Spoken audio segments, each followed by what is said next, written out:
What's going on, everybody? Shout out to all my fight fans, my casuals, everything in between. I am your boy Slick 50 for the judges table by way of GMT Sports. Salutes to everybody who's showing up and showing out. I appreciate that. Y'all saw the thumbnail, the calm before the storm. What does that mean? This is when the nerves set in, pretty much just chilling out, trying to have a clear head. You know what I'm saying? Depending what fight it is, you go play video games, you do whatever it takes to stay clear head. Don't let that fear set in too deep. You feel me? But for us over at the judges table, this is when y'all get to get on stage and let me know about your pick. What's going to be the most exciting fight for y'all tomorrow? You know what I'm saying? Also, and the pick for the Canelo and Crawford. Like I said, I want to know y'all stance. You know what I'm saying? And why? Because after today, ain't no backing out. I'm not going to let you back out. So I need to know. I need to definitely know your picks. We'll talk amongst some other things. Also, we are checking out BKFC 80. Hollywood Perdomo versus Adams too. You know what I'm saying?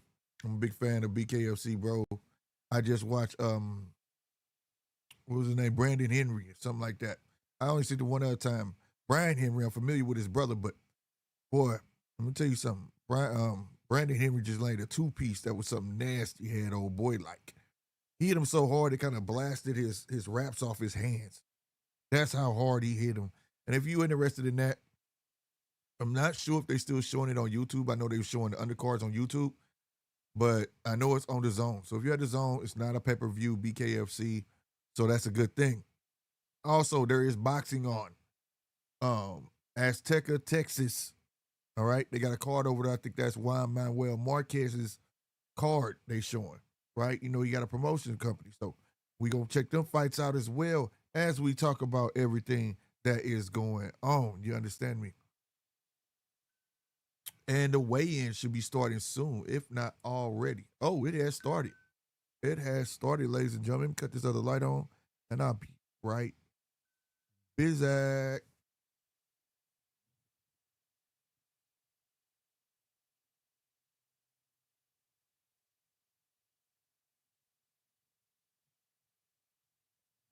All right, they showing Bud coming to the I almost said arena, but the place wherever Fountain Blue, I think. You know what I'm saying? But before we get to the formalities, because I got something to say about this weigh-in, and those who know, this is the ceremonial weigh-in. This is not an actual weigh-in. That was this morning, and I think they capping, bro. I went back and looked at Canelo weigh-ins and shit, right? He weighed in less for the Billy fight. Now, it was only by 0.4 or something, like he was less. But he looked it bigger.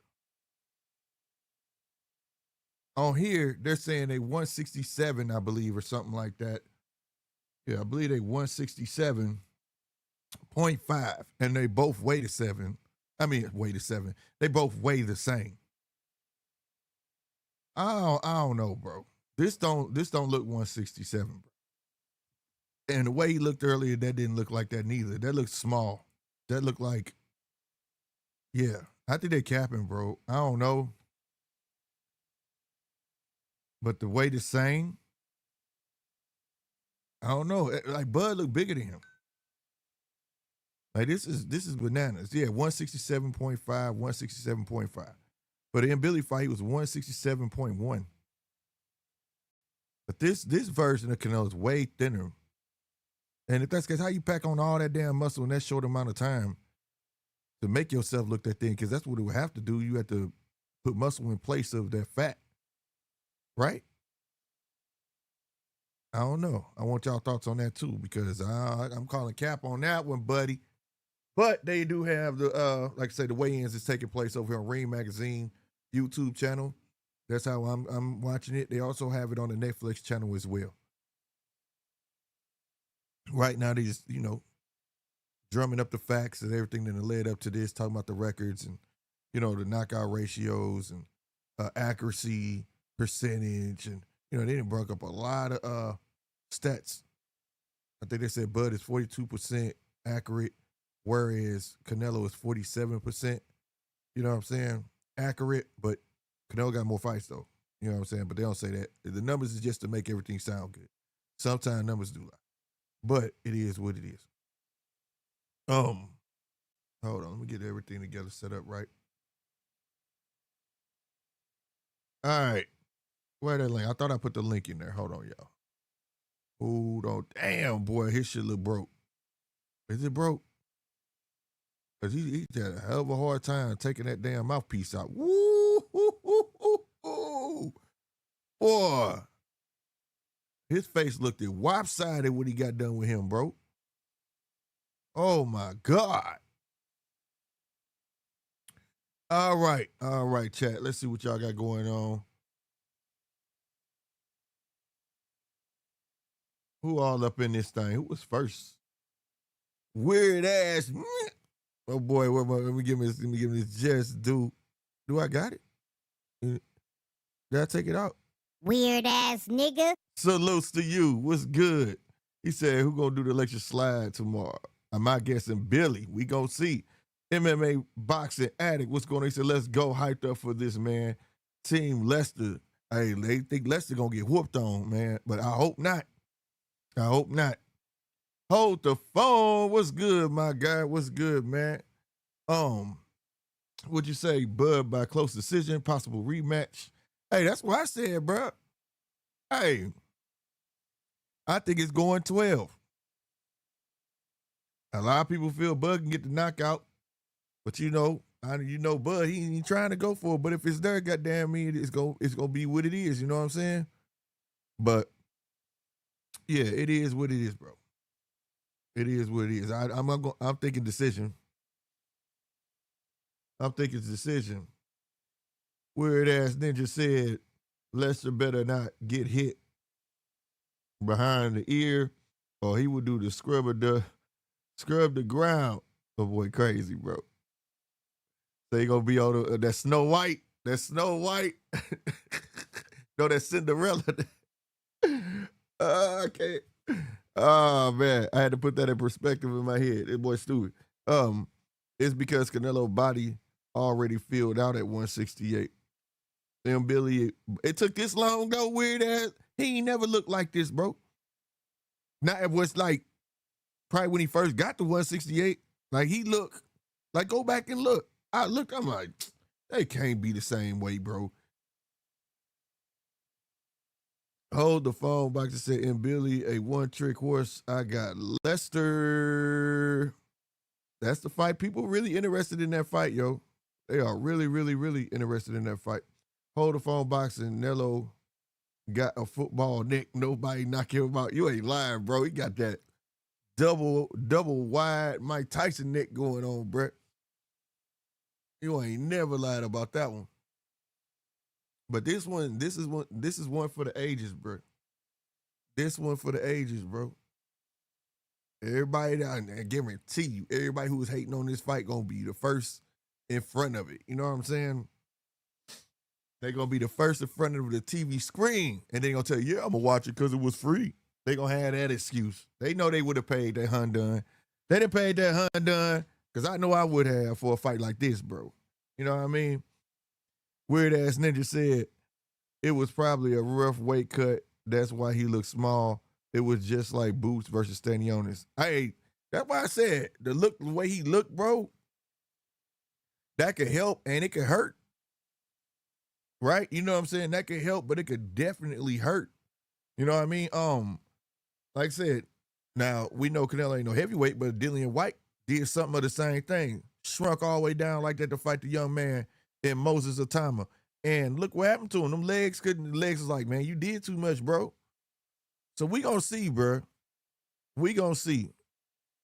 But I'm just calling cap on them talking about 160. They the exact same weight. Man, I'm calling cap on that. Because Bud look bigger than him now, right now. I'm just, from the pictures, bro, bruh, that shit is ridiculous, bro. And it's like nobody's saying nothing about that. And I know why the Canelo fans ain't saying nothing. They looking like, bro, what is you thinking, bro? Look how he looked like this Canelo, bro. He looked like this Canelo, bro. Right? And that was Bud then. Look at Bud now. And then look at Canelo, bro. Bruh. I don't know, bro. I don't know, bro. Like Canelo arms big, but the rest of him, he got thin. I don't know, man. Maybe, I don't know. I don't know, but it's a trip. I hedge Bud every way by decision. If Nello come out in high guard, I'm locking in Bud by KO live. Hey, let me tell you something about that high guard though. I've been saying that though. That's why I said it got to be a different Canelo, bro. You know, it got to be not the different, but like mix up this Canelo with the young Canelo. I mean, you get what I'm saying? So like, you know how the young Canelo come with the feints? Oh, I got this nigga on the screen. Let me get this guy off the screen. I'm tripping. I'm thinking y'all can see me. You know what I'm talking about? Hey, get off my screen, Canelo. Damn, your ugly ass. Look, you know how you come, old Canelo, like when he was fighting, damn, everything on the screen, ain't it? All right. You know, and he's come in doing these, the feints and stuff. Then when he get close, then he kind of raised him up, but he was open. You know what I mean? This Canelo doing this, walking forward, right? And my guess is he lost that weight so he can get back to throwing the feint, you know what I'm saying, be open, can see what's coming. Because if he come in like this, bro, it's so much you could do with that, bro. Looping hooks. Who like to throw looping hooks? Who like those straights down the pipe? It's so much you can do. Stab jab. It'll be like looking at a Canelo fight in reverse. Canelo ain't gonna know whether to do this or this. He ain't gonna know if he think he just gonna stay like this and just keep walking behind it, and he gonna get timed because he got to reset every time he be about to swing. He's playing his front foot, and then you know what I'm saying? He doing it, and then every now and then he's just gonna go for it. You know what I mean? He need to get back to that motherfucker doing this, moving. You know, the upper head movement, not that shit y'all see. This shit, that neck movement, dodging punches because he see him coming. We talking about the bending at the waist, Canelo. That be, yeah, that Canelo got to happen. But if he come out high guard, man, I think Bud gonna piece that up. Bud gonna, man. But the number one thing is Canelo got to come in and let Bud know this is division, because if he don't and Bud get the ups on him, he get his distance, he get his mind right. Watch what I tell you what happened, bro. Who's the king of distance? There's two that I know, Shakur and Bud. How many people you done heard that fought Bud said, man, it's like Bud right there, bro. And you just can't hit him for real. Like, you know, despite people say he get hit a lot because y'all see him get hit with that left hand, you know what I'm saying? Or occasionally a right, and they say he get hit a lot. But what boxer don't get hit in an exchange sometimes, right? So it is what it is. I done heard so much hate today. They breaking resumes down, and which is blasphemous because you can't do that with a 140-pounder resume against a 168-pounder if there ain't nobody there. And then the ones that he did fight, you want discounting. You know what I'm saying? Using white folk politics, you know, quote, percentages for the overall, but don't want to actually break that number down to make it make sense type shit. You know what I'm saying? Like, come on, bro. Like, it was so much hate, so much hate. Now, am I right? Fine for everybody to have their own pick and things like that. But all I'm saying is this, bro. Like, don't play yourself behind it, though. Like, God, leave, bro. Like, let the fight happen, because despite how people are lying, despite how people are even making up stats, bro. Even making up stuff, right? And that's just getting crazy. Making up stuff like it's actually gonna help that man fight. It ain't gonna make a difference. So why lie? If you a Bud fan lying, why lie? If you a Canelo fan, why are you lying? It just doesn't make any sense. To me, it doesn't. All the capping you doing, it could go either way. This fight is a 50-50. The question you should be asking yourself, all this leading up, how the hell is this a 50-50? Right? Because Canelo supposed to be big badass at 168. How the fuck is it 50-50? How is all your leading guys on TV, your analysis, your coaches, straight saying this is possibly a 50-50? Granted, there are some out there that say Canelo gonna whoop that ass. Right? But it's a lot to say in 50-50. That's what I'm saying, bro. But I keep it 100. Canelo, hey, Bud go up there, fuck around, fire hot. Hey, it is what it is. Shit. You know what I'm saying? I'm just being real. It is what it is. I said same thing with Canelo. Went up to fight Bivol. Bivol go up there and Bivol win. That is not an upset. That is not an upset. And all I'm asking all my people that was arguing with me, man, if Canelo go up there and lose, that's an upset. Man, have that same type of smoke, bro. That's all I'm trying to say. You know what I mean? But for me, I'm not because he dared to be great, and I ain't even shit on Canelo for that, man. How many motherfuckers still gonna do that? He could have backed out when he didn't get McAboo. He could have said, never mind. He had a better chance with McAboo. But he didn't. He said, give me Bivol. A lot of y'all didn't know who Bivol was, but I bet you they looked him up. They knew who he was. And he took that challenge. So I gave him respect for that. You know what I mean? I'm going to give Bud the same respect, bro. You know what I mean? So, yeah, but I just feel like people get ready. Either way, I don't want to see no crying. None. Because this is going to be the truth, bro. I've been reading this damn. Boy, this book got to come out once every 2 months, bro. This thick ass, man, these magazines be so thick, bro. I don't know if y'all ever been subscribed to Ring magazine before, the old one and the new one. They be so thick, bro. I'm not affiliated. Y'all need to holler at me, though. But yeah, some interesting tidbits in that thing, too. Right now, they doing a weigh-in. They got Sona Akali, I think that's how you say his name, I believe, on the scales. He look filled out already, though. They ain't put the weight on the screen. I'm going to have to cut the sound on, bro. What they doing, man?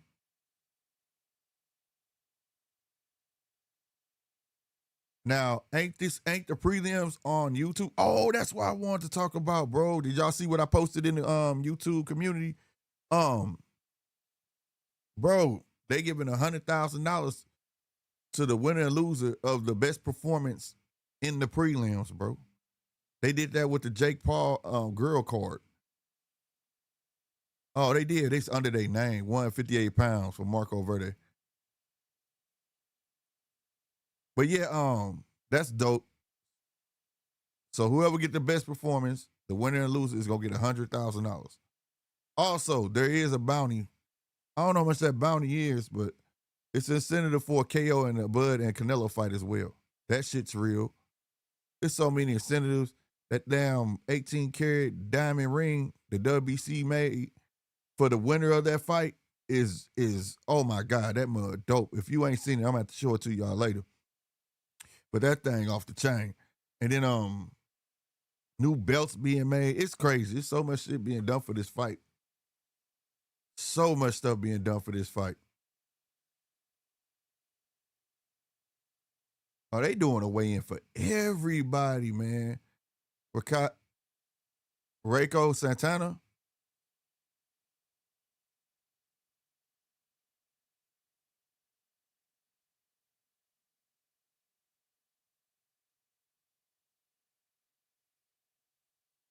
Shout out to Netflix, boy. They got some gals out there today, too. 171.5 for Reiko Santana, y'all. Let's go, So Cold. So Cold finna get that 100,000.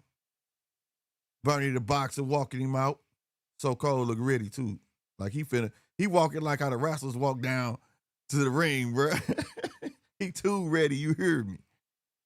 Oh, my God. 21 and 16 KOs. Let's go, Soko.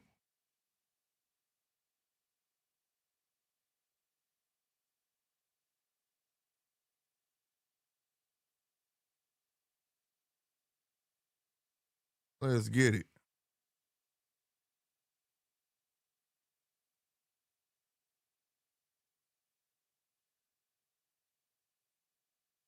Well, we got 60. I'm checking out the what's going on? Are they doing a face off? It look pretty even. I ain't gonna lie. So Cold look a bit thicker, but pause. I'm doing that for y'all idiots. But yeah, they look pretty evenly matched.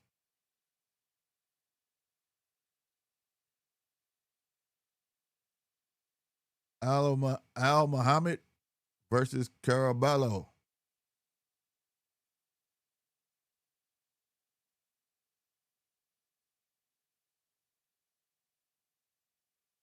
Man, he look like he's fresh to the game the way he walking in, don't he? Oh, he is. This dude 0-0 and 1 draw, bro. Martin Carabello. The way he walked in, like he just walked in like some regular guy. Swear to God, bro. And then he not even finna take his sweats off, bro. At least PBC play it off right. PBC be having them dudes stripped down to their underwear and shit. And we know it's a ceremonial way in. These dudes ain't even faking it, bro. They just like, man, shit, I'm just taking my shirt off, bro.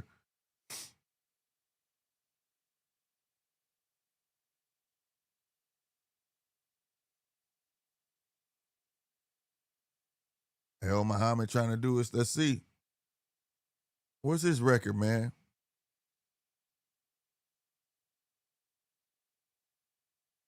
Oh, this is Sultan Al Muhammad. This is pro debut. 132.5. He probably gonna be like the first fight. He probably gonna be the first fight. I hope this ain't the order. Because I have So Cold to go before him, and that's kind of insulting, bro.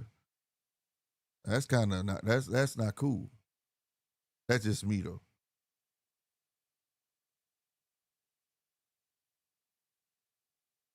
If he perform after So Cold, that's a straight favor from the Sheik. Sasumi, my kids call him Umi Zumi versus Martinez. Shout out to Sasumi, man.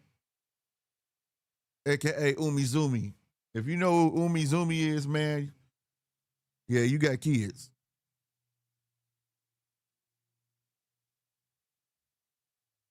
Javier Martinez, 7-2 and 4 KOs.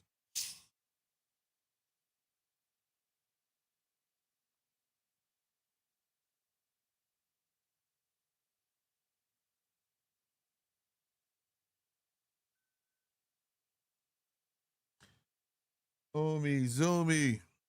See, he faked it. He took everything off. 129.5. At least he know the game. Javier know the game. He stripped all the way down. He's like, I'm going to play it off, G. All right, here comes Suzumi.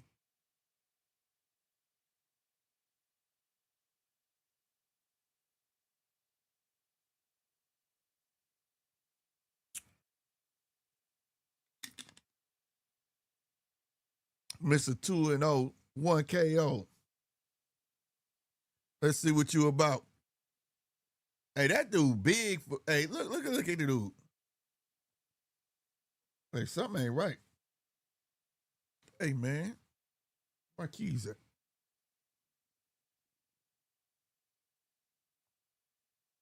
Hey. All right, I got to go find my key real quick. Hey, over here getting down is BKFC. Don't forget BKFC is going on as well. But don't trip off that until after this. And we're gonna have boxing on too. It's on boxing is on YouTube. Texas, I think it's Aztec, Texas is the YouTube channel. Man, Franklin Jr. been getting paid lately. I think he fought like 6 months ago. Yeah.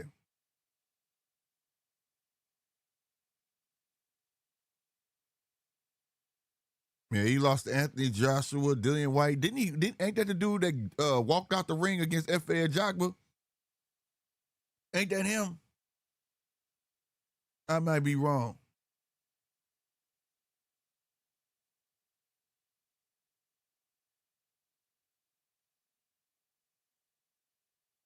256 pounds. God damn. I shouldn't be talking, bro. I'm only like 20 pounds away from your ass. Shit.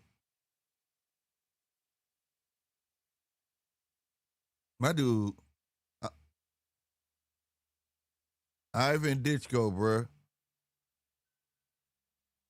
Curtis Harper walked out versus FA. Oh, it was Curtis Harper. Okay. They just look alike, I guess, huh? That dude waited for the bell ring, said, no. He looked right. He looked at him like, nah, bruh. As long as that bell ring, I still get paid, right? Ivan Dinko. That dude tall, bruh.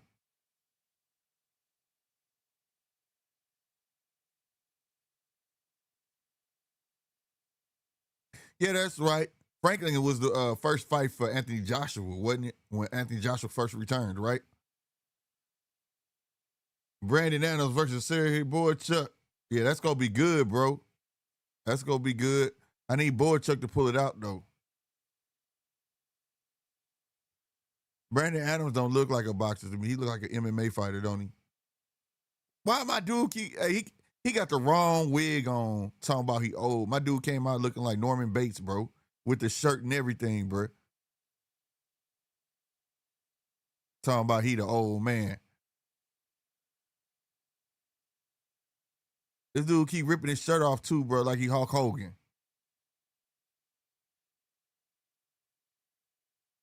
He tripping, bro.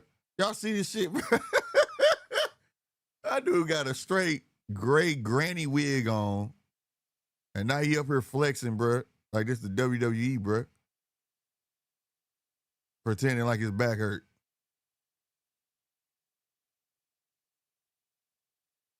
Look into that story. He walked out of the ring because his manager took most of his money. For real? Hey, salutes to you for the info, bro. Real spits. Message. Y'all heard, y'all read it for yourself. I always thought that shit, he was like the hell with that, bro. You know what I'm saying? Shit. Message. Because FA was knocking everything out at that time, remember? That one hit a quitter power, you feel me? So I thought like shit, he was like, I ain't finna fight this dude. Maybe that still is part of it. I'm not finna fight this dude for this little bit of money. You know what I'm saying? Message. Boy Chuck, 155 pounds even. Boy Chuk or Chuck, whatever, which way you say it.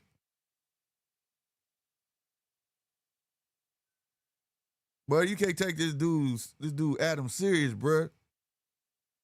Like, it would make me mad. Like, dog, he ain't taking it serious, bruh. Know about your business, bruh. Got that damn girly wig on. Why you couldn't find a dude wig to put on, bruh? Talker SD should be there, man. I know my guy said he was going.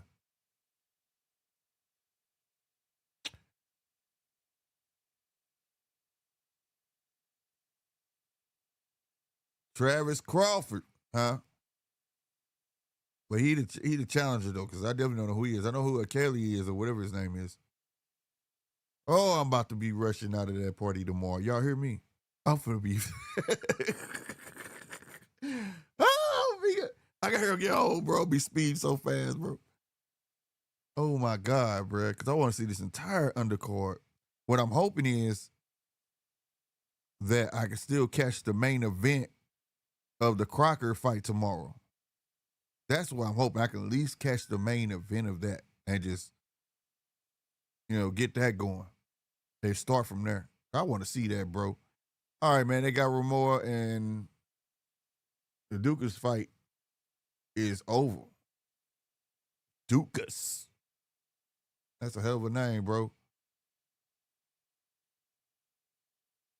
Alakel, Muhammad Alakel, 5-0. We didn't see them plenty of times, bro.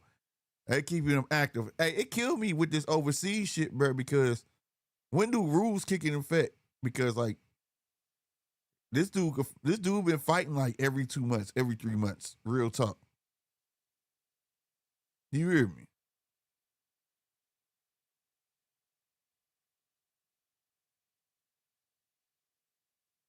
Yeah, Alakel been fighting Here come Martin Lester. Let's go, Lester. Camp B&B. Let's go. But this gonna be a tough fight right here, y'all. This gonna be a tough fight right here. It's gonna be a good one.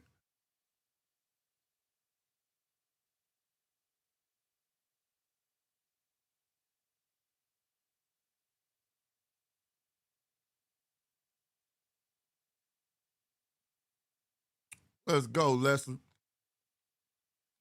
I told you, look, they keep their shoes on. They ain't faking it for the crowd at all, bro. They ain't faking it for the crowd at all. Bro. I need my key to unlock this box, bro. DJ. Are you picking Donovan? Me too. Oh, man, I'm hoping to get here, DJ. He said, Bud nephew, man. Stop it, weird ass. Bud, that's you got the right name now, boy. Weird ass nigga. You got the right name now. He said, Bud nephew. There go and Billy, 29-0, 24 KOs. The Canadian, will he pull it off? Or will it be Lester Martinez, man? And Billy finna come in there with them long arms, bro.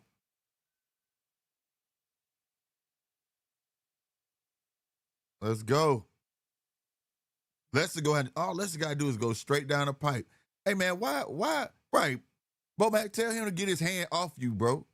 Like, don't touch me, bro.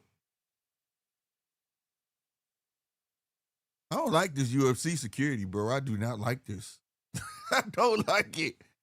What you putting your hand on the trainer for, bro? Colin Walsh.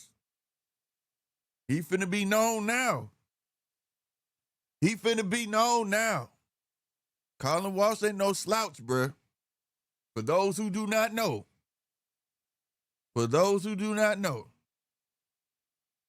But, again, this is Fernando's moment to shine, bro. This is his moment to shine. My man been fighting over on Marv Nation promotions, you know, whatever. He ain't been getting to shine like his brothers. But he beat this dude. He beat Walsh. He'll get that recognition. I know he want it. You know what I'm saying? I know he want it. But he can hit hard, but he just don't, I don't know, his accuracy ain't there. But we gonna see. We gonna see, bro. DJ said IBF, the only way Haney Norman Jr. can go for unification. PBC ain't gonna let them anywhere near the other two belts at 147. Yeah, that's a fact, bro. Nah, Fernando not, bro. But hey, if he could shock the world. This is his shock the world fight right here, bro. He could shock the world.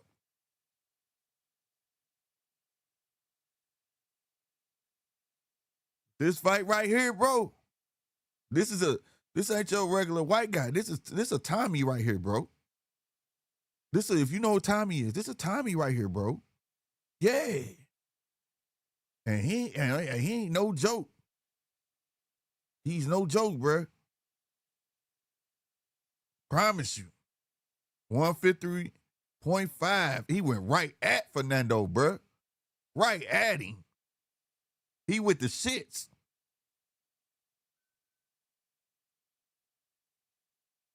He with the shits, too. And see, Fernando think talking that smack gonna get under that kid's skin. That ain't gonna work, bro. That ain't gonna work. Just saying.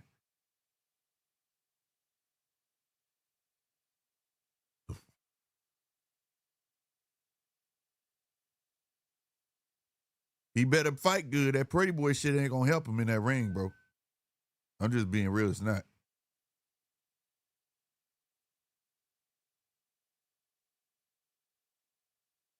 All right, they doing a build up. I gotta find my key, bro, because I locked my glove up. Remember I told y'all I got that glove. I want to show y'all that glove. It came today. Something else was supposed to come, but damn it. I think it's gonna come tomorrow. Hopefully it comes tomorrow, if not Sunday. But give me 1 second, yo. Real spit. I'll be right back.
All right, I am back. Forgive me for that. But while they doing the build up, I could show y'all the glove, bro. They sent me a left hand glove, man. I want a right handed one, bro. But you didn't get the pick though, neither, bro. So it's all good. It's not what I thought it was gonna be, but I'm happy with it. Mine got this big ass fucking wrinkle. All right, they got bud coming out. Hold on, I'll show you. We'll talk about that. We'll rap about that in a minute. Put it back over there. Yeah, they bought him. Let's go. Embrace the hate. Embrace the hate, bud. You heard me. Embrace the hate, bud. 41-0. Better be 42-0. 167.5 pounds. We know. He's starting to fill out too. You see it? Look at him. He's starting to fill out too.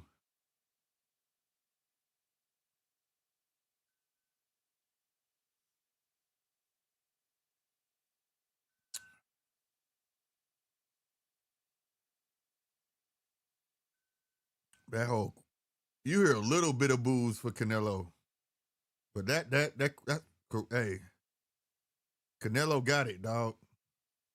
That's Canelo crowd. You hear some booze, but that's Canelo crowd, bro. Woo. Why is there 2 Ring magazine belts? Oh, okay. He got the other one, but this the one they winning is solid gold. Don't y'all forget. That's what I'm saying. It's like all extras for this fight. The new belt is made of solid gold and diamonds. WBC giving away 3 belts. WBC made like this 18-karat ring that opened up with the stadium inside with the ring. They get a bounty. Whoever, if they get a knockout, they get extra money. The undercard get $100,000 for best performance. It's like all these incentives, bro. Move, Dana. See, told you. Look, Bud taller, and he still got platforms on. Now, how yesterday Canelo was taller than Bud? Look, Bud like ain't no friends right now. It's a wrap. Let's go, Bud. I ain't gonna lie, he looked kind of nervous a little bit though. But he looked focused. Yeah, he focused. Like, let's go, bro. He trying to get focused for it, bro.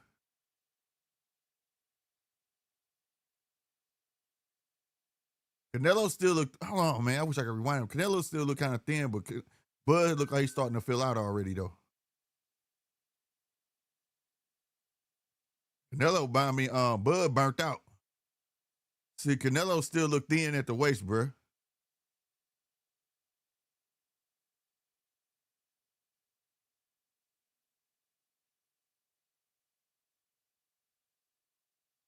I still call cap on that weight, bro.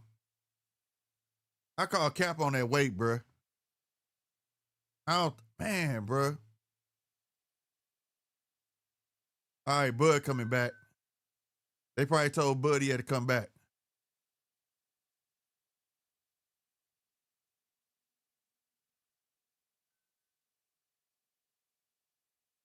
Let's go, bro.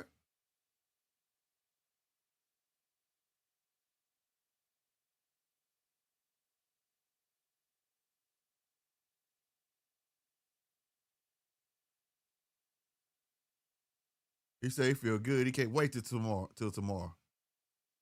That's all he wanted. Hey, that's all he got to say. I heard that. He messing with the crowd. I love it though. He chose he with Hill, bro. I love it. I do blue kisses at him like, yo, y'all gonna see. I love it. I love it, bro.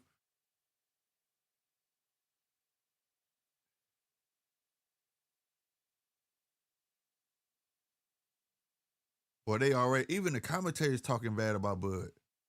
They couldn't wait to say that. How come they not saying about nothing about how thin Canelo is, bro? I don't understand that, bro. I get that the dude putting on weight, But for Canelo to be this dedicated, this serious, like what? Like I don't know. For me, I guess I'm a bit different. But to see Canelo that thin, bro, that kind of worries me, bro. That worries me, bro. Like I said, that could be detrimental. Or it could help too at sometimes, but I don't know, bro. I didn't think the weight was gonna be really that much of an issue. It was just being on his feet. But I think they felt like he had to lose that to be able to be on his feet. Maybe so, you know. I don't know, bro. That's some weird shit. You feel me? Well, if y'all just check that out, man. If y'all want to hit, oh, they got Gary Fox finna fight on here on BKFC 80. We are checking it out too as well. But also we finna jump into this boxing. And the link is at the top of the chat. If you want to call in, please do so by hitting that link. And we could talk about it, man. We could talk about it. And the main event gonna start right after that match. Perdomo and Adams 2. That's what I want to see. That's what I want to see. I think Bud gonna get it though. That's just me. I just look at things a little different though. I think he go get it, but thinking is one thing, knowing is another. We ain't gonna know until it happen, bro. I swear to God. I ain't gonna be mad. As long as he put on a valiant performance, bro, and he lose, I don't care, bro. You know, I just don't want no Charlo or nothing like that. That's gonna make me mad. Or like when Deontay Wilder fought Tyson Fury the second time. That shit, if y'all was hanging out doing when we was commentating that, and y'all saw how pissed I was pissed out that was the death of the American heavyweight. We ain't had nobody after that. And that man, we still don't. Boy, I was so mad.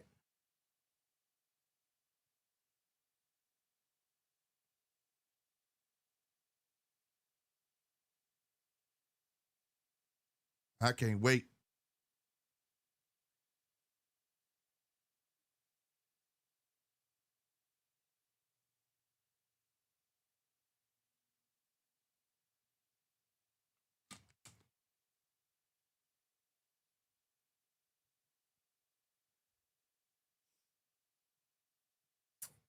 Who's the Kriegel, bro? He right. Bud cannot start slow. I've been saying that for like the past forever. He can't start slow in this fight, bro. Because then you're gonna build Canelo. Canelo confidence gonna go. If he touch him, Canelo ain't gonna be scared, worried about nothing. Neither one can get comfortable, bro. He gotta make Canelo work, bro. He gotta make Canelo work for like 5 to 6 rounds, bro. And then his gas tank will start fading. I don't care how much weight you lose. That ain't got nothing to do with your win. They ain't got nothing to do with your lungs. You know what I'm saying? They ain't got nothing to do with that. And ain't no way he fixed that in that short amount of time. So he got to make Canelo work, bro. I expect him on his feet, pie shotting, 1, 2s, 2, 3s, wop, and spin out on him. You know what I'm saying? Switch. I would come out orthodox, mess with him, turn on him. He'd be like, what is going on? Make his fuck with his head a bit. You know what I'm saying? And make him work, bro. And once I start, boom, ooh, I'm touching. Boom. I start unloading on him, bro. But now don't get greedy. Don't stand there with him. I think Bud gonna stand there with him, dog. And that's gonna be that's what I'm worried about. He's standing there with him. That's gonna be terrible, bro. I don't want no Amir Khan moment. We don't want that. We don't want that.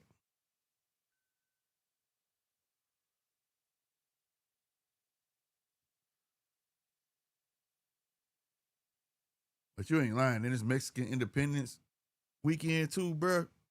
I know everybody's saying Turkey and Terrence Crawford corner, but it just seems like everything in Canelo's favor, bro. Everything gonna be in his favor, bro. And then on top of that, they announced Tim Cheatham and what's the other guy that be there, man? I don't like their scorecards, bro. Rob done jinxed it. Bob and Bud got beef. Tim Cheatham, Bob guy. It's Mexican Independence weekend. Man, Bud gotta be perfect.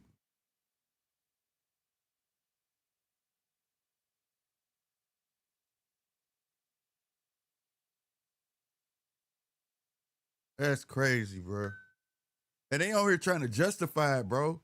Man, I'm fighting William Skull, man. You know, I ain't really get up for that fight, but I'm fighting Terrence Crawford. Yeah, I'm taking that shit serious. What? But he too little, remember? He's small. He light in the ass. You get no credit. Remember that? I don't get no credit if I fight him. So what you worried about? What you worried about? I don't know.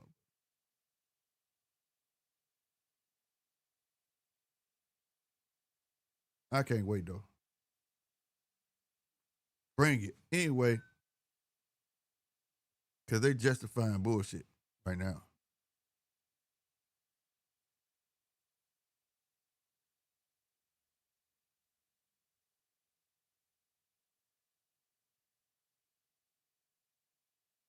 I'm gonna show y'all this glove real quick. Salute to everybody who over checking in on YouTube. Make sure you hit that like button and that subscribe button. Help us reach that 2K mark. You understand me? Also, if you're over there on X, make sure you hit that follow button.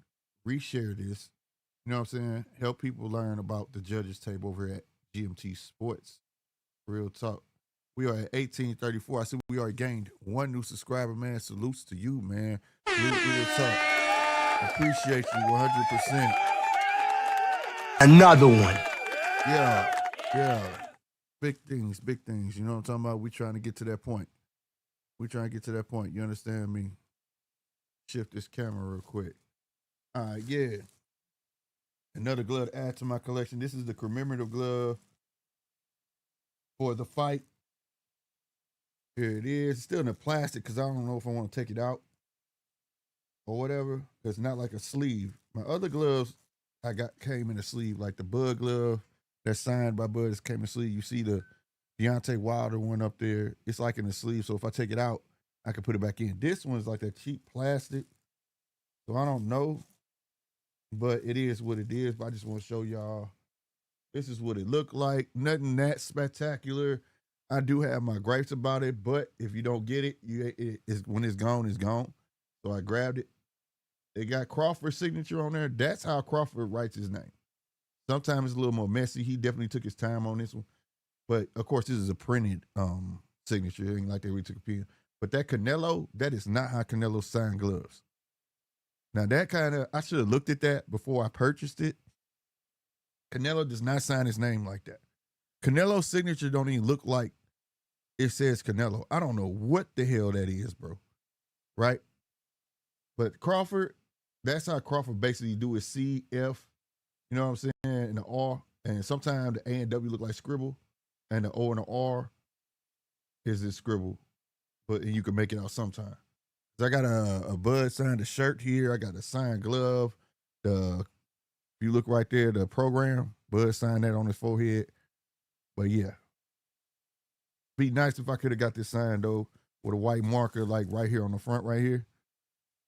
But nonetheless, great thing to have. I'm gonna get a case and I'm gonna sit it in a case. And it's a Ring magazine. I just felt like they could have went more for how much they charging people for these. I think it's like $150 or something like that. Like that glove right there, the Earl Spence and Crawford glove. Their faces is on there like how the program is, right? But the thing is about it, that part is dope, but they got a real patch down here. Like sewn in patch, my bad, a sewn in patch right here, right? Everything printed on this glove.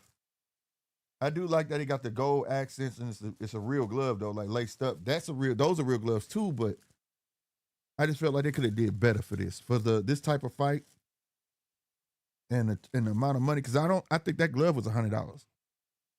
I think they were charging people $100 for that glove. Of course, it wasn't signed, right? But I was fortunate enough to get it signed. But it was still $100. It was $100. I think this was $150, and they're not showing as much quality, right?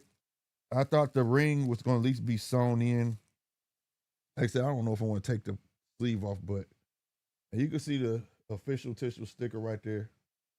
Canelo Crawford glove souvenir. But yeah, man, I thought it would have been something better. Now, there was two gloves though. There was a what fight was that? I think it was a Jaime Magia fight where they had a Canelo glove and they had one that was printed like this and it looked like crap. But and then they had another one that had the actual patch on there and it cost more. So I don't know what they be doing sometimes, but yeah, it is what it is. You know what I mean?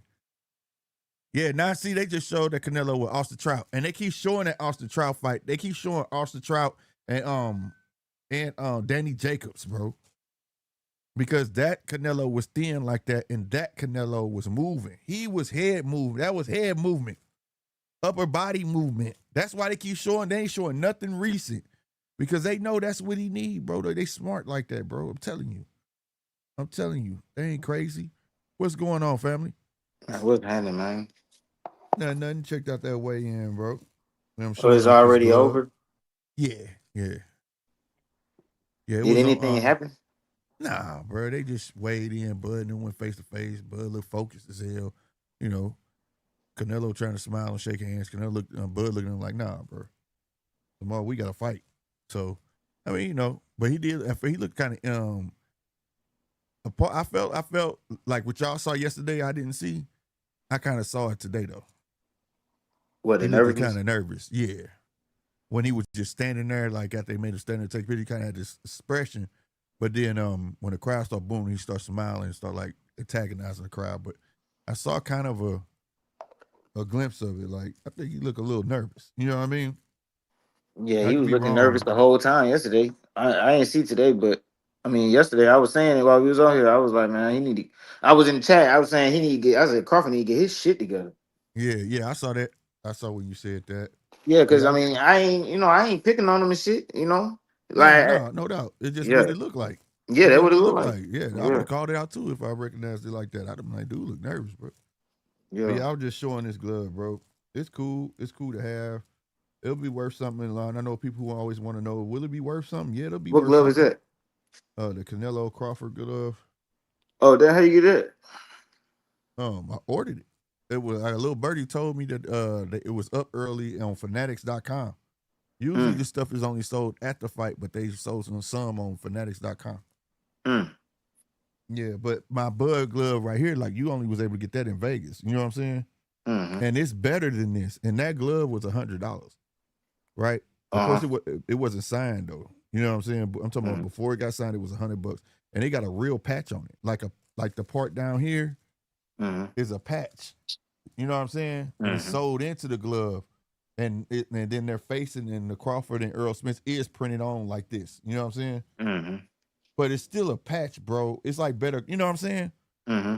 I don't know. This whole glove is printed. I expected because it's a ring glove that at least the ring part at the bottom would have been sewn in. You know what I'm saying? Mm-hmm. That's what I was expecting. It's a real glove. I mean, it's 100% real glove, so I'm not mad. I Mm-hmm. am mad that it's a left-handed glove though. I ain't gonna stunt.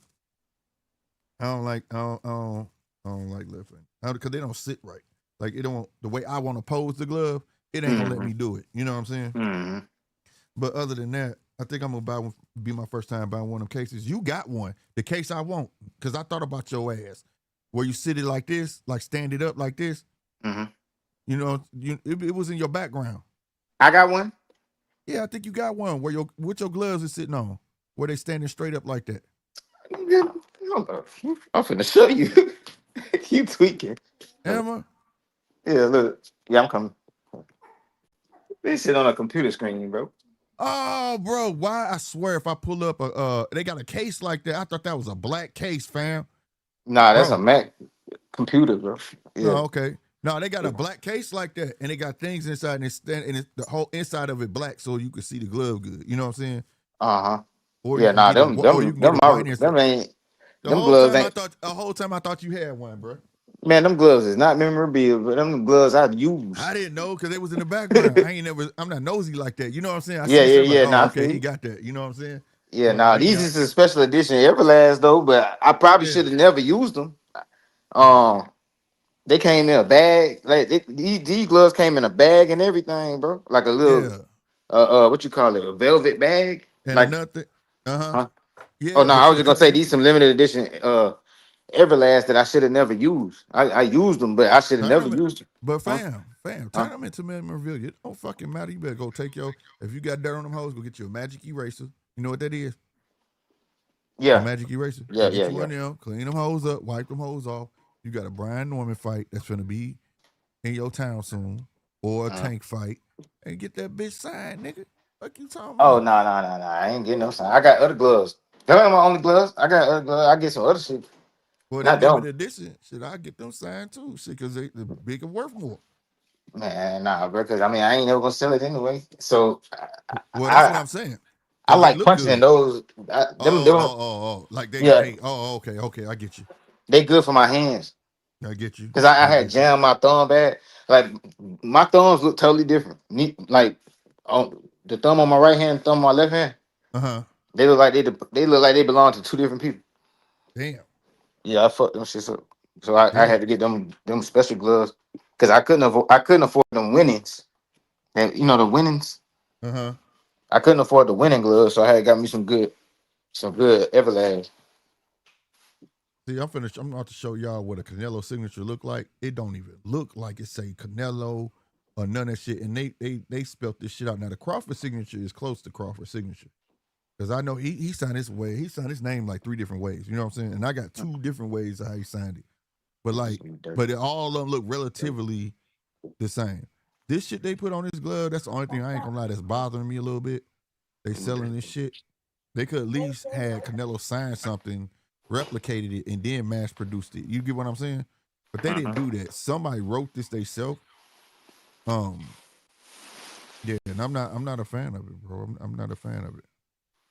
Right here, this is what Canelo's signature look like. People to know. I'm big on signatures, bro. Y'all, I'm a collector, so you ain't gonna fake me the fuck out. But That shit right here, look. Damn, move, nigga. You see that? That don't look like nothing. I don't say shit about no Canelo. Do it.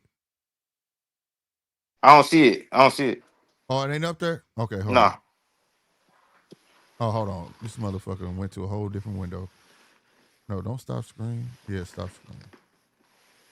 Hold on. I got you.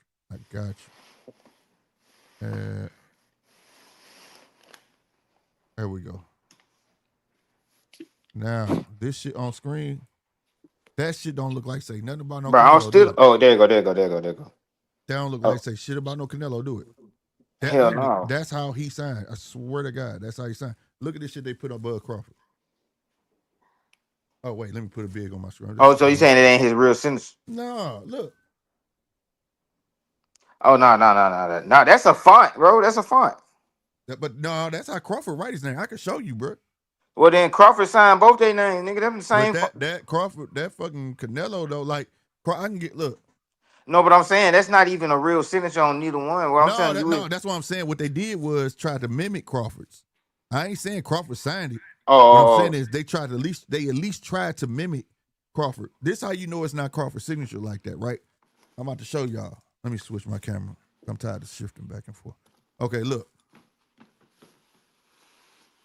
Boom. mm-hmm. See the A and W that's right there in between, Yeah. right here. That should usually be like scribble. That C to that R is Mm-hmm. usually like that. That F, and then he don't even make the double loop. It just go loop down bottom and straight up, go straight up line. And then it be scribble in between that, and then it be at a D. That's how he basically write his name. But this shit up here, no. At least they got the bottom one closed. But this nigga Nello don't write his fucking name out. Mm-hmm. He don't write his name out. Yeah, you own it because I would have never knew. So when I saw that, I was like, bro, what the fuck? You get what I'm saying? Like, I can show Mm-hmm. you how he did in Sharpie. You know, Sharpie hard to write with on a t-shirt, you know? Wait a Man, minute. I had that damn bro. You folk remember be hard, bro. I had that damn give you this Everlast shirt with Alicia Baumgartner. I got Alicia Baumgartner signature in person. She signed this shit for me. I'll let you have this Okay, shit. look. Oh, Huh? for real? Hell yeah, I'll take that shit. Look.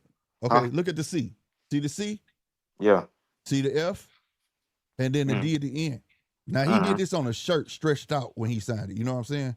The Mm-hmm. T is the same, the C is the same, the D and that F. That's how you know. Usually everything else is scribble. If I pull that glove out, it's similar to this one. If I pull the thing out, it's similar. You get what I'm saying? So they tried. To mimic it. You get what I'm saying? But the Canelo one, nah, bro. The Canelo on that superstar shit, nigga. When you a superstar, nigga, you like Prince. What he changed the name to? The symbol? Or whatever the fuck it is, nigga. The artist, nigga, it was just a symbol for his name. Yeah, That's what Canelo do. Yeah. He writes some bullshit because you ain't finna sell his shit. If you, like, I'm so into signatures. I'm gonna ask you a question. You probably don't know, but it's good for everybody to know, especially if you like basketball. How can you tell a Michael Jordan signature? Oh, nigga, I don't know, bro. You don't? Nah, bro. It's a 23 in there, and nobody knows where. Usually, if you're not a collector, you don't know where it's at. Yeah, see, I don't know nothing about none of that. To be honest with you, that's why I say you can get this. Just because I know I don't know nothing about all that, and I don't be knowing the value of it. Like, you can get this Alicia Bumgarner autograph shirt, bro. Because I got this shit signed. I can't even tell you where the fuck this shit at, and I know it ain't in nothing. I ain't put it in no case. That bitch somewhere in this house, bro. Like, I don't know about memorabilia. Like, I was excited to get the autograph, but the way that you about that shit, I already give it to you because I know that shit gonna be perfect condition forever. You know what I'm saying? Yeah. Because I fuck around this shit somewhere. This shit probably under somebody's bed on the floor. Goddamn, the dog probably done chewed on that motherfucker. Like, I need to get that shit to you. Yeah. Yeah, I put that shit up. Look, I'm gonna show you the images. This how I be studying that shit. Cause I come across motherfuckers that be having real shit. Like, hold on, nigga. You ain't finna, y'all know my shit. Motherfuckers try to get your ass real quick. Yeah. I don't even know. All right, this the only thing I'm gonna show because I know this ain't no damn hobby class right here. But just to let people know, this is what motherfuckers stars be doing, be little intricate shit. They'll put up, let's see, it's MJ signature, right? It looked like it just say Michael Jordan, right? You start from the first loop, it come around, that's a 2. And look, it turned into a 3. Oh, yeah, I see a 3. Oh, that's hard. He did that on purpose? On purpose. But you you famous as hell when you practice your autograph. Yeah, right. That's some famous ass shit. Now, the 2, 3 and all like that, it's little certain things. Like, so the little scribbles will change. The loops is always the same, and that M is always the same. You see what I'm saying? That make the 23. So it's not going to be exact every time. You get what I'm saying? Yeah, it can't be. Yeah. It got certain characteristics. You feel me? Yeah, no, that's a fact. But I'm ready for this fight, boy. Me too. I swear to God, I am. I'm so ready for this. It's crazy. But yeah, I ain't gonna lie. That's kind of bothering me about that glove. But like I say, when it's gone, it's gone. Now I fuck around. If I one day see Canelo or some shit or sitting in, because sometimes they be having shit where you can mail it in and they be like, get your glove signed by Canelo. You know what I'm saying? I fuck around sitting and get it signed for real. Damn, bro. So they really came out there. They did the press conference the way they did it yesterday, and then still did the weigh in and ain't do nothing. Well, I guess they feel like the fight sold already, huh? Well, yeah, but the it's like the UFC shit. Dana White already standing in between them. He don't do this. That's why I said Dana got to go. He don't do it like he be having shit ton of security up there. Like they had hands on Bomac, and Bomac was just watching. They had literally a hand on his chest, and Bomac was trying to get his hand on. Like, get your hand off me, bro. I'm just looking. Like, what are you doing? And then the security dude like talking back to Bomac like, nah, and keeping his hand there. Oh, Dana White got. He doing it. That's what they do at UFC. Before they even get face to face, Dana already got his hand out to be in between them. You see what I'm saying? Yeah, see, I wouldn't know. Yeah, yeah. I feel you. Yeah, I mean, I guess it is Dana. To be honest, it is everything wrong with this fight. It sounds like it's UFC shit. Because Yeah, it's like you doing everything I was complaining about yesterday. That's how they said. They said that's normal in the UFC. Man, bro, if you was looking at the screen, you could see what I'm talking about. I'm just tripping off this. Under the Canelo versus Crawford on the front of the table, Canelo signature right up under that, and that's Bud Crawford signature right under the Crawford. And it looked just real like one? yeah, it's the real one. It looked what I just showed you. So if they did that, why the fuck they put that shit on that glove like that, bro? Lame ass motherfuckers. That's some weird ass nigga. Damn. Yeah, bro. Like, they ain't had to do that. Like I said, I know you weren't paying for a real signed glove, but shit, nigga. You know what I'm saying? Like, if you go mass produce a signature, bro, you know what I mean? What you gonna do is you gonna motherfucking goddamn me have them inscribe it. You know what I'm saying? They Mm-hmm. self, and then you go off that print. You know what I'm saying? You don't fucking Mm-hmm. make your own stuff up, bro. Yeah, nah. They probably had too much going on. They couldn't get everything how it was supposed to be before the deadline or some shit. Now, what I do know, if you there, I bet you it's a signed glove there going for like $2,000 for this fight already.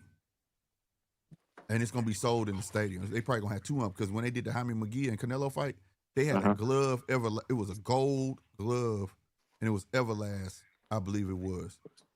But it had both of their signature on there, real signature, and it came with a certificate of authenticity. They signed it, saying they signed it, and the people that was there that witnessed it, and that But motherfucker I go had for no 800 idea bucks. all this was going on. Like everything you talking about, I have no idea. I had no idea about all this shit. Like I didn't know Yep. If you go, none I of this be happening. swear, You gotta get if the phone. if you go, hold on, I'm gonna try to pause it and take a picture of it. What is this? Hold up. I want you to see what I'm talking about because the way he signed it under the Crawford, that's how he signed my glove, and he signed the magazine. Damn. See, YouTube ain't gonna let you take that little bar off the YouTube lane. Anyway, it ain't gonna let me show you. But when you get a chance, you'll see what I'm talking about.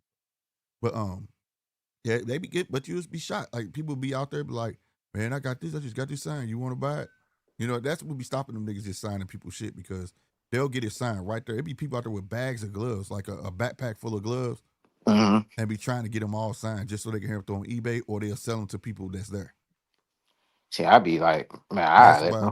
That's I why let them Tank don't be folks do wanting to it. sign shit. You know what I'm saying? And I stuff mean, like that. shit though, like, well, I mean, everybody can decide how they want to do shit, but obviously they trying to eat, so Yeah. I let them niggas eat. Like, Mm-hmm. like to be honest, like, cause I mean, I don't care what you do with the autograph, bro. If you trying to eat, bro, go eat, bro. That's why I got them went this hard so that my autograph can make you can eat off my autograph, bro. Look, bro, here, boom, But that's eat, true. eat, That's eat true. off my autograph, bro. I can see that, and that's dope. That's a dope Like glove.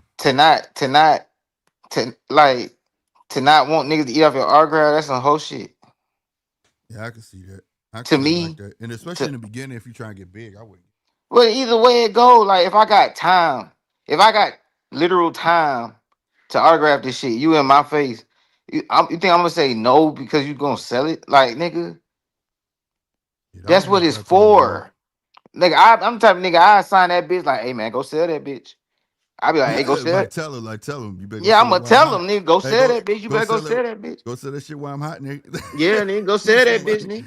get Yeah. some money, get That's what some I would money. do. That's just how I think. My brain work like that. You know what I'm saying? Yeah, facts. Like, cause I mean, I sign autographs. Like, I ain't trying to sound like that. You know what I'm saying? But Yeah, to yeah, anybody who listening don't know, when I go to dog shows, I sign autographs. You see what right, I'm saying? right, right, And right, niggas got the same way how you collecting shit.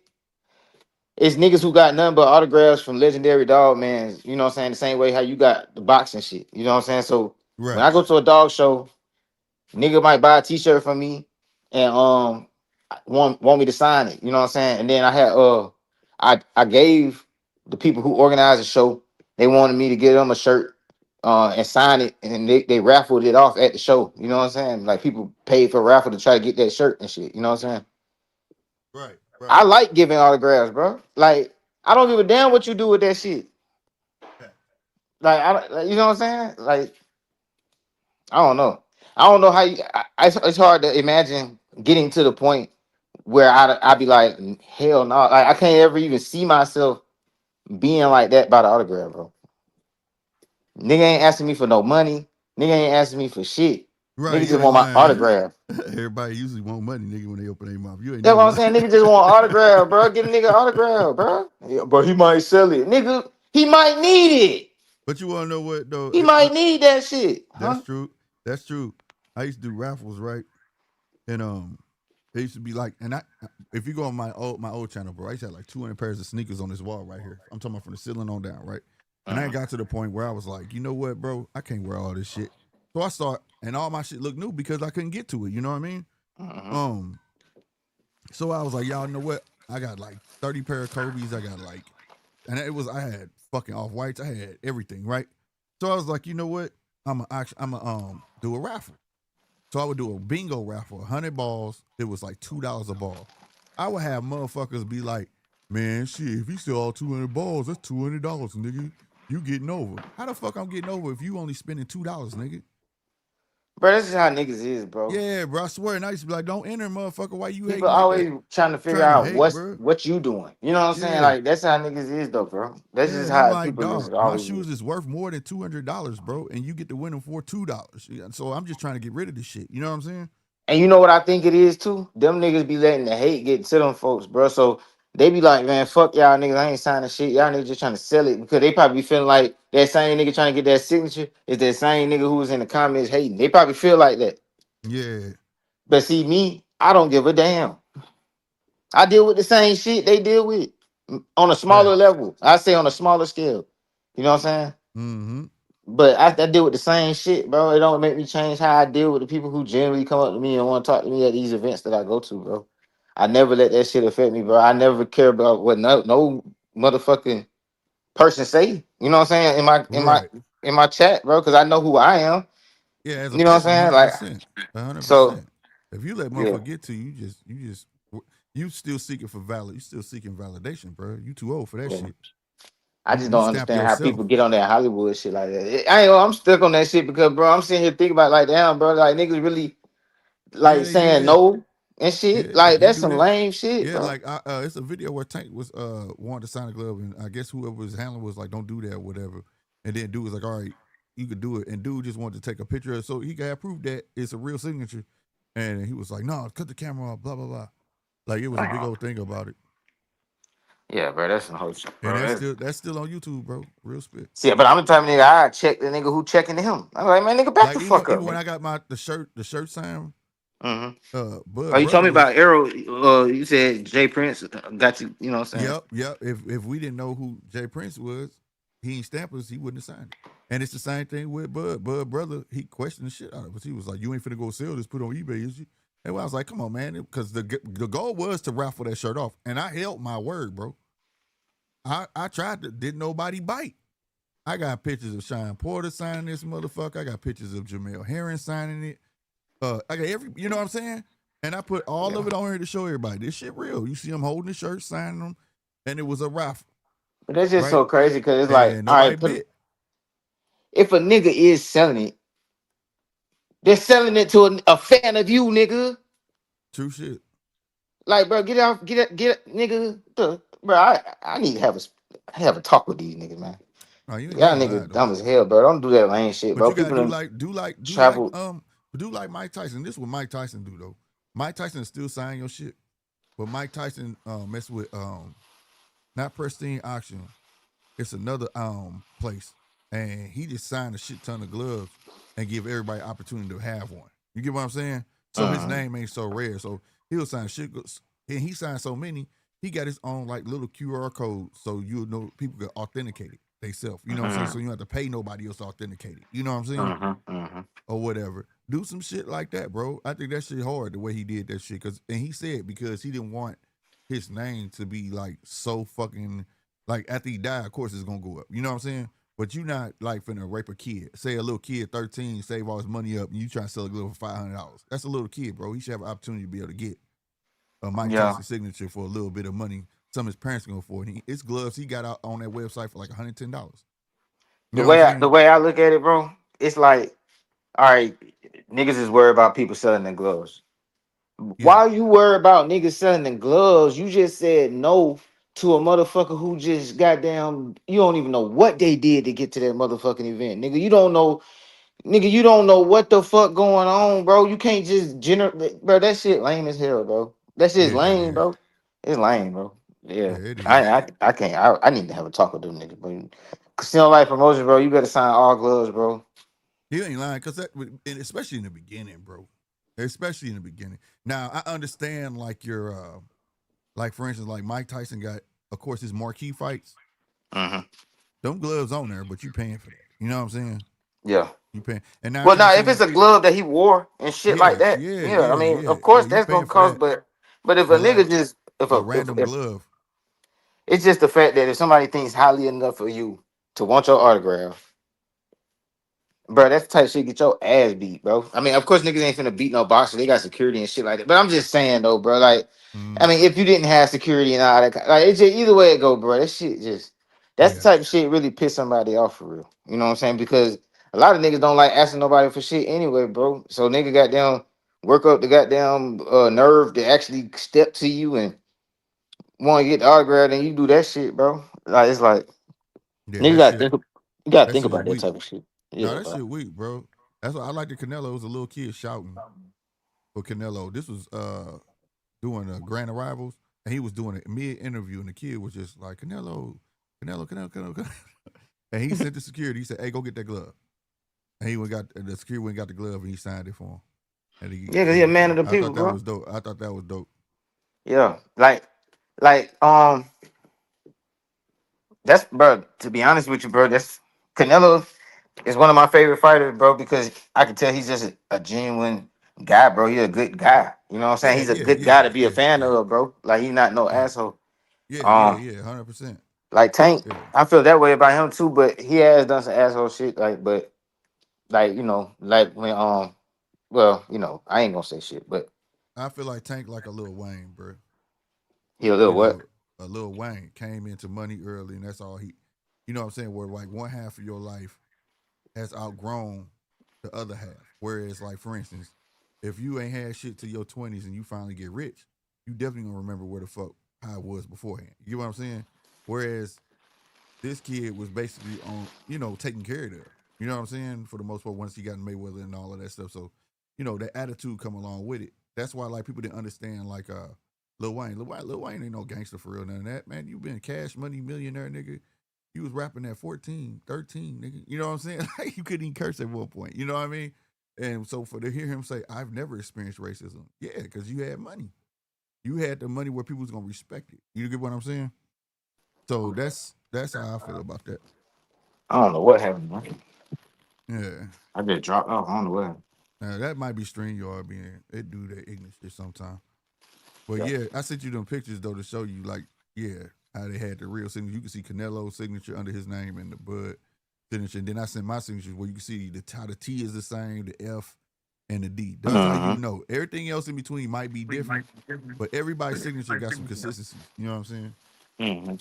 But that Canelo signature on that glove, that don't have nothing to do with nothing. That shit though, it's spelled Canelo, but it don't say Canelo. You get what I'm saying? Yeah. Don't, I swear to God. I'm gonna But find yeah, that shirt, bro. I'm gonna give you that shit for real. Um, that t-shirt. yeah. Yeah, I'm gonna find it. I'm gonna get it to you for real, bro. We Cause gonna you. fuck around, and make the wall. I got this wall right here Mm-hmm. that y'all be looking at, and I got pictures laid up against my pops. Mm-hmm. My Funkos. This wall right here. That's why I got that Kobe picture right there. That Jordan. Those ain't pictures. Them actual magazines. But like my mama last shit and all this stuff. I'm about to get move all of this shit, and Mm-hmm. it's gonna be like my boxing wall. That's where I'm gonna hang this shirt up at. It's gonna be on that wall in the frame, and you know what I'm saying, Yeah. belts and all sorts of shit right there.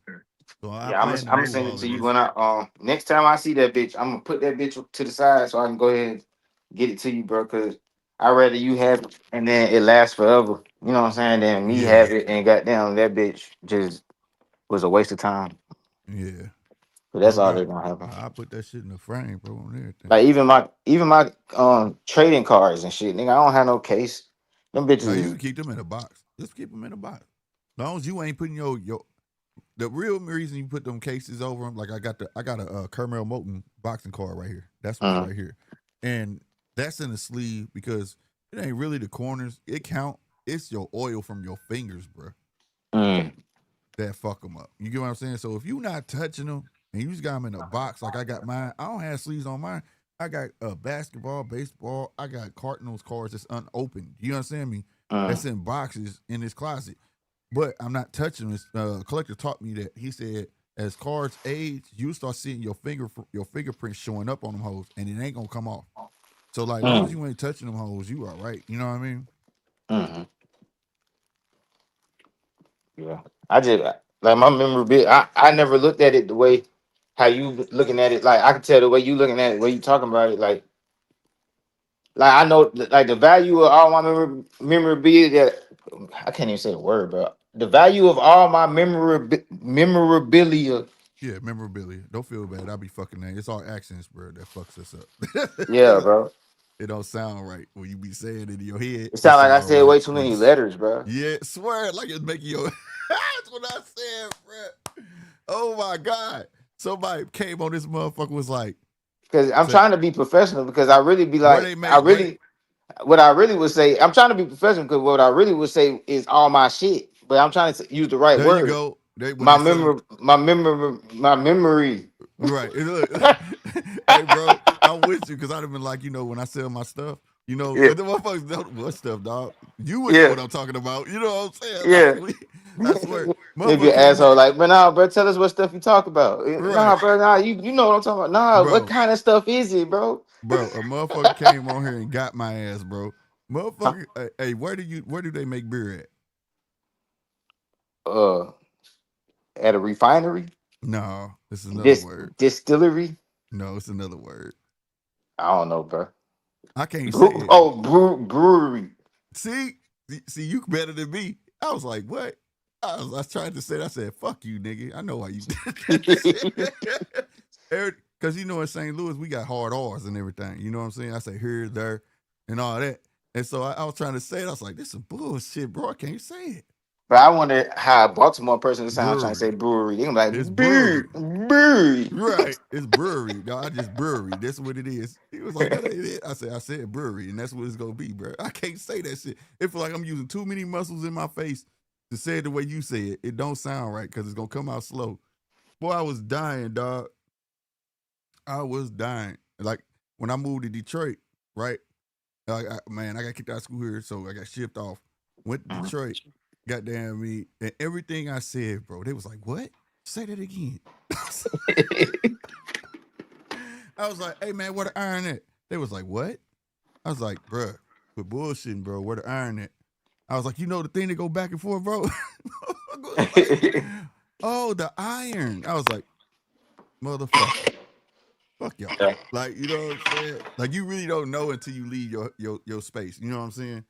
Shit, I know as soon as I start trying to talk professional, bro, it's gonna always be a word that can Man, that get shit, bro, that shit is exposed. professional. It's always gonna be a word that expose where I'm from, bro. Man, yeah, yeah. But see, I'm at odds with that professional word. That's why I left my job. I said, I'm out, bro. All that professional Nah, shit, right? yeah, want you that put on your white voice. you know what Well, I'm no, saying? it's not even. It's not even Uh, that. It's that just shit. like I terms. hate It's that shit. certain. It's certain terms. Like we just talking. Like we not trying to talk professional, but Yeah, but you like just a saying like word. Like proper words. I yeah, get you. the proper word for the situation. I Yeah, gotta know yeah, the word. yeah, I got. yeah, You know what I'm yeah, saying? yeah, yeah, yeah, Yeah. yeah, yeah. When I was at work, professional meant, how you doing, guys? That's how they Yeah. No, was. I I'm can't like, do no, I that can't. shit. They had me on that phone doing. I said, you know what, bro? Hey, bro, leave me the fuck. I'm not doing that no more, bro. I can't do it, bro. That shit just make me mad, bro. What's up, Punch? You say you going live at 11. Salutes. That's what's up, Move that. bro. Sorry. Punch. Book that. Yeah, bro. On everything, bro. No, I feel you on that though. I feel you on that though. But it be hard sometimes because you run some words. I'm like, you know what? I ain't doing it. I ain't even gonna attempt it, bro. I know y'all gonna laugh. I know y'all gonna laugh. Yeah, but now, but you got one of them unique. Like St. Louis got their own thing. Yeah, yeah. When I was going to school out there, and the teacher tried to correct me, I was reading. Don't put me in front of the class and shit. So I'm reading. I can read, but she was like, she kept saying it's not there. It's there. I said, let me tell you something. Where I'm from, my teachers talk like me. You understand me, bro? Hmm. So I ain't trying to hear you, bro. Like, you know what I'm saying? Like right Hmm. now, He hey, said, "I straight ain't trying face. to hurt you." For You real. said that wrong. Hey, they You talk. straight, My bro. my teachers talk just like that. They understand what I'm talking about. Trying to tell me I'm wrong. Yeah, I God need to go back damn. and watch that weigh in. I mean, I know I probably ain't missed nothing, but I just want to see it. No, you didn't. And then when they did theirs, it's like, and then it's another thing. At least PBC and everybody else fake it, right? Hmm. One boxer faked it all the way through. They'll come take the shirt off, the pants off, and stuff, and get up Hmm. there in their boxers, right? Hmm. One dude did it. Everybody else kept their sneakers on. They just took their shirt off, had their pants on, bro. Like Yeah. I said, bro, come on, bro. They need to stop doing that other At way in, least bro. make it. Like it's Nah, like, that's what I bro, said. It should be a. I wish they go back to same day weigh-ins. bro, That's what who I wish. started that shit, bro? I think The I know, but I don't WBC, want to the say it. WBC, the WBC did. They said it was a safety thing. It No, wasn't a but I'm safety saying thing. what fighter? I'm saying when did it start, bro? No, I'm be honest with you. I don't know. It started. I think it was the '80s, somewhere around there. I gotta look it up, but No, it ain't started in the '80s, bro. I just was watching real weigh-ins, bro. no, you wasn't. Yes, I It was never was, real. It was never real, bro. man. So it was never real. Weigh-ins are in the morning, bro. So no weigh-in was ever real. Not even the ones where I seen them holding towels up. So that ain't no way. That's not a real weigh-in where they got No, Abdullah Mason butt naked. no, unless it's in the morning, around 12 or 11, something like that. Bro, I done seen at the Mm-mm. actual weigh-in ceremony, Abdullah Mason standing up there and they holding a towel up. That's fake. Yeah, they got ceremonial way. Them niggas know I'm wait. Just like for Hold instance, on, wait. hold on. I'm finna prove it to you. Let me prove it to you. No, but I'm saying I'm finna land the So plane. Abdullah Mason be doing all that shit and it's fake. Yeah, bro. Like it's the for the fans to feel like they actually was experiencing it. Like for instance, Oh hell bro, that why no. you think Keyshawn already knew his weight, bro. Keyshawn Oh knew his weight, hell bro. no, bro. Keyshawn What knew the his weight that hell? morning, bro. There's Keyshawn didn't no just fucking feel way, that. bro. Don't tell me that shit, bro. Keyshawn You didn't for just feel real, that. bro? Every single fight they already weighed in, bro. Bro, PBC started that. I think PBC actually started the ceremonials. I'm gonna Man, be come real with on, you, but sleep, bro. the weigh-ins in the Man, morning. But they I know gotta be. WBC started. They took away the same day weigh-in. But if I ain't mistaken, I think the ceremonial shit started with PBC. That's why it's called a ceremonial weigh-in, bro. But I'm saying though, bro, like so literally that's just was so every weigh in I ever been seeing. Cause you Pretty said much. the '80s, bro. So that means every weigh in I ever seen was fake. Pretty much. No, Anytime, come on. especially if they getting up there with their sweats on and shit, bro. No, I done seen niggas. That's what I'm telling you. Niggas be stripping down and everything. Damn, he dropped him. He done, bro. Fuck. Who He fighting, might. bro? This on BK. This that BKFC shit, bro. He pieced this nigga up something ugly, bro. It's over. He done. It's over. He finished him at round 1, bro. Shit, I'm gonna hop back on in a second if you still up. All right. I gotta do something real quick. All right. Handle your business, fam. Yeah. Well, the Cuban got my guy up out of there, bro. God damn, bro. Adams got whooped on. Perdomo handled his business in like 30 seconds. Talking SD. I was just going to show that to the people, bro. Talk SD. Round 1, what's happening, baby? For those who don't know, who just tuning in, Casino, a good contributor to the channel. Salutes to him. They just not find out ceremonial weigh-ins are fake. That's hilarious, bro. But it is, bro. Oh, wow. Let me cut the volume down. I'm going to cut the volume down. Talker SD, salutes. Hold on. Camera swap. Camera swap. My boy Talker SD is there at the festivities, bro. Salute, salute, my man. In the crowd. Look at my guy, bro. Send me a video, man. If y'all there send videos, bro, go to Instagram and share that shit, man. This is dope. I'm trying to get a good one, man. There we go. Yeah, that's pretty hard, bro. That's dope. Salute, salute. I appreciate that talk, SD. Appreciate that. I'm pretty sure your service in there is trash. But that music they playing to get me copyright anyways, though. But yeah, that's tough, bro. But yeah, again, Perdomo handled his business. Losing that weight helped him. Weigh-ins, he that UFC vibe. And yeah, but you know, he thought like ceremonial weigh-ins was the actual weigh-in. And I was trying to explain to him round 1 that ceremonial weigh-ins are they know what they weigh that morning. Like we knew how much, like this came out this morning, like around what? My time about 10 o'clock in the morning. This right here. They posted this about 10 o'clock this morning. We knew what time they weighed in. He was picking his gloves out by 11. You know what I'm saying? That video out too, him picking his gloves. Bud, I'm talking about, I'm sorry. You know what I'm saying? So that's why I was saying this is cap. I was talking about the weight, how much they weighed before the ceremonial weigh-in started, because I still believe it's cap. 167.5, both of them weigh the same. I don't believe that, bro. I don't. But yeah. So I hope I know, this is kind of like it's Santa Claus real thing, but yeah, no, sir. Anytime you hear ceremonial weigh-in, it's not real. It's not real, bro. That's why we knew Keyshawn knew how much. We knew Keyshawn knew. He already knew. Now, if that weigh-in the morning time, that's a real one, bro. And there has been one. What fight? It was a British card where they weighed in, and that was a real deal. But other than that, bro, no, bro. Them niggas have to stay on par. The WBC has a rule from 2 weeks out. You gotta like show them your weight to show them that you on par to make weight.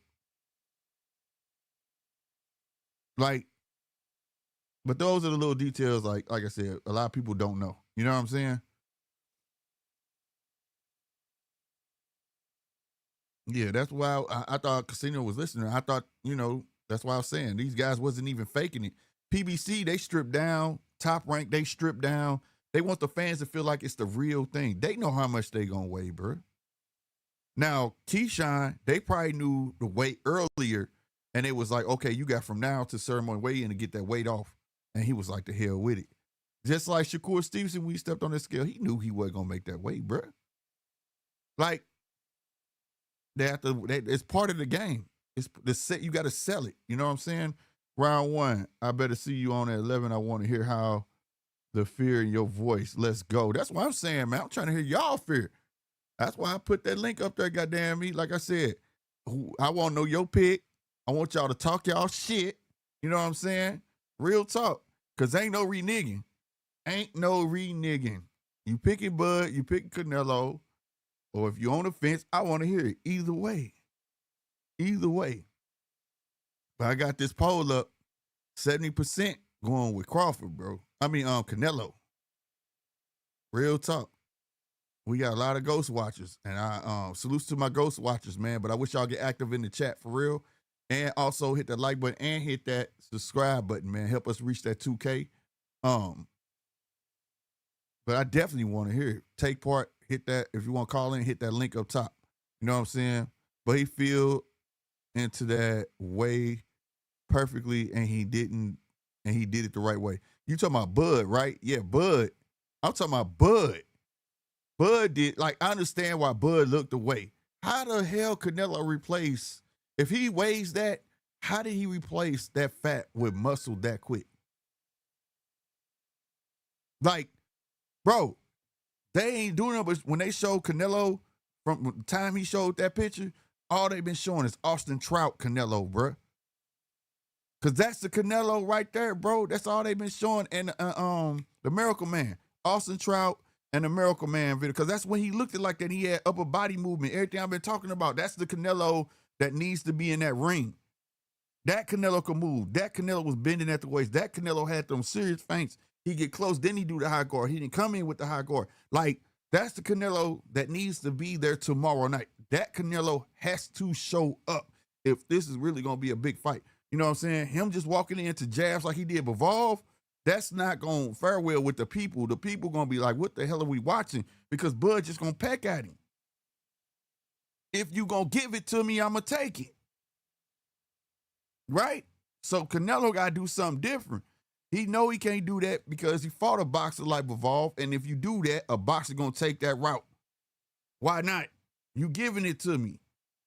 So Canelo know he got to reach back and be that Austin Trout Canelo, getting revenge for his brother. He got to reach back when the Miracle Man was standing toe-to-toe with him. Let's not act like Miracle Man was not standing toe-to-toe with Canelo, bro. Nah, I think he did knock him down. But at the end of the day, he stood toe-to-toe, and Canelo did eat them shots. But Canelo can get hit. He get hits a lot, too. So I'm just saying, though, but the upper body movement was making him elusive, because there was a series a couple of times, I believe, when they was throwing him, And he damn near dodged every punch that he threw. But that's the Canelo that has to show up. And I think that's why he lost weight like that. But that could be detrimental to you, though, man. It can help you, and it can hurt you. Again, I will remind you, and I know a lot of people don't like this analogy, but you saw Dillian White.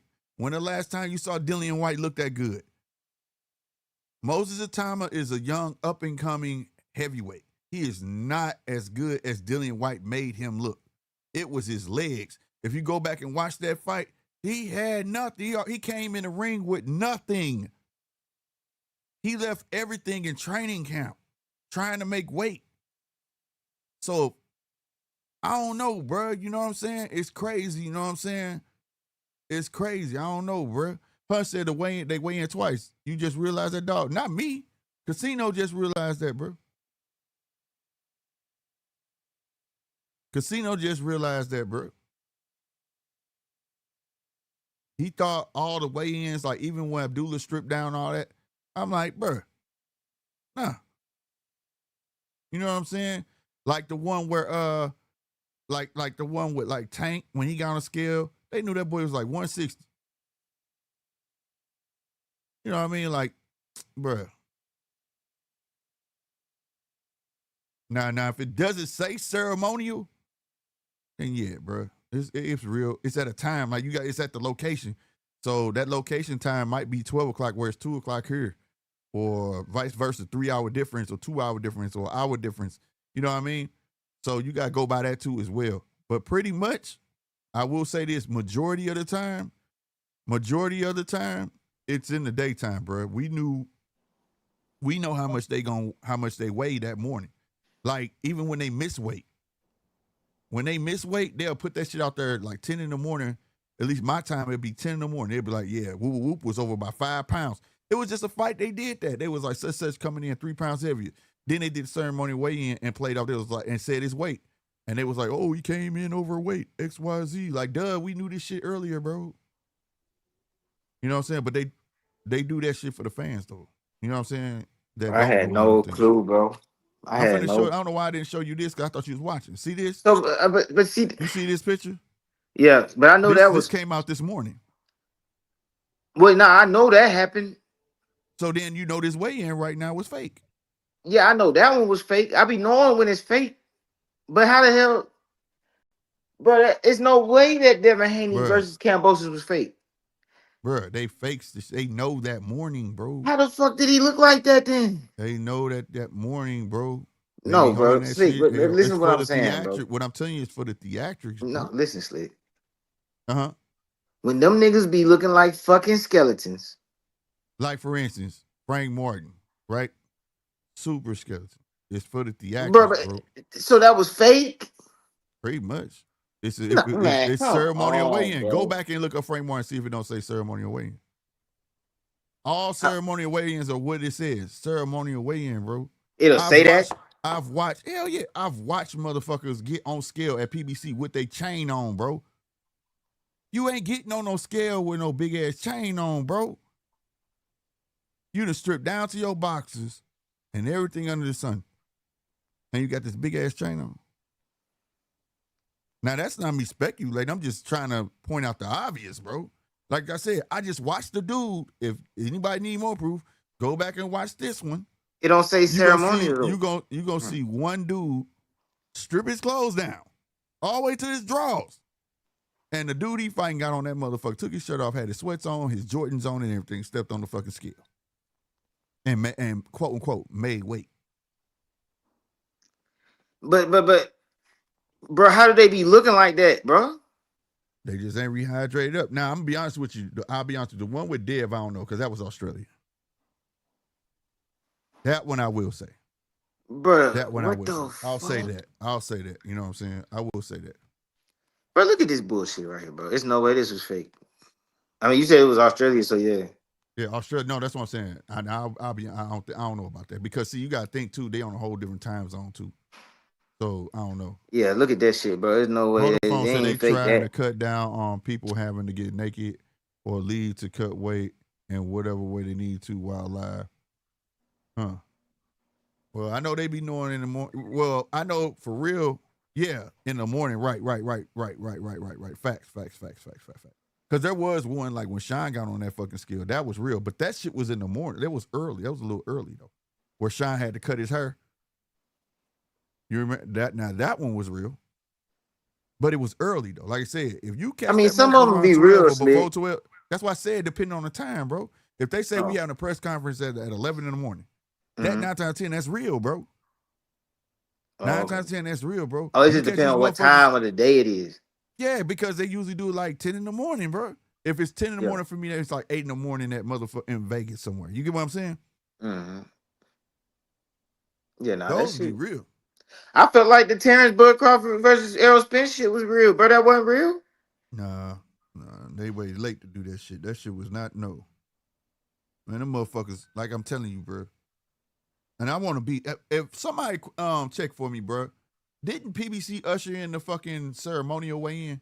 No, but Keyshawn Davis shit was real because they tried to get a nigga time to lose the weight. Who? When he was fighting he was supposed to fight De Los Who? Santos. No, I didn't hear the name. Who? Keyshawn Davis, they were trying to give him time to lose it. Nah, man, they played this shit off. They knew that morning. That's what I'm telling you. Oh, They knew that morning. The other team didn't know. They knew that fucking morning that he came over. They said he was overweight. Before he got on the scale, the shit was on Twitter. see, It was when I on be seeing that, Twitter. I think niggas, I thought niggas just be looking at a nigga, like just like Oh, remember when Punch said it was Don King. Okay. Don King started? Yeah, that's what he said. I said I think it started in the 80s though. Man, that shit is crazy, bro. Same day way in. But I'm like mind blown, but bro. on everything, yeah, that shit came out earlier that day. Keyshawn had missed weight Bro, I'm mind before they blown, showed bro. the weigh in, bro. I'm mind blown, bro. Now it could be real that the team didn't know, the other team didn't know, or they was hoping that he was gonna lose it by he got, you know what I'm saying? By the time they did the ceremonial weigh-in. You see what I'm saying? But it be stuff like boxers not finna tell because it's part of the theatrics to sell. You get what I'm saying? But I believe, like, I hear what you're saying, but I believe that Frank and Tank was real, bro. Like that had to be real, bro. There's no way Frank looked like that, bro. I don't know, bro. It had to be real, We bro. don't know. I We think don't it. know. I We think don't it'd know. be What if the real when weights? What niggas. if the weights didn't? What if the weight didn't come out? I'm just hypothetical. I can't remember because so the statement I could be saying about to say it could be wrong. So don't nobody like really get on me. You get what I'm saying? But I can't remember if the weights came out earlier that day, and if it didn't, what if he was a little bit over, and they was like, well, you got till ceremonial weigh-in. I mean, that could have happened, but I'm just looking That at it could have like happened. shit. I don't know. I'm just saying because I can't remember if they weights came out earlier today because they weights come out, bro. And like I said, especially if you got a WBC title, dog, they testing you 2 weeks out. Like you not testing you, but you gotta submit your weight. You know what I'm saying? When niggas, The show that you on par to make weight. I feel like, and I have no basis of this theory. Uh-huh. I feel like the ceremonial weigh-in is for niggas who is It's way for too the fucking. fans. Well, no, I'm saying, well, not the ceremony. I feel like doing the ceremony your way in instead of the real way in. I feel like that's for them situations where you dealing with fighters where they ain't got no business at that weight. I think that's what that shit is, bro. See, now you using your noggin. Now you're talking. But when niggas You ever heard the saying? You heard the saying. Sometimes you can't tell a motherfucker something niggas got figured out on their own to understand. well, I mean, yeah, I get that, It's but a I'm saying loophole. I It's don't a think loophole. I don't think they I don't think they do that shit with everybody, bro. I don't think they do that shit with everybody, bro. I think Applied now. No, what I'm about to ask you. Okay. uh Think of now what you just said. I don't think you still don't undergrasp it, but you explained it. It's a loophole. So now apply that logic to when it sometimes look real and sometimes it don't. uh So if I weighed you in 10 a.m. and you're over, hey, don't put them weights out, bro. Let's give them to woo woo woo. You understand? Anything I'm telling you, bro. That's why the WBC start doing that shit. They want the biggest fights, bro. They think about it. If the WBC never ushered in, if they never took away same day weigh-ins, right? Everybody else would never fell in suit. you would have missed out on a whole lot of good fights. Because go back to what you say, a lot of these guys don't belong in the weight division. Oh no, I wouldn't have missed out on shit, bro. Cause So not I mean, you. to be No, honest, not I'd I ain't say rather. you. I ain't Well, say I'm. you. Well, I'm They gonna just say it this. would have been I'm not just talking about you. I'm just talking about overall, like a bunch of good fights that happened because these guys had time to get down to that weight. So just think if it was same day weigh in. If they had do same day weigh in and kept themselves that small, they wouldn't have been successful. They would have came in the ring 60%. Man, I'd You got to rather. fight that night. You know what I'm I'd saying? rather see. I'd rather see. I'd rather see these niggas fight where they supposed to be and get whooped than to see their big ass whooping on little niggas. I I'd do rather. too. I do Yeah, too. I I'd do rather too. see them niggas getting whooped on Because somebody their own size that would have been the than. evolution of it. Because beforehand, niggas still was trying to stay in the weight classes they wanted to be, but what was happening is they was being dehydrated. They were this, and that, and it was they were underperforming. The WC said, Mhm. "Well, let's move it to the day before, and we're gonna say it's a health risk." Now it's a health risk, but like look at it now. So now you got more people like, well, shit, I could stay in this weight class and just rehydrate overnight in X, Y, and Z. This is why when you see fights like when you saw Devin Haney fight Loma, he looked like Incredible Hulk, motherfucker. You know what I'm saying? Against Loma. Loma looked so tiny. You know what I'm saying? But if he was same Yeah, day weigh in, he wouldn't have had a chance to rehydrate like that. You get what I'm man. saying? But shit like that, now I think that shit getting played. All that being way bigger than the other nigga shit, man. Like even a casual fan, bro, they be like, bro, look at these big ass, look at these big, like, bro. When I be around niggas who don't even watch boxing like that, bro, they be like, bro, look at that big ass nigga, bro. That's the first thing they say. That's the first thing Yep. that they say because even a casual knows pick on somebody your own side. Like everybody Yeah. knows that shit, bro. Yeah. Yeah. I agree though. I agree. So I felt like they kept it. I felt like it was okay. Yeah, I do. Okay, let me say it like this: the WC, yes, their heart was in the right place, but they created a problem. In the same thing. Sometimes you just need tough love. Fuck it. You want to do that to yourself? Bet. Let's let it evolve. Let the problem evolve to the point where enough niggas gonna faint, and guess what? They gonna learn fighting your weight class. You get what I'm saying? Fighting your weight class. Instead, it's like you a mom. Let's say that's what WBC is. The WBC is your mama. She Yeah. gonna baby you. It's okay, baby. I got you. Now, if the WBC was your daddy and you scrape your knee, he gonna look Uh-huh. at you dead and shut up crying. Get your ass up. You get what I'm saying? Uh-huh. And that's what the WBC did. They put a band-aid on a problem and thought it was gonna solve it, but it's not solving it, bro. Because yet and still you doing the day before weigh-ins. Look at Janabek. Janabek had fainted on the scale, but he fainted. Still trying to hold his weight. You get what I'm saying? And he shouldn't be there. So Yeah, and, bro. and I don't he's know not the what. only one. They do it in UFC. Niggas in UFC be like shaking, bro. Like walking to the scale, bro. They be like so you still have this problem. You get what I'm saying? Uh-huh. Because now you just enable the bigger dudes. First, it was dudes that was just big and want to fight in the weight class. Now you're enabling bigger dudes to fight in these smaller weight classes because of that. Because they know I got a whole day to eat pasta, water, and rehydrate. You get what I'm saying? And feel good the next day. That shit is crazy. So you know what I mean? Man, they need to make it where, nigga, if we catch you more than 15 pounds out of your weight class, nigga, they need to do random they need to do random drug tests and random weigh-ins, nigga. Yeah, that shit should be well. Now that I will say, like WC, I think they say 2 to 3 weeks out. You got to look at the WC rules because I know Oh I'm yeah, I seen paraphrasing. that, but nah, they need to have. They Like, got to send their I'm shit gonna in. sound like Victor Conte in there for 24, wait, 24 365 weight testing, nigga, Hell, weight testing. these niggas. That's why I say I'll it pop pays up to on a be. nigga. I'll pop up on a nigga after Christmas dinner. You ain't lying, right? You hear me? Pull up to their house, ding dong. Step on the scale for me, sir. Yeah, you need to go open the door. Just slide it through the door. Step on Yeah. that. You Step on are that. served. You have been served. You have been served. Step on that, nigga. I got one. Oh, no. We don't need yours. I got one right here. Open the briefcase and pull it out. It's a special certified WBC scale, nigga. Yeah, yeah, bro. This is something got to change with the weight, but I think. But you know what? Help Mm, with that though. mm. The it not being a requirement for you to be undefeated to have a career. That will help Yeah, because niggas is doing this shit because they don't want to lose, bro. And if yeah, yeah. and no, not saying Because there's anything they're reaching for an advantage. right, and I'm not saying niggas gonna want to lose now. Nobody wants to lose, but if you know you're gonna get another fight and things like that, bro, Yeah, probably just fight where you're supposed to be, bro. You know what I'm saying? Especially, you know what I'm saying? facts. So hopefully, with people not getting canceled after one loss, um, maybe it all work itself out. Yeah. Cause It's I'm gonna sick have of to. seeing And that what's gonna shit. happen what's gonna happen, a bunch of motherfuckers gonna end up moving, bro. If you start seeing how it's shifting, people like we're screaming about 154, right?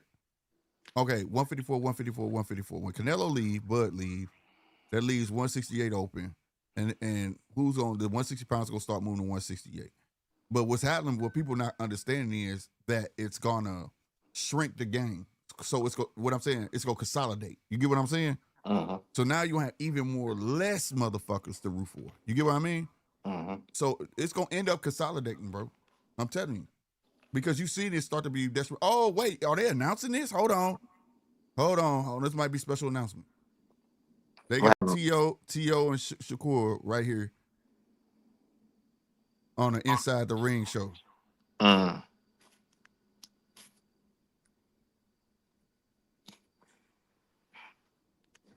Man, that dude need to sell them hats. I ain't gonna lie. Salute the T.O. I know how y'all feel about T.O., but that make boxing great again. He need to trademark that shit and sell them motherfuckers. He could have made a ton of money off that shit. Like Make you boxing got great some, again. yeah, make boxing great again. He be wearing the hats and shit, but it's like where you buy that? You can't go buy. He should trademark them motherfuckers and partner with somebody and put them motherfuckers out of there. You know what I'm saying? Shelton Bono Senior, Canelo will win via KO. See somebody speaking. Hey, You know, salute to you. Salute to you you for know. coming through, bro. Hold on, let me do. Shelton got balls. He's saying it. He's speaking this. He's speaking it. He's speaking his truth. Salutes to Shelton, man. I hope you hit that subscribe button, that like button, man. Come back and hang out with us tomorrow doing the watch party. You feel me? Go ahead, bro. I was gonna say, bro. I don't even remember what the fuck we was talking about, bro. The weight thing. What happened? Damn, bro. Bro, I lost that shit, bro. I What'd you say? said I done lost that shit. That shit gone, bro. I Damn. don't know. I don't It's know gonna what I was pop gonna up say. when you stop thinking about it. Yeah, yeah. I think they Hey, did I tell you I started my landscaping company? uh-uh. Nigga, I bought a motherfucking lawnmower, nigga. Yeah, Hood. yeah, yeah. Oh, I think you told me something, but I was like, you got a John Deere, and you was like, well, it's not a John Oh yeah, Deere. yeah, yeah, yeah. But I you was didn't telling say that you was making a company though. Let me see. Okay, yeah. big motherfucker. Okay. Yeah, man. Got the, well, the rest of my equipment ain't in here. I just got this shit because nigga ain't stealing my shit, but I work I too heard hard. that. I heard Yeah, that. yeah. That's what's up, bro. But I got That's an what I'm old talking man about. Get that garage, money. nigga. I got an old. It's 65-year-old niggas ain't got as many tools I got, nigga. Hey, hey, hey. Just remember, like my dad told me, bro. You don't loan your DVDs out and your tools because you'll never get that shit back. Yeah, You'll yeah, never yeah, get that shit back. yeah. We don't.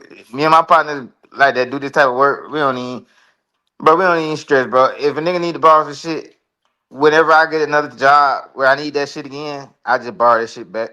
Look, right, you got he said I gotta borrow it back. That's exactly how it be.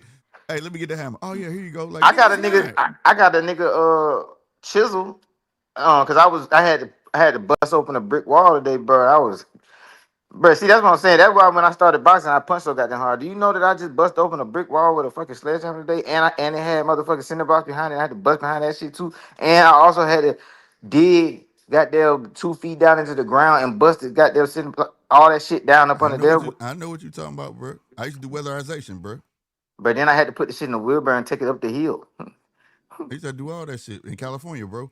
We used to have to Yeah, bust up people's patios just to get to the gas line. You know what I'm saying? bro. And we bust all That's where that you shit get. up and all that shit. That's where you get KO power, bro.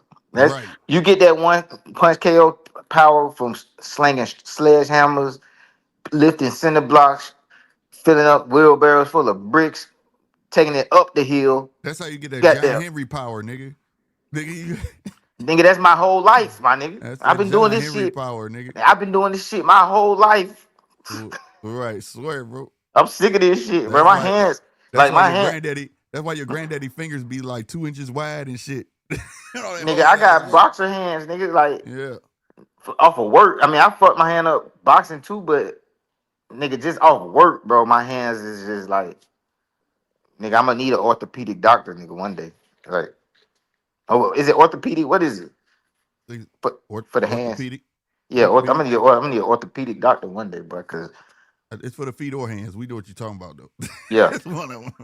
uh-huh. They on here talking about though. They really trying to make this fight happen. So I don't know if y'all watching this. It's on the zone. How they still trying? They promote. See, here's the thing. It happened. I read It's through the already lines. happened. It's yeah. That's why they promoting right now. So I They up here mean, talking shit to each other. shit, Shakur bro. said, "I wanted you to win so I could beat you." He said, Man, he done made T.O. hot. He like, what? Now you gonna just say that to me like that, bro? yeah, I care. Man, I care less. That's a good fight though. It's a Yeah, win-win for you. not really, bro. It's a lose. Somebody gonna cancel somebody out, fam. And you don't care for either one of them. So Yeah, no, but it's you get not, rid of one. bro. See, listen, bro. This is the thing about me, bro. They're not canceling each other out, bro, because you know why? What? Both of them gonna still be standing with no cuts and no black eyes. So, nigga, nothing is happening. I hear you. Nothing's gonna happen. They're I not. can. You see what I'm saying? They're not hurting anybody. So, Oh, hold on, real quick.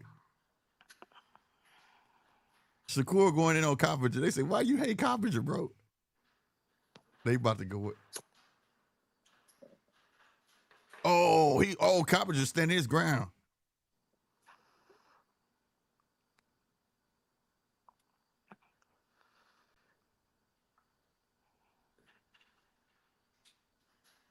bro, that's the slowest They talking going North. at it.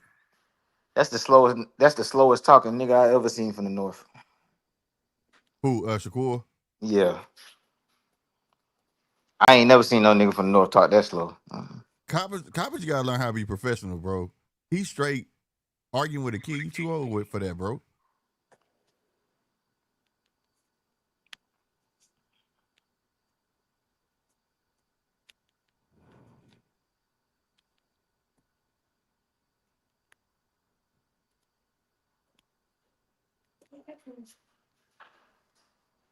He is. What they arguing about, bro? This dude Shakur said he want to do a sparring match with Mike Coppinger. Oh my god. This is ridiculous right here, bro. Right. Thank you, Shady. Take that shit back to boxing, bro.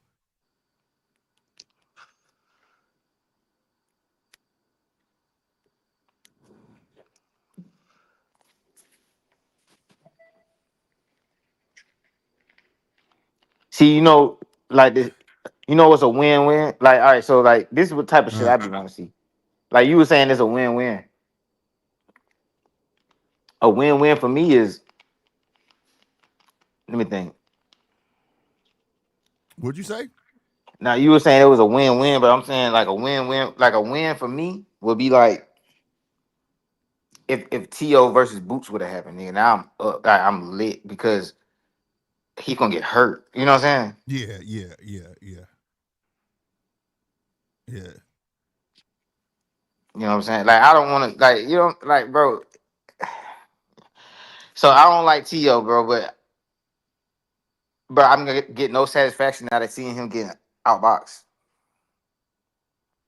Yeah. What satisfaction do I get from him? I, You see I what get I'm what you're saying? saying. Yeah. You Yeah, want you want to see a thrashing, goddamn. yeah, bro. If I don't like you, like put it like this: Devin Haney fighting Brian Norman, nigga. Have I said anything else about Devin Haney, nigga? No, It's not. no, It's no, no. no, But I'm saying it's no. nothing else to say because the whooping coming. It's like you know what I mean? I ain't gonna lie, bro. Yo ain't gonna be fucking me. He said, ain't nothing to say. The whooping coming. Like, I picture you as that kid. Ooh, you finna get it. Look at Nah, for real though, because it's like, all right, let's say he was fighting Richardson Hitchison. Uh-huh. I've been talking shit this whole time, nigga. I ain't talked shit since that fight got made. Yeah. Ain't no more talking. I hear you. It's like Shakur versus T.O. I'm gonna still be talking shit the T.O. whole talking time. T.O. Cause talk neither shit about one. Boost now. Yeah. See, you fucked up, nigga. Why the fuck you shouldn't he shouldn't have signed up for this. If you want to talk shit about Boost, nigga, you're never gonna get to Boost if you get outboxed. You just about to lose for nothing. You about to lose for no reason. This nigga finna lose in a fight that's not gonna be a classic.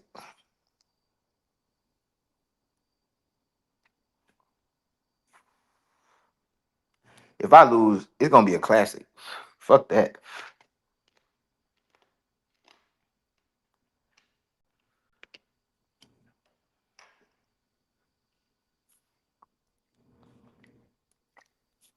All right, I'm back.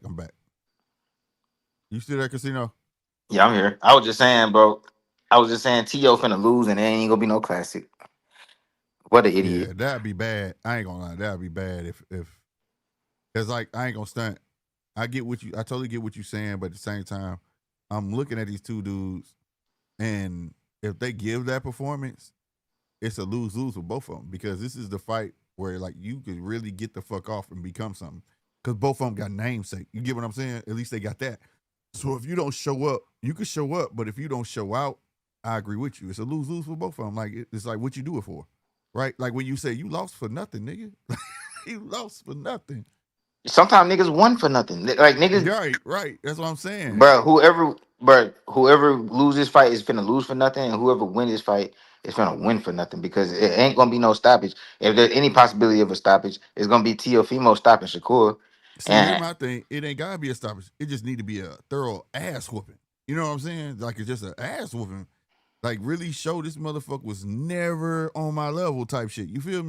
but then it's another lose for Tio because let's say Shakur whoop his ass. It's like goddamn, bro, this nigga ain't whooped nobody ass yet, and he met you, and you the ass he whooped, nigga. You must be real trash, like because nigga he ain't like let's say he go in there and whoop him worse than Padley, nigga. So you worse than Padley, nigga. Yeah. Well, no, you gotta say Zapata. Zapata was his last fight. But I'm If saying like, Zapata, if Zapata gave Shakur beat Zapata, but Zapata gave him some difficulty. but So if he go in he there, ain't whoop Zapata though. no, that's what I'm trying to Oh, tell you. oh, oh. But then you go in there and whoop T.O., it's like, what the fuck? You know what I'm saying? He not gonna whoop Tio though. I don't know what it is Well, gonna I happen. was just using your analogy, Yeah, like no, how I bad know. it would I'm just look. saying I don't know what's gonna happen though. Like with the fight, I don't know what's gonna happen. I just know these two niggas styles, Mm-hmm. and I mean I know Tio probably got power, bro. I don't know no more because he don't really do shit. You know what I'm saying? Like niggas don't drop. Like he don't drop niggas. Like Tio ain't dropped nobody since 135 for real. Like, as far as I can remember. Bro, So this it's dude just said the weirdest shit with a pink ass watch on. cool. Talking about coming 2026 or 2025. Sugar and sweet coming. We gonna make it nice for y'all. Man, Tio said that, didn't he? yes. I know he said it. I knew it was him. Yes, he said. Oh Oh, my sad, God, bro. bro. Man, ain't nobody got time for this shit, dog. Oh my God. Bruh, when I was sitting there, I was listening to you, but I'm listening, I'm like, yeah, casino, right? Like, It's a lame ass fight, bro. It's two lame niggas. It's two lame niggas, he bro. You just supposed to put, confirmed casino, bruh, bro. without You supposed knowing, to put bro. the lame nigga against the real nigga, bro. That's how the matchup go, bro. Oh my You don't put two God. lame niggas and then try to say that this is a goddamn matchup we've been waiting for. I have never even heard these two niggas' names ever put in the same sentence, bro. It's not like a fight I asked for. Well, it was. But at the time, T.O. was recognized as the man. You get what I'm saying? Because at the time, remember, like he was on his time he beat because he beat Loma. You know what I'm saying? Uh-huh. So you had Shakur. They was like, oh, Shakur gonna go up. He gonna fuck around have to fight T.O. And people was going up and shit. And 135 became hot. You know what I'm saying? But Uh-huh. T.O. was still, and then it became synonymous like Tank on the rise, T.O. and Tank. You know, so it was just then 135. Everybody started moving on. You know what I'm saying? So, but no doubt though. But here's my thing. Besides the comment though, my thing is the comment that Shakur made. I wish I'm gonna try to get him on this show because I want to ask him like, what's the sense of going up to 140 and then letting the belt go? Like you could still keep the fucking belt, bro. Keyshawn it's other belts Keyshawn can get. You don't have to never fight Keyshawn. The Klitschko's did it. The brothers held the belts forever, bro. Like, but don't. But don't ask him that though, because you know why? Well, if you're gonna ask him that, ask him in private, bro. Because if you ask him in public, bro, don't make that man lie to you. No, that's the thing. He gonna lie to you. If he gonna lie, he gonna lie. But I mean, if he I don't just want to say know because if he don't say in my head, I'm not being an asshole. I don't understand that logic. You know what I'm saying? I really don't. it's kind of like what Tank did with Boots. I mean, not Boots with Barrios. Yeah, man. It's the same thing, but it's like, I mean, because he just want to fight Tio. He don't want to fight at 140. Right. Because what's gonna happen is, if he just go fight at 140, he probably gonna lose. I understand what you're saying. To be honest with you, I mean, because, bro, his style, bro. You know what, bro? I ain't even trying to get on this Shakur shit right now, bro. Yeah, don't do that. Goddamn, we got Crawford and goddamn Canelo tomorrow. I tell you, we got Crawford and them. We got some real shit tomorrow. 913 salutes, man. Weird ass nigga. The originator of that term. What's up, 913? What's happening, baby? We know how you doing with it. He picking Crawford, but he believe Canelo gonna win, and I respect that. Who said that? Now they got Hamza Sirez on the show. But I'm not tripping on Hamza because all they're gonna ask him, he's lined up to fight Canelo next, win or lose. But if he chooses to do so, because I'm gonna be honest with you, if I'm Hamza and Bud wins, fuck Canelo. I'm gonna move on to some other shit. You get what I'm saying? Like, I don't, unless the bag is just that great. You know what I'm saying? But other than that, fuck that. What does he have? He's a rising star. You know, when you coming up, you gotta have something of value. It's a balancing things. You get what I'm saying? This is a sport at the end of the day. Yeah, you may give me, and I argue this a lot with young cats. Like, they have no foresight, right? So like, you can't just think about right now. You gotta think about your career. What if you take, say, Turkey say he's gonna give you 50 million, right? You in your 20s, I'm be real with you, 50 million ain't gonna last that long if you already on the high life already. You get what I'm saying? So if you take 50 million to fight Canelo, get your ass whooped really, really fucking bad. What does that do to your career? When you can fuck around, still get a good fight, because you with Turkey gonna at least pay you 20 million to fight the next dude who got a belt. You get what I'm saying? Because Bud gonna let them motherfuckers go. You know what I'm saying? Go fight somebody else for a fucking belt and become a champ, and then circle back to Canelo, because Canelo gonna want his belt back. You get what I mean? So that's what I would do. But they trying to make him say a definite answer. Like, yeah, you gonna fight Canelo next? You know what I'm saying? Like, man, I'm like when they had Punch on her, shake my head like, don't say that. Don't fall for that dumb shit. Because perception is everything. What people don't understand is that's what you ducking. Yeah. Right. Because that's why I'm finna say, perception is everything. You control the fans. People don't understand it. That's the difference between a Jay-Z and a local rapper. You understand what I'm saying? When Jay-Z do something, it's to influence the fans, and then influence the fans to follow what he's doing. So if you say the wrong thing and create a expectance, and then you don't do it, you a duck now. You see what I'm saying? You a duck. When in reality, what the fuck is Hamza Sirez did to even deserve a fight with Canelo? You get what I mean? Like, remember when Pacheco was calling out Canelo? Pacheco was actually in line to fucking fight Canelo, and they didn't do it.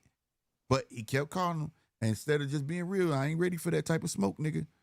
He didn't do it, but he thought it was gonna go unnoticed. And he was calling Pacheco a duck. You get what I mean? You gotta mind your words, bro. You on TV, bro. You gotta, you know what I mean? You can't just say shit. It's like the same thing when, you know, and it's sad. It ain't just boxing, just racism played through life. So when I done heard all other sorts of creed, Mexican, white, Pakistan, all them, I'm gonna kill his ass when we get in that ring. They didn't say shit. Deontay Wilder said that shit. They vilified his ass, didn't they not? Oh, he said he gonna actually kill him in the ring. They ain't mean that shit like that. You know what I'm saying? You know why they be doing that shit though? So you know, it's like you gotta control the narrative yourself. But you know what? But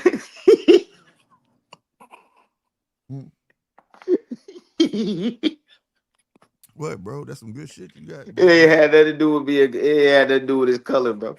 What it had? What to this day? Nah, it had to do with he could actually do it because Well, yeah, he got that one hitter quarter power like that, but I mean, that's why there was a problem because he could really do it. It was believable. yeah, But but when nigga, Bill what you Haney, gave the what you but get? but when Bill Haney said,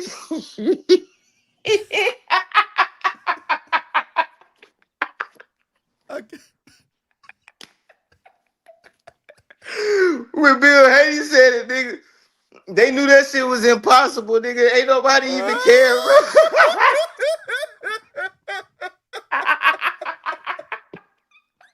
all they all they did was when his ass got his ass Hey, whooped. bro, this All nigga they ain't did, right.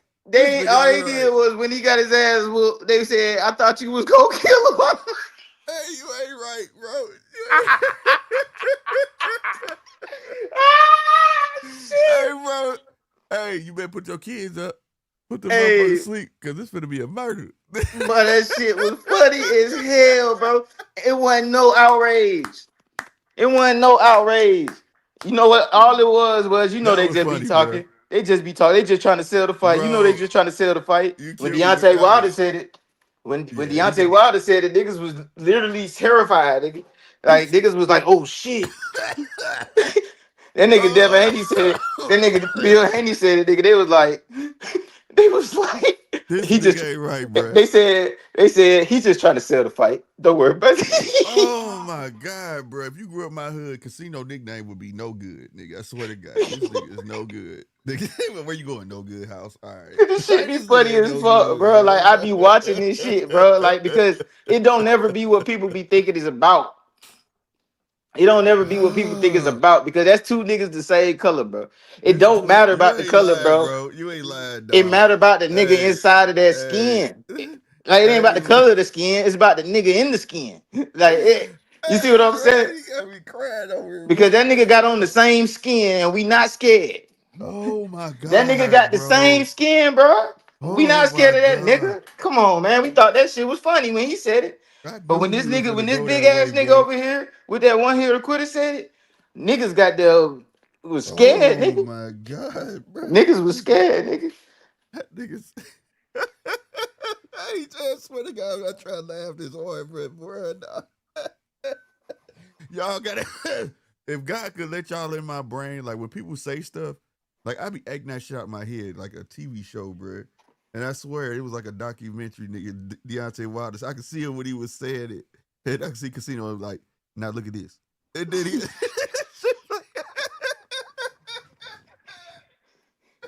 And then you got to show the aftermath. That's how it's playing in my head, bro. I swear to God, bro.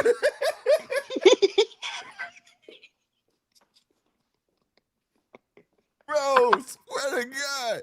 Hey, I swear, y'all have no idea how animated my mind is, bro. Bro, that shit so funny, Y'all bro. can't tell me shit like that, bro. I was sitting there playing that shit out my head like, fuck nah, bro.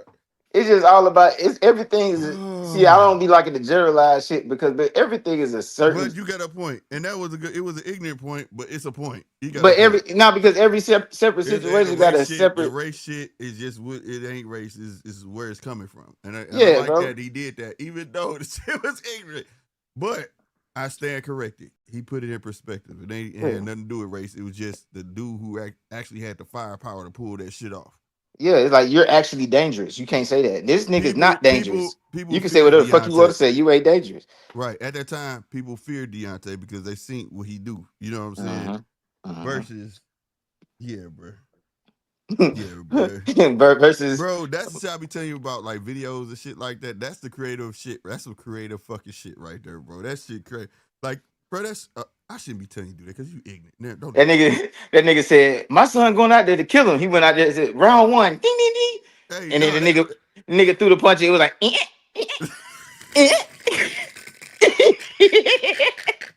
nigga said, and then Ryan threw one punch. Boom. That nigga got on baby legs oh, instantly, nigga. First bro, that 15 shit seconds. funny as hell, bro. That But nigga, that nigga caught the first left, the boy. Went comparison straight is baby legs. ignorant, bro.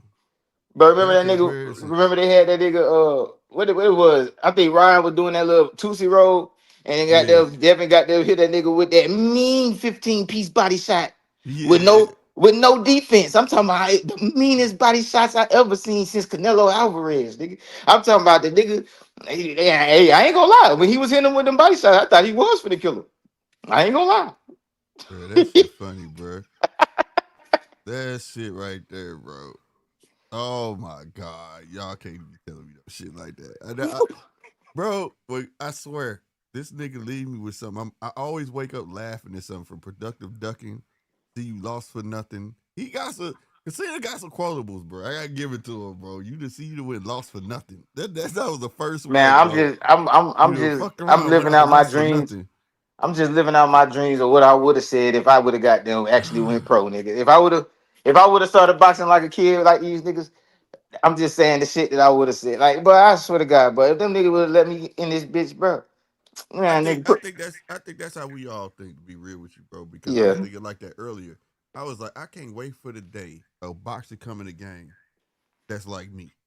But But every no, but it's boxer so that called my crazy. name, We that got one. who, Well, we ain't the same nigga, but yeah.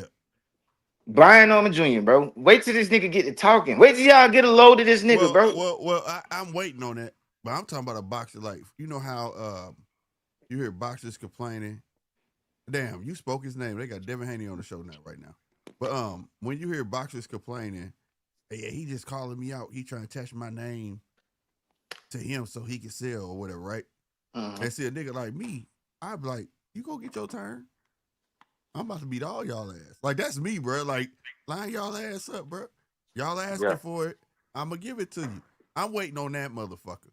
I'm waiting on that motherfucker. No, ain't no such thing ducking over here, bro. He want to fight. Hey, if we get this fight made, if y'all gonna see everybody finna get their time, and I'm gonna give them their time, and I'm gonna beat their ass. Like that's me. I'm waiting on that fucking boxer, bro, to put these other cats in their place. They be complaining about nigga calling them out. You the champ. Like, But I see. This is why I say Brian Overside like me, because first thing I seen this nigga say, first thing stuck out to me was like, yeah, bro, the real is here. Y'all been fucking my sport up for too long. But I said, bro, yes, bro, bro, bro, yes, bro. huh? The pose that nigga did. I got the picture. Are you talking I'm about when he putting knocked out Santilli? nigga. I'm putting that shit on the shirt. Him and Ryo did that pose. I got putting Ryo on the shirt, and I'm putting that nigga on the shirt. That pose is epic, nigga. That Yeah, shit was the coldest shit ever, bro.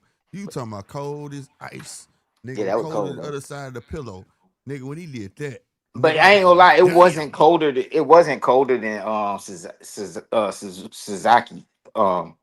It wasn't colder than that, bro. nah, no, no, no, no. I'm talking about the pose. No, I'm saying what he did. I mean, what the pose he did wasn't cold as that bowing. Like Oh the yeah, yeah, niggas, yeah, yeah. But he said he actually did that out of respect though. nah, but I get it. But nigga, he was Yeah, bowing before yeah, the fight was called. yeah, Nigga, yeah, he yeah, knew. yeah. He already That's knew. why it Yeah, was so cold. Cause it's like nigga, you knew yeah. that nigga wasn't The getting up. coldest. Like, I'm gonna tell you something. huh? I got that picture, bro. I got it. I I ain't gonna say it. I collect too much shit, but I be like memorable moments like that. Mhm, When I get my big ass house that I'm getting, mhm, I'm gonna have like blown up like posters. You know what I'm saying? Of mhm. certain shit, and that was one of the moments. People don't. I'ma say it like the way he hooked that nigga. It wasn't that he can get him. It was the way he hooked him and the way he was looking at him, and he was still walking backwards and was looking at him fall like nigga. You thought you had something like that right there. That Which one train you of talking about? thought.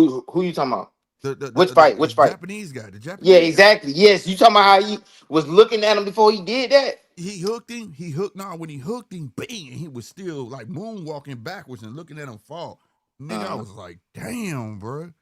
Like, uh-huh, motherfucker understand that to have that type of precision in your eyesight. You know what I'm saying? Like, mhm, nigga, he was still ready. Like, if this nigga gained his balance, I want to hit him with this fucking right hand next. You know what I'm saying? That mhm, shit was epic. That I got a picture where dude like mid fall. mhm. And He looking and at him. Brian Norman, you could tell he walking backwards and he looking at him like as he fall, and he's still hooking at the same. Like nigga, you is not finna get up from that shit, bro. You know the epic picture I want. What? I want I want a picture of Tim Zoo and Sebastian Fundora face from that part one, bro. I need a picture of that shit. Yeah, you can find it.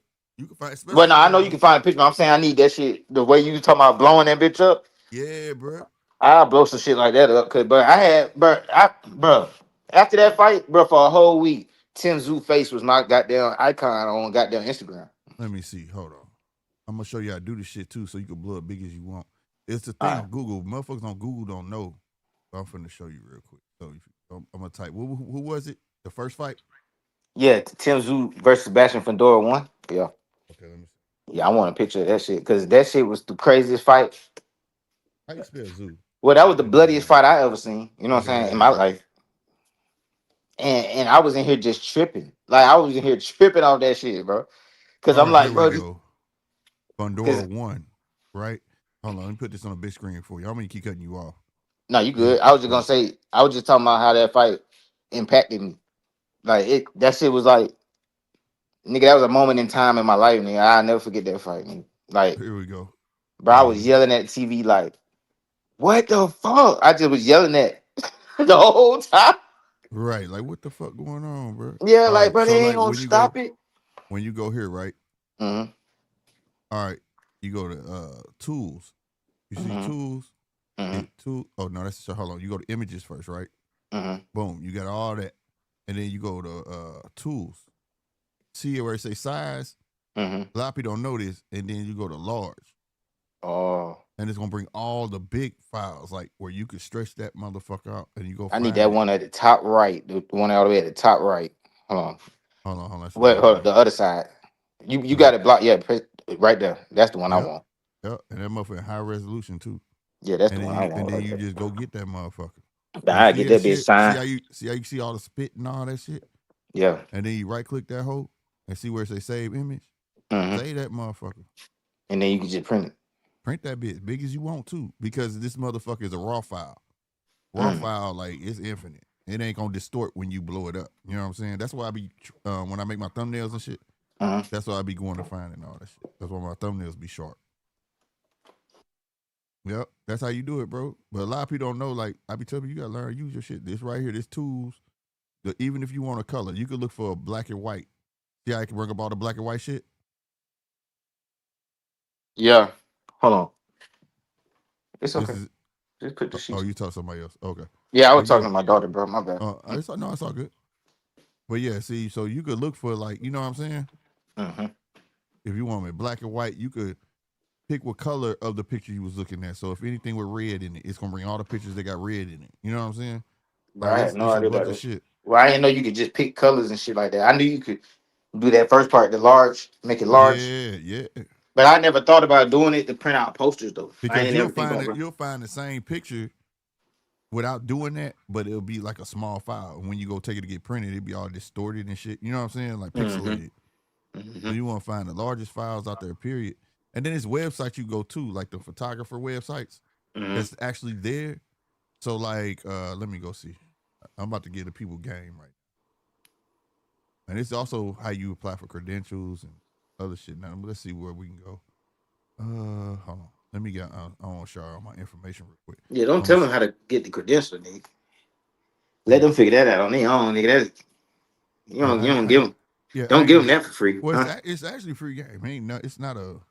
It's just using your brain. You know what I'm saying? But like, but But that's what I'm saying. You got sometimes you I ain't gotta got. make sometimes I you gotta feel you. make niggas use their brain. Yeah, I gotta do Because it. I I don't know how to do it, and I mean I never thought about it. But if I had to think about it, I would have had to use my brain. Shit.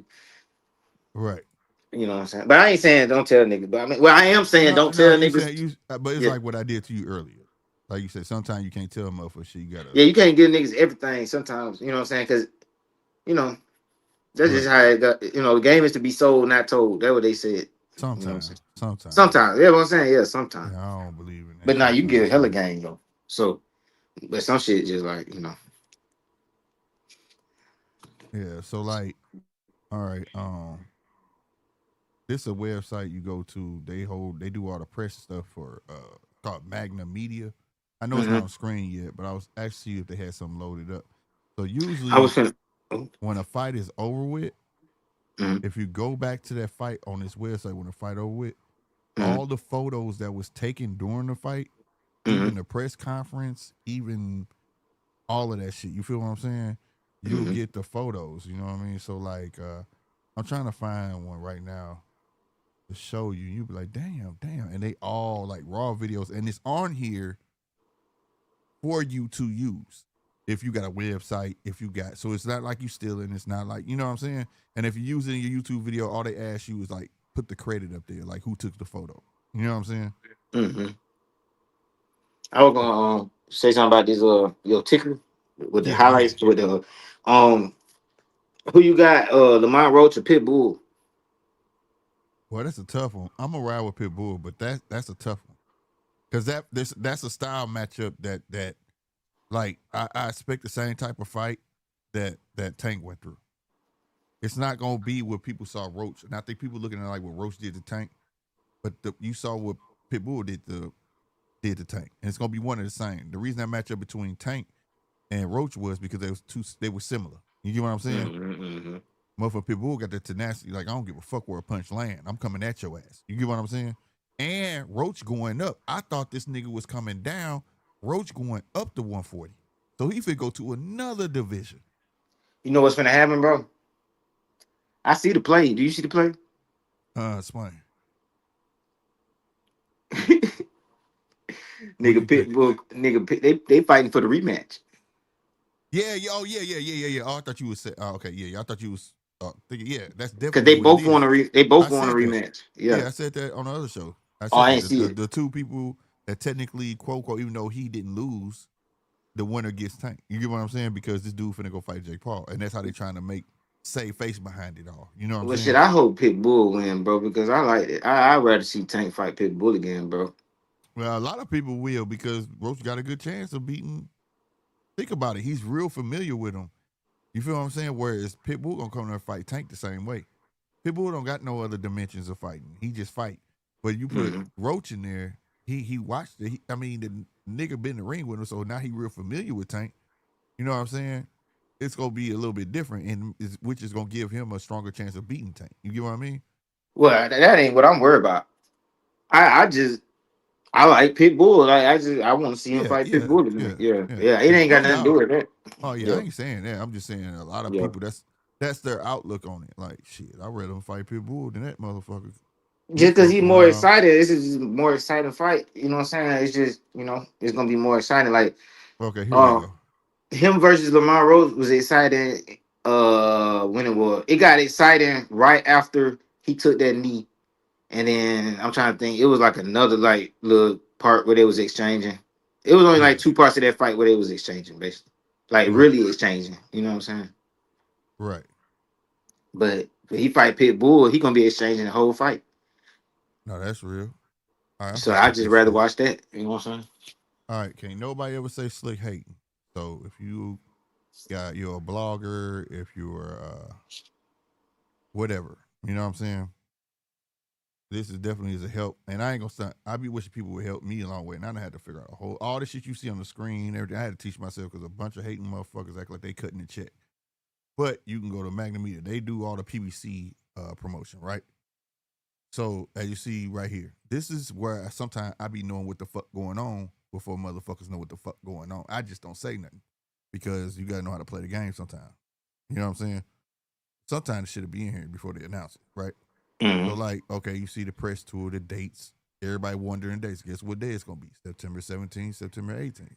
You see what I'm saying?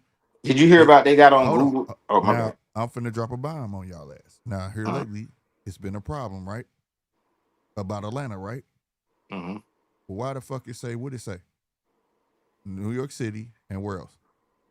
Atlanta. See what I'm saying? Mm-hmm. Controversy sells. Sometimes the rumor be out there on purpose just to get people talking. You get what I mean? If Mm-hmm. y'all not talking about the fight, they feel like you don't want to see it. So let's say it's a problem. Let's say something wrong. Let's say somebody injured. You get what I mean? It Mm-hmm. gets you talk. It generates buzz towards the fight, and the promos are already cut, bro. September 18th, Thursday, State Farm Arena, Atlanta, Georgia. You get what I mean? So Mm-hmm. like every state has a calendar. You can go on your state event calendar, and it'll tell you if it's actually scheduled there. And if it's on that fucking calendar, guess what? It's going down. This is what I be saying. Like, but I used to say this shit in the beginning, and people just look at me like crazy. This is the first time I'm actually showing you what I be looking at. You get what I'm saying? All right. So like the Fundora Thurman is coming up, right? All right. So you got all these press conferences and everything they did, right? So let's go to the Los Angeles press conference. Did it switch? Hold on. Nope, it didn't switch. So I got switch screens. Hold on. I'm gonna switch screens for y'all. I'm gonna stop sharing that. I'm gonna go now. I'm gonna go to the screen that it just opened up. Share screen. Boom. No. Yeah, that's it. Okay. Don't need no audio. Share. All right. When you go to see this shit, this is what you need to, like, if you try to run a website, there's articles that's already printed out, like quotes from Sebastian Fandora, Keith Thurman, things of that nature, right? They want you to use these on your website. That's why when y'all go to websites, you just like you're reading the same thing over and over. You get what I'm saying? They make it easy for you. You know what I mean? And then you go where it'll usually say something like photos or some shit. Right here, like, look, watch this shit. Look at all these photos. Photos you generally not gonna find nowhere. You see this shit? And you can download all of them for free. You get what I'm saying? You still there? I was on mute. My Okay, bad. but all these Yeah, I hear photos, you. Yeah. all these photos right here. This, and all you do, but you got to give this the person, and it'll tell you the person, Baker salutes to you. All credit to Albert Barker because this is his photos. So I'm not getting clapped for it, but you always give credit to the photographer. You get what I'm saying? So this is where you be seeing all your headline photos on ESPN and all that stuff. This is where they get them from. You get what I'm saying? That be at the top of the articles. So you can go like the announcements, this shit right here, ticket sales, telling you every fucking thing. Like I say, all sorts of articles, things like that they have talked to the fighters themselves and got quotes from the fighter meetings that y'all be hearing, like between the announcers, like the commentators. This is usually where these come from. You know what I'm saying? And you use them. So just a little tidbit. That's all I'm gonna show you. But and it's other places like this too for every promotional company. You know what I'm saying? Yeah. But just to give you a tidbit, and like I get a lot of dope photos like that. Like them photos, like for instance, if we would have came here after the that first fight, those photos that you got would have been an even better resolution on here. You know what I'm saying? It's just that like you gotta like when these fights are over, those photos are gonna be in here, but it only be up like maybe To a the next week. fight type shit. A week. Cause they got to reserve space for other fights. So they don't want you to keep looking at the old shit. You know what I'm saying? And report because it like they don't want you to keep reporting on it. So yeah, so when that fight over, the very next day, come on here, shit, all them fight photos with the bloody shit and all that. Yeah. But like I said, you just always if you use it in a video, if you use it on your website, like I used to when I was running my website and all that stuff, you just make sure you give credit to the photo thing because they will come after your ass, man. Shit, I need a website made, but I'm gonna holler at you on the back street. I wanted to still ask you got this. mine. It's just that I ain't been doing nothing with it. I'm a one man army over here. That shit. Like, What's your name? What's the name of your website? NJRmedia.com. If you type, NJR but it's Media. like it's NJR Media. Hold on, real quick. Hold on, because I got that. But where is shit at? Let's show you how long. I was just trying to look at it. I wanted to see how it was laid out, and then because I need. Did you make it yourself, or you had somebody make it for you? No, I did that shit myself, bro. Through a company called UNI. Oh, let me see that shit. I'm looking for that. But I was gonna ask you this. I ain't touched that bitch since last year, but it's here. Hold on. You can keep What talking though. what I wanted to ask you, what you think next for Ryan? Remember Ryan was at somewhere with Turkey. Yeah, they finna line him up. He went there for nothing, bro. You said they finna line him up? Yeah, they finna line him up with a fight. Watch. He finna Oh, I come thought you out said with I'm talking about like my bad. Oh no, not like that. Not like that. Not Yeah. a bad way. You know what I'm Yeah, saying? I thought that's the only way I know to line them up. Other than like let's try and get a haircut. But I see what you're saying. Yeah. Yeah. No, I I was trying like, to say I was like, damn, he gonna line him up? Yeah, nah, they ain't gonna do him like that. I don't think they ready to do him like that because he still got a draw. You know what I'm saying?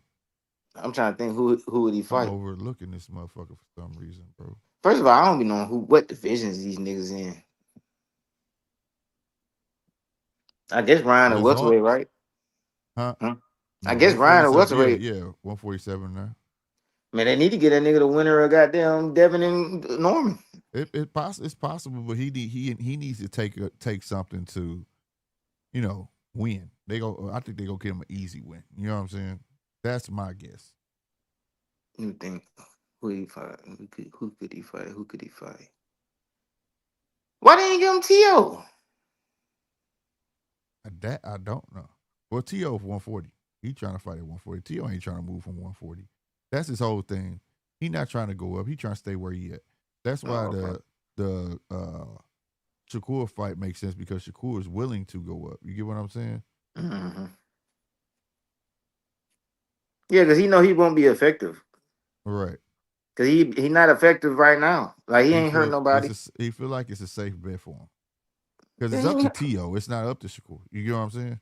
No, I'm talking about T.O. Like, if T.O. was hurting niggas at 140, he would move up. He's not hurting niggas, so he's not moving up. That's what it is. Oh, here we go. Damn, it was right in front of my face this whole motherfucking time, my nigga. Damn, I ain't okay. Well, I'm about to say I don't remember my fucking password, bro. Let me see. I just want to see how it was laid out. So I can get, because I'm trying to make a website. Damn, this motherfucker said your website is out of date. That motherfucker. I ain't been on this bitch in so long, my nigga. Oh shit, bro. Yeah, and I ain't paid for my domain name, so that's why I saying it. So what it was, I'm sorry, y'all. It was www.gmtboxing-boxing, right? Matter of fact, it's behind me. I'm so stupid, bro. It's been behind me the whole time. Oh my God, it's on my door, bro. But GMT Boxing, and then now we got the uniweb.com behind it, because I'm not paying for my domain name. But I know you can't see it. I'm trying to get to the website so y'all don't see all the personal stuff, like how you edit it, because it show your shit. You know what I mean? Okay, here we go. Here we go. Let me do this. X that out. Move this here so I can see what I'm doing. So it's crazy. I'm giving out courses and shit, how to get photos, and I ain't gonna lie, I kind of enjoy it. Share screen. All right, here we go. Boom. This is how I look. See it? Hold on. It was the judges table, Yeah. GMT Sports, and then see my articles. Mm. And then you go Well, that Danny. slow more. Yes, Danny. That was in 22. So I stopped in 22. And I was doing moves. See, I got the photos. This is where I was getting the photos from. You give them their credit. You hit It's Andy read. Ruiz and Jarrell Miller. Yep. Okay. And it was my website, all the news, right? And then I had it prioritized at the top, so you can go to sport news, where it's more fluent, right? My latest episodes where you go to my show. You know what I'm saying? And it'll take you to YouTube. Here are my interviews that I got too. When I was getting all the interviews, Bernie the boxer, Jamel Herring, you see it. Me at the fights, like here go me and Duke Reagan. Right, man, go up. Why it's like that? I don't know, but anyway. But like I don't know why it's like that. Like me, Max interview, it's crazy, right? Max Kellerman back. Here go the interview with Max Kellerman. This is all the work we was putting in. Look how young Keyshawn was when I had him. Before y'all even knew. Before you even knew who he was. I knew who he was though. You know what I'm saying? From the Olympics. Bernie the boxer, Jamel Herring interview. This is me and Bud, but why I got my head cut off, I don't know. But you can see the chain though, right? That's me at the fight in Atlanta. Duke Reagan. There go the shirt right there. You see it? Yeah. There go me and Mike Prince. When I got that interview. Me and Holyfield. That's me watching the fight and shit. Jamel Herring. But niggas Tank. be just happy to You know see. what I'm saying? Tank. Niggas be happy to see. See? Like we was putting in work, bro. We was in the beginning, and this is when I had like 400 something subscribers, bro. That's why I say if you wouldn't have put the work in and you had the means and shit, you know what I'm saying? And then when you click this, it took you to YouTube, of course. You know what I'm saying? Yeah. The podcast. Yeah, boxing is one of those sports where it's like you can get in the dope, bro. You just gotta have that personality. Like they was fucking with you because you just a real nigga. Like, and they don't get to see that a lot because the type of media niggas, like you know what? I don't want to insult nobody, but No, I feel you though. I get what you're saying though, bro. they be lame as I was fuck, told bro. that. Ain't nobody trying to be cool with them niggas Like I anyway. was told that, bro. They was like, "You cool, bro. I like the questions you ask. You ain't asking, because I like making it a conversation, Yeah. versus just drumming questions down like you being fucking interrogated, bro. And I done been in that room. You know what I'm saying? I don't like that feeling, bro. I want to Then be you like not I like feel a. like a conversation. Then you not like a. You're not a dweeb. You know the. You know. Yeah, I know what you're talking about. L7 ass thing. I know what you're talking about, bro. Yeah, Real bro. talk. These niggas be dweebs, bro. Yeah. Like. But this is the website. Get back to it. But we can talk more about it. But this is how you would do it. Like over here, you see where it say themes, pages, sections. They make it easy. And I'm not selling this shit for them, but they make it easy, bro. And to make it the best that you can. And this is me playing with it. I've seen other motherfuckers use this shit and it look way better than my shit. You know what I'm saying? Yeah. So, Yeah, I'm trying to make some shit for my dog shit because yeah. And it, you it, pay it and you got to can that pick point. your domain name out. I was only paying $20 A a month year, for my a month, domain or name. a month. And then you pay like this website mine. When they first hit, I paid $150, bro, for this website. So I don't pay shit for the website. Like this shit's still up. Legit. If you was to go type what was it? GMT boxing /UNI web.com. My website would still come up. Mm. Now, when I pay for my domain name, it takes the uniweb.com off. You get what I'm saying? Mm-hmm. So it's free. The domain name free long as I keep advertising they shit with my shit. But that's too much to fucking type. And I was just like, I had a partner, Polo J. He was the editor. So, I would do some, but he was doing most of it. Then he started going to school. And then at the time, my daughter, she had sickle cell. So, like, I was in the hospital all year. You know what I'm saying? So I was just like, that's why ain't nobody been traveling. Ain't nobody been getting interviews. Ain't nobody been, you know what I'm saying? A lot going on. And the numbers had slowed down. Like we was moving, bro. Like subscriber wise, we was moving. Real talk, we was moving. So that's why I feel like by now I should have been in 10,000, bro. We was putting the work in, and we was getting hate from bigger channels. They was like, how the fuck these niggas getting these interviews? It's just shit. If you go for it, nigga. I ain't got it. Some people believe like, man, you get the numbers, then you get the interviews. They have no choice. No, nigga, everybody got a fucking choice, nigga. But make yourself undeniable, nigga. You know what I'm saying? I done had a motherfucker be like, hey, who are you, nigga? That guy. They But start laughing. some people They'll don't start be laughing. They'll start laughing, be like, hell no, what you want, man? Hey, let me get a couple questions. All right, what's good, dude? You know what I'm saying? Like, you just got to know how to. Some people don't got the confidence, bro. Yeah, you just got to talk, motherfucker, man. And that Like was even like, salute to Rob. That was my problem in the beginning. with the confidence. I'm going to tell you a personal conversation I had with Rob. He'll tell you. I was like, bro, and it goes to how we was talking about earlier, too. I was like, man, motherfuckers don't be understand what I be saying, bro. Like, I be kind of, like, I was more interested in, like, paying the motherfucker or getting somebody to get interviews. Like, Rob used to help me get interviews. You know what I'm saying? He did most of them, bro. You know what I'm saying? But then when I got out, he was like, fuck that, nigga. You know how to talk. Niggas gravitate to your show because how you talk, you original, bro. Like how you was saying. You know what I'm saying? Mm-hmm. He was like, just do that shit, man. I'd be like, shit, man. I'd be like a man that's lack for better words, so to speak. You know what I'm saying? But sure enough, when I got out there, man, and got no scrums and shit, nigga, I was talking to Holyfield down there a whole hour, bro. And he was waving his hand at everybody like, nigga, we talking, nigga. You know what I'm saying? Like, go about your business. Mm-hmm. You know what I mean? I thought that was the dopest shit ever. I was talking to him about the amateurs, why back then I felt like American boxing was failing. And I was like, why you think the Europeans is on a rise? And he would look at me, he said, damn, you notice that too? I said, yeah, man, why you think? He said, because they stay in the fucking amateurs instead of jumping for $1. He said, so when they come out the fucking amateurs, they done seen every fucking style and they dominate. He was like, us, we fucking go to amateurs as soon as we get a little bit of money, we leave, and then we get ruined. He was like, you know how many motherfuckers could have been superstars if they just stayed a little longer in the amateurs?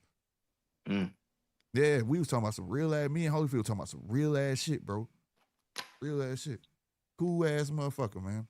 And he big as fuck, bro. I didn't think Holyfield was that fucking big, bro. Holyfield big, that motherfucker. Mm. His son was fighting on that card, too. That's why he was there. I seen his son just had another fight. I don't know if he won though. Nah, he didn't win that one when I was there. And that was the thing, because he just had another one. Holyfield been trying to kill that narrative because Holyfield come from the hood So he was fighting for something, but people was questioning his son, like, nigga, you come from Silk Shoes, you soft. And his daddy didn't like that. You get what I'm saying? Like, just because Yeah. he was born into them, don't mean he can't fight. But I think he kind of like, and you don't see Holyfield too much running that narrative more, because I think it is something to that. I do. I think when you come from poverty, bro, it adds a bit of more umph to it, because you come from, you were fighting for free, nigga. You get what I'm saying? Like, you come up out that shit, you fighting for free, nigga. Like, you, even the square niggas that they not fighters, bro, but they had to learn, nigga, or you gonna be food. Yeah. You know what I mean? And then when you take a kid that relatively came into money, it's not his fault, but he don't have that heart to go along with that. He look at it as exactly for what it is. It's a sport. A motherfucker come from the hood, he look at it as survival. See, like, for example, Brian Armour Jr. Well, never mind. I'm So tripping. so let me Cause tell you that something. nigga, like his dad wasn't ever poor, but No, I I ain't mean, but poor. poor. All right, put it like this: where I'm from, poor is just poor, bro. Like Yeah. niggas be niggas be They might have been middle class, but you can still be middle class in the hood, bro. no. What I'm saying is niggas be thinking poor is what make you hard. Like no, bro. No, It's it's not that. It's the tenacity that come along with it. yeah. For No, but instance, I'm saying like, but it still be. See, I'm torn on that shit because it's like I think the word you you're ain't looking for, you can still be talented as no, fuck but you and ain't not gotta come even from the be hood. poor. You ain't even gotta be poor to be a dog. No, Like that's what you I'm saying. That's what I'm saying. okay. It could be in your blood. Exactly. You That's can what I'm have a saying. litter of puppies, nigga, and one of them motherfucker a bitch. Like, he a punk. You know what It's I'm always saying? one. It's Right. always a couple like that. Right. Yeah. That's what I'm saying. Yeah. It happens like that, bro. You some motherfucker just got that attitude. Like, I don't give a fuck what you think, nigga. You know what I'm saying? Yeah. But what I'm Because saying I is, ain't never been but poor a day in my life. that's Other a than, you know, huh? that's a far in between though. You get me? Yeah. That's a far in between. Like a guy that, like, most guys who come up like that, they was around their daddy. They had something to visualize to emulate. You get what I'm saying? To Mm-hmm. nurture that attitude, that extra, that chromosome in their fucking blood, that toughness that was laying dormant. The daddy brung it out of him. You know what I'm saying? Mm-hmm. Like, for me, we grew up poor and shit, but and then we elevated a bit and shit like that. But let me tell you though, in my household, I don't give a fuck. My dad would hit the lottery. I don't give a fuck, because one thing I knew my daddy would have been, oh, nigga, this is my money, it ain't your money. He would never, like, nigga, I don't give a fuck, you want on Nintendo, what you finna do for it? You see what I'm saying? Like, that Mm-hmm. would have been, that's my dad. But see, even my dad had money. But let me tell you something though. Walk around my house, you had to be tough. Nigga, I walk past my dad would like bump me into the wall and shit. Like, damn, nigga, like, what the fuck? And then one day he used to swing at me, shit hit me in my chest. And one day I fucking moved my head and he was like, about time, nigga. The fuck? You better start moving, motherfucker. Like, he was grooming me, nigga. Like, and then as I got older, started having talks, like, nigga, in here, this shit cool, but out there, nigga, boy, the world will eat your ass up. Like, that was his mindset, though. You know what I'm saying? Mm-hmm. So he put me on that type of time. You know what I mean? Like, so, like, it's far in between, because, like Caleb Plant, you come from a double wide motherfucker. Shit, you gonna be hungry too. That shit ain't just for black folk. It's something about coming from that make you look like, I'm not going back to that bitch. You know what I'm saying? Like, I don't want no. Because once you get taste of that good life, you don't want to let it go. So, because you never had it. You know what I'm saying? But that's not to say that there are some that just have that tenacity. Like, nigga, he was a problem. It didn't matter I had money or not. This nigga was just a problem. You know what I'm saying? Yeah. See, And they just like for me, for example, like bro, I ain't never been poor. You know what I'm saying? But I ain't never been rich, but I ain't never been poor, right, bro. Like, right. but bro, it's like it's all right. So where I'm from, bro, it's like, bro, that shit. All right, put it like this: it's poor people, there's rich people, there's middle class people, all in the same. It could be all on the same neighborhood, bro. Like Yeah, everybody, it all that could be at one school. yeah, Like it'd be some rich kids, some poor kids, and some middle kids yeah. at the same school. Like it ain't really separated. Like Cause Yeah, it's weird how it is in Atlanta, bro. It'll be some big ass houses right next to apartments and shit. You know? yeah. It's like that here too. Some in some areas, Yeah. but no. It's So you, definitely it's the environment that will develop that person. You get what I'm saying? yeah. If you grew up and you had the luxury of seeing the sunrise and the beach there and everything was just comfortability, you're not gonna be able to adapt to the war zone, right? You're more so the gardener, right? You Yeah. know, it's a Chinese proverb. I would rather be a samurai and a gardener than a gardener in a war. You get what Like the I'm point. saying? Like the point of what I was saying is, no matter what demographic you from, where I'm from, you gonna catch a little bit of the sauce. Like Yeah, yeah, you're not gonna like be rich from where I'm from and not get the sauce, bro. Like you're yeah. gonna still get it because when you in class with the sauce, you in class with, you feel me? It's just like you're not gonna get too. Look at Kobe Bryant. I mean, shit. His daddy played in the NBA, had money, lived in Italy, a good life. You know what I'm saying? But look at the I ain't know tenacity. that. Yeah, you didn't know that. Yeah, I his mean, I daddy was don't an really know NBA. not a lot about Kobe, bro. Oh, All I okay, yeah. know is he played He first basketball and his shit. first language was Italian, bro. That's why the nigga was speaking that shit. He could speak to everybody in the press. You couldn't say shit around. The nigga knew languages and all that shit. He had the good I ain't know schools. that. He had all that shit. And then they moved back to America, and it was a bit different. And they used to make fun of him because of the way he talked and the way he moved, and that rubbed off on him like y'all got me fucked up because the way I talk, y'all think I'm a bitch. I'm finna show you.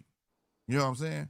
Hmm. So like, it's a lot of motherfuckers It's a lot of that that. it's a It's a lot of lot of that where motherfuckers I'm who from, picked the bro. book up but never opened it. You get what I'm saying?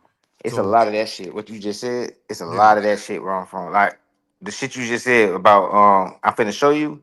yeah, That's what ends up happening when you put every demographic in the same area. You see what I'm saying? yeah. And to be honest with you, in Atlanta, bro, a lot of times the niggas with the money, bro, be the biggest gangsters. Like niggas who started with money. It's a lot of these niggas who is the plugs to these. Like it's niggas who I knew who had money all their But life, bro. that's getting in your lane though. Think about it. No matter, see, I always said this. It's not what you're doing. It's where you getting in, where you fit in. So okay, what I look like if I got money, right?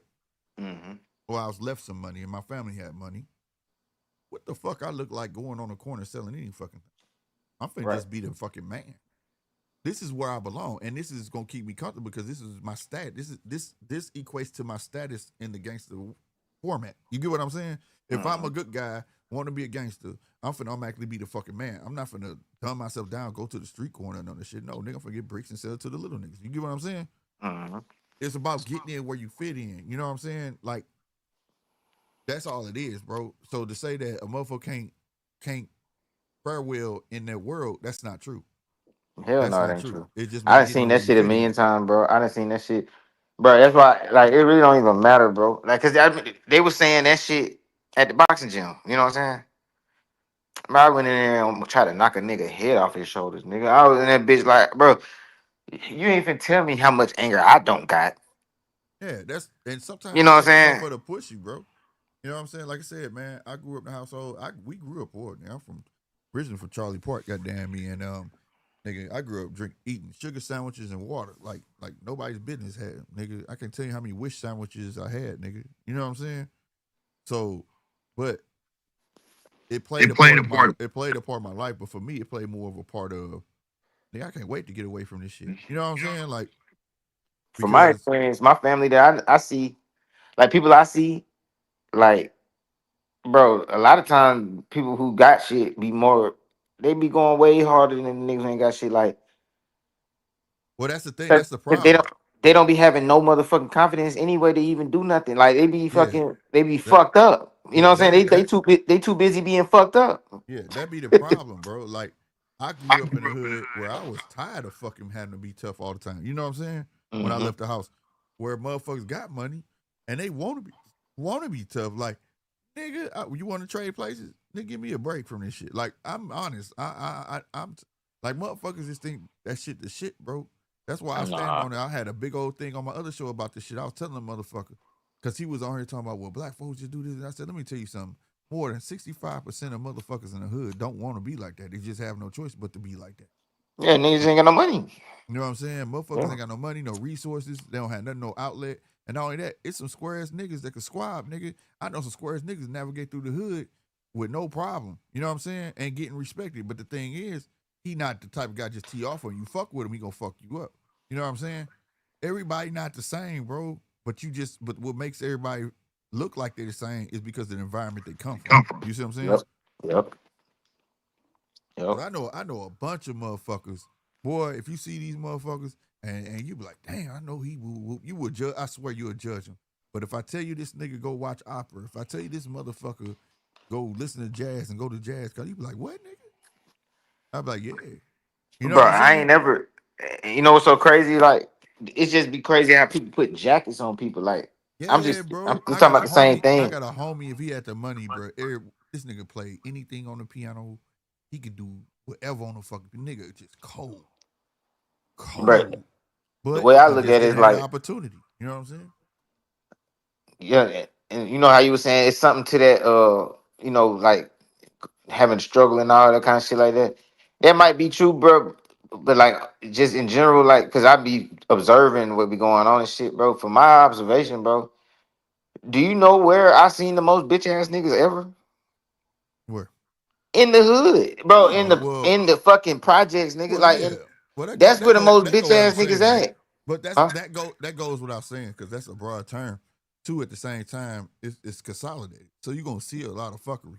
You know what I'm But saying? but I'm saying, but you know how niggas be putting the jacket on, like it's like they be like, niggas be repping their hood like everybody in that bitch tough, nigga. You go I get done seen plenty of motherfuckers that seemed to be that guy and had everybody fooled, and then got his ass with a nigga tucked his tail, and we ain't see him no more.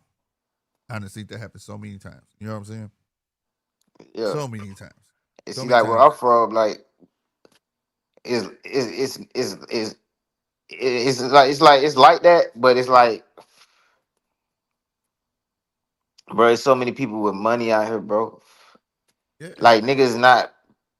I mean, it's some poverty in Atlanta, bro, but you gotta realize, like, it's a black city, bro. yeah, yeah. So every demographic, like, some places you go, only the lower class demographic is black. True. In Atlanta, bro, the whole every demographic is the culture. So I can see the culture in any light I want to see it in. Just going outside, nigga, I can gravitate towards the poverty culture. I can Right. gravitate towards the Middle class. It's middle like that out class. here. Yeah, Yeah. you It's know like what I'm that saying. out And here. and I'll fit in any one of them because it's black folks. Like when I be painting houses and shit, like I'll be in a black mansion neighborhood, nigga. Everybody black, bro. Mansion. It pool, That's dope. golf carts and shit riding through. They got a little golf cart crossing, like Yeah. like walk a crosswalk. They got golf Yeah. cart crosses. You know what I'm saying? Shit, Uh-huh. like, and it be all black. You know what I'm saying? So it's That's like, dope. I ain't gonna stunt. That's dope. No, we ain't got too much of that out here like that. bro, you got Where that it's like shit all everywhere, black. bro. That's something I dream about. We Like got black mansion neighborhoods on I every think side of that's town. yeah, we Like don't we have that. got one on the west side. We got Cascade, nigga, mansions. On the That's dope. south side, they got, I think that's Fayetteville over there where Rick Ross stay. Mansion. Goddamn, on the east side, you got like where Big Meats over there by where Big Meats used to stay at. Over there, Uh-huh. Evans Mill Road, bro, mansions, nigga, down Browns Mill Road, mansions. All this shit black, bro. Um, Let me That's think. dope. I ain't gonna stunt. Nigga, Young Jock, you know Young Jock? Yeah. I pass that nigga mansion every day on the way to my mama house. And I could walk the Young Jock mansion from my mama house. And my mama ain't got no mansion. You see what I'm saying? Right, right, It's right. like this shit is crazy how it is out here, bro. How it's built up. Yeah, But I it's mean, that's crazy. dope though. It's like that. I be wanting that for my city, bro. It's just so segregated here. It's crazy. My Now it's city is segregated now because you got the white neighborhoods where it's just white mansions. But it's just the fact that we got black mansions. Like you ain't gotta leave your people right, to feel safe around this motherfucker. Like you ain't right, gotta right, gotta. You can right, just go move with the. You ain't gotta move with the rich white folks. You can move with the rich black folks. right, right, You see right, what I'm saying? right, right, right. Yeah, that's something we lacking. I will say. And We it's we still, we and got then some good in the neighborhoods, rich but black most of it neighborhoods, is they not. doing regular black shit, nigga. They having cookouts and shit. Like at the mansion. You know what I'm Right, saying? right. Like, They not acting bougie and all that shit. nah, none of that. No, Yeah. that's some dope ass shit. To be able to Hmm. experience that, that's dope. That's unique. You might not know that because you live there, but that shit not that it's not But like nah, that I everywhere. noticed it was unique because I noticed that just coming from where I come from was unique when I got started traveling to different states, Yeah, yeah, and I could just tell like it yeah. was It's just different. The yeah, confidence that people walk around here with, yeah, like as an African American, they yeah. might not have that same confidence in Jackson, And Mississippi. right in the right sense. Like it's too. I feel like it's too much confidence here, bro. Just because it's projected wrong. You know what I'm saying? Hmm. And you know, but that just come from it's just lack of resources. Like at least when I came up, we had like a raggedy ass fucking rec center. I used to go to Woes at the time. And Yeah. that was I lived in that motherfucker. Where it was basketball, swimming. You know what I'm saying? The kids had something to go to at least. You know, now these kids just ain't got shit, bro. And it's like they can't help but get in trouble, bro. Like ain't nothing to do. You know what I'm saying? You just letting these Hmm. little niggas out in the wild like that. You know what I mean? So like, bro, Yeah. that's always Shit. been a Even passion of in mine. Like Atlanta. if I had money, bro. Hmm. If I had money like that, if I had Hmm. like money, that Hmm. was gonna be like my number one priority, bro. Like I want to build rec centers for the kids and shit to give them something, have boxing programs and have they got boxing programs and they do got gyms, but what I'm saying, like uh just like okay, out here where I stay, right? Hmm. All right. I stay on the outskirts now, right? I want my Hmm. babies to be in it. Well, it wasn't my idea. Salute to my wife, my late wife, right? So Hmm. they could be in good schools, didn't Salute have to to her. worry here about the gunshots and things like that. You know what I'm saying? Hmm. So I was essentially tricked to move out here just to be fair. She tricked me. She Hmm. did. And you know, out here they have like giant rec centers. Like they got one called a Recplex. And if you just stay in the area code, it's free. They got Hmm. ice skate rinks, hockey rinks, a gym, football field, soccer field, suspending track in the Hmm. air, nigga. You get what I'm saying? And if you Hmm. stay in that area code, you can go for free. And if you don't, it's only $10 to get in. See, they Hmm. don't got nothing like that in the city. They got one in O'Fallon. They got one in Wentzville. They got one all over. You get what I'm saying? For is outside the city where the black folks is. You get what I'm Yeah. saying? Yeah. And I want See, to they bring was some. I would want to bring something like that. That way they'll have something to do with outlet. And not only that, like say you go walk in there and you're a kid, right? Nigga, you mm, greeted. They be like, okay, what you want to do? I want to play basketball. Nigga, about to give you a basketball. And then if you new there, when you turn it in, they be like, you can have it mm, because they want to encourage you. You get what I'm saying? yeah. And they be like, okay, now write your name on this basketball. Write your. I watched this shit. They told little dude write his name on the basketball, write the date, and then they told him write the same date with next year on it. By then you probably be 10 times better. Keep this ball with you. Like they inspire these cats. You know what I'm saying? Hmm. You know, little shit like that. I thought that was so dope. Like shit, dude thought it was the greatest, and you could see in his face because he wasn't from here. They drove from the city, but you could see in his face it was like the greatest thing in the world. Like I got my own basketball, bro. Like you know what I mean? Hmm. I don't have to ask nobody to use their shit. And I'm like, that's what I'm talking about, bro. Like if I had legit money like that, bro, that's the type of shit I would aspire to do. Yeah. Because when They I was a Coach kid, that Mustafa, um, he was supposed to be opening in the gym, bro. I haven't heard nothing else about it, bro. I don't know what's up. Lil Baby and him was supposed to be teaming up, opening up a gym that was supposed to be free for the kids. And yeah, I mean, he took a picture inside of where it was supposed to be at. I'm not saying it ain't happening no more, yeah. but I'm saying I ain't heard nothing else about that shit. But yeah, so it just tripped me out. You know what I'm saying? And that And Coach and Mustafa, oh, go ahead, bro. no, I was just saying I be watching all that shit that be going down and people be and Susan, my sis, man, she be doing her thing, but like she putting the work in too. You know what I'm saying? Trying to help the community and shit. But like, I I, just hate for when people come here, they just be like, man, y'all. They're like, dude, y'all, you just don't get it, bro. This shit don't just start when you get grown. This shit start at adolescent age. You know what I'm saying? If these little Mhm. dudes out here ain't got nothing to do and all that shit, like for instance, even if you want a gun, everybody got a gun out here. I'm talking about. I take you to the liquor store. You gonna see everybody with a gun. You know what I'm saying? Mhm. Teach these little dudes how to shoot and be responsible. You know what I'm saying? Like when I ain't never not have a gun. That's what people don't understand. Like nigga had a 38 snub nose at goddamn me 13 years old. Because I Mhm. was taught to be the man of the house. If my dad wasn't home, somebody had to be able to protect my grandma. You see what I'm saying? Now I didn't get to carry it around, but that bitch was under that flow model TV, and I knew how to get to it. And when my daddy went to shoot, I went and grabbed it, and we went to go shoot. You see what I'm saying? Mhm. Teach your motherfucker be responsible. Because think about it. If when you take the mystique away from something, you're not too amped up about it. You see what I'm Mhm. saying? When you hide and shit from your kids, that's when they want to be curious. You get what I'm saying? I Yeah. my first gun was a BB gun. Then he got me a 22 carbine. Then he was like, "This 38 is yours," and he taught me how to shoot all that shit, bro. Mhm. So whenever I saw his gun, when he come home, he take his gun off and put it on the fucking nightstand. I ain't never run and touch it, be like, "Ooh," you get what I'm saying? Mhm. I ain't even give a fuck. It's a gun. I don't give a fuck. But other kids was used to like walk by like, "Damn, that's your daddy gun." I'm like, "Yeah." Man. But to me, being a kid, It I wasn't thought nothing. that was everybody's house like, was the same like mine. You know what I'm saying? Like, Mhm. don't your daddy got a gun? You know what I'm saying? Like, I wanted to take a moment and just big up Coach Mustafa, bro, and just tell you and everybody who's listening, because you know what you were saying about like how you want to help the kids and shit like that, bro. mm-hmm. But I didn't watch this man lose 3 gems trying to help the kids, bro. Yeah, you gotta keep trying, man. It's about He getting that can't help backing. it. No, no, I'm Yeah, saying it's a good. He got a good heart, bro. Like he yeah, like I don't like I can't go train right now because there ain't no gym. I mean I right. could hit him up because he training Because niggas. he do it in his garage, right? He doing His, it in the driveway right now. I yeah, could do yeah, that, but see, when it get like that, I'm gonna leave it to the nigga. Like I'm not even finna even bother that shit because I ain't got no fights coming up, bro. It's niggas, it's right, real right, niggas, right. I it's get what real you're saying. niggas counting on him for a fight, bro. Like I'm not finna be trying to take up that man time I while he, agree. I you know agree what I'm with saying. that. I agree with that. So that's why I ain't trying to like, You ain't but trying to because waste nobody's time.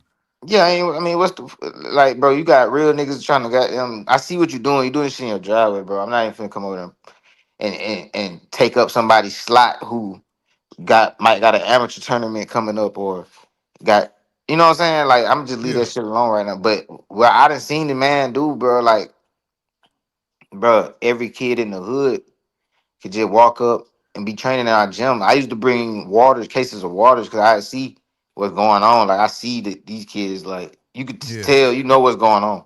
You feel me? I bring cases of water, make sure everybody got water and shit. Like boom, lost that gym. Moved gym across the street. They got the old church. You know what I'm saying? Some of the fighters helped them clean the shit out. You know what I'm saying? Mm-hmm. And then they put the ring in it, and the shit looked raggedy as hell. Mm-hmm. He was trying to get somebody to paint the shit. They came and told the nigga 13,000. I, I found out about the shit. I painted it for free. that's I what's was up. like, I did it in one day, and then goddamn, you know what I'm saying? We did that for the kids. I seen kids all in there and shit. Like then that one lost that one. Then Man, you get that shit back in life, bro. Real talk. then he had the gym where Alicia Baumgartner came. She Mm-hmm. came to the gym, gave back to the kids, but we had kids wrapped around the building. All them kids wrapped around the building, ain't none of them paying nothing. Ain't Right, no kid none of them kids you see up in that gym ain't paying nothing, bro. right. You know what I'm saying? And he lose every single one of them, bro. And like, I be like, bro, god damn, dog. Like, I just want to see this shit be It just successful. it got pulled back, and he just got to find good backing. That's why I let mine if I had the money, because when you got to depend on other motherfuckers. You know what I'm saying? That's And why he then working with Aaron the plumber. He training Aaron the plumber right now. Aaron the plumber supposed to have a fight. I guess maybe Misfits or something. You know what I'm yeah, saying? yeah, Hopefully that do something. You know what I'm saying? Generate something. yeah. You know what I'm Because saying? Because because when you deal with other motherfuckers, I learned they'll say that they'll invest in you, and they may mean well, but then if another opportunity come up that fares them better, they'll tell you they still gonna fuck with you, but they gotta do this first. So you constantly being put yeah, on the back burner. You know what I'm saying? It's yeah, not to say it'll never happen. It's just that this came up and they have to do this, and then so that's why I said if I had the money, bro, that would be some shit. Like if I had the money, I'd be like, Coach, what you need, bro? You know what I'm saying? Like, let's get this shit popping, bro. You know what I'm saying? But I tell them like you may have to start charging dues, but I'll pay that shit for 2 years. You know what I'm saying? nah, And you dudes ain't gonna be worry, paying. See, you dudes know, pay, but like grown people pay, but in Atlanta, bro, it's not a lot of people. Like, and then some people, I ain't gonna lie, I don't think everybody pays. You know what I'm saying? I could just tell by the situation. Like, I ain't trying to say too much, but like I could just see you could I get it. you could tell somebody ain't Yeah, paying, bro. You know, yeah, you I just get it. kind of know, bro. You know what I'm saying?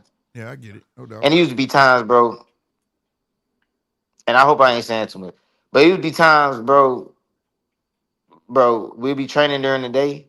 If you go in there at night, it's 4 sleeping bags in the ring and got down about 10 of them outside of the Yeah, nigga be about 14 people sleeping in the motherfucking gym, bro. No cap. Like, he helping people. yes, bro. He helping them Fighters. out. Yeah, Fighters. but that I ain't. But you know what? That's dope. That's Yeah. dope because Matter of fact, a nigga who fought, he was on the zone. I ain't gonna say no name, but it was a nigga on the zone. I seen sleeping there. yeah. But I know somebody who did that here. Yeah. Like legit wanted to be the best, and he had nowhere to fucking go. And it was like, well, come back here. You sleep here because they saw the potential. You know what I'm Uh-huh. saying? But you know that's the least you could do. You know what I'm saying? In return, he cleaned that motherfucker up. Uh-huh. You know, I mean, but there ain't nothing wrong with that. I mean, like, but that's the thing though. At the bottom line, whether it's boxing, anything like that, if motherfucker was focused like that and help each other, should be a better place, bro. It's just Yeah. not. I think the help that people think we need ain't it, right? You can't do for people. Doing for people is not helping someone. If casino, I'm just using it as a reference. Uh-huh. You say, hey, hey, man, I need help paying my electric bill, right? Uh-huh. Uh-huh. And I say, well, give me your bill, I pay it.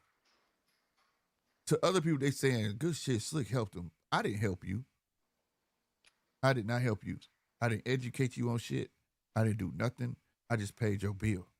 Yeah. Now me, saying I'll pay your bill, but hey, then we gotta have a sit down. Yeah. All right. What are you spending your money on, bro? I ain't trying to get your business, but I just want to show you a better way. You see what I'm Uh-huh. saying? Because I was Uh-huh. taught it's not how much money you make, it's what you do with it. Right? Uh-huh. And small money becomes big money. So when you grasp that concept, so let's say you get behind on your bills, I pay your bills up, I pay your credit off. At that point, I'm gonna sit down with you. You earning, let's say you earning about $6,000 a month. I'm gonna say, hey, I need you to put 1,000 of that shit up. I don't give a fuck you can't buy no candy. I don't give a fuck you can't buy no weed. I don't give a fuck you can't do this. I don't give a fuck. 1,000 a month, I need to see it. Once we reach 5,000, we're gonna go get you a Roth IRA. Now that Yeah. 5,000 gonna sit there. You'll never touch it. But right now, at 21 years old, 5,000 in the bank.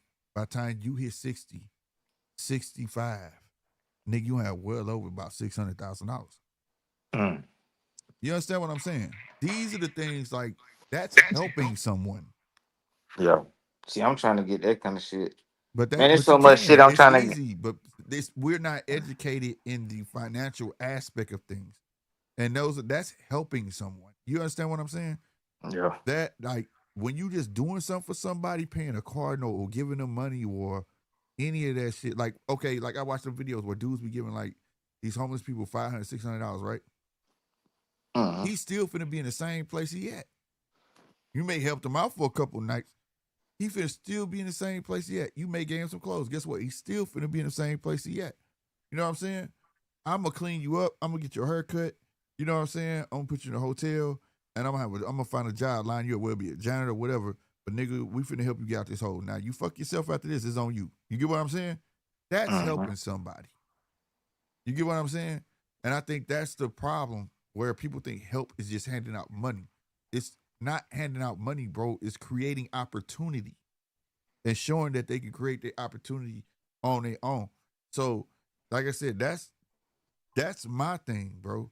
Like I said, that shit was like they understand that. Like I said, they gave that little dude a brand new ball, nigga, and told him to write his name, write today's date, and write the same date with next year's year on it. And told him by next year with this ball, you should be better than. You understand what I'm saying? You know, that's why I said like Uh-huh. my dad's like real shit on me, bro. He said, man, today, He used to tell me all that bullshit they used to put in my head. He was like, drop all that shit. Your past defines your future, bro. So when they say live for today, that's bullshit. What you do today affects tomorrow. So do your best today, and tomorrow aspire to be better than the day before. As long as you're doing that, you fucking winning. You winning. Yeah. If you made $1 today, I'm you need to make $2 tomorrow. That's a win. You get what I mean? So that's all I'm saying. Like, I just think people don't understand it. Like you can get money, you can do all that shit, bro. But if you don't put people in position, and that's another thing, they use that word. I mean, I be putting people in position. Why? Because you gave them a job, or why he your blunt roller, or why? That ain't doing nothing for nobody. What they're doing is keeping them below you. What you supposed to be doing is building a team of equals. Yeah. You see what I'm saying? That's what you're supposed to be doing. Man, that nigga get paid. I pay him $100,000 to be my blunt roller. But you don't never want to see him bigger than being a blunt roller, though. Yeah. You understand? So what he making $100,000? That nigga probably worth more than that, and he could be your fucking unicorn. You know what I mean? So that's how I look at shit, bro. People, and I've tried. My flow company, dude, I was getting motherfuckers, and I used to tell people, hey, talk up contracts, and if you get the contract, I'll go in and do the work. But I'm going to tell you like this, once we get the contract, that's your contract. And we could take over this motherfucker.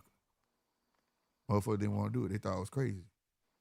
You'll do that? Yeah, nigga. The only one that took heed to that was my brother, my little brother. Because, of course, it's my little brother. He know I'm telling him the truth. You get what I'm saying? Mm-hmm. So let's say I come to Atlanta, you out in Atlanta like, yo, nigga, I got 2 gas stations, but I don't know how to do the logistics. Then I come in there and measure the square footage and all that shit. What type of tile, VCT, you know what I'm saying, all that shit. Let me go see. And I go in there, run the numbers up. This is that third. Solidify the contract. Them niggas sign it. Casino, this your contract. After this year, your name finna be on this motherfucker. But even though my name on there, you gotta pay me. So all I want is about 10%. And I want you to put that money up for that year to buy your own equipment. That's all I want you to do. Every time they pay out, put that money, pay me 10%, put your money up, continue work for me for that year. So you gonna have money in your pockets. I'm still gonna pay you for all the other jobs we got. But that contract money, put it up so you can buy your own fucking equipment and you can start off right there. See, that's how you build a franchise. Because you ain't got to worry about getting no license. Because guess what you get to piggyback off of? My license. But it's yours. And I just franchise it to you. Yep. And now you your own boss. So when I get too many jobs, guess who I'm finna fucking call? Me. You understand? I've been trying to do that kind of shit, bro. Man, bro, I ain't But gonna lie. people, I'm trying to. but they don't. Niggas got to meet you halfway too. Like, bro, all I need is niggas around me to get a goddamn. Just get a truck, my nigga. I've been telling niggas for years. Just get a truck, my nigga. Get a pickup truck, and you're gonna start. Call me. Get a pickup truck and call me, bro. In that There order, you go. nigga. See? Get a pickup truck and call me. You know, ain't nobody Yeah. called me yet, nigga. No, that's what I'm saying, bro. Ain't nobody called me Bro, yet, bro. how many motherfuckers I done told, bro, when my first started my flow company, right? My jobs I had would usually only take us 3 hours to do, right? 4-man crew, take us 3 hours to do it, right? Mm-hmm. Dude, at that time, minimum wage was like $10 in a quota. You know what I'm saying? I Yeah. would still pay you 50 or more. Most time I'm paying $100 just because you showed up. You Yep. see what I'm I saying? paid a nigga $100 a day for goddamn 2.5 hours. Right, and it's tax free. You get what I'm saying? Here $100, here $100. That's how I was doing. But motherfuckers wouldn't like, hey man, they want to show up sometimes. Say, hey man, I need somebody dedicated, bro. You can't be just calling me when you need money. I need Exactly. somebody that's gonna be on a regular, bro. You gonna get Right. that every time, bro. Mm-hmm. You know what I'm saying? Like I just need somebody who want to do this shit and know it. And I'm there all the time because that's how my mind works. I gotta be there. I gotta see what the fuck going on. You know what I'm saying? Mm-hmm. But I need you to do all I need you to do is do what I ask. Your shirt gotta be tucked in. Gotta be fucking iron because when you there, you representing my company. You get what I'm saying? Mm-hmm. Other than that, dude, you gonna get paid with no problem. Man, I tell you, man, then they get mad. Oh, he went and got X, Y, and Z, but he ain't called me. First off, nigga, you got my number. Second, you the one stop calling me. The work is always here. That ain't how life work, nigga. You get what I'm saying? You Yep. got shit misconstrued. I'm And not if finna I'm saying, chase a nigga down to give you some money. yeah, and then on top of that, I'm telling you, talk up contracts, bro. Go to your liquor stores, go to your churches in your neighborhood. Those are the easiest fucking contracts to get because they always look for the cheaper route. You get what I'm saying? And just tell them, hey, we gonna beat everybody price. The first year ain't about making a shitload of money. It's about showing that you do good work better than the other competition. Then you raise the contract after that. They like, shit, we gonna keep him because we know he gonna do right. Mm-hmm. That's all it's about. And he should be, man, but when I hear that but, I'm like, Mm-hmm. yeah, I'm done talking. Yep. I'm done talking. Hey, I don't I want to don't hear no mean to but. change subject, bro, but I wanted to say something because I was looking at this picture, right? I told you Canelo was gonna come in smaller than Bud. I know they weighed in at the same weight, but I'm looking at this picture from the You called motherfucker. it. You called it. I told you, bro, because I know Canelo is too smart, bro. That's why he my favorite fighter, bro. But that, Uh-huh. see, I gotta say this. I'm not cutting you off. I promise you, I'm not. But I have to Uh-huh. do this one, Uh-huh. bruh. Y'all heard Casino cap. They do What? not weigh the same, bro. Even Casino see it. Them niggas don't weigh the same, bruh. Ain't no way in hell. I refuse to believe that, bro.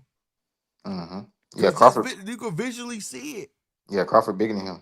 Yes, But that's what I'm trying to tell you, bro.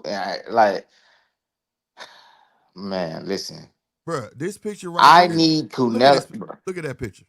Listen, bro. For That boxing, shit crazy, it's gonna sound crazy what I'm saying, but for the good of boxing, Canelo needs to win this fight. It's not good for boxing. It's not fair for a nigga that motherfucking big to just now be coming up and Canelo been up there, bro. It's no fucking reason. I don't want to hear nothing about nothing else.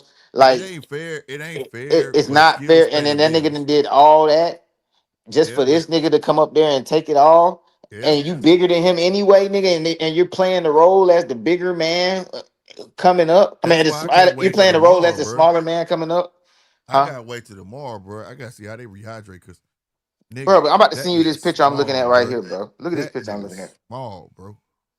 I'm about to send you this picture. And I'm sitting there like, damn, dog, this nigga little. I keep And, trying to tell niggas, bro, he a little nigga doing big things, no, but I've been And saying that Crawford is though. a big nigga doing great things, but it's like, all right, put it like this. Canelo's a great little nigga doing great big things. Canelo's a great big nigga doing just great things. Like, but it's Now, like he not doing he. I agree with that to a standpoint. This is What first great big thing. You see what I'm saying? what I think is Bud metabolism caught up to him, and he's naturally built to be a bigger guy. You get what I'm saying? Mm-hmm. But Canelo is just a naturally like his weight is his weight. You get what I'm saying? Like you know how some people just small and they never going to get no bigger than what they are. You know what I mean? And I think Mm-hmm. that's what Canelo is. But I have been explaining that to people, and people tend to forget. Niggas, they come from 147 on up. You know what I'm saying? Lower than that, actually, like 140. You know what I mean? Mm-hmm. And worked his way up. And now he fight at 168. He's still smaller than everybody he fights. You get what I mean? Mm-hmm. Because that's his threshold, bro. When he go to 170, when he go up there, that he putting on weight. You don't Yeah. hear him at 175 when he fought Bivol. They say he weighed two and something pounds the night of the fight. He was capped where he was. Bivol did, damn there was. You get what I'm saying? Mm-hmm. Because that's where he is. So like I agree with you to that, but I just think it's two different circumstances where like Canelo is just he's a shorter guy in stature and he's a stocky guy, and that's gonna always just that's where his weight cap out at. I You think know what? Bud weight was where it was, but his metabolism slowed down, and he's built to be at older age to be a naturally bigger dude. You get what I'm saying? But I'm glad it's like this though. I'm not even tripping. As long as Canelo win, I'm glad it's like this because people done people done made it to where Canelo has to get credit when in reality niggas should be complaining about this shit the same way they Nah, complain bro, about Amir Khan. that's a fact. Good shit, Casino. Look at that shit, bro. Bro, y'all not finna tell me they didn't. They can't weigh the same, bro. Nah, they They don't wear the same. can't. They can't. They And ain't and it, wanna ruin the fight, bro. right That nigga Crawford, 167.5. that nigga Crawford probably was motherfucking 168 on a dot or goddamn Yeah, I 167.8.9 or somewhere shit. around there, They somewhere didn't want to show the people. or Canelo came in a little smaller, and they ain't Yeah. wanted to be look lopsided. You know what I'm Yeah. saying? Mm-hmm. One of the two, but them ain't no way in both of them 167.5. I refuse to believe that shit, bro. Look It's at just look crazy at the how it's height going, bro. difference. The height difference, bro. Though you can't see in this picture, but today you saw the height difference. You go back, Mm-hmm. he had on he still had some platforms on, but Bud is taller than this dude and big. So if he's taller than him, right? And you Mm-hmm. looking at that picture I just showed, there's no way in hell. There's no way. I Mm-hmm. just can't see that, bro. I'm sorry. Unless is what I said. What? Fluff. Man, yeah. What I think, I'm gonna be real with you, I think Canelo came in at his leanest weight, and by him being the guy that's supposed to be the big guy at 168, they did want it to look lopsided. You know But what I'm but saying? but, but another thing on top of that too, he came in at his leanest weight and looked healthy than a motherfucker, nigga. He is nigga skin goddamn moisturized, nigga motherfucking This nigga nigga said goddamn his eyes healthy, ain't yo. sunk in. His eyes ain't sunk in or nothing. You know what I'm saying? No, that's true. That's true. But Like I was so. asking a question first, or I can ask you this. I think I Mhm, might know your answer, but for real. mhm. Think about it before you answer. All right, I've seen this happen where a motherfucker reach back and try to regain their youth by losing weight, and then when they get in the ring, they don't have no legs because they kind of left it all in with the training. You know what I'm saying? Mm-hmm. Do you think that can happen to Canelo? Mm, no, Because I'm this gonna this is say the this. leanest we've seen him, bro. Like with this, and also ever since that picture came out, Mhm. like I said, I did the research. I knew when I saw him like that, and I swear to God, today they pulled them same fights up. They brought Austin Trout up and Danny Jacobs. That was the last time you saw him that small. But look, the reason I say no is because that shit was obviously fat. Okay, I can agree with that, but I'll Because say this too though. if it don't Let's look, say let me tell you this. I'm gonna say this, nigga. You said it. Say what you're gonna say. I was gonna add this no, to it uh, because if uh, it wasn't fat, uh, he wouldn't look that good. right. But now, okay, that makes sense. But if it was fat, that means he put a lot into losing weight than training, and then vice versa. I'm like, if he really weighs 167, okay, 0.5 in his against William Skull, he Hmm. weighed in 167.1, and he didn't have that muscle. So my question is, how the fuck he replaced that fat with that much muscle in that short amount of time? Oh, the same way Crawford looked like that. But It no, just Bud been gone a long ass time though. no. I'm just saying, like Crawford got Wh- snack and goddamn Canelo got Reynoso. Nigga. Oh, okay. Well, there we go. Okay, okay, there you go. Yeah, Yeah, he got nigga. that. He got that special pack, the Yeah, Eddie you got something Reynoso. saying, he Yeah, got yeah, he yeah, got the yeah, one for yeah, the big fight. He got yeah. that big Okay. fight package, and Crawford got the big fight package. So I mean, it's Yeah, even. yeah, yeah, yeah. If Okay, everybody okay. cheating is good, Yeah, yeah, yeah. it's That's it's why I it's, said. it's a That's why I fair said. fight. That's why I Hmm. said everybody. These dudes finna scrap over here. I'm watching this boxing over on Azteca, Texas. Remember I Hmm. told you that's the channel. If you ain't Now, saved that but channel, they always I was got gonna boxing say, on over here. But in all seriousness though, because I was just that was I ain't even for real about that. yeah, In all seriousness, out of personal experience, bro. And huh, I'm a matter of fact, I might fuck around and do this demonstration for the show. huh. Nigga, I'll show you my stomach right now, nigga, and I'll show you my stomach in 2 weeks. Nigga, I'll show you my body. Bro, listen, the shit I can do in 2 weeks, Mm. and I'm 32, bro. He not that much. Oh, he's 35, bro. It's not hard to lose fat as a boxer, Yeah, especially when you've been boxing. It's not but like you you got just. that knowledge though. You know what I mean? But You he got that got it. knowledge. But I'm saying though, bro, You don't think he got the knowledge? listen to the math though. The math. Listen, hear me out. Yeah. Well, he just fought William Skull. What, about 2-3 months ago? Yeah. Let's say 3 months. The Mm-hmm. math is this: he weighed 200. I mean, I'm sorry, 167 pounds. Mm-hmm. Point one. Mm-hmm. In this fight, he weighed 167 pounds. Point five. So essentially, he swapped fat for muscle. So how did he do that All right. in I'm gonna tell three you exactly months? how. You don't lose three. You can't lose point 0.3 pounds and look like that, bro. Let me tell you how. And, All right. and the cold part about it, what don't make sense. He weighed less and he was bigger. He weighed less That's because and he that's, was bigger, bro. I'm but finna break it all the way now down, bro. he's It make all now the sense in the world. let me hear it.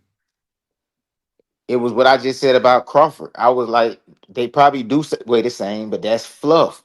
When Canelo weighed less, that was fluff. Muscle, real muscle, weighs more than fat. No, that's Real not muscle. no. Like, That's a hmm? fact. That's a fact. So, No, I agree with that. but you can gain that shit quick. You In can 3 months, gain, nigga. I can gain, bro. That's what, bro. this Nigga, I can get swole in a month, bro. Listen, bro.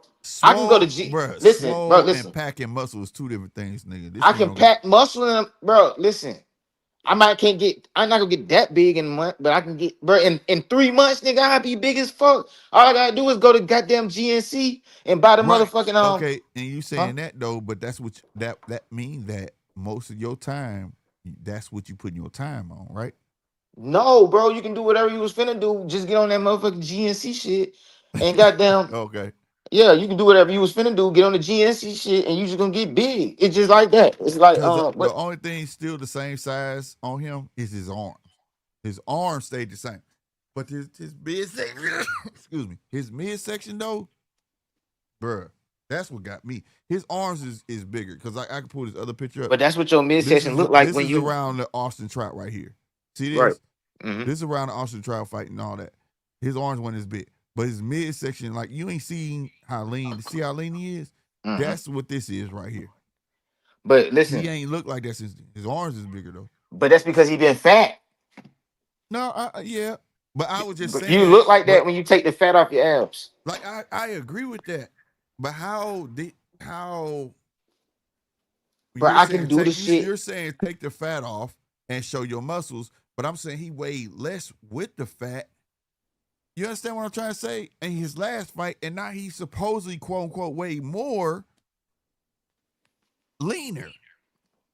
That's what I'm saying. And you saying that he packed on that much muscle? It wasn't that much, bro. You talking about less than a Rishi, what's pound. going on, Rishi? You talking about less than a pound though. Like you talking about not a lot of muscle, bro. Man, that's crazy. Bro, do you Is see what that I'm saying? man, that shit easy. Bro, listen, you gotta know I about gotta enroll. Hey, we finna get Casino Life a workout I'm program, I'm bro. in here looking for my I need it. I hold on, my need it. phone finna die. Let me put it on charge. Hold Uh, on.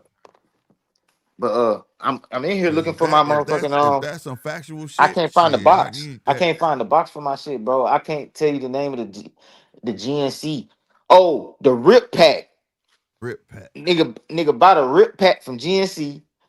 Nigga drink hella water and nigga I do eat that already. steaks and chicken and shit. And Yeah. nigga, and you gonna goddamn and hit the gym, nigga. You gonna be swole, bro. You gonna be swole to the mother. But don't buy the rip pack. I bought the rip pack. Probably buy the bulk pack or some shit like. Yeah. They got packs for this shit, bro. Well, You not, I know about yeah. bulking up and all that shit. Like my thing is shit. Now I'm at the age where I just naturally bulk up, motherfucker. But Shit, he because probably bought the rip pack the way he looked. I mean, I'm we not gonna saying do this what that. he bought. I'm Hey, just we gonna saying do that. We gonna do that.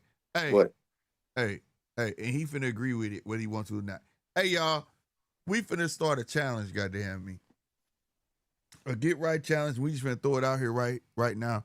But I'm gonna do the research on it. You could do a pool on Cash App,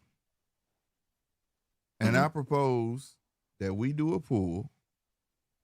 A pool. I know I'm saying that wrong because I'm from mhm, St. Louis. All right, mhm, I'm talking about the water, not pulling something. All right.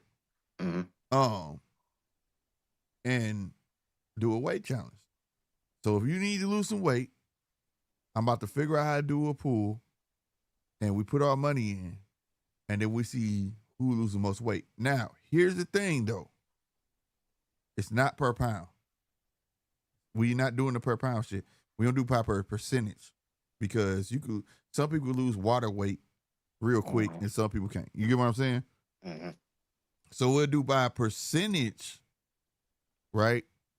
And the winner take all. Now I'll leave it up to y'all to vote if you want to have first place, second place. But if it's just first winner take all, I'm with it, bro. Shit, I'm with it. We can I'm do it. with it too. I ain't tripping. I'm with it. So I'm gonna put this out on the next couple of shows, and we get some motherfuckers in there because I was looking at on my cash app. There's like a pool or some shit where you can start a pool, like football or whatever. Bro, I'm gonna fuck you up though, That bro. should You be ain't gonna, hard, bro. bro. You ain't gonna believe what I'm gonna do. Like, bro, yeah, bro. You gonna be like, bro, when you see what I would do, you gonna be like, oh, you disqualified, nigga. You can't be in the next one, bro. Cause, bro, listen, No, I'm bro. saying like if it's Are by you saying tell percentage, everybody how to do it? yeah, no, fuck that. Like if you know how to lose weight, I don't give a fuck because Nigga, if I could be 20 pounds. I could be 20 pounds lighter, nigga. I don't Nigga, I give a could be, fuck, bro. nigga. Check this out. I, Check this out. I. Check this out. Check this out. Check this out. Check this out. Check this out. The winner gotta tell how they did it. Okay. The winner gotta tell how they did it and be honest. All right. That way, if we do it again, right? Because like I said, we got to rethink through. Do we want to do 10 pounds, 15 pounds? You know what I'm saying? Or whatever. Or just see the first go around, see how much weight the motherfuckers lost. That's up to y'all. And we do a pool on it, and the person wins. Now, the way my mind works, I don't need to know what you can do or whatever because I'm going hard. And if you like me, you going to go hard. You understand what I'm saying? Like, I don't care. Going hard ain't just not eating, exercising. Do your fucking research. Do what the fuck you got to do. Go get snack. I don't give a fuck. So it's that I think that would be a dope contest and it's positive, bro. Cause I got a tie around my waist. I ain't gonna fucking lie, bro. Like I got pictures I can show you. I was built like Bruce Lee. Nigga, I'm still am. Before I sign this contract, everything though, at my midsection. before I sign this contract, you gotta agree to 24/7, 365. Yeah, yeah. We can do that shit. I was talking shit, bro. Yeah, we can do But shit. nah, And we just have to agree on a date, like if it's gonna be a 30-day, 90-day. Is it gonna be? You know what I'm saying? You want to put enough rope out there, the nigga hang himself. Say, well, I can eat pizza today. It's up to y'all. I'm with the shits. See, that's how I did on my other channel. I let y'all make the rules, and then I type it up right here. Everybody see it. I lose more money. We gonna go by them. Talker SD in the chat. He said I'm going on that snack shit. You gonna lose on that snack shit, nigga. I know how to lose weight better than snack, nigga. I ain't gonna lie, like nigga. I've lost weight before. I already know. I've lost. I have a too, lot of weight nigga. I before. know I can do this shit. I ain't gonna lie. I know I can do it. I got so small one time the wind blew me. I said, "Fuck that! Take me to McDonald's, nigga." Nigga, I went from 185. I was so mad the wind blew me. It made me move. I said, "Oh no, fuck you! Cause the wind could do that shit." No, bro. But I ain't gonna lie. I would like to be back down to 200 pounds. I would, bro. But right now, your boy coasting like 235, nigga. And I don't belong. I don't belong in this realm. Because once I go over 200, everything go to my stomach. Bro, I had went from 185 to 150. Nigga, like I can't tell you how long it took, but it ain't take long. It took like hold on, you said that shit. Look what Talk SD said. Oh, this nigga here. Man, see, now that's gonna make me tell y'all what to do. No. That's the learning part. Nah, nigga, if it try me, don't. That's the learning part. You ain't know. He know. He just talk shit. You know, Talk SD cool as fuck. No, but no. That's the learning part. The first one we do, right? And then the winner tell. If what you do prevails, right? Yeah. Boom. So if you lose, say you 280 and you lose 15 pounds, how much of a percentage is that of your original weight? That's what we're gonna do. All right, because we can't just go by pounds, bro.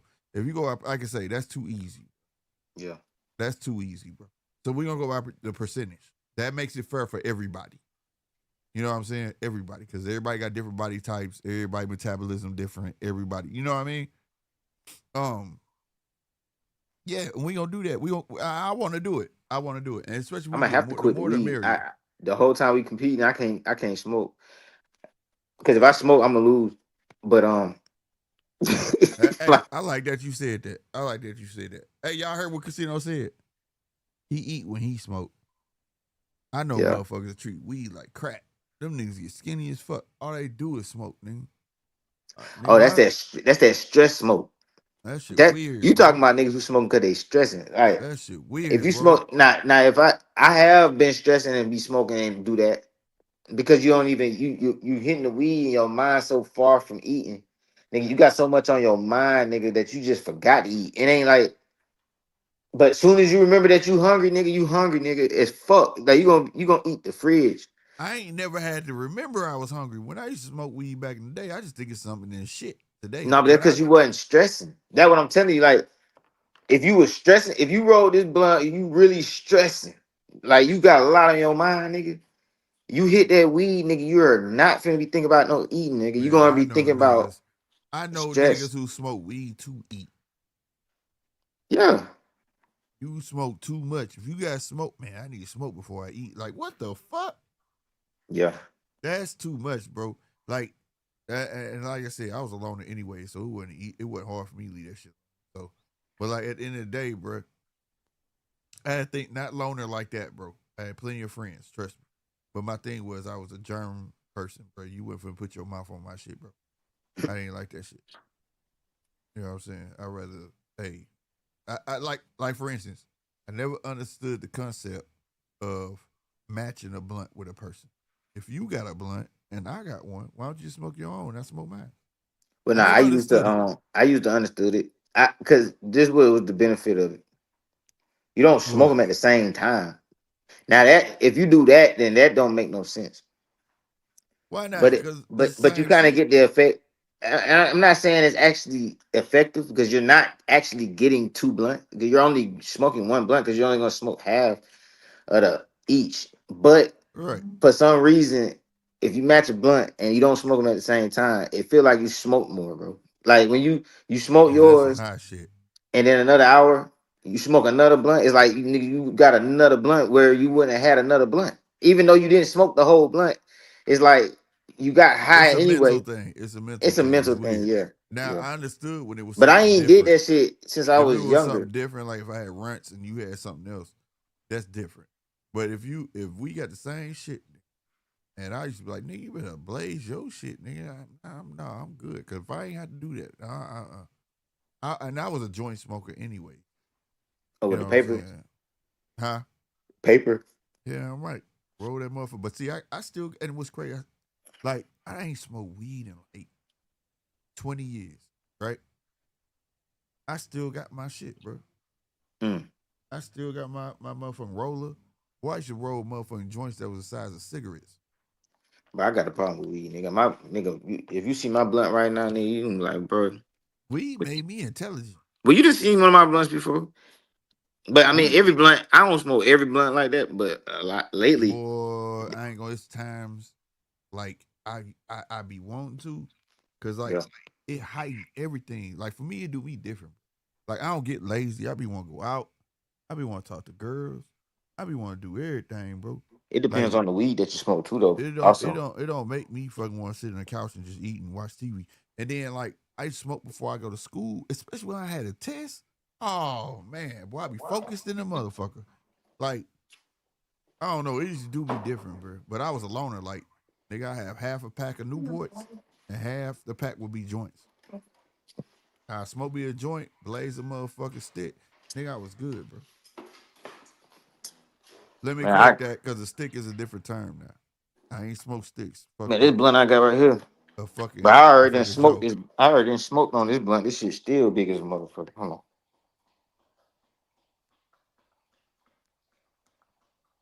And that's Oh, another thing. Why y'all be stuffing that motherfucker so damn? I ain't say roll a pen. Oh yeah, that's nice. That's okay. motherfucker. Yeah, you good. But why y'all be stuffing the motherfucker so much, bro? You can Y'all be barely see my stuffing. pinky, No, nigga. that's Huh? good. Yeah, that's Yeah, cool. that But I ain't be seeing outrageous though. motherfucker be too. Motherfucker be putting too much in the motherfucker. I'm like, it's a waste, bro. Yeah, I got partners that be doing that shit. It's some plug shit. I ain't gonna lie. Like when I was the plug, I used to do that shit too, and that's where that shit came from. And the problem is niggas don't be the plug Yeah, I never did it and do because I that was too shit. cheap, bro. I used to be like, man, I ain't finna put all that in there. We gonna be just fine, nigga. Trust me, this that shit. Especially if that shit. You know what I'm saying? You ain't gotta fucking put all that shit in there, nigga. Fuck all that. Oh, good. Yeah, Yeah, I was I that dude mean too. I like it like because this is why I roll fat blunt. I roll fat blunt because it give me the same effect that a nigga who smokes cigars. You see what I'm saying? It's like you get big smoke. Like big blunt make big smoke. Okay, so it's like you playing with it and shit. I 'Cause, mean, you do. You get yeah, big smoke. I get Like, it. I yeah, get it. you'll fuck But around, it choke takes on smoke. a fat ass blunt. You gonna get a thick ass smoke. You fuck around, choke on that motherfucker, and you Yeah, gonna love man. every minute of it. Yeah, but I ain't smoked so long, bro. And then I used to smoke on my birthday every year. Then I just stopped. Like, fuck it. Yeah, Niggas just give me so much fucking weed, nigga. That shit would go stale, bro. Like, nigga, every birthday, here, bro, here, bro, here, bro. That was the only day I would smoke. You know what I'm saying? Like, hmm I'm not smoking no other day, but I stopped. I ain't smoked like 20 years, 20 that's some fucking years. crazy shit. Like, that's a good ass statistic. Like I ain't never I mean, the longest I done went without smoking weed was basically shit. When I was really, really, really trying to go pro, I ain't Yeah, smoked the whole time. I stopped, bro. I was like, yeah. I think for like damn near. I slowed down drinking too, cause I got these little niggas running around. Boy, they know now. They at the age of knowing. They're like, yeah, he up there. He got that red cup. Right I now, had stopped I like 2 guarantee you years. right now. I guarantee you right now. I love my baby, so I'm telling her, y'all. I guarantee you right now. They done turned on YouTube. They done seen this cup raised, and they like, yep. And when I go downstairs, these niggas ate about 5 TV dinners, peanut butter jelly sandwiches, and everything. Man, I slick want to tell niggas how to lose weight, but I No, don't like don't do it. Don't do it. Don't do I it don't like because keeping shit like that to myself because it no, really health is that's wealth, bro. no, man. Health is wealth, but And I also done share this information plenty times with. put Huh? in the work in first. All right, all right, all right. That's what I'm saying. I'm If just you on the willing, topic. You don't yeah, know how man, passionate I am about that because topic, bro. If if we you ain't do never got that, on that 'cause health, if you do that, then you contradicting yourself. What we was talking about earlier about how you help motherfuckers. See, but then see you now, just but give see, motherfuckers the shit, and then it just become what do you call it? A waste of knowledge. Because then yeah. if you ain't serious, you don't waste your breath. Waste your Mhm. breath on people who actually gonna absorb what you saying. And I learned that shit in life, bro. I don't wait. If I don't like you, I don't talk to you, bro. I won't give you nothing. But if you're a good person, I'll tell you every fucking thing to help you. You know what I'm saying? But like on everything I love, bro, let see who actually gonna perform and then do that. You get what I'm saying? It's Mhm. not that you levels above motherfuckers or nothing like that, and you probably are. But at the same No, I'm not time, level above nigga because all I am is let people I'm. try and put the work in, bro. It's not an unfair trait that you was a boxer and you know how. If they feel that way, they won't enter the Well, contest. nah, That's shit. fine. That ain't. I knew how to do it before I was a boxer.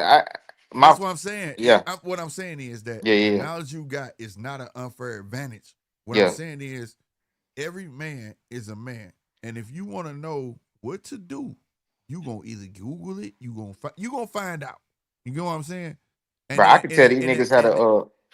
My bad. no, I'm saying, but in that experience, like remember we talking about sometimes you gotta let a person experience some shit before you just tell them some shit. Hmm. In that experience, they find out what works for them. You get what I'm saying? They might have tried some shit that didn't work, but they'll find something that will work for them. You know what I'm saying? And then Yeah, you add to what they learned, and that benefit them even more, and they will appreciate it even more. You get what I'm saying? yeah, because But they you just already started on the journey. yeah, bro. Yeah. I No, you right. promise You you. right. You right. I just see. We ain't never had no conversation about health and shit. Like, bro, I'm so big on that shit, my nigga. Like even my girl, bro. When she met me, bro, I told her, I'm like, I'm finna get you right, nigga. Now she was just put it like this, she was 200 plus. Now she Mm, 200 minus, nigga. there you go. She not 200 no more, nigga. She's in the 80s, nigga. So That's crazy. That's crazy yeah, how we got that cover. My old lady, um, she had a big car accident. I tumbled the car and shit, right? hmm While she was pregnant with my 12-year-old. And so her leg was broken 3 places. So you imagine she eating, just sitting in the bed and shit, like gaining all weight, couldn't even go to the bathroom on her own, all that type of shit, right? So when she was able to walk again, and she had pins in her shit, I was like, "Don't worry about it, I got you, nigga." She lost about, I think it was like 32 pounds. Cause she used to see me, and she was like, "How the fuck you lose?" I said, "Just I keep telling you, come with me. Like, quit listen to the TV, bro. You gotta find what work for you." You know what I'm saying? Like Man, everybody we didn't even have different. to go nowhere. Shit, bro, listen, she didn't even have to work out. Yeah. It was just a quick diet change, bro. I know about blood types and all that shit, bro. Like, bro, if you don't know your blood type, you can't even fuck with me. I ain't gonna lie, like, Well, that's cool because I don't know mine, but I tell you this. I tell you this. I've done it before, and I've been through it so many times. When I got down to that 175, nigga, I did that shit so fast. Niggas thought I was sick. mm. Yeah, but When no, I I ain't found, down. You but niggas, it like, was, everybody got their own sauce. but it was trial and error though. I finally found what worked. You understand what I'm saying? Mm-hmm. And it wasn't no pills. It wasn't none of that. Sometimes it's just about when you eat, how you eat. You know, when you work out. You know what I mean? And what you doing when you work out. Like, you know what I mean? And then when Yeah. I found that shit and I stuck with it, bro, I promise you, I went to a gym and I had got a trainer. And the trainer was like, "You doing what you need me for." He straight told me. Now he could have played me and kept me coming, getting paid. You know what I'm saying? He was like, "What you need me for, bro?"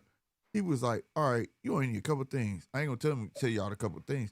But when he told me, he was like, "After this, bro, I don't want to see you no more." He straight told me. I was like, "Huh, bruh?" But I stuck with that shit. And when I came back in that motherfucker, he was like, "Yeah." And this dude was like, he in the Guinness Book of Record, like the oldest body, like winning awards for bodybuilding. Because I did not believe his age when I was fucking with him. This is about 10 years ago. He was like 63 years old, bro. But when you saw that nigga, when you saw like, I was like, "How old are you?" He was like, "Man, I'm 63 years old, bro." Mm. He was like, "Now I'm all natty. I'm all natural." Bro, listen, my granddad who taught me how to paint, Mm. bro, he pushing 90, bro. Bro, the man ain't got no belly, bro. He That's ain't what I'm got saying, bro. That's what I'm trying to get. Cause these little niggas trying to run over me now. They see I got a belly now and shit. They like, yeah, we forget him. He ain't finna get me. Mm-mm. yeah. But And I got a I was gonna grandbaby, say, oh, that natural. and I got to lose because I got a grandboy now. So, and I done got him some boxing gloves. So we Oh finna yeah. get busy. Shit, I know how to do it naturally too. When I was talking about the GNC the rip pack and all that, that Mm-hmm. was for when I was trying to hurt somebody. That wasn't really like Right I to ain't help need. lose weight. Right. Nah, that wasn't for that. That was the like. It was just. I mean, bro. I ain't gonna lie. I was on that shit, bro. I just felt like I was punching. I don't know if it was in my head. Mm-hmm. It couldn't have been in my head. It wasn't in my head, bro. I was on that shit, nigga. I was punching, nigga. So I know how niggas feel on that snack shit. Well, that's where it started, bro. Now I What? learned this. Now I learned this from a Chinese motherfucker. No lie, in California, Mm-hmm. swear to God, in Santa Monica, in one of them fucking parts, that motherfucker showed me at a tree. I said, I ain't finna punch that motherfucker. That nigga punched that tree, bro. That tree fucking shook. I said, what the fuck? I felt like I was in a Chinese movie for real. Them Kung Fu movies. Mm-hmm. That nigga said, if you don't believe in it, you ain't gonna do it. I don't give a fuck. He said, I don't give a fuck, but he was like, I don't care how confident you are or, in your physique, you got muscles, you could lift a car. He was like, when it comes to striking, though, if you don't believe in it, it's not gonna translate. Oh yeah, for sure. It's Yeah. not gonna Yeah. translate. He was like, Yep. so he was like, have you ever met a person that never lift weights and they just strong? I said, yeah. He said, because they believe they strong, bro. Your mind tell your muscles what to do, bro. He was like, if you don't believe that shit, bro, I swear he stressed it. When that nigga put his fist to that tree and he hit that motherfucker, and that motherfucker shook, I said, well, what the fuck in the nigga, how you do that? He was like, That's why a lot I of them believe. bodybuilder niggas be scary, bro, because Yeah. that the amount of muscle that them niggas put on is a testament to that they don't feel strong yet. Man, that nigga It's was in. like nigga, you this big, you still getting bigger, nigga. You still don't feel strong. Like, Yeah, yeah. He yeah. told me though. He was in. He used to do that yoga shit and chai chi shit in the park. You know what I'm saying? Mm-hmm. That motherfucker stand on one foot for like 30 minutes. You know what I mean? But he was like, that's the focus. Like you gotta believe, nigga. When I do this shit in front of people, he was like, I'm American. It was like, but my people, you ever wonder why we do this outside? That build your confidence. You don't give a fuck what people think. Mm-hmm. Like everything we do has a purpose. I could do this in the house all day, But the minute I get outside, then I'm gonna be nervous. You do that shit in front of everybody. Everything you do it in front of everybody. That's how you build your confidence to the all-time fucking high. This is why we still got the questions when it comes to boxing, like, oh, but when you get under them bright lights, you get what I'm saying? But when you take a motherfucker who don't give a fuck about bright lights, that's been fighting in front of motherfuckers his whole fucking life, one person ain't no different than the next motherfucker. But he taught me that. I swear I was in You sound sound like medical that. Sound care. like what that sound like what Brian Number Jr. We be saying. You know what I'm saying? Because he Yeah, be he had like, to get man, used to it. yeah, everything's just another fight. Because Yeah. he done been all around the world. I mean, well, not all around the world, but He all across the said, country in different people gyms and yeah, all that type of shit. and the crowd, but he did say big crowds was getting to him, but now y'all done fucked up because now I done travel. That shit don't bother me at all. And I agree with him now. Now like that Japanese crowd, nigga, bro, that whole crowd was against him.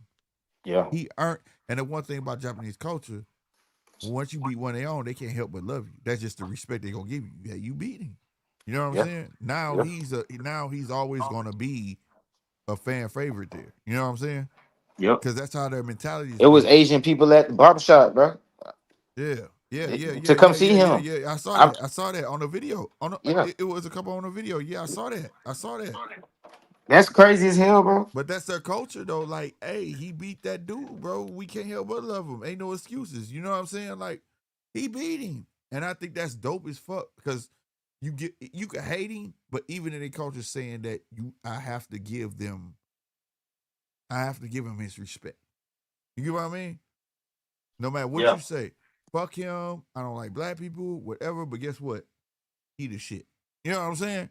It don't fucking matter. Just give me my respect. You don't gotta like me, but respect me. You know what I mean? Yep. But they Pop. they big on that warrior stuff in Asia. You know what I'm saying? So they got that real Yeah.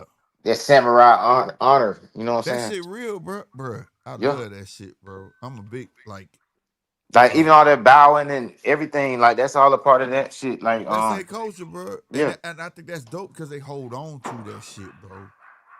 You Well, feel me? to be honest with you, bro, man, but this is a rabbit hole right here, bro.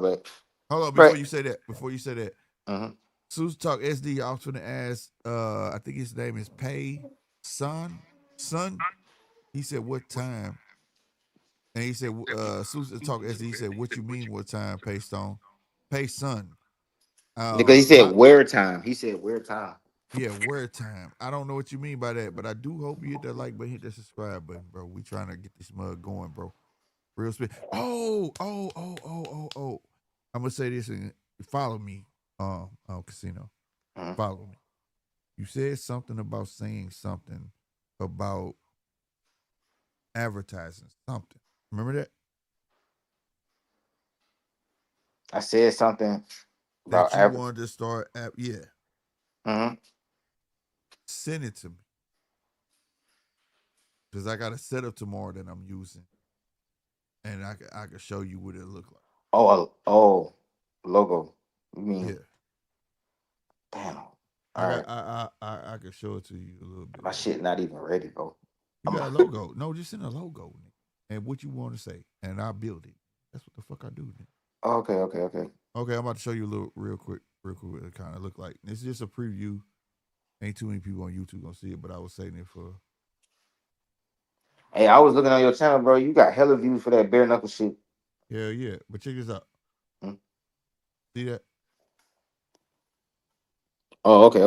That's tomorrow's setup. If you see where Bud and hold on, fuck, Yeah, I see it. where the damn? Okay, let me get a subscriber count. Okay, see how I got Bud and them in there. The Mm-hmm. ticker not gonna be at the bottom, moving it to the top. In between me and Bud and them is where you see what I'm saying. And imagine you're down here in between me and Bud. I'm gonna be Mm-hmm. right here in this square. You get what I'm saying? Mm-hmm. This shit where it says my info gonna be gone. But you can see where the logo gonna be there. It says the time is now. Canelo Crawford. I made that logo by the way, live on Jim, and then boom, and then right here. But I you know what I'm saying. That's what I do though. Sometimes when you be seeing certain shit, I be saying people give me something to do it. But I want to show you how I look. But this is setup I did for tomorrow because I thought it would be dope. You know what I'm saying? Mm-hmm. to look more professional. Because I Oh, I was know I like, could send you. I'm tripping. Well, hold on. but you get what I'm saying though. Yeah, yeah, yeah. So so like I got you, bro. I got you. check your socials. I'm gonna clean up for you. Okay, see it? Mm-hmm. Yeah. So tomorrow, that little space in between me, over where it says judges table at the bottom, Mm-hmm. and Bud, right there. Boom. That's you. Mm. And then Okay. me above that is me. You see what I'm saying? Like Okay. how they do on TV. You know what I'm saying? Mm-hmm. This is why I be telling people like this shit they do on TV ain't nothing hard. This shit you can do this shit at home. And I create that logo on my own. I wanted my own logo, Canelo Crawford. You know what I'm saying? Mm-hmm. And all that. But yeah. But no, I just want you to do it. You ain't nothing. You ain't give me nothing. But I just want to show you. You know what I'm saying? Future reference. You feel me? But let me get that off screen because like I said, I was trying to say it yesterday. But it hit me though because I had been meaning to call you about that. You know what I'm saying? Let me get back to me. Where I go? Oh, it took me off the screen. Did I take me off the screen? I'm trying to Yeah, find this I did. motherfucker There we now. go. There we go. But yeah, so this is how I started out in the beginning, just naked like this. But you build, and you know what I'm saying? Boom, I don't know this figure the one. shit out. I don't think this one work. I'm trying to find this one shit. I'm about to send you this. I don't think this one. I got a better one, but If it's kind of pixelated, I no, can it ain't enhance it. pixelated. It's I can the. enhance it. I don't think that's a PNG. What I sent. Yeah, yeah, that's fine. Oh, that's cool. PNG is better than JPEG, nigga. Oh, for real. Yeah. But I'm saying the color of the shit. It. Let me see. Hold on. See what I'm saying? Hold on. Yeah, what I'll do is I'm gonna tell you what I'm finna do. No, that's Mhm. fine, bro, because it's black and white. You're good. But see, the only thing about that though, it What? don't say nothing about who I am. It's Give me the info, sir. oh, okay. I got you. I build that. That shit I you got you. saw right here. Hold on, I'm finna show you where that shit go. See that? Yeah. I built that. Oh, okay. All right, bet. You understand All what I'm right. saying? This is the last time I got paid. You know what I'm saying? Like advertising. That's why you see the judges table in that motherfucker. You know what I mean? Mm-hmm. Yeah. Yeah. It could be simple, it could be extravagant, but what I'm gonna do is I'm gonna cut real dogs and I'm gonna put the dog face on the side of it so it'll fit at the bottom. And then I put your information across from it, bro. Hold You get on. what I'm Look at saying? this one. Because if I keep it like this, it's gonna be too little. You get what I mean? But if I put the dog face on the side of real dogs, on the right side of it, Mm-hmm. and then your information it'll be big, and you get what I'm trying to say? Yeah. That one supposed to look Okay, like back. I That's I supposed. could I could do that too. Yeah, That was supposed to look and like guess Back what? to the Future. Now watch this. I can do this shit so fast. I do this, and then I'm gonna cut that background out and enhance it, and put it right next to the dog face. Bet. But I need your email and all that shit. There ain't gotta be no phone numbers you want a phone, but you know, Oh, you said send you my email. hey, you want people Oh. to get to you, right? Oh yeah, yeah, yeah. What's the point of it? Like I said, this like I believe in doing demos for people so they can see if in the future you wanna. You get what I'm saying? Yeah, yeah. Appreciate it. And it's a hell of a night to do a demo, right? Hell yeah. That's why- you see how I'm doing. I'm getting this shit in. But like I told you, I don't waste my breath on nobody, bro. If I don't believe in you, I I believe in appreciate you, it, bro. bro. You I showing the sent it work. to you just now. Yeah, yeah. And anything else you think of? If you got an email, phone number, That's the email right there. whatever you want. What all I'm saying is whatever you think, put See, it. I ain't got no phone number I want to put on that, but Don't worry about it. Yeah, I'll put that right there, space it out. Don't worry about it. We gonna get that shit right.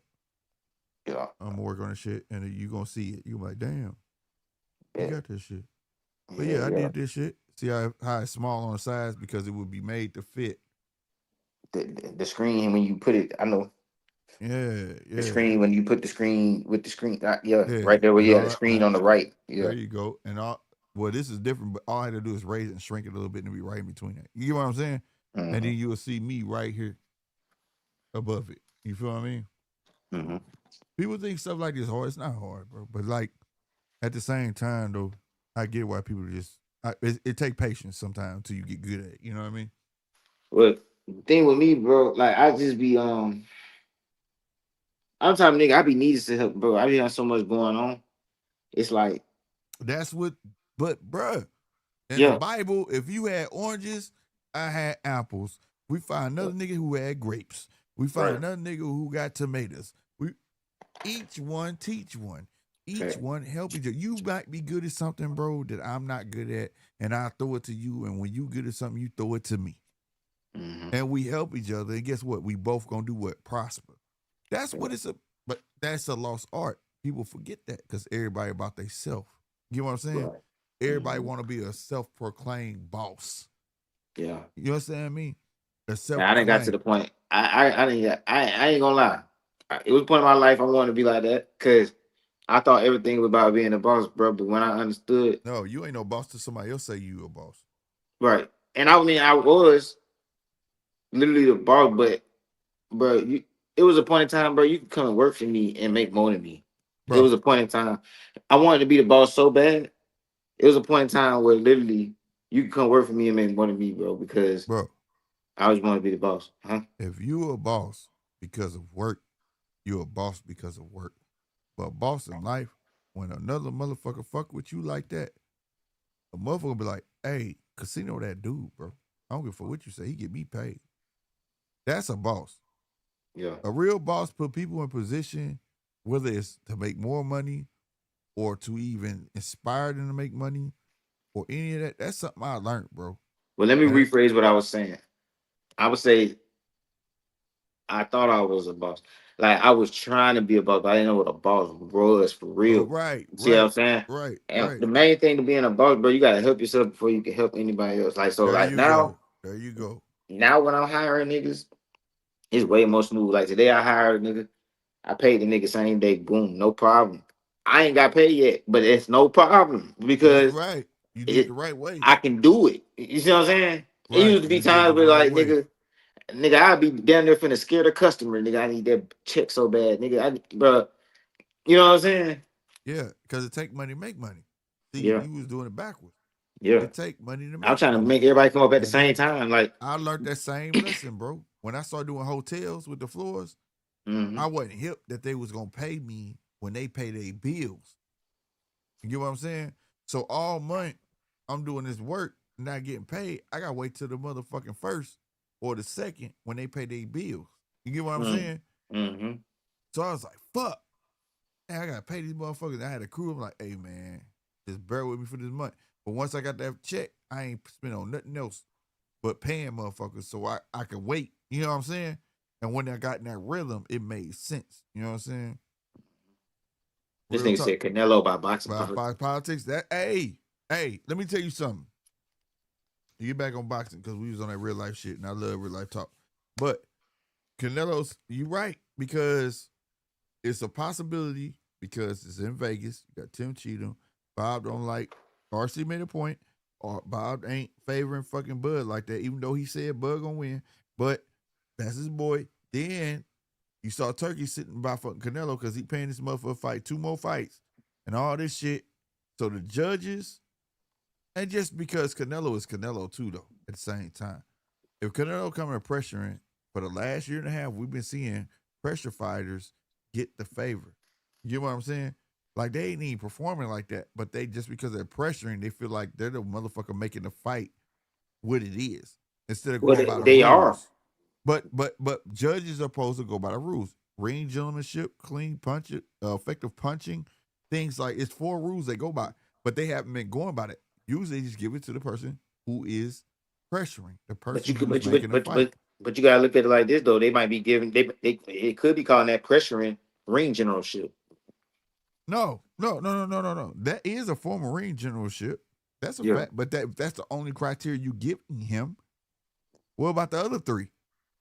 What? The other three could be going to the other guy. Meaning he got ring gentlemanship as well. He's using the ring. He's landing more clean, effective punches.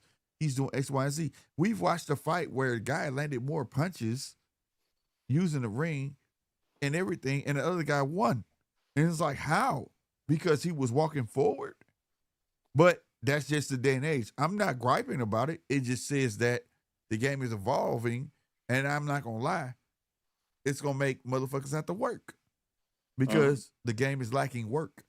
You get what I'm saying? So don't take what I'm saying as, oh, this is unfair. No, I feel like motherfuckers got lazy. Yeah. So change the narrative. You get what I'm saying? Mm-hmm. So Bud, I will stand on it. Bud has to pitch a shutout, bro. Yeah. I agree. I'm not going against DJ. It's politics at the end of the day, but it's also a bit of laziness. Is Bud lazy? No. But everybody else in the game seemed to be. You see what I'm saying? Because the narrative of boxing is crazy because you can give a guy like Bud, right? If we went by this logic, Bud should be revered as one of the top boxers ever because he never dodged smoke. If Bud had the smoke in his divisions when he was there, nobody could say Bud would have dodged it. Nobody. Because he wouldn't have fought Earl. He wouldn't have fought You get what I'm saying? But that narrative is not true. But the world will pick and choose when they want to apply the narrative. Right? So you just have to work harder and sway the narrative. Like I said, I can't wait till a motherfucker come in like motherfucker, oh, he attaches his name to me so he can sell. To me, that's sissy ass shit, bro. Oh, they just mention my name because they fights ain't selling. No, nigga, you the champ. Well, no. Sometimes nigga do be just saying your name just because the fight ain't selling. Bruh. But I know what you're saying though. Sometimes it do be niggas really want to fight your ass, but sometimes even if it ain't, right? I agree with you, Casino. Yeah. But you call his bluff. You say, okay, you don't get your time. You in line, nigga. I'm about to give it to you. That's what Mayweather did. I'm gonna fight all of them. I'm gonna fight you on my accord, nigga. You don't run nothing. You a jester. I'm the king. You see what I'm saying?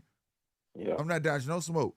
That's why people have this argument about Mayweather fighting fighters when he wanted to fight them. But the thing is, he was the king. See, I even had that argument. He fought fighters at the right time. But guess what? I can't Speaking deny. of that, did you hear what Canelo said? But hold on real quick. But guess what I can't deny though? Yeah. He was the king. See, when you the king, you have that right. But he did not give them their fight, right? He even gave Andre Berto. He was slated to fight Andre Berto. Haiti had a big fucking earthquake. That shit didn't happen. He went to go get his family and shit. You know what I'm saying? And he still doubled back and gave who that fight? Andre Berto. He said Berto had his shot, bro. I gave him a shot. Hey, I ain't God, but that shit happened, so it is what it is. No. He still doubled back and gave Andre Berto that shot, even though Andre Berto was kind of fucked up, his elbow on, but that ain't had nothing to do with him. Mm-hmm. Because he gave him his shot when Andre Berto was that dude. You understand me? Mm-hmm. So if you king, nigga, don't cry. They calling you. Just tell them in due time, nigga, I'm gonna beat your motherfucking ass. That's all I want. I ain't saying you gotta fight them right away, but don't complain. They calling your name. If you king, it come with it.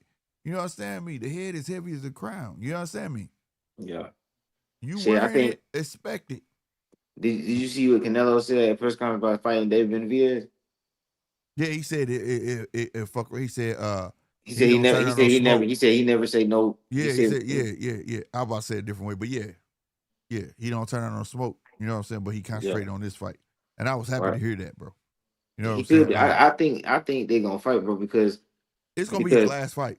It's gonna be the last fight he got with Turkey. You watch exactly, and bro, see that money that he been asking for is gonna be possible. Well, not just because they got it. I know it's possible because they got it, but the numbers, bro, the shit they finna do right now tomorrow.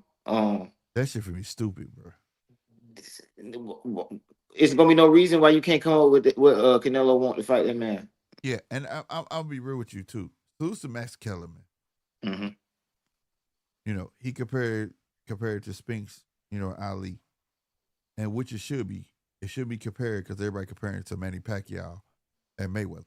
That was pay-per-view. You see what I'm saying? You can't compare it to that. Would it have done numbers on pay-per-view more than that? I think so, but that's a if.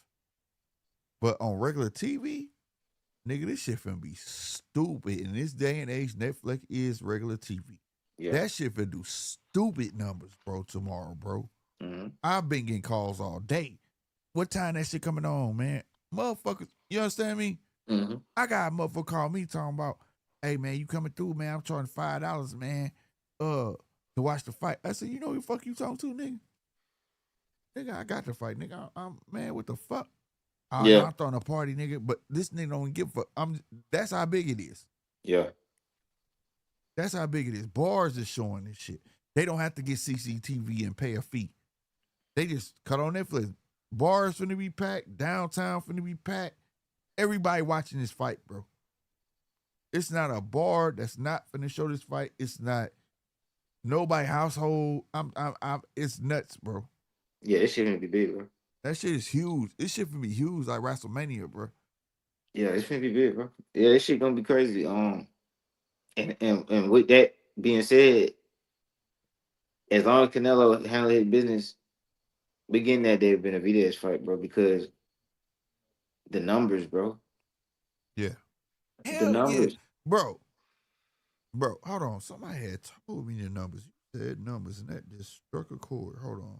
Because David Benavidez, by the time, all right, if he handles his business against Crawford as big as this is, that's gonna make him even bigger than he is already. Yeah. Then he gonna have a couple more fights in between. He gonna have some good ass performances, right? Yeah. And then go into the David Benavidez fight That around the been same age that Crawford is and now. hold on. I'm finna thank you. Oh, you so smart. Sometimes, boy, you be sounding crazy sometimes, but you smart. Let me tell you something. That's exactly what I was thinking. Yeah. Canelo's gonna fight these next two fights, right? That's on Mm-hmm. that deal, right? Neither one of them gonna include Benavidez. What he's gonna do is, during that last fight, they gonna re-up with his ass. He's smart. He's a businessman. You understand? Mm-hmm. I'm gonna fight whoever on these next two fights, but that last fight, I know y'all gonna pay big for, cause that's gonna blast this shit out the water right here. You get what I'm saying? Mm-hmm. And they gonna make that deal ahead of time before his last fight, so Benavidez could get ready. Mm-hmm. Watch, I'm telling you, watch. DJ salutes, goddamn me. DJ What up, gracing the DJ? platform. What's up, DJ? Catch me up. Are we still talking about Canelo Crawford? I'm hearing some discussions about Benavidez. I've got my own personal opinion about that. Well, Where do you want me to give us start? both. Give me your Canelo and Terrence. All right. And I don't want to sound pessimistic, but I'm worried that Crawford's got to beat more than the man in front of him on the night. Right. Right? This is boxing. Like Yes. you can't just pick one mega fight out of the last 10 years and pretend like it's going to be fair, right? That's true. The second part about some of the complexity around that is that Turkey Al-Sheikh's not a promoter, so he's got to use another promoter to make this fight happen. So maybe he doesn't have the influence that he normally would under Riyadh season. Yeah. But he's also got a 3-fight deal with Canelo, right? Uh-huh. Now, if Bud upsets the bag, right, and I believe the only way that Bud's being allowed to win, like think about the words I'm using, allowed to win that fight is by stoppage or knockout, right? What's the likelihood of that? Well, we can all go down a rabbit hole on it, right? But the long-term investment as we know it is Turkey and Canelo. 3-fight deal, right? Right. No if, buts, or maybes. The other part about Benavidez is that I'm of the opinion that as much as the fans want to see Canelo and Benavidez, and look, I'll be honest, I wouldn't mind it either. Unfortunately, when Benavidez throws his toys out of the cot at 68 and goes to 75, I think he's relinquished all right to demand a Canelo fight at 68. You've moved on, right? You can have Bivol, you can have Beterbiev, you can have anyone there at 75. And the analogy I used to that when I was just talking to some of the guys, I said, well, look, if Boots leaves 47 to go to 54 and campaigns at 54, where does he actually get the right to demand a unification or an undisputed shot back down at 47 a year or 2 years later? Yeah. Like at some point, you've got to own your own decision, right? Yeah. I think that Canelo's last two fights after Bud are already known in his camp. They won't be released to the public. I'm sure there are already at least 2 names, 3 names there. We know She-Rez is one of them. Well, who's he with? He's with Queensberry, I think. And what's he got that Canelo needs? Nothing. See, this is the thing, There's money. right? We're at a point now where Canelo only wants to sign a contract where either numbers or money make sense to him. And Shiraz ain't going to bring that. Well, She-Rez is Turkey boy, though. He'll pay that. Because his next 2 fights is in Riyadh.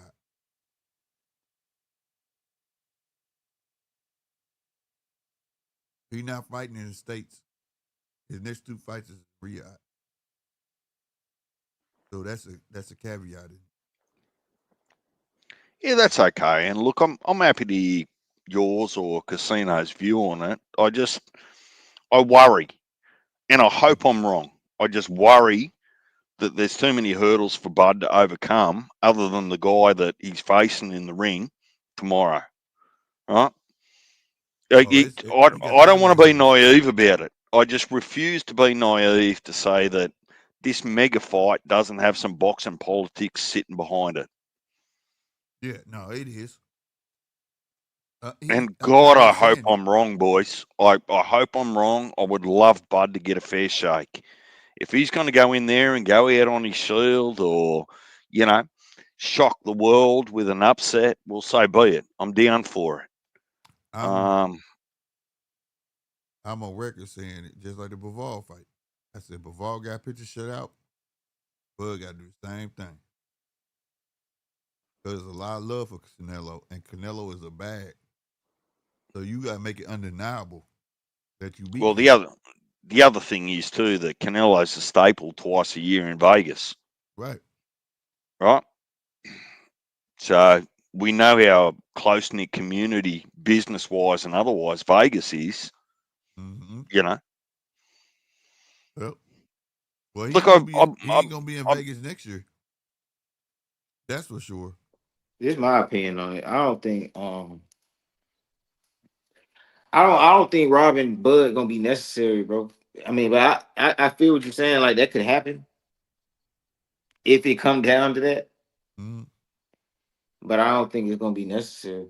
I don't even think that I don't even think that's even gonna come into play, bro. No, I'm saying, yeah, in the sense of Canelo gonna dominate, but if it's a close fight, and Bud deserves to win, they gonna give it to Canelo, bro. Oh yeah. That's what I'm saying. If it come down to that, they gonna do it. But I'm saying I don't even think it's gonna come down to that. And that's okay, Casino. All I'm just saying is that for me personally, I would feel like I'm a little bit ignorant or naive if I think that this is going to be the first fair fight in the last 10 years without boxing politics involved. Right. Like it just, we know how they move and shake. Yeah. Yeah. Well, shit. You know, you know, it is what it is. I mean, we'll see. Or whatever, right? What's going on, Casino Slick DJ? And on that note, DJ, I welcome you to Las Vegas. Oh, here we go. Here we go. I Sit just back want you guys to know, I gave my spiel the other day, Slick, about how Bud been skating on thin ice for 10 motherfucking years. I got it on good authority that the 93-year-old phenom legend will be in the motherfucking building tomorrow in Allegiant Stadium. Yeah, also got good authority that another guy called him the Antichrist, the motherfucking the way you say Al Heyman will be in the motherfucking building tomorrow. wow. Al Salute, Heyman. Jay Smith. Hold on, wait. Al Heyman gonna be in the building, nigga. He gonna not on camera. He ain't gonna be on camera. He gonna be in the skybox. But he gonna be ducked off.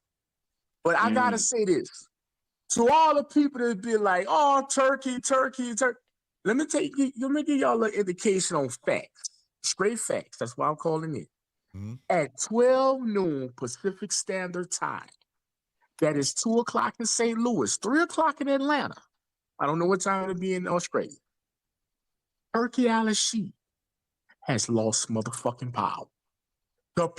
When the doors open to Allegiant Stadium, the promotion belongs to the motherfucking promoter. And the promoter's name is Dana White. Yeah. All Turkey Al-Rashid at 12:01 p.m., he's just an innocent bystander, and he's a fucking fan. Hey. He can't control shit after that. If Dana tell Turkey, get the fuck out the building, he got to go.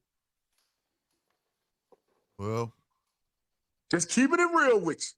And I'm going to say this. I know you about to go, Slick. I'm going to say this real quick. I don't know if they got prop bets. I'm going to say welcome to Las Vegas one more time. I'm going to bring y'all to a fight that the motherfucking fix was in. I'm bringing y'all back to Mayweather, Madonna 1. And Madonna was wearing that ass out. And towards maybe the 5th, 6th round, motherfucking ref became a part of the fight. I don't mean to cut you off, bro. But to what you're saying, right? If you Google the fight, if you Google the fight right now, it say Canelo won 117, 113. Right now? You Googling that right now? I seen that shit. It said it on somebody Google it. I'm gonna Google it right now. That dude suspicious, whatever. I Googled that shit. It didn't say that. Oh, it didn't say that? I don't know. He got it on Reddit. Man, motherfucker be editing shit on Reddit. Oh. But landing my plane, all I'm saying is you heard the ref going, break, stop, wait, hold on. Yeah. Time out. Bruh, I'm going to tell you, welcome to motherfucking Las Vegas. It's all I'm going to say. And if they got a prop bet, I don't know if they got a prop bet, but if it is, I'm not a bet man. I really can't bet. But if I can, I'm telling y'all this. Crawford gonna lose a fucking point in this fucking fight tomorrow. You think so? He's gonna lose a fucking point. For what? Bro, it's Las Vegas. No, you gonna see that ref gonna lose a point for clinching. I'm asking for what do you think though? It'd be for clinching. That's what I was about to say.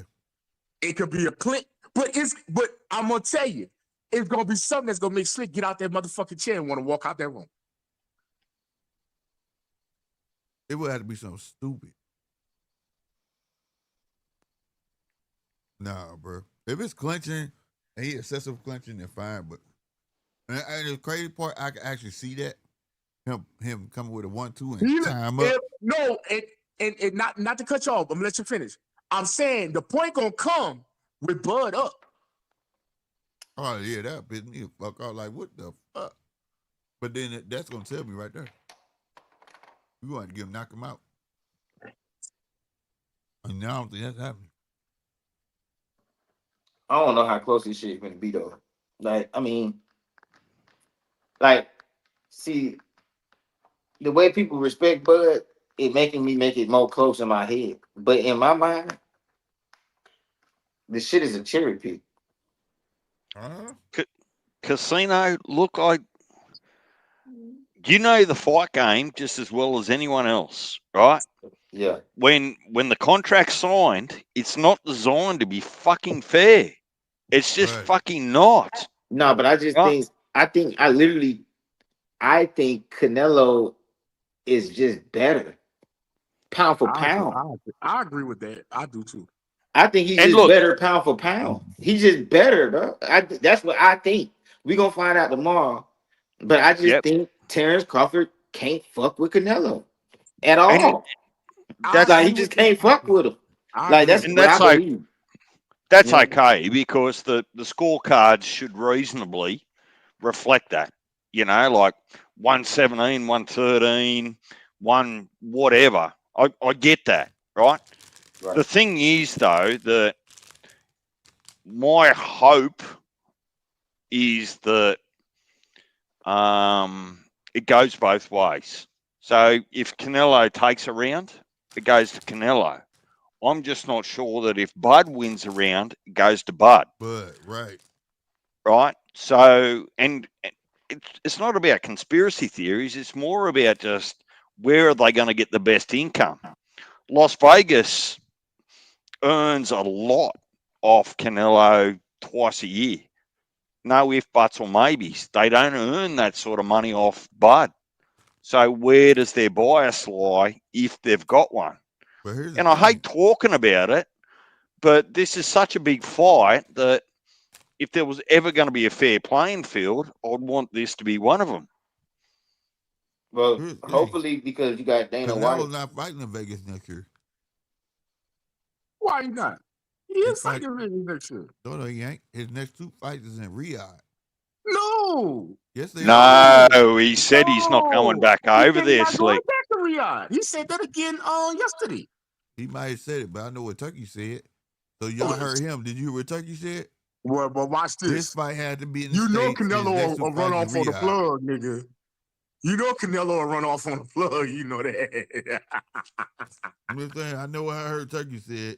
We paid him. He said this fight had to be in I ain't gonna lie. In this situation, whatever Canelo said, that's what's gonna happen, bro. I ain't in a situation like that. I don't give a damn if it is Turkey. If Canelo said he ain't going back over there, bro. Yeah, I agree with that. He ain't going back over there, bro. He got too much money, bro. You know what I'm saying? I'm not no big Canelo fan, bro. I agree with you. If Canelo say he ain't going, dog, Canelo the fucking man right now, dog. He ain't going. Here's another point I want to put in. I agree with you with the standpoint that Canelo's better at 168 than Bud. But Bud was just as good at his weight class as well. I don't think that either one is better than the other.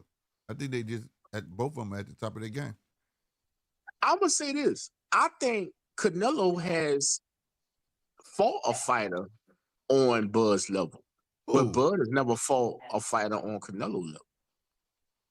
Okay, I agree with the Bud part, but who the fuck Canelo fought that was on Bud level? No, my thing is, bro, I think Canelo's just better, bro. I don't give a damn what weight. I think if they was fighting at 154, if Canelo could make 154, I still got Canelo. I got Canelo, period. Like 147, 147, I got Canelo. That's just me, bro. You know what I'm saying? Like I get it. Like, but if I'm talking about the skill set right now, I'm talking about if you can put the same skill sets pound for pound right now in any weight class, I got Canelo. These two dudes right now, 138, 135. You put them at any weight class, like it's at 168, but if you put it at 160, Canelo, I got Canelo. If you put it at 154, I still got Canelo. If Canelo was at 140, Bud would have killed his ass. Well, Canelo ain't.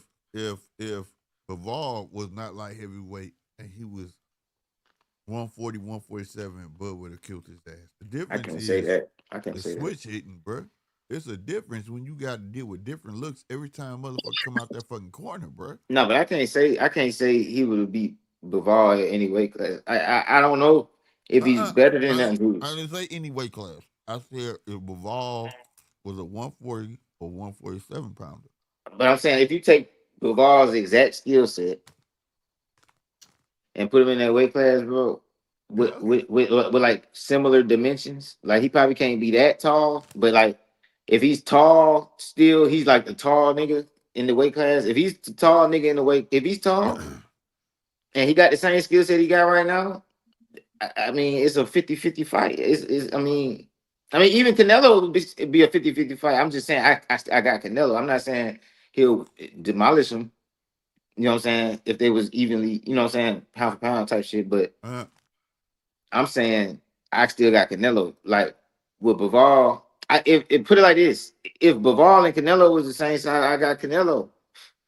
Like it just Bivol beat his ass because the nigga was 175 champ. It was just like it just is what it is. You know what I'm saying? Bivol would have beat Bud. Nah. Not At 68. 140. In that same No, I circumstance. ain't talking about. I'm talking about going down to 68 because Bivol said he'll go down to 68. Yeah, He would beat Bud.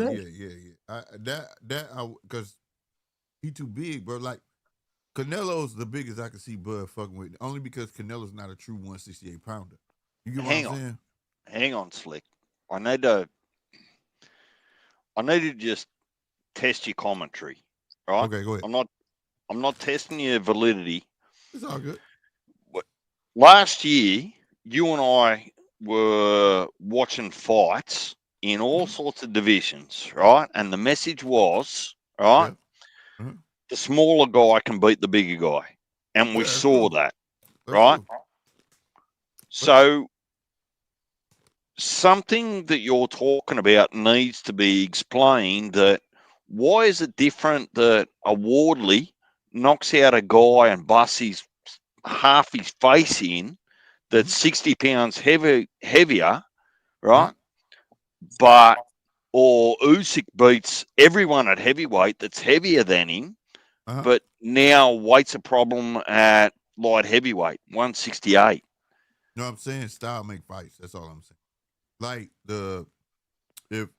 if you bring Bivol down to Bud's more agile at 140, 147, right? But that's never going to happen. Right. But these are hypotheticals. This is what was presented. So, like, if Bud went up to 175, I just think he'd be too stuck in the mud for a Bivol, right? If Bivol was to come down, it wouldn't fare him well because that style doesn't fit an agile person. An agile person gonna be bouncing around every motherfucking where and moving every motherfucking where. Whereas Bivol got the pendulum step, but his bounce is back and forth. It doesn't have a lot of lateral movement. So that's why I said that I do still stand on a great little man could beat a good big man. I mean, it's been going on forever. But well, the challenge, I'm just looking at style matchups. That's what I'm looking at. Well, the challenge for me personally. Sorry, Casino. I'll give you. No, you good, bro. I'll only be short. You straight. The challenge for me is that the perception is that guys in every division come in at the same weight class after they've weighed in the day before. And we know by way of fact on fight night, there could be anything from 5 pounds to 15, 20 pounds if you're talking Haney and Rougarou. Right. My issue with the weight thing is that it either has to be a problem all the time or none of the time, because you're actually presented with lies, right? The weigh-in today, Rob, were they both 137.5? 167.5. Yeah, 167. Oh, that bullshit weigh-in? Yeah. You know, and this is about just reading through the bullshit, right? The propaganda. Right. The reality is that on any given fight, pro debut, any division, someone's going to be heavier than the other person because the sanctioning bodies and the rules allow it, right? It ain't weight bullying if it's allowed. They're just taking advantage of the rules, right? Right. So if you want to watch an undercard that's at 54, 47, 35, 118, don't trick yourself to say that they're the same weight in the ring on fight night. It's bullshit. No, what I'm saying is, okay, take Bivol. What I'm saying is if Bivol was a 140 pounder if he was a 147 pounder. I'm not saying if Bivol came down. If Bivol still had the same skill set, came at 140, 147, I think Bud would kill him because Bud is more agile. Now, if he came down and rehydrated back up, that's a different conversation. You know what I'm saying? Same thing with Bud. Him going up in weight could be detrimental to what he does. Just the same way I feel like Canelo done got all slim and trim, and that could be detrimental to him. Right?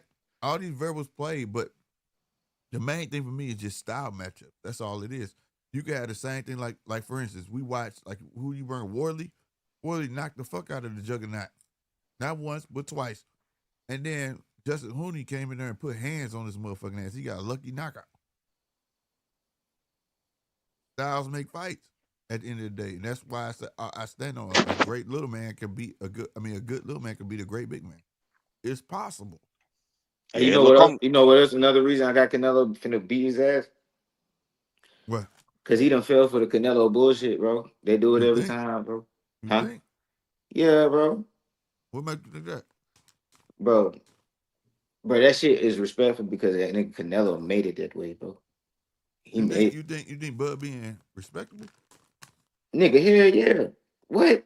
Bro, Bud being respectful is a motherfucker. I ain't never seen Bud shake nobody's hand. Man, that nigga tapped that nigga on the shoulder. He shook Earl's hand, bro. Nah, bro, but the way Canelo did it with the hand on his listen, bro. Canelo got them put his hand on his shoulder, got them grab his hand and pulled him close like his nephew, like, hey, let me tell you something, nephew. Hey, nephew, let me let you know something. You going down in six, bro. You going down in six. Huh? But to say that is like when you see Pacquiao though. Pacquiao played like he was. But no, see you mixing to that, bro. Let me tell you. No, I'm talking about what I saw, bro. I'm talking about what I saw. I ain't talking about nothing else but this here. I get what you saw, man, but what you I'm can't saying is, compare no goddamn Bud and Pacquiao, man. Because look, this what happened, bro. Let me tell you what happened. Pacquiao do that to everybody, do he not? Let's take the names off. I'm not falling for that shit. Earl even said that I'm not falling for that shit. Remember when he was supposed to fight him? Let me tell you what I saw, bro. If I'm gonna take the names off of it, this ain't Canelo and this ain't Bud. Mm-hmm. I seen Canelo was on the left. If you're looking at him, Canelo's on the left, Canelo's on the right. I mean, Crawford's on the right. So I'm just saying, man on the left, man on the right. I got you. Man on the left, come do a face off. Man on the right, looking extra mean. He trying to look real mean. You know what I'm saying? Mm-hmm. Man on the left, he like, all right, face off done. I ain't worried about that shit. Then he about to end it, but then he like, you know what? Let me check the nigga temperature. He got them touching. Why he was just looking mean. Man on the right was just looking mean. He touch him. Bring him close to him. Shake his hand. No smoke. Everything is good. He shook his hand. Okay. That don't even match how he was looking. But then go ahead. Keep going. Okay.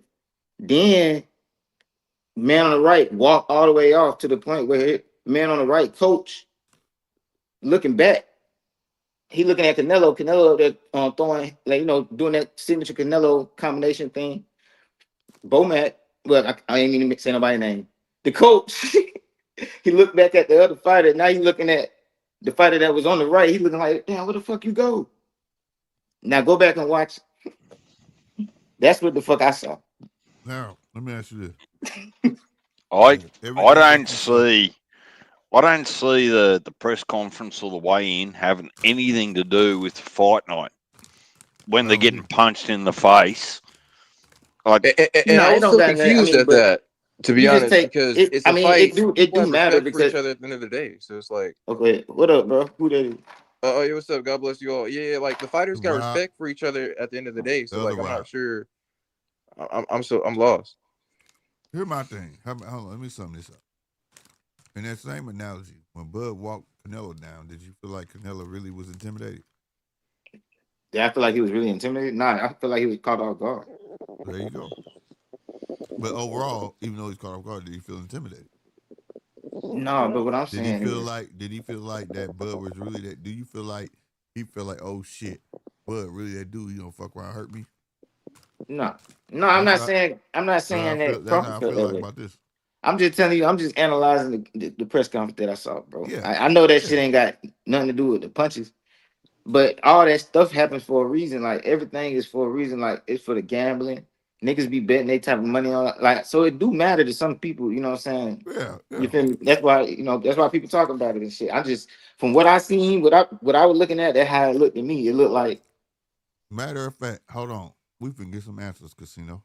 Rob. Yes, sir. When was the last time there was an actual weigh-in? Not ceremonial, an actual weigh-in. Well, weigh-ins and ceremonial weigh-ins go by state, right?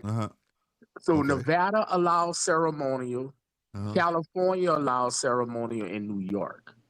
So the fight that you speaking of, it wasn't a ceremonial. That could have been the Boots fight in Philadelphia. That was in Pennsylvania because they don't allow it. Ceremonial? Okay. That wasn't ceremonial. Texas with what's his name, Bam Rodriguez and shit. Right. They don't allow ceremonial. It just depends on what state when you get ceremonial. So ceremonial is you just can't throw ceremonial on everything. Right. Okay. So the one I want to know, because like I said, I don't know if I was wrong or right. Keyshawn Davis.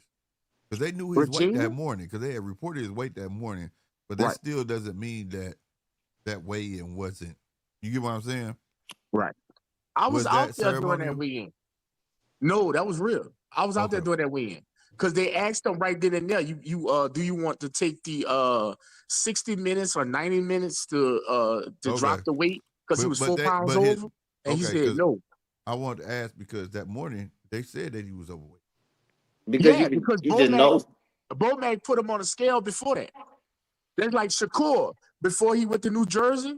Before he got on the scale, he knew when he left the hotel he was overweight. Okay, so that explained that, Casino. Why? Okay, we got answers. So everyone, it's a state by state thing. It's a state by state. Shakur or Keyshawn? What are we talking about? No, me and Casino was having a discussion there, and I was trying to tell him, like, usually when they show these late weigh-ins, it's ceremonial. So a couple of them, I was like saying it's ceremonial X, Y, and Z. He was like, man, I don't know about that shit. This and the third. But I was explaining, like, I know for a fact where there was some, but it was two in my mind, like maybe I was wrong. And I wanted to ask Rob, because Rob be around for that shit. You know what I'm saying? So I know he would know. Yeah, Nevada made it popular where really it started with, it wasn't really a promotional thing. It started with networks because they wanted to broadcast the shit. But then BBC ushered it in. I mean, somebody said Don King, but I thought BBC ushered it. HBO ushered it in. Okay. HBO did. Because HBO didn't want to alienate their cameramen and they boom people and their production people to get there like at 10, 11 in the morning. Oh, okay. So they what they'll do is the state comes in and do their official weigh-in like 10 a.m. that morning, and then the production of the weigh-in, which y'all call it the ceremonial weigh-in, takes place that afternoon. Well, the British Boxing Council forces you to weigh in 3 days beforehand. Yeah, 3 days before. Like just to see how you're tracking. So it's a little bit different all over the world, as I understand it anyway. The WBC required that too. Like 2 weeks out before the fight, they start tracking your weight. Right. Yeah. They actually did that to Kid Schofield when he was challenging Shakur. Right. He was off weight at every WBC check-in. Yeah. And when they say it was getting to an unhealthy point for him, but his dad, they was like, oh no, don't worry, we're gonna make it. Well, the little boy ended up in the fucking hospital. Well, Rob, that wasn't the biggest issue. The biggest issue is that there was stuff found in his vehicle and they stole one page out of his passport. Shakur poisoned him.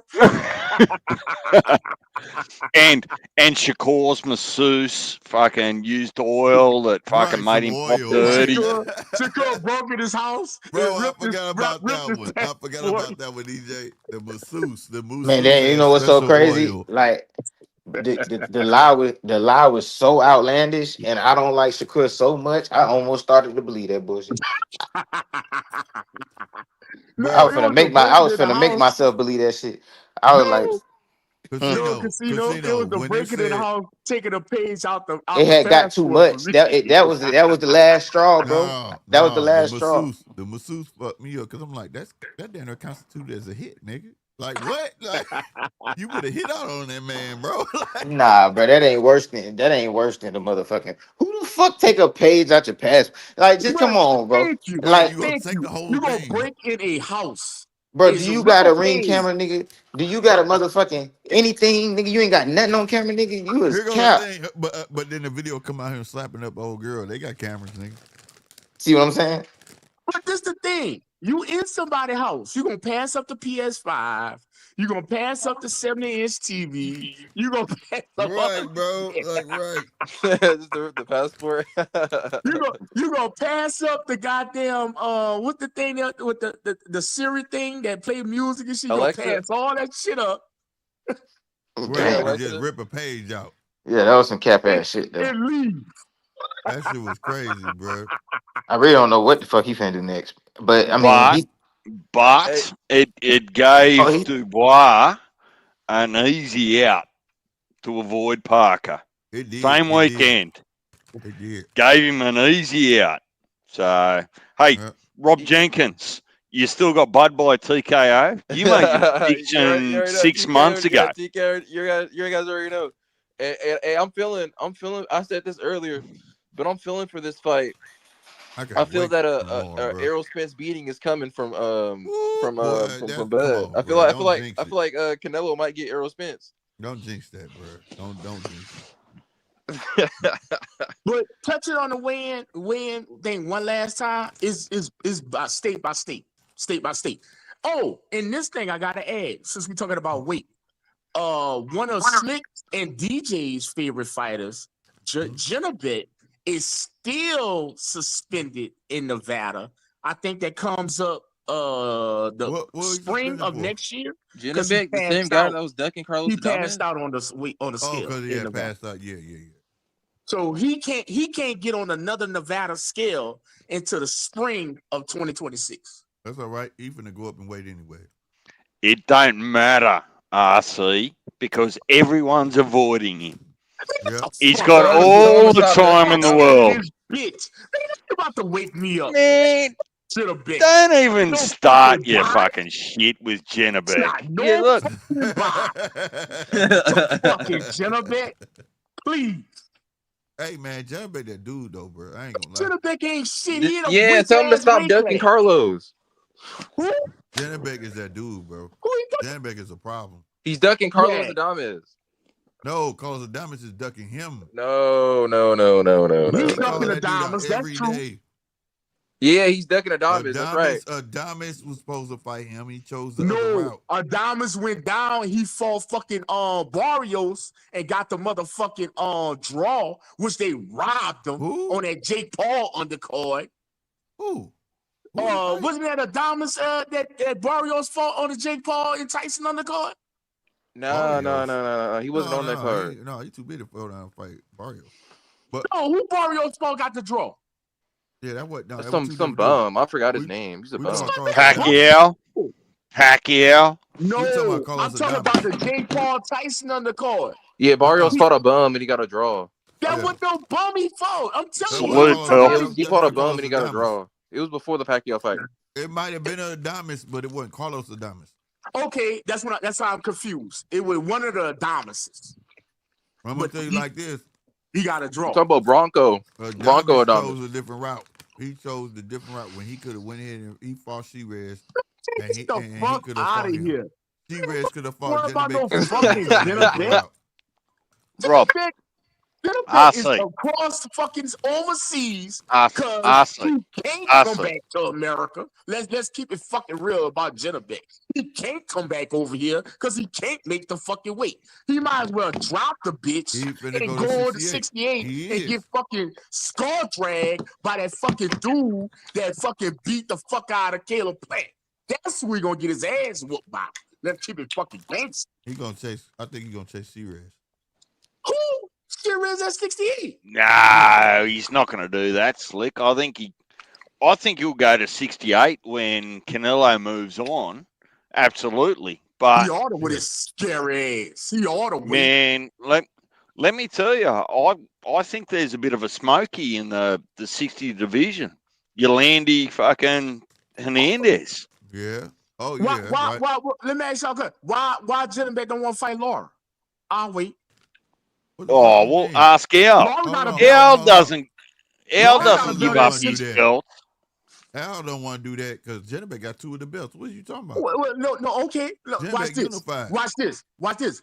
Bob ain't got nowhere for him to fucking fight. He might have to fucking see Laura. But it ain't saying that he never wanted to. He unified. Why the fuck Laura ain't call him out? Man, no, because he was on his top ranked diet, nigga. It was his cheat day. He got Look, 2 belts. No matter which way you put it, he got what Laura wants. Al's given Bob airtime for his fighters on Prime, and I guarantee you, the worst Rob, mistake Jennifer ever fucking made too. You better Rob, stay off Prime.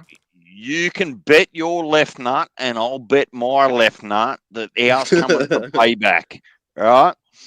He wants a unification against Xander Zayas, or he wants a Lara. I'm telling you. Xander Zayas. Wait, did the motherfucker open up a did he open up a motherfucking nursery for the fucking WBO 154 belt? Because all he doing is babysitting that motherfucker at the front door and feel like coming. Yeah, exactly. And Al's positioning himself that Bob can't protect him. Hold on, let me talk to the fathers on here. Hey, don't y'all know when you're late to pick up your children, they charge you $1 a minute if you don't come get it? You know, hey.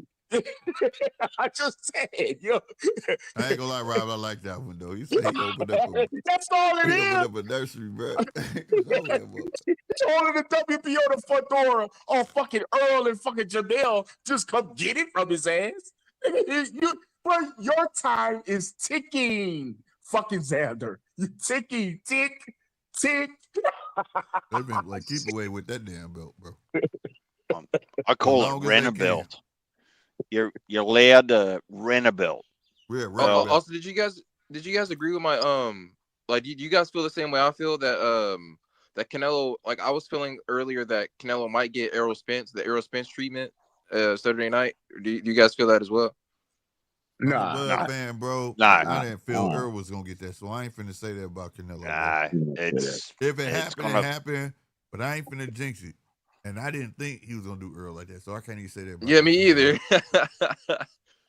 I felt like he was gonna win, but that shit was an ass whooping of the century, there, bro.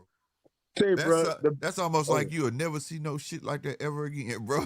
Hey, bro, you'll bet. Not in no you won't see no shit like that in no so-called 50-50 fight. I know that. Right. Nah. Yeah. Errol Spence was supposed to be a 50-50 fight. That's what I said. I don't think we'll never see that shit again, bro. Because I don't think so either. Oh boy, that was terrible. I think the best scenario for your Crawford pick, my dude, is a draw. What's the only other? I'm trying to think. What's the only other 50-50 fight that went like that? Decision. What other 50-50 fight ever went like that?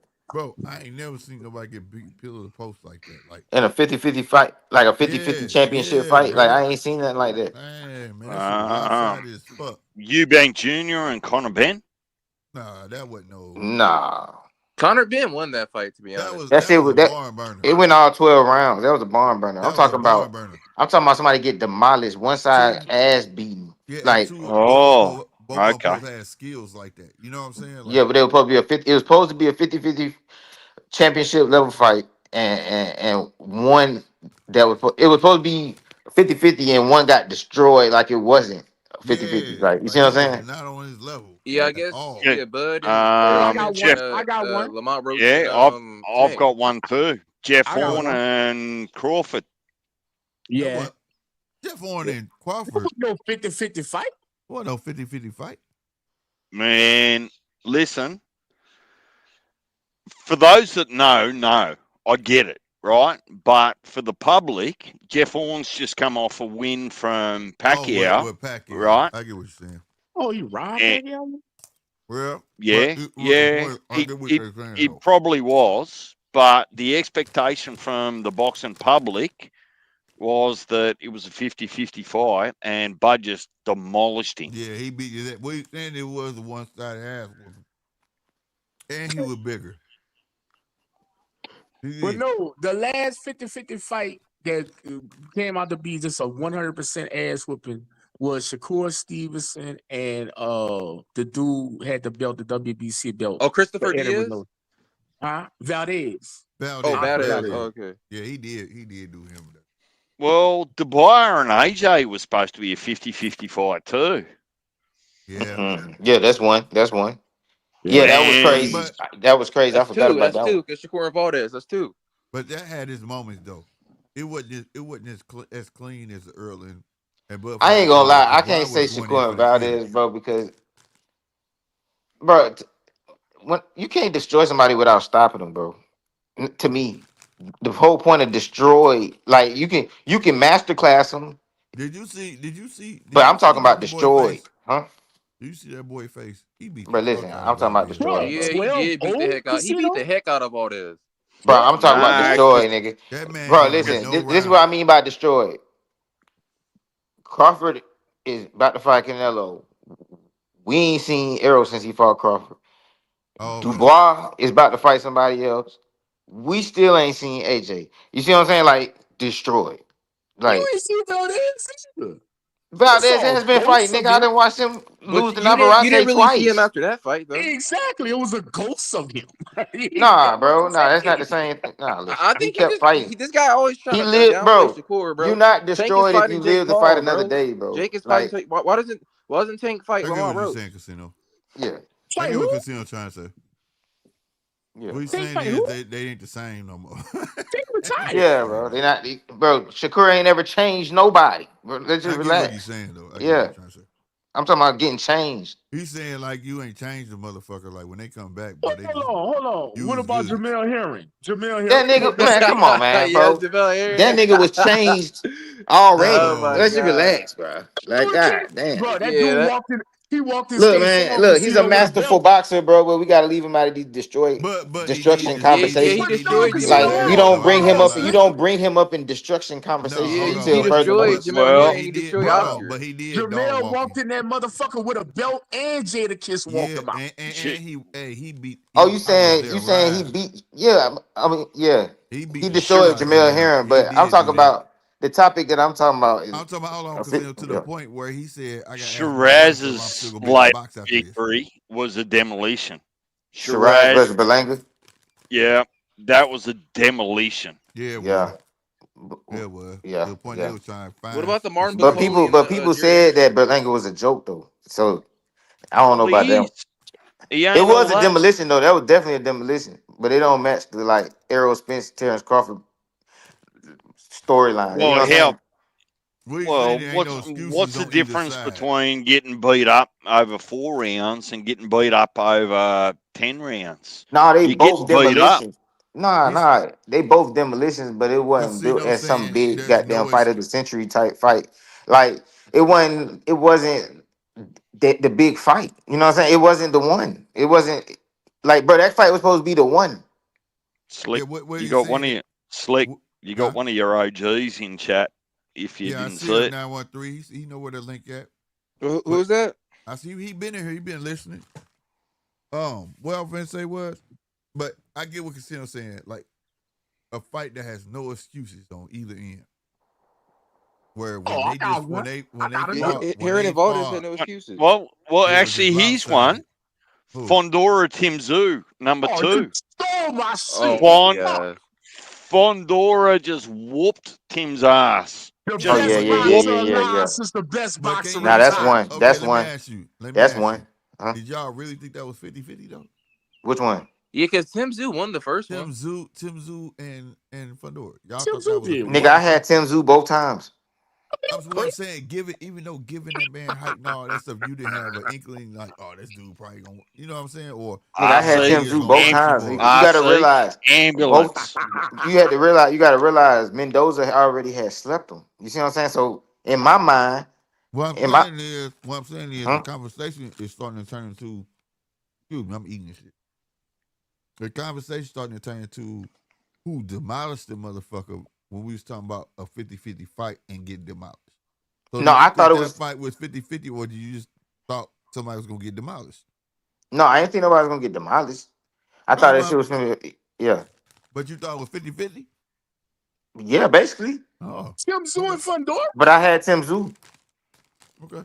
You know what, Casino? You know what, Casino? I give you that. I had Tim Zoo too, both times. Going to motherfucking Sunrise Medical to the motherfucking emergency room. And that's what Because you know why? You know why I had it 50-50? You know why I had it 50-50, bro? I never think I like when I see somebody when if you find somebody that tall and at 154, I never put it like it ain't 50-50 like that. Pandora is good enough to where it's 50-50 every fucking time until he a shot fighter, bro. He's not that good, to be honest, bro. Bro, it's 50-50 every fucking time in 154. He's not that good, bro. Bro, who at 154 is it not 150? Right now. All right, hold on, pause. I'm not arguing it. I just wanted to make sure the criteria stay the same. You get what I'm saying? No, but listen, who at 154 is Fundora could fight? Who can Fundora fight right now at 154? It's not a 50-50 fight. Huh? Wait. I what do you say? You went out a little bit. 154 gonna beat this tall ass. That's why I'm thinking. I get why you looking at it, but I want to know now. Him coming to his own, learning how to fight tall. Who's gonna beat him? The man. But that's what I'm saying. Who gonna beat Fundora? Yeah. Bro, it's a lot of people who could be. Bro, Boots will stop the heck out of Fundora. Oh my god. Oh, hang on. Fundora's not that good. Oh my god. Hang on. Well, how do you know Boots is so good? Not that good, like skill wise. How do you know Boots is so good? Because I've seen him fight. What are you talking about? You ain't seen Fundora? Yeah, I have seen Fundora. That's why I know he's not that good. Listen, Rob. As much as you're entitled to your own opinion, we're watching the first unified champion in history dodge a mandatory fucking title challenge moving up a division. He could have had Milcharlo. He could have had Bakram Murtazalia. He wants to get acclimated first, DJ. Oh, so now you're making excuses for him. That's not an excuse. That's a smart move. He a champion, though. He a champion. First time in history. That's a smart move. Getting acclimated at the weight class? Smart. You know what you got? You've got a champion, bro. Boots has got Boots. Here my thing is. You champion. I'm saying this from Casino. Why the fuck you become champion if you gonna go up not to fight a champion? And you got the opportunity. Exactly. So now who you know what it is? It's a duck. Acclimated at the weight. Yeah. So now hold on. Acclimated. Let me finish this. Let me finish this. You do. Fight the champion. Check this out. Listen to me. So if he fucking now he ducks everybody else, when he gets done with the old boy, everybody say fuck him, then they're gonna say they ducking Boots. I mean, that ain't gonna be right. When he had this shot, he could have went straight at a champion. He's fighting a champion, Slick. He has a fucking Sesame Street belt. Not in England. In England, they count that shit. We don't live in England. We don't live in England. But it still counts. The belt still counts somewhere though. His promoters from England. Oh my god, bro. So what you want him to do? His promoter from England. Now let me say this. Fundora didn't even look impressive against Shordell, bro. Hey, hold on. How many motherfuckers realize that Bivol won 5 belts? Everybody know that. No, they don't. They say he was 4 belt. Yeah, because that's the ones that throw the money. All right, so therefore that fucking IBO ain't worth shit. That shit is trash can water. I'm gonna say is this, because he woke me up with the Fundora shit. Put Fundora right now, currently, 47. He washed that motherfucker. 54, ain't nobody fucking with him. And if you feel like going to 60 and drinking some whey protein shakes and go to fucking 60, Jenabet, Laura, and everybody else in 60 gonna fucking run. Ain't nobody fucking with him right now. And you talking about Fundora, RC? Amount of money on it. Bro, Fundora didn't even look that good against Cordell Booker. Fundora. That man could be undisputed. I'm going to say you, Mario Barros wouldn't fuck with him. Who else got a 47 belt? Bro, I want to know he's not right. Rolling. Fucking, who else got a 47 belt? Help me out. Y'all watch this Brian shit. Norman Jr. Fundora finna have Jr. a problem with Keith Thurman, bro. Rohan Polanco, I guess. I don't know. Does he have a belt? Pacheco at 60, right? He get washed. Yeah, Pacheco not that good though either. Fundora finna have a problem with Keith Thurman. Mark my word. Thurman, bruh. Yep. Let me tell you what I said. Let me tell you what I said think earlier. Keith Thurman. Slick might beat Fundora. Slick. This Even is I'm going to challenge you on that. Slick, and that's how Al Hammond get niggas like you. Al Hammond want y'all to reach back in a time machine. Let me tell you something, bro. The iPhone 17 come out in 2 weeks. Before not the iPhone 8. Before you keep going, I didn't say he was gonna win. Say he finna have problems. Oh, okay. I just thought you said, oh, mama, you're right. He might give him a problem. He's gonna have problems. Bro. Make it a show. Keith Thurman is an OG, bro. He see the one thing ain't nobody else doing. He finna dance circles around that motherfucker. He finna try to tire that tall motherfucker out. Then he gonna start landing shots. He gonna try to weather that storm of his own because his gas tank, and he gonna try to run his. Watch what I tell you. Not having it. Not having it is a fantasy watch thought. What I tell you. No, it's not fantasy thought. It's the most logical thing. What has everybody been doing? Everybody been trying to go on the inside of him. Everybody tries to fight him. Slick, what you want him to do and what he's gonna do are two different things. He's an OG though. I have to look at that fucking perspective. This man been around the block more than once. He said he'd be in the ring. Keep it real. Man, let me tell you, Casino's got Keith Thurman under the Perez protection plan. Shit, man. If I did, he wouldn't be in this fight. So you know that ain't true. If you see a nigga in the ring with Fundora, you know he's not Casino Life Promotions.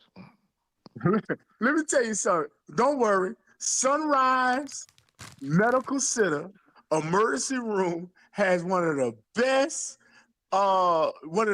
emergency rooms in a metropolitan area of Las Vegas.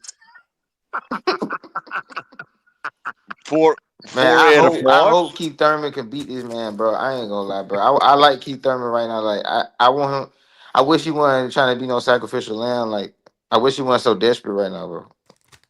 Rob, give me the stats. And how many people have left a Fundora fight in an ambulance? In the last 5 fights, the last 5 fights with Sebastian Fundora, 4 have left the facility, not under their own fucking power. No, Lubin didn't leave no facility. Lubin left in an ambulance and had to get facial reconstruction. Yes, he did. Surgery. Fuck, this shit was fucked up, bro. He looked like the Elephant Man, bro. That dude he was the worst one. He looked like the Elephant Man, bro. He gave the blueprint to try to beat him, but dude, that motherfucker Eric Lubin went through hell. Tim Tszyu, May 30th, I think it was May 30th or something like that, 2024, left T-Mobile Arena to the emergency room, was immediately admitted into critical care where they did emergency surgery above his eye. Hey. You got that much leverage as that tall motherfucker shit. But let's go to the dude Booker. He left the Mandalay Bay Casino and Resort Hotel, the Michelob Ultra Arena, in an ambulance and went to critical care of a neurologist for he couldn't even count to 10 moments after fighting Fundora. Yeah, but that wasn't an elite performance. I'm talking about the damage this motherfucker does. Tim Tszyu, June of 2025, left the MGM Grand Resort Arena and went back to motherfucking Sunrise General, to the critical care unit where he had to stay for 48 hours because he couldn't walk on his fucking own or blink his fucking eyes. You want to play with that motherfucking man? I'm telling you, he's the best boxer alive since the best boxer retired. Hell no. He not. Mondramov will make quick work of Sebastian Fundora. He's tall, bro. Tell him step Oh my up there. God, bro. Tell him step up there. Tell him step the fuck up. Oh my God. He got to step up. He gonna have to step up with the steps. Casino, you make like the worst picks. I don't know why he's saying. Bro, shut your ass up, bro. You know, listen, bro. This nigga here, bro.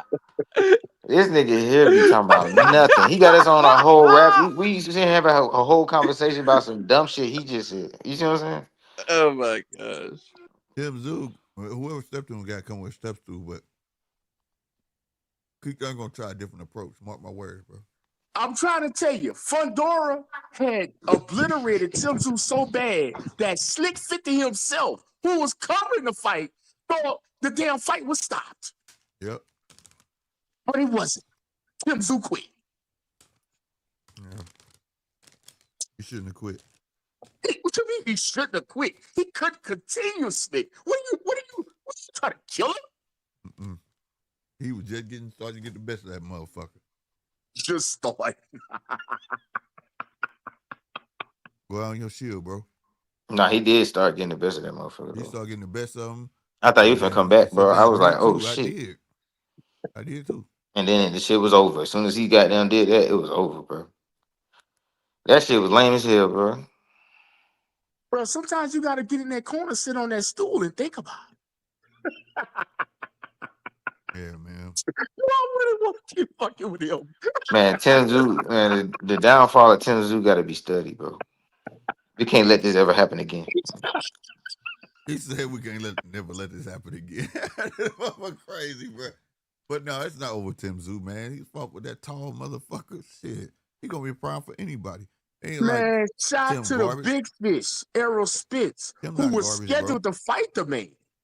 Earl had to say, well, you know, I know I'm not more contender and shit, but really? That's why he one of my favorite fighters. That's why he one of my favorite fighters, bro. Hey, Rob, just correct me if I'm wrong. Was Fundora the only man in history that forced Bud to take step-aside money? That would be true, sir. That happened at the beginning of 2024. Oh, what happened? That he made, no, that was the beginning of 2025. That was February of this year. That Bud had to say took step-aside money instead of invoking his mandatory to fight Sebastian Fundora. Yeah. Even Bud said, fuck all that. I love life. Yeah.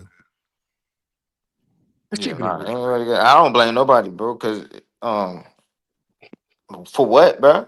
All these other people that's at 154, let me just fight everybody else. I would just like literally not fight that nigga, bro. Like, but I mean, that's just me, bro. He just got a fucking cheat code, bro. It's like you gonna get your career fucked up fucking with him. Like your whole career, nigga, turn your whole shit upside down, nigga. You had a trajectory, my nigga. You had a trajectory. I'm hearing you, Casino. Look, to be honest, I'll speak to. For some reason, I've just been waiting for Fundora to get beat, but it just ain't happening. Like he's just putting people in hospital, one after another, after another, after another, and going to college at the same time. God damn, bro. Let me tell y'all something. Y'all want to know some funny shit? Because I done seen this man a lot of times, and I met him before. You know this motherfucker legally can't see without glasses. So he like me in the ring. That's how I be. But damn, but I commend him, bro. Because y'all knew that? You know he's halfway with his ass blind? I ain't know that shit.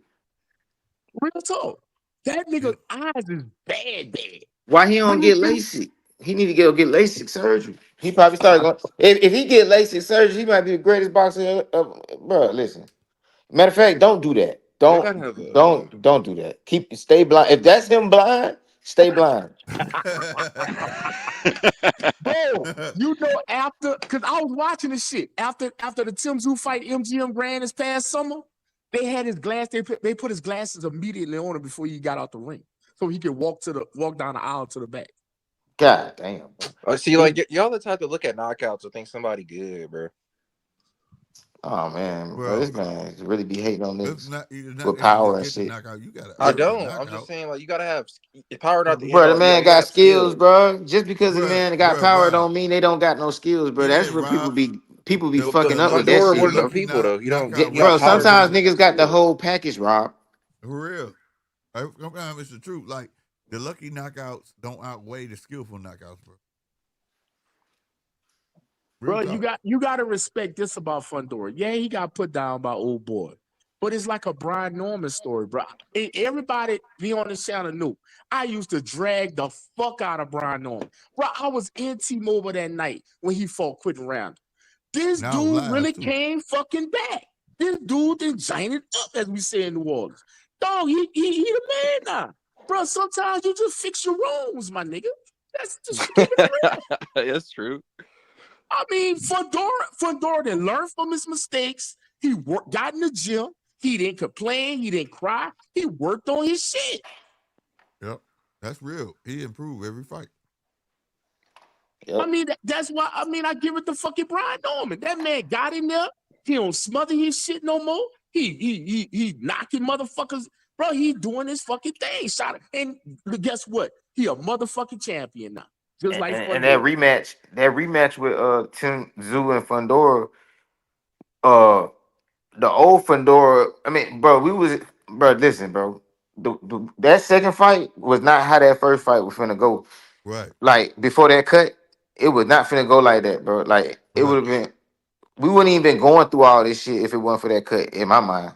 But it happened. You can't. It just is what it is. Fundora came back so much better, bro. He beat the shit out of Tim Tszyu the second time. Like he didn't need no cut, nothing. It was just like he did one thing. He made him quit, Casino. Made him quit. Yeah, and that was fight tall. He changed one thing. I'm not finna fight your ass. He fought tall. Now, right before Tim Tszyu quit, he was starting to get close to him, and he fell in that trap again. He was starting to fight Tim Tszyu, and Tim Tszyu was getting the better of him. That's why I was saying he shouldn't have quit, but I get it, though. If you fucked up, you fucked up. You know what I'm saying? But yeah. At the end of the day, that was the only thing really Fundora changed. He said, you know what? I need to fight my height. These motherfuckers ain't box with God. What is he doing? He's so tall, shit. It's hard to get to his face. But like he was saying on the interview, I like to fight. I like to mix it up. You know what I'm saying? Mm-hmm. Keep on doing it. That's how you got your ass knocked out by Mendoza. But I feel like we back in like, well, this is the way y'all describe it. You know what I'm saying? Like I'm not that like the old school era y'all be talking about where losses don't matter and all that kind of shit like that. I feel like we back we in that. I mean, yeah, we still got some undefeated fighters and shit, but they finna lose. Yeah, it's finna get back to that, bro. Devin Haney not gonna lose. They're finna get back to that. But yeah, bro. Who said that? Who said that? I want names, postal addresses, fucking everything. My name is not Rob tonight. That's not me. Yeah, that's not RC. That's Rob. No, but I'm Rob. Right. Because both of y'all named Rob, bro. We putting the difference between Devin Haney is not gonna lose, and that's RC. Okay.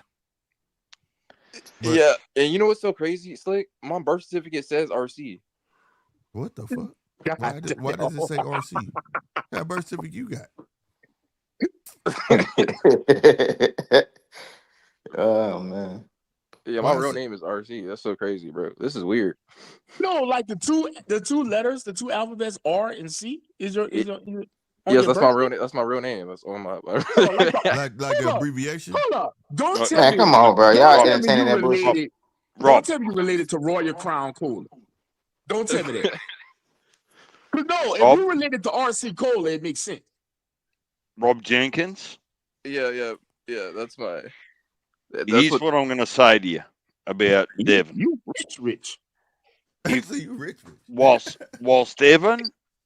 ever Devin's allowed to fight the way he wants to, he won't get beat. I actually agree with you. Like his resume is better than 98% of the current fighters. Your resume doesn't mean, Look, RC. So but if he's ever forced between a rock and a hard place to get out of his natural fighting style, that makes him vulnerable. Yeah. RC. Yes, sir. Yeah, I agree with Look that. at the DJ. screen. Oh, it came? Yeah, it came today. Guess what, Slick? They sold out. They sold out tonight. Yep. The gloves and the shirt with Canelo and Crawford on it together. Yeah. They sold out of that. But no, bro, they don't have no if they're gonna have the programs, it's gonna be tomorrow. They didn't have it tonight. Hey, RC. How big is the fight, bro? Like, you out there, bro. Like, yeah. How big is the shit, bro? I'm gonna keep it real with you, dog.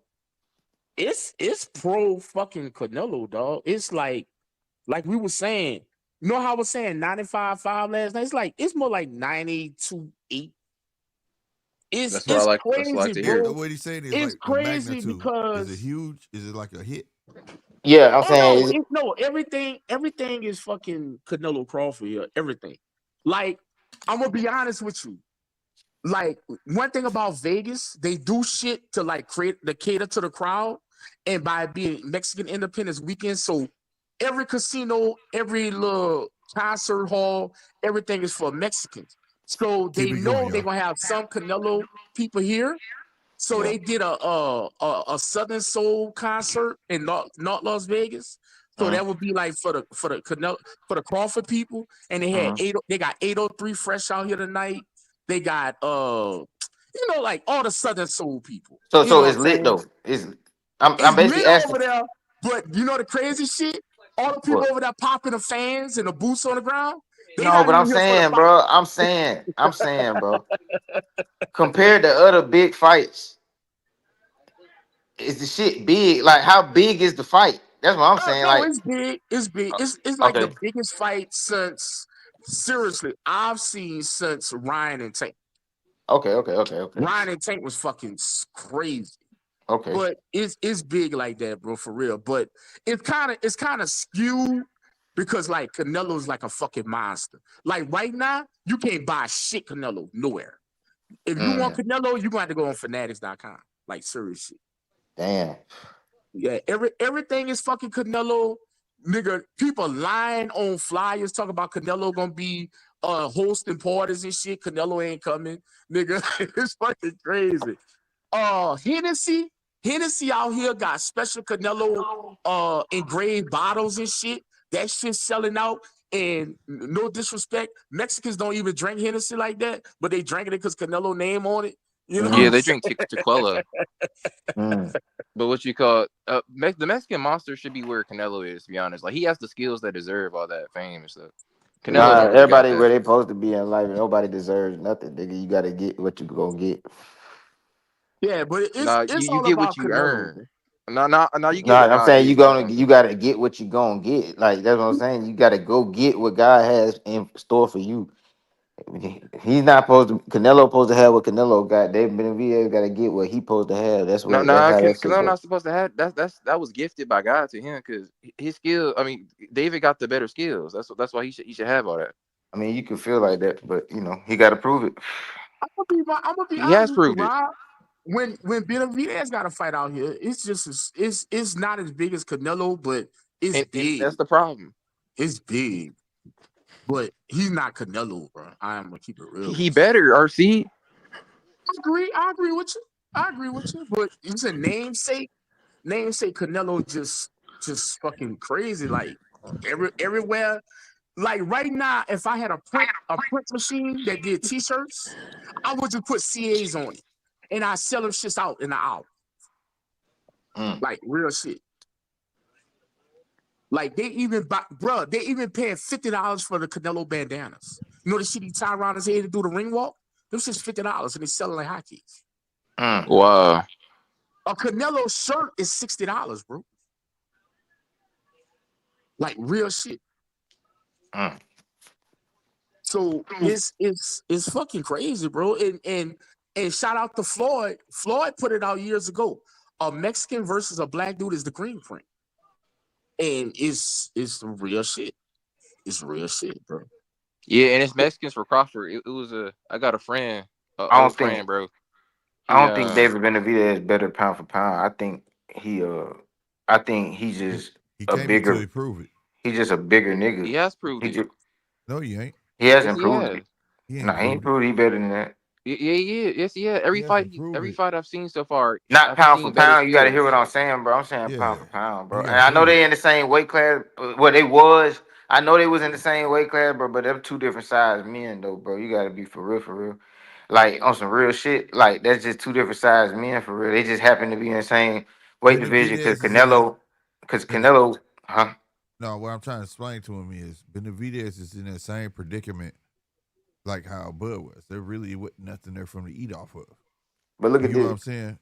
So he's living off namesake, but the thing about Bud, he was able to accumulate belts to get his ass in the Hall of Fame.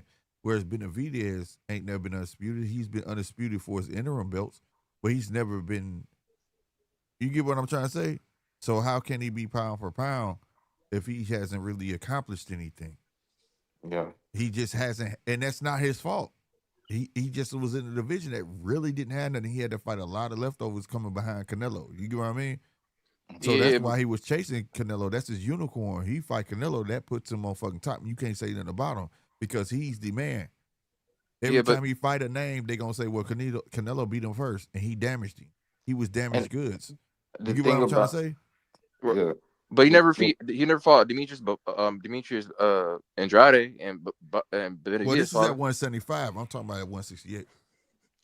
But now, 175, he could become pound for pound if he stays his ass there, stop giving a fuck about Canelo, and go and make a home for himself there. You get what I mean? But for his 168, he's not pound for pound yet. He just basically hit the reset button by going to 175. And I wanted to say this too about what I was saying about their size difference. Like, yeah, David Benavidez, when they was in the same division, David Benavidez was probably as big as you can even be at 168, and Canelo, like, believe it or not, this whole time he been daring to be great. Nobody just call it that. Nobody call it that when it's Canelo. You know what I'm saying? Like, what? Say that again. I'm sorry. Like, Canelo basically the whole time he been daring to be great because he's small as hell at 168. Well, they did say that at the beginning. They did. They stopped saying it when he stopped giving the fights that he should have taken. Like, he was daring to be great until he got to a Jamal. You know, I get their names mixed up. He was daring to be great when he was bypassing some motherfuckers. So when he said that, when he started doing that, that's when people stopped saying it. When he fought, when he started cherry picking, yeah. When he fought Mayweather, he was daring to be fucking great. Like, how dare this young cat want to fight this? Oh yeah, but he had 43 fights when he fought Mayweather, though. He had enough experience. Yeah, well, not to know. That was back then. Yes, 43 fights. No, bro. Okay. 43 fights. If I pull up, that's no excuse. Okay. No, there's plenty. But 43. Watch this. Can I say this right quick? And this for Casino. Mm-hmm. All right. I wish you was out here that you could really feel it because I know I'm trying to paint it over the phone. Mm-hmm. But guess what, bro? It's gonna be an exhibition. But you got a press conference coming to your city next week with Jake Paul and Tank. I kind of showed him how to. Yeah, I seen that. I'm gonna come back, and I'm gonna ask you the same question the week of the Tank Jake fight. And everybody know Atlanta is the home of Black excellence, the home of the Black Hollywood, everything. Black everything, bro. Watch what Tank do to activate that city against that white dude. Oh my gosh! He not daring to be great. That's the person who's not daring to be great, though. But I'm just saying, in a casual mindset, they don't look at it as an exhibition, Rob. All they see is Tank fighting somebody. Right. I mean, shit. I mean, shit. Not even just casual, bro. Just period. Because I mean, even hardcore, like, nigga, I'm a hardcore, bro. It's other niggas I know, like my barber, like he a hardcore, bro. Like this shit just exciting, bro. Like it's, I mean, it's not no shit he got no business doing, but hey, shit, bro. It's finna be lit. What he do you know what to I'm the city, to your city, bro. I'm talking about dudes gonna be coming from South Carolina, North Carolina, Hinesville, Savannah, Macon, bro. It's just going. They gonna be coming from Duval, Alabama, Birmingham. They I all don't know though. Atlanta. I don't know about that though. I mean, I'm they just might saying. come. They shit, but I Why don't are they know. coming for exhibition? Hey, hold on, y'all. Hold on. I got a question for Rob. Not RC. Rob. But jab like Shakur? Yeah, jab like Shakur. All right. Now, do you know who Francisco Villanueva is? No. Exactly. You're not gonna know who he is. He was 5-17-2. I want you to know that was Canelo Alvarez's 20th fight. 2008, June 6th. Everybody else behind that had even worse losing records. You understand me? So what I'm trying to tell you is that it does matter. You could pad stats to make yourself seem like something that you're not. So take those 20 fights away from him. What would be his record now? 20 to track 43. So that's like He'd be 47, 47, 2-1. Let's keep going then. Raul Penzon. You know who he is? no. Luis Antonio Fitch. I'm gonna jump back on y'all. All right. But I ain't gonna lie, bro. You got to do that to everybody then. No, because he has damn half his fights is with motherfuckers you don't know about that's in fucking Tijuana. All right, well, do that to anybody. I'm just saying. So that's what I'm telling. No, even if you did it to anybody, it's just the point that he said there's no excuse. He has that type of experience. So if these fights, if 30 plus fights of nobodies led you to the experience to fight Mayweather, I beg to differ. Yeah, facts. I mean, but nobody's just are still to like to build you up though. I mean, it's like for training. Right like, now, you said that he had the experience. Well, my argument was that he really did not. He just had the namesake because he was knocking motherfuckers out. You get what I'm trying to tell you? You could build a fighter up, make him look like something he's not. He had these fights where they had nothing on his kid. True enough, he was in here with a guy like I just saw that was 23-2. But this guy, when I look him up, he was fighting all bums. Like, you got a really deep dive. His name, Michael Rosales Hernandez. He 23-2. When you go look at his shit, he fight motherfuckers that got like 7-3 and shit like that. You get what I'm saying? And they padded his shit up, and then he fought Canelo, and Canelo dog walked his ass because he was fed fish. So that wasn't really nothing. But guess what on paper? Canelo at this time wasn't shit. Low record, and he beat a guy that was 23-2, and it looked good. You get what I'm trying to say? Mm-hmm. So, like, you really had to take a deep dive. You know what I'm saying? It wasn't until his real first test came was Miguel Cotto brother, bro. When he got the Miguel Cotto brother, it was 33-1-1. And that's the one who wobbled his ass, if you remember. Yeah. That was the first and last time his ass got wobbled. So you count from there, bro. I'm just being honest. Like that's why I be telling people, if you really look at if I look at Canelo record, Canelo like 33-2. You get what I'm saying? Yeah. I'm for real, because everything after that, like he fought Shane Mosley, Mayweather, Kermit Citron. That's where the names start coming in. For real talk. Look, I swear to God, look, you can look it up yourself. But you gotta do that. Mosley was old. It's like, but you gotta do that shit to everybody. No, but no. I'm not denying that, Casino. Yeah. But what I'm trying to tell him, when you see a person with that many fucking fights, 60-something fights at his age, you have to go look. Look, it was till he got the Miguel Cotto, right? He fought another bum. I don't know who the fuck this dude is. Luciano some shit, right? I know who Carlos Baldomir is. I know y'all know who he is, right? He fought another bum, which that's how I went. Then he fought Matthew Hatton, a bum. Ryan Rose, he went to Alfonso Gomez. I know who he is. Then he fought Cameron Citron, Shane Mosley, Josecito Lopez, Austin Trout. See how he went on his terror? These are all names. Big names. Then Mayweather, then Alfredo Agulo, the dog, Idris Landilor, James Kirkland, Miguel Cotto, Amir Khan. Now you see how the names are changing? Liam Smith, Cesar Chavez, Gennady Golovkin. You see what I'm saying? See where his record really started at? Yeah, so you have to go back and look. So when you see a person talking about I'm 63 and motherfucker, how? Like Yeah, but some of those names you name, like those some of those big names, like Austin Trout wasn't really that good. You a lie. Austin Trout was that dude. He beat his fucking brother to a pulp. He fought Austin Trout to get revenge for his brother. Whose brother? Canelo brother.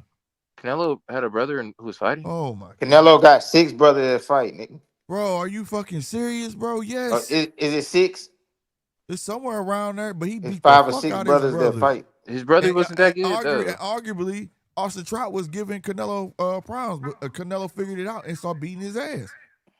Yeah, see, like I don't know, like with me, At the time, Austin Trout was 26-0, bro, and he was a name. I'm just not really on Canelo like that. I'm not getting on you. I'm just saying, don't get blinded by the number. You get what I'm saying? I keep telling you, they say numbers don't lie, but numbers do lie, bro. It's the way it's presented. You get what I'm saying? If you take a deep dive and shit, like this is the analogy I get to everybody round one. No, I'm sorry, I apologize. I called you round one. My bad. Jab like Shakur, Robert. Like Shakur, because I'm not looking at the screen. I'm looking at this other stuff. Jab like Shakur. If you shot 100 free throws, right? Right. And you missed 50 of them, right? And that will make you, through the season, 50% free throw shooter, right? Right. If I shot 1 free throw, didn't miss none, I'm 100% free throw shooter. So right. If you went That's by why the numbers. If you went by the numbers, they would say you're a 50% free throw shooter, and I'm 100% free throw shooter. You get what I'm saying? Yeah, I get what you're saying. That's why you gotta wait. You gotta wait. Like you gotta wait a certain time before you could say if somebody's a good shooter or not. I said through the season, the entire season. The season's over with. They will tell you that I was 100% free throw shooter, bro. When you go on NBA.com, it will say I'm 100% free throw shooter. But when you go look, well, shit, he only shot 1 free throw. Yeah, that's why you would have to you'd have to wait until we shoot more free throws in order to see if you're a good shooter or not. Yeah, you would do that, but if it was the end of the season and you went and looked up the stats, it would say I was 100% free throw shooter, would it not? Yeah, it would, but that's why you just gotta wait. So numbers lie. Well, no, it's just gotta. It's just the person, how the person is reading those numbers. You gotta wait until he get more shots. You can't interpret that, bro. You talking about over a career span. Now, if you talking about a career span, yes, but I said 1 season. If it says that I shot 1 free throw shooter, that means I'm 100%, and I made it. I didn't miss. I'm 100% free throw shooter, right? Yeah, that's but if ratio. You see you only shot 1 shot, then it's like you're not really able to determine if you're good or not. My point is, the people, they'll just see 100% versus your 50%, and they will automatically assume who's the better shooter. My point is, that's why you supposed to go to NBA.com, see how many times he shot the motherfucker. You understand? I'm going to give you another one today. This will be my last one. Today, they put out a stat between Canelo and Bud, right? They said Canelo's a 47% accuracy in landed punches, and they also said Bud is 42%. Right? But they didn't say Canelo had more fights.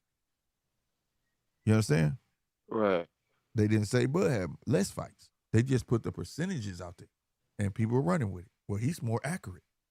How is that if he's only 40%, 47% out of 63 fucking fights, and Bud had less? Nah, because does that make sense? Yeah, that do make sense because it's based off the math. Slick. No, but the math is based off what they have, and it's based off the percentage of the fight. No, not a fight. Their overall career. That's what I'm saying. 43. Huh? If I have less fights than you, it would be cool if we had the same amount of fights, right? No, what you're saying is what you're saying would be correct if you were talking about the number of punches landed or some shit. Like if you were talking about the exact. That's what the percentage but once you make it a percentage, it's even. How? Huh? It's just like what you were talking about with the weight. Remember you was talking about when we were talking about right. I get what you're saying. Once you turn it to a percentage, it's the same. No, losing weight and going off of your body of work is 2 different things. They're going off their body of work. So if you had more fights than me, it's like the same if like when Jad like Shakur just said, well, you kind of want to wait until see more if you're a shooter. Well, that's what they did. They went based off his Canelo's body work, which he had 63 fights, right? 2 losses and a draw, 2 draws. What they right? talking about right now? Right, and then they got based off of Bud body of work, which he has Right less now. fights. But if you look at that, you'll say Canelo is more accurate, which Well, I he beg to is. differ. How? If he goes Because he got a higher he, percentage, bro. right, you're not listening to what he's saying, Casino. but if you take, I am listening to what he's saying. I I'm get what you're disagreeing with not. what he's saying, I bro. get RC, let me talk. right. I get God damn. what Casino's saying though. But what I'm saying is saying he's 47%, right? That number. Hold on to 47% out of 63 fights. Bud is at what, 40 fights, and he's 42%. So who technically is more accurate? If you got, listen, for real, honest to God, if I got 42%, yes, and you're 47%, and I have way like 23 less fights. bro, but that's not, bro. You're tripping, bro. No, it's a fact. That don't mean nothing, bro. Listen, bro. That literally means Canelo's more accurate because his percentage is higher, bro. It don't matter that he got 40 fights and he got 60 fights. I'm not Yes, it arguing does. that. I think Because if you're we 60, missing. I think we missing somewhere. Hold on, Yeah, yeah, bro. I'm not What are you arguing. saying? I'm not arguing that. What I'm saying is by the numbers, because I'm so close to you, there's no way in hell you could put that stat out saying that like he's more dominated. accurate. He's more accurate. Yes, There's you can, no because way. listen, that would be true. So That if would Bud be had true 20, if listen, bro. by that ratio, hold on, let me finish. By that ratio, then by 20 more fights, Bud should have surpassed that. No, bro, I'm because too it's close to him. percentage. I'm 5% behind him. Yes, bro, but it's not about that, bro. You tripping? What? Wait. 60 Bro, fights. bro, Hold listen, on. bro. Let me break it down. Bro, Let me hear from your perspective. Maybe I understand. bro, better listen, from your bro. perspective. If you're talking percentage, right? Right. If Bud, that mean if bro, the accuracy is only based off of the percentage is based off of what you're throwing, what you're landing, and what you're missing, right? So they're basing it off of an average, like the percentage is the percentage, bro. It's the percentage of, like, this is the percentage of punches that you're landing, or you know what I'm saying? This is the percentage. That's based off of 40 fights. His is based off of 60, but there's no difference because if his was based off of 60, you don't know what it would be because he only got 60 fights. That's the whole point of the percentage. That's why we're not counting the punches. What you're saying would make sense if we saying if the stat was Canelo has landed 50,000 punches and Bud has only landed 27,000 punches. Then what you're saying make all the sense in the world. But the fact that it's broken down to a percentage so that you know who got a better percentage. It don't matter about how many fights if Bud only had 10 fights, they wouldn't even be talking about that shit. Like, it's like, cause you know what I'm saying? Cause that's not even like 5 fights. That's not enough fights to really, your percentage don't matter right then. But 40 fights, bro, you're deep in your career, bro. That's your percentage right now. You can up your percentage or you can drop it. Cause you can say he's technically got a better percentage than Canelo, but that's not true because he could end up with 60 fights and have a worse percentage than Canelo got right now. That's the point of the percentage. Right now, though. That's true. Bro, huh? So I'm saying, but right the now, whole though. point of the percentage is to tell you who's more accurate, bro. You can't And base if you it have off 40, of, bro. It's not based. I understand now where his perspective. It's not based off of how many fights they done had, bro. It's based off of how accurate they are and what the percentage of the punches they landed. You know what I'm saying? And Canelo lands more percentage of his punches. I understand their perspective. Yeah, and he also what it is, his defense, he gets hit with like 7 punches around. His average is like something. It's something, bro. He get hit less. He actually statistically get hit less. Y'all can fact check that. Canelo gets hit less than Crawford. That may be true, right? But what I'm saying is, I get what the disconnect is or whatever. What I'm saying is, I'm picking the guy that got 42% because if you calculate 42% out of 40 versus 60, to me, that's bad. If you have 60 fights and he's it's only 47%. That's bad. I get. No, but you don't. I get where you see. Let me tell you where you just messed up. I get where that's not even how you do that, bro. You supposed to take 42% out of 100. That's the whole point of the percent. A percentage is out of the 100%. You're taking 40. You supposed to take 4,200. You supposed to take 42 out of 42% out of 100, not 42% out of 40. And you're not supposed to take 47% out of 60. You're supposed to take it out of 100%. Why will we if they haven't fought 100 fights? That's the whole point of it being percentage. percentage. I get it if you Yeah. want. No, you're supposed to do it based on the this fights is all they about fought. perspective, bro. That's why Yeah. I'm dialogue, bro. Yeah. I get it. No, bro. I'm really getting frustrated because he keeps talking. Like, I ain't trying to say you can't talk, but goddamn, bro, you ain't. No, I just want to. I want to learn. I mean, shit. No, I ain't talking about you, bro. I ain't. Nah, bro. It's like he hasn't fought bro. 100 Your ass guys. keep trying to goddamn jump in and shit. You ain't talking Ain't about nobody, nothing, bro. but ain't nobody gonna fight 100 guys. Let's be realistic. Yeah. So why is he saying out of 100? It's because I get it. Because he looks. It's not about 100 guys. It's his perspective. Like it's no, it's the statistics. No, that's I'm what saying. Yeah, that's okay. what I'm saying. Yeah. That's what I'm saying. That's why I said I'm not saying that to say that you made that up. Okay. Right? Okay. I'm not saying that. I'm just trying to figure out because I'm looking at it from a different point of view, right? And you going by what it should be. Like it's 100%.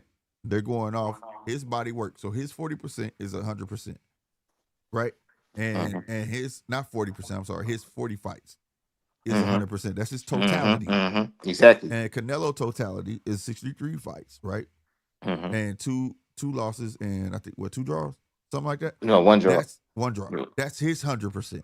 So they're basing it off of 100%, and that's how you end up with the 47% and 42%. In that respective manner, they're close, and in that manner, they're neck to neck, right? Or whatever case may be.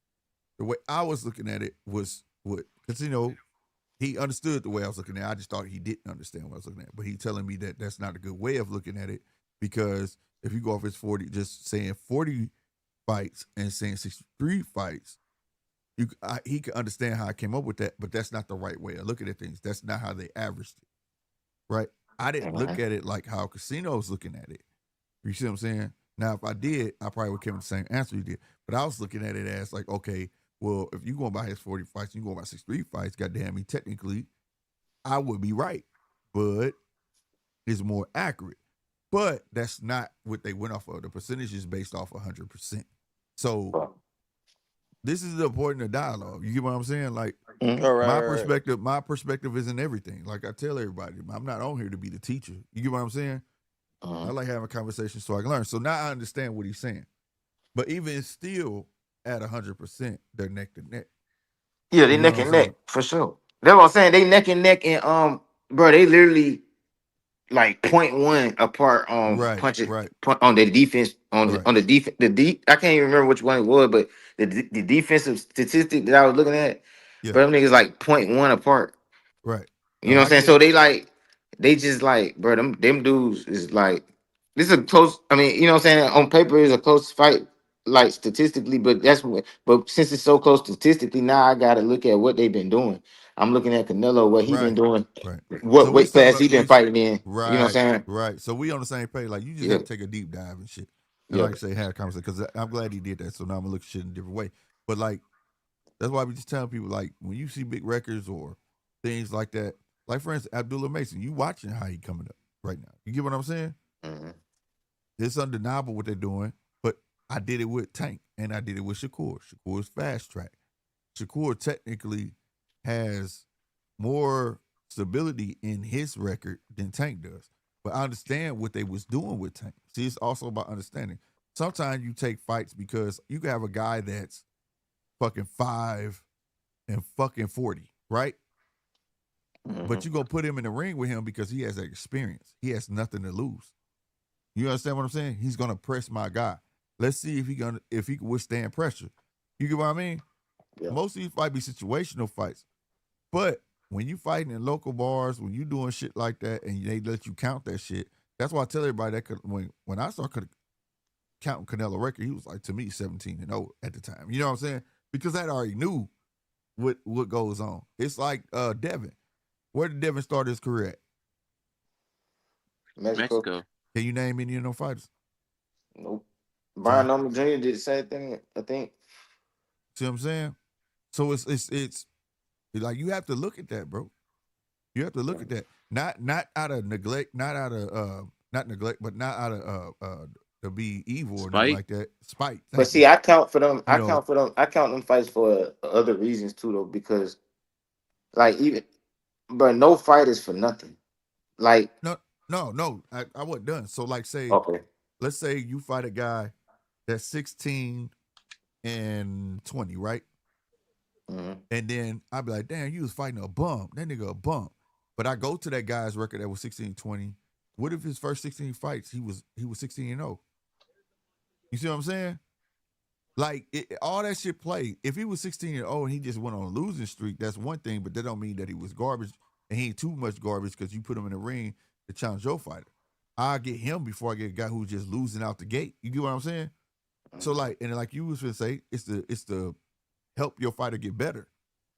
So like I this is shit that I do. I go look, like, okay, he fought this dude. Let's see what this dude do. Who did he fight? You see what I'm And they saying? getting comfortable in the ring. They getting comfortable with being in the ring. You know what I'm saying? Like, and Yeah. a lot of those dudes who start young like that, they really ain't had no amateur career like that. So it's Yeah. slick, like, Yeah. you know what I'm saying? Like some amateur fights for real. You know Yeah. what I'm saying? It's kind of like Mm-hmm. amateur pro, but it's pro, but it's Right. like, you know what I'm saying? You gotta Right. get your feet wet. It getting used to crowds and shit. Yeah. You know what I'm saying? Like, Yeah. It plays a part. yeah, But then I watch cats that have a 29-0 record ain't fought nobody. I'm talking all 29. It's like, what the fuck? But then they'll put him in a ring with Boots, and it looked good on paper. yeah, Boots yeah, for yeah. the fighter dude is 29-0. But you go look at that 29-0, and it's like, who the fuck are these guys? Everybody 2 and fucking 20. You know what I'm saying? Like, you just have to go look at certain shit. That's all I'm saying, bro. Before you just accept what you see. You know, especially early in a fighter's career. You know what I mean? Because like, it could be situational fights, or they could just be building a fighter that they just want to make money off of. Case in point, Deontay Wilder. Go look at his beginning fights. They didn't have nobody that was a puncher. Nobody. Meaning knockout ratio real low. You understand what I'm saying? Mm-hmm. But then when you start getting up and up and up and up, and get with motherfuckers to punch, you can see why they had him in there with motherfuckers that can't punch. You understand what I'm saying? Mm-hmm. It start making sense. You know, but that's no slight to Deontay. Shit, he had good matchmakers. They understood what they had. You understand what I'm saying? Mm-hmm. He could punch, but he can't take a punch. You get what I'm saying? He Yeah. got power, but we not finna put him in there right away with another puncher because he fuck around and he gonna fall. There's nothing wrong with that because you could teach a motherfucker to tuck his chin, all that shit. Case in point again, Mike Tyson. Mike Tyson been dropped, just not professionally, in the beginning. He got dropped in the yard of fucking Castamato. He got dropped in the ring with Castamato, put him in other heavyweights, things like that. And he told him, guess what? This tennis ball your friend today. You better not drop it. Everywhere the fuck you go, when you fix your food, it better stay under your fucking chin. Hence, what do Mike Tyson do when he get in the ring? Tuck his chin. Right, but I do want to say about the whole with the Gervonta thing. What I heard about Gervonta is he doesn't punch hard. It's just his setups and his placement. Well, that's how you hit good. You can hit hard. Do you know you can hit hard and not knock nobody out? Bro, I ain't gonna lie, that's some bullshit too, bro. He do punch hard, bro. Well, he probably do, but I just want to explain to him that the Huh? difference, you could punch hard and still knock nobody out. Yeah, If for sure. if you don't know the triangle, nigga, it's a wrap. Your ear, the ear, your jaw, that's where you want to hit a motherfucker.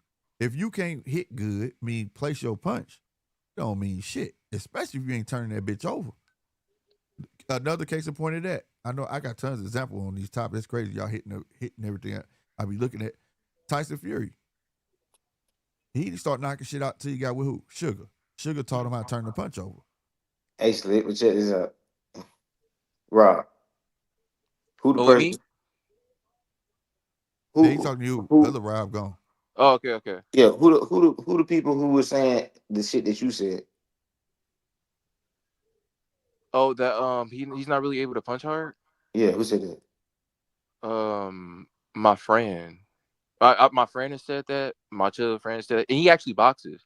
And I was what you call But you know where they got that from? They got that from. I think I heard a couple niggas who got fucked up by Tank say that. So oh, I think Tank and Rolly said that garbage too. Rolly said it, and I think Ryan said it, but both them niggas got Oh, but fucked yeah, up. they have no So authority. so They have so no you authority. gotta really like put that into perspective. Yeah, and also too, you gotta ask them like, what do they mean when they say that? Because You got thudding power and you got snapping power. Either way it go, you got knocked the fuck out. Yeah, that way too. But That, you see what I'm saying? So it's like you can't. You know what I mean? I don't take their word. So when they say he don't hit hard, like you gotta ask him what you mean. You know what I'm saying? Yeah, bro. Ryan, What the fuck you mean? You gotta ask him what you mean because you got thudding. Like people, plenty of people say Bud got power, but it's more like a whip. You know what I'm saying? Which means basically he know how to place his punches real well. You know what I'm saying? Then you got people like Canelo. They say he got thudding power. Like he hit you, you feel you got to take a step back. Like what the fuck? You know what I'm saying? So it's different aspects of it. You know what I'm saying? So. But it kind of makes sense though. You can have either one. If you don't know how to place that shit, it don't fucking matter, bro. Yeah, most certainly. And I will say though that Ryan and Broly, they have no authority at all. But like with the whole Tank being like his punch placement, his setups, like maybe that is the case because like he didn't knock out Lamont Roach, and Lamont Roach said that he hit him with all he had. Like he hit him all he had, and he still didn't knock him out. Well, you gotta remember if you go back and look at that fight, right? What was the one thing that Lamont was doing every time Tank looked like he was coming? Protect his chin. He was using shoulder roll. He was hiding behind his shoulder. You know what I'm saying? So when he threw a big punch, it glanced off his shoulder. He'll catch a piece of it, but it was never flush though. So he could say that he was throwing everything at him, but the point was he did land clean shots on Roach sometimes. But guess what? In that ninth round, hold on real quick. In that ninth round, when he did Roach feel it? That motherfucker was wobbling. Nah, when his back was on the road, he said, "Boom!" Then it was like, "Whoa!" Like what the really? fuck? I don't remember a time in the fight where he was. I don't remember he got caught. He was wobbled. That was the only time I saw him really get caught flush. To be honest with you, this another thing too. What division? He was kind of walking through all his punches. What division is Brian and Rolly in right now? Whatever one they want. No, I'm saying what division they need to fight at, bro? 147. That's why I said that they fight at 147, bro. So at the end of the day, bro, them niggas was big as hell. I mean, you seen them in the ring, bro. Both of them, bro. Rolly, they was huge. Huge. Bro. So it's like if they saying he don't hit hard, and they still got knocked the fuck out. At the end of the day, you still got to be like, what the fuck you mean? But either way it go, if they do say anything about like he don't hit hard, you got knocked out, and bro, you were 147 pounder. I mean, you wasn't back then, but y'all was some big niggas, bro. Y'all Ryan and Rolly was big, huh? Both of them big, and they fight anywhere, and that's part of their problem. Never had a home, and that's a big problem if you're a boxer. If you don't find a home, keep going up and down and waiting, fucking with like that'll take a toll on you too. You don't have no stability. Your body is like your first house. Like it's just like a kid. Like they say, a kid. But shit, Rolly got a home. I mean, because he ain't been. Man, Rolly was blowing up in between fights and losing that weight like that. That's the same thing as if I go up and fight and come back down. That's the whole point. You get what I'm saying? If you're not a guy who got a home, meaning being disciplined, like you see Tank being disciplined, he don't. Oh, you saying like that? Okay, I see what I'm saying. But if you going blowing up in between fights, losing all that weight, and keep doing that shit fuck you up.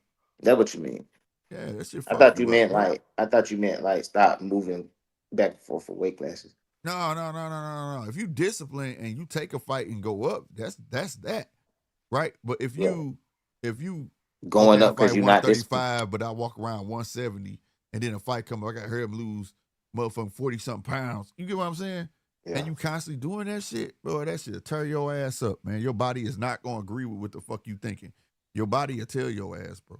That's why I tell everybody, you got two brains, bro. Yo, you got a brain to help you think, but your body gonna tell you a whole nother motherfucking thing, nigga. Your body don't gotta agree with what your brain's saying at all. Yeah, that didn't happen. And that's a humbling experience. Yeah, and them two guys lived that shit. Like I said, only one fight out of Ryan's career, he fought at 140. Which one was that? I thought Oscar and Duarte was in 40. No, the last week it was supposed to be, but the last week ended up being a catch weight. So Ryan couldn't make weight.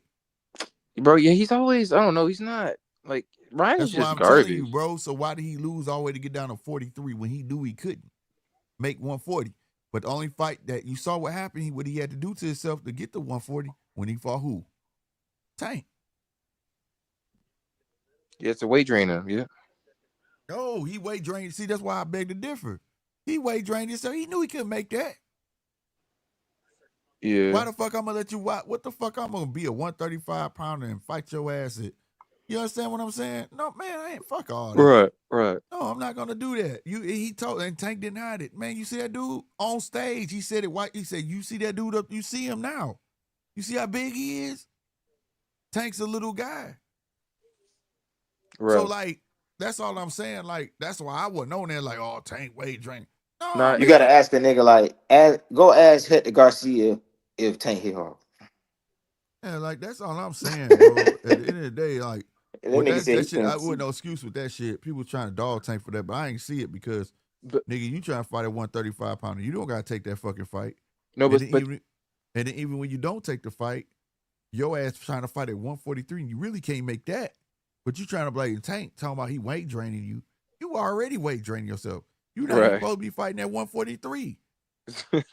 Hey, Slick. The thing is, Tank ain't really a small guy because I heard his walk around with his like at 190, and he fighting No, Jake the fuck Paul. he not, bro. No, You he not. tripping, bro. No, they lying to you. Now, early in his career, the biggest that I know for a fact when he fought Fonseca, he was 160. And that's when he did that little gay dance on the shit, and you see he had a pot belly and he had that round head and shit. He was drinking in and all the shit.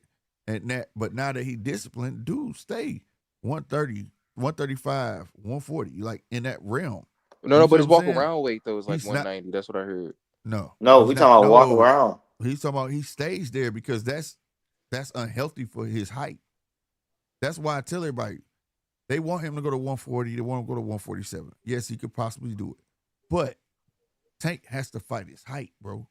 Tank is not. He don't have the height for them guys. Like, people really want to see that boy go to 147 and fight niggas that's going to be down there 5 inches taller than him all the damn time. He tired of that shit. He came up in that. You get what I'm saying? Yeah. I mean, because he fighting Jake Paul right now, though. Like if he bro, fight Jake Paul, that's an exhibition. He could run around, bro. He could run around that fight and not give a fuck. We talking about real fight, nigga trying to take your fucking head off. You see what I'm saying? Look, you know how I mean? You know how many motherfuckers he fought that was tall at 130? That wasn't supposed to be at 130, but they stayed at 130 because they tall nigga dominate, and he had to eat punches to give them. And then finally, I get to I'm at 135 where niggas around my height, and I can, you know what I'm saying? Right, no, I'm not finna do all of that shit, bro. That's why I was saying, like I said, and everything I'm telling you is not me defending him like I'm a Tank fan. I wasn't a Tank, and I told Casino this recently. I was not a Tank fan until that Pitbull Cruz fight. Because all I saw him do was be a knockout artist. He just knocked people out. You get what I'm saying? Right. I like boxers, but when I saw that he could box, I said, okay, now I see he got more to him. Yeah, I like people with skill sets, not just people with power. Yeah, but if you have both, that's a bonus. I like Tank, but I don't agree with everybody saying, that's why he should go ahead and fight 140 because he been there before. Man, you see how tall them motherfuckers is? Man, I'd be like, man, y'all got me fucked up, bro. Tell why they can't come down. Meet me somewhere or something. If you want me to fight this tall motherfucker, but I'll be down. I got to fight a tall motherfucker. And on the night of the fight, this motherfucker finna come in about 20 pounds heavier than me. Man, y'all got me fucked up. I ain't doing it. Well, I'm glad you said that shit, bro. I ain't doing it because you got to understand, if Tank was tall, then not tall because, you know, they relatively not tall, but if he was a 5'8", 5'9", you know what I'm saying? I can see it, but he's not. He like 5'3", 5'4". If he was that, but that would be a big problem, bro. I ain't gonna lie. Yeah, he would. But like he a problem anyway, bro. Yeah. I mean, he's a big problem for people his size, like and Lamar Rose. You wanna know how little he is? Remember when he was what video was that? And he stuck his head out the window because it made me laugh. He was leaning out the window talking shit about Cambosis, and he can keep the belt. When he was leaning out the window talking shit, it looked like he was standing up in the car. He was in the truck talking about Cambosis keeping the belt. Yeah, and it looked like he was standing up, bro. It didn't look like he was leaning out the window. It looked like he was standing up, looking out the window like a kid, nigga. That's how little he is, bro. Yeah, he about the height of my he about the height of my daughter, bro. Yeah, that's what I'm saying. Like, so when I hear people say that shit, bro, when he went for Barrios and he said, man, I don't like that shit, I understood,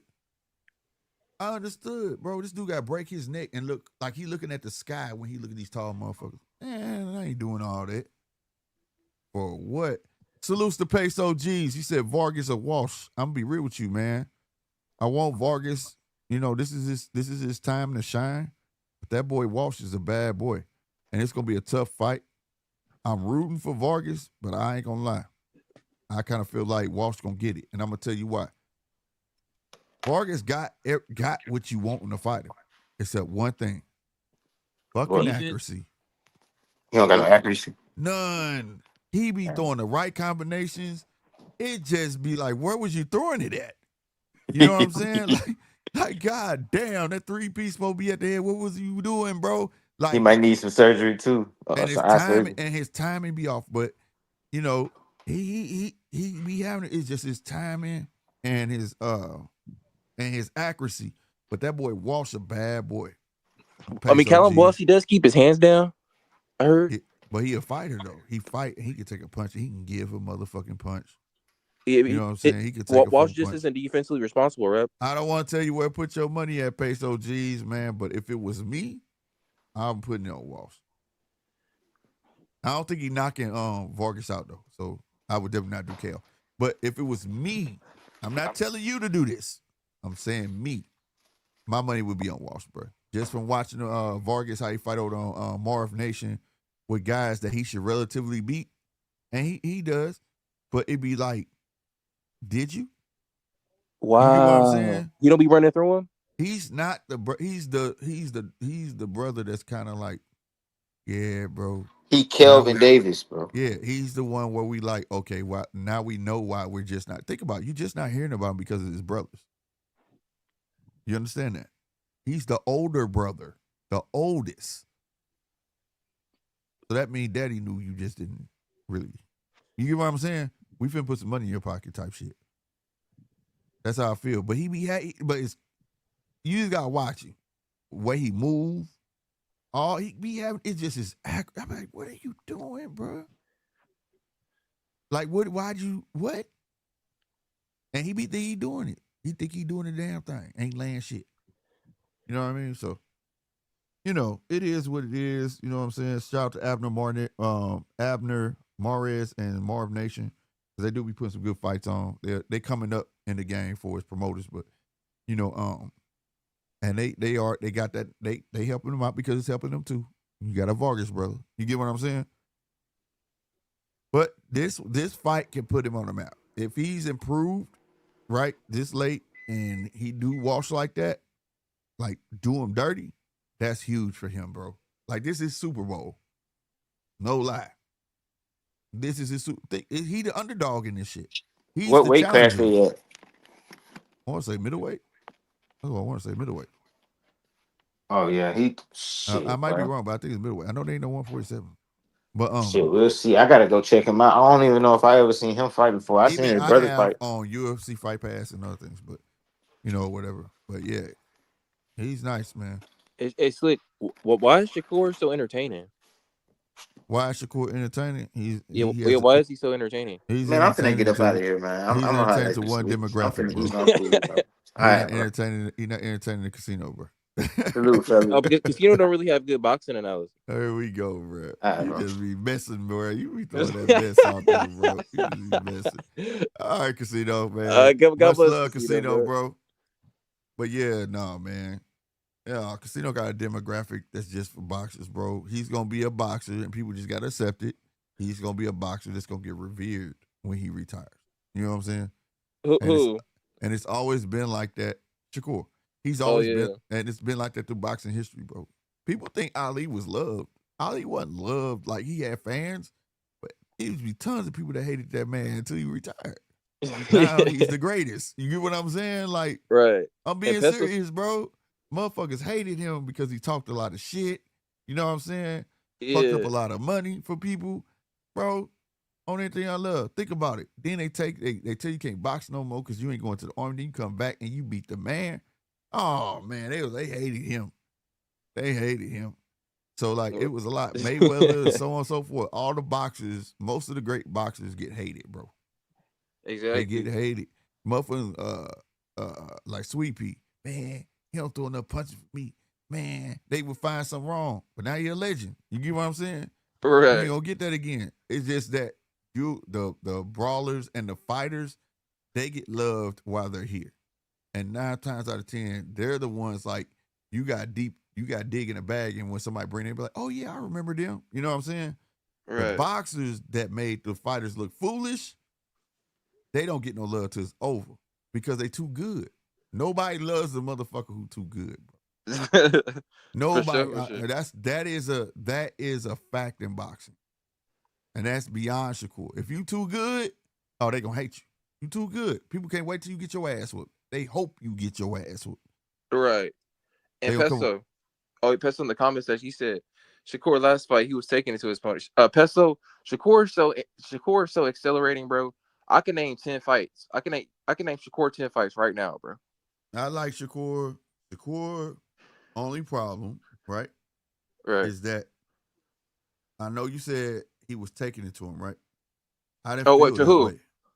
He said he was taking it to his last opponent. Oh, it's the payday. Okay. I don't think he was taking it to him. I think he was letting the fight come to him. And there's he has to understand that the fight ain't just for him. It is an entertainment business, and you don't get paid for overtime. Take it to that motherfucker. Like, if not just take it to him like you're a fighter, but when you recognize the moments like, oh, I got this motherfucker. You know how when Bud catch your ass good and you take that step back and Bud jump on your ass? That's what people want to see from Shakur. Real talk. Right. It's like the last piece of the puzzle. You got everything else, but when you have a dude dead to rights, you just don't jump or you don't finish him. And that's what people want to see. They want to see him finish motherfuckers. You get what that 130. When he's at 130, he'll be all over you. But 135, he been lacking that. And I kind of understand that gripe. But the Yoshino fight, we always go back to that. Right. So, like, I understand people gripes. I just think people take it too far when they try to say he's garbage. He's not garbage by far. Oh, not at all. Top of the line boxer. He's a master boxer, but, you know, I hear it out of his own mouth. And we're not the only one telling him. And we're not wrong. Because he said Bud be telling him. What did he say?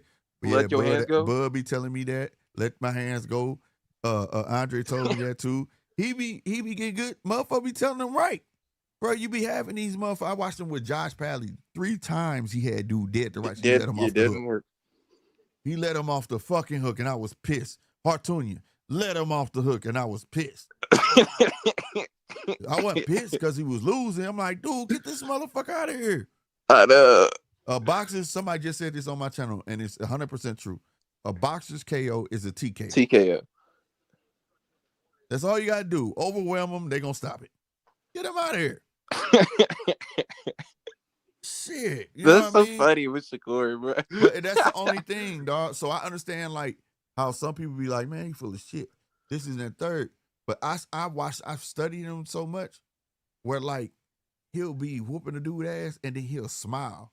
I'm like, oh, he done forgot about us. He thinking about himself. Now it's like a sparring match to him. Like, he just, like, for real, it's like he do it every time. I'm like, man, he don't even care about the crowd no more. Now he just happy. He fucking, it's a sparring match to him now. I'm dominating. No, get him the fuck out of here, bro. Yeah, and you know that's the only gripe I've had, you know, since he came to 135. There's nobody that he could not have got out of there. Yeah, except for Yoshino. The Yoshino fight was perfect at 135. Yeah, that was nice. That was perfect. You know what I'm saying? But I will say this about Shakur. That too, Casino. That too. That could be very true, much so true that he not. Nah, because he got hit by Ed when he smiled, bro. He got hit by Ed when he smiled. No, he got hit. He got hit. But what I'm saying is that, like, when he got hit with, and I noticed that what Casino saying, I've noticed that when he was fighting, what was the dude, man? He just fought. Cepeda? No, this was at 130. Oh, Christopher Diaz? No. African dude. Nakatani. Nakatilia. Yeah, the guy. He dropped him, right? Yeah, he dropped him twice. He didn't get dropped. No, I'm talking about Nakatilia. He got dropped twice. I think he probably did, but when he got stole on though, he went in there to dominate. But when Nakatilia punched his ass, shit, that was the first fight they told. No, he ain't dropped Nakatilia because that was the first fight they said it was born. No, he dropped it. No, he dropped the African dude. He dropped him twice. Did he? But I know that was the first time they said it was born because really he wasn't willing to cut. He wasn't willing to go face to face with him in the first round, and that's how he got that mouse under his eye. He got punched. I got that. We got the interview after the fight. He got punched, and it was like. Well, you interviewed him after the fight. He didn't want to engage like that. Yes, on my channel. Well, we didn't actually get to ask no questions, but we filmed it. Oh, and wow. the ESPN was asking them questions, and we was right there filming it while they was asking questions. Yo, that's fire. But yeah, he got that mouse on his eye, and after that, he went to like straight jab mode. You know what I'm saying? Like, whatever the case would be. And I was like, maybe it's something that, like, it don't mean that he got glass jaw, but he has fear of catching that shot. You get what I'm saying? Mm. And that's a thing. That's a real thing. Like, I don't want to be these kids today. What they say, I don't want to be a meme. You know what I'm saying? Like, right. And I don't think nobody should wear. It's a sport, bro. It come with it. I feel like if you in boxing, this is how I lived in school. Okay, let me tell you how the era I come from. I come from the era where there was a thing called corporal punishment. You know what that is? Corporal punishment? Wait, yeah, corporal punishment. This is back in the day when I was in elementary, where the teacher get to whoop your ass. Okay. Okay, they had paddles. You got 3 swats on the ass when you was acting up in class. After that, we send you to the principal office and call your mom and daddy. You get what I'm saying? Right. And they also, this is why Gen Xers are hard, okay? We went through that shit, and also, guess what else can happen? After the teacher whooped your ass, and they call your parents mad because they had to leave work to come up there, and guess what your parents did? Whooped your ass in front of the class. Oh my! And y'all worried about these parents whooping their kids on Facebook. I got that shit. That I ain't have Facebook. My friends got to see my ass get whooped in person. Oh my God! You understand? But here's my point. My point is this: after me going through that, and I am constituting this to these young boxers' feelings today. When I sat down and wiped my face from crying, and my dad yelled across the classroom, "You better act right and do your work and quit fucking playing," and walked out, and the teacher sitting down looking at me smirking like, "Yeah, motherfucker, I told you." When the class start laughing, I would look at the first motherfucker and tell him, "You can't whoop my ass." Oh my gosh. And they'll shut the fuck up. You understand? Wow. And that's how these boxers need to be. Quit worrying about being a fucking meme. Quit worrying about what people say. Because guess what? On they best day, they couldn't get with you. Wow. You understand what I'm saying? This is a great scenario, Slick. That's so crazy. That's why my mentality is the way it is. You see what I'm saying? We had toughness beat into us. We had to deal with adversity at an early age. We had to understand things from fucking birth between 12 years old. You get what I'm saying? Right. We grew up a lot faster than a lot of these kids today. Feelings was an afterthought. We understand feelings weren't facts. That's why I hear today, I feel like, and I hear these boxers say that, why you ain't finding them? See, what I feel like, you trying to, no, I ain't asked you what you feel like. I asked you a simple question. Give me the fucking facts. I don't care about what the fuck you feel like. Exactly. A murderer feel like they should be able to murder people every day, right? Right. But should they be able to do it? No, the fact is no, they shouldn't be able to do it. There you go. But they feel like they should. That'll make it a fact. There you go. Right. Exactly. So when you deal with a Gen Xer like me, I only deal in facts. I don't give a fuck about your feeling. Now, if I ask you how you feel, tell me how you feel. Yeah, facts over feelings. But if I ask you why'd you did this and why you did that, I don't want to hear it. Well, I felt like, nope. Let's start over. Why the fuck did you do X, Y, and Z? See, you not let me talk. I felt like, nope. Rewind. You was fine when you were saying not let me talk shit, but that when you put feeling in there, you're not gonna give me a true answer. Right. Your emotions gonna get your ass in trouble. See, we was talk shit like that. Your emotions get you fucked up. You gotta learn how to keep your emotions in check, bro. And that way you can be a sound thinker and make logical decisions. But that's how I was raised, and I see a lot of these guys aren't raised like that, and I try not to judge. But if I could take some of them under my wing, earlier today on the show, we've been on stage 6 hours, 27 minutes strong. But I made the comment, I can't wait for the day a boxer emerge again that's like me. Yo. When somebody called me, when a boxer call another boxer out, instead of the king of the division complaining, see, they calling me out because they just trying to sell they fight. No, they calling you out because you're the king, motherfucker. Right. That's a compliment. That's a compliment, because if you weren't shit, nobody would give a fuck about you. Your name wouldn't be mentioned. But see, what you should have said was, you'll get your turn. That's all you would have to say. You'll get your turn. It might be next. You better be ready or shut the fuck up. Exactly. I'm waiting for that boxer to come back. That's the boxer I like. That's why people, let me tell you something. People think they bring up Mike Tyson because he can knock you out, right? Right. That's a given. See, givens is a dime a dozen, right? That's a given. No, it was his tenacity. The shit he would say. Bitch, I'll eat your kids. I'll beat your motherfucking ass. You understand me? The shit he said to the reporters. Come here, come give me a kiss. I'll bid you or make you my bitch. Whoa, what the heck? Yeah, he said that to a reporter. On stage. I don't fucking like you. Come here. Give me a kiss. I'll bend you or make you my bitch. Scary motherfucker. Oh my gosh.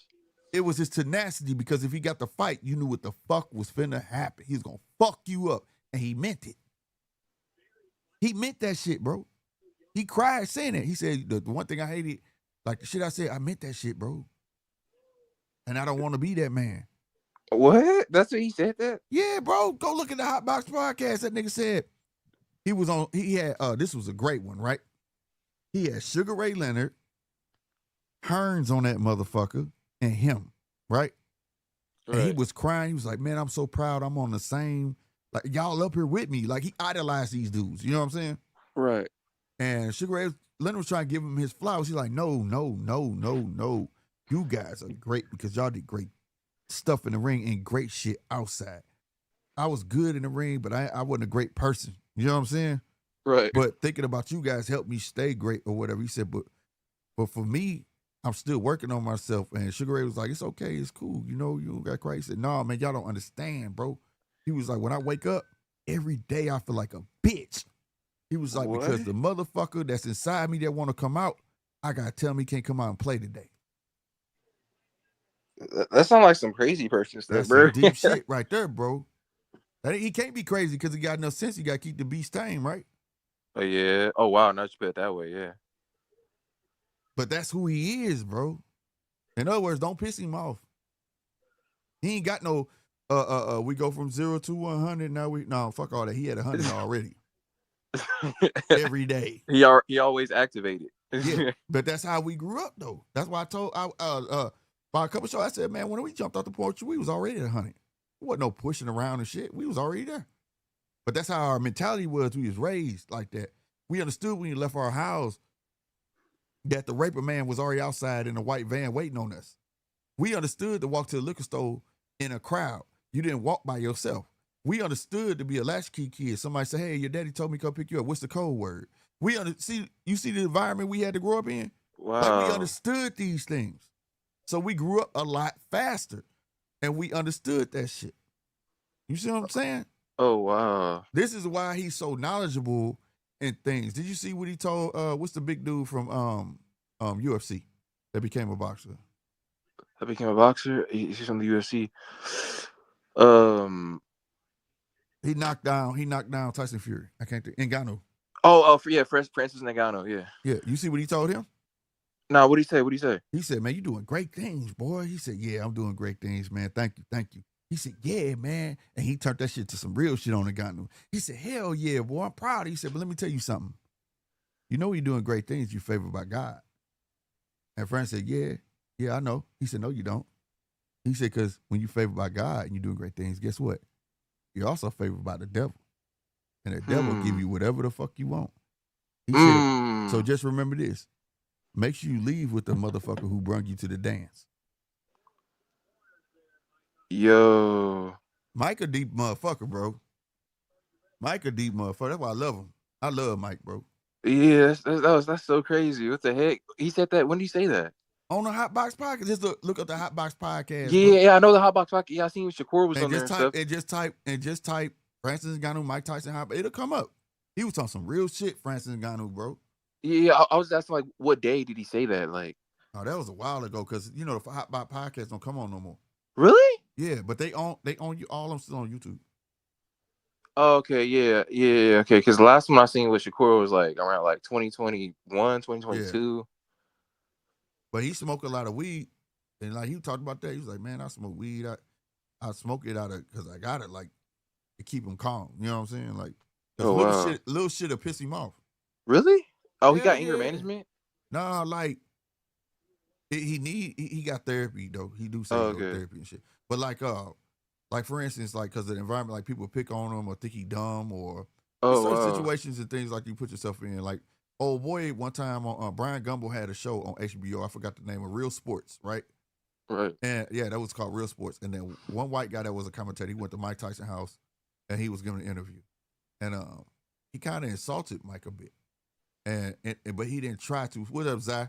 He didn't try to insult him, but he did. He was like, "Yeah, you know, you read a lot of books." I said, "You got a lot of books." He said, "Yeah, I read every day, man. I try to read all the time. It's really relaxing, you know." And da da da da da. And he saw a book up there. He said, "Yeah, you know, I don't know if you know what a thespian is." He said, "What? Yeah, I know what a thespian is. A thespian is an actress. Given the name thespian came from Tabitha or some shit like that. The first female actress." He said, "Let me tell you something. Don't you ever come to my house and insult me again." And the dude was like, no, not like that, not like that, not like that. And he was like, okay. He was like, no, I'm just letting you know. But see, he thought he was gonna be talking to a dumb athlete. You understand what I'm saying? Right. Mike is smart. It's just like you say, he got some anger issues because his mom was a whore. Like he came with a fucked up life. You know what I'm saying? Really, Larry Holmes said he was raised too easy or something like that. Or I forget. You know what I'm talking about? Larry Holmes. Mike Tyson? Yeah, Larry Holmes was talking about Mike Tyson. Yeah, have you seen that clip? Mike Tyson's wife was mama was a whore, and she was never home. This dude was a stick-up kid and shit, running with the older dudes. He used to get beat up. Then they'll stick up motherfucker. He take their money. Then they beat him and take their money from him. He was in juvie, and then the CEO liked him because he was always fighting in motherfucking jail. And that's how he met Casamado. The CEO introduced him to Casamado. Casamado took him in like age, what was it, like 12 or 13, and told me, "You're gonna stay here, but you're gonna eat, sleep, shit, boxing."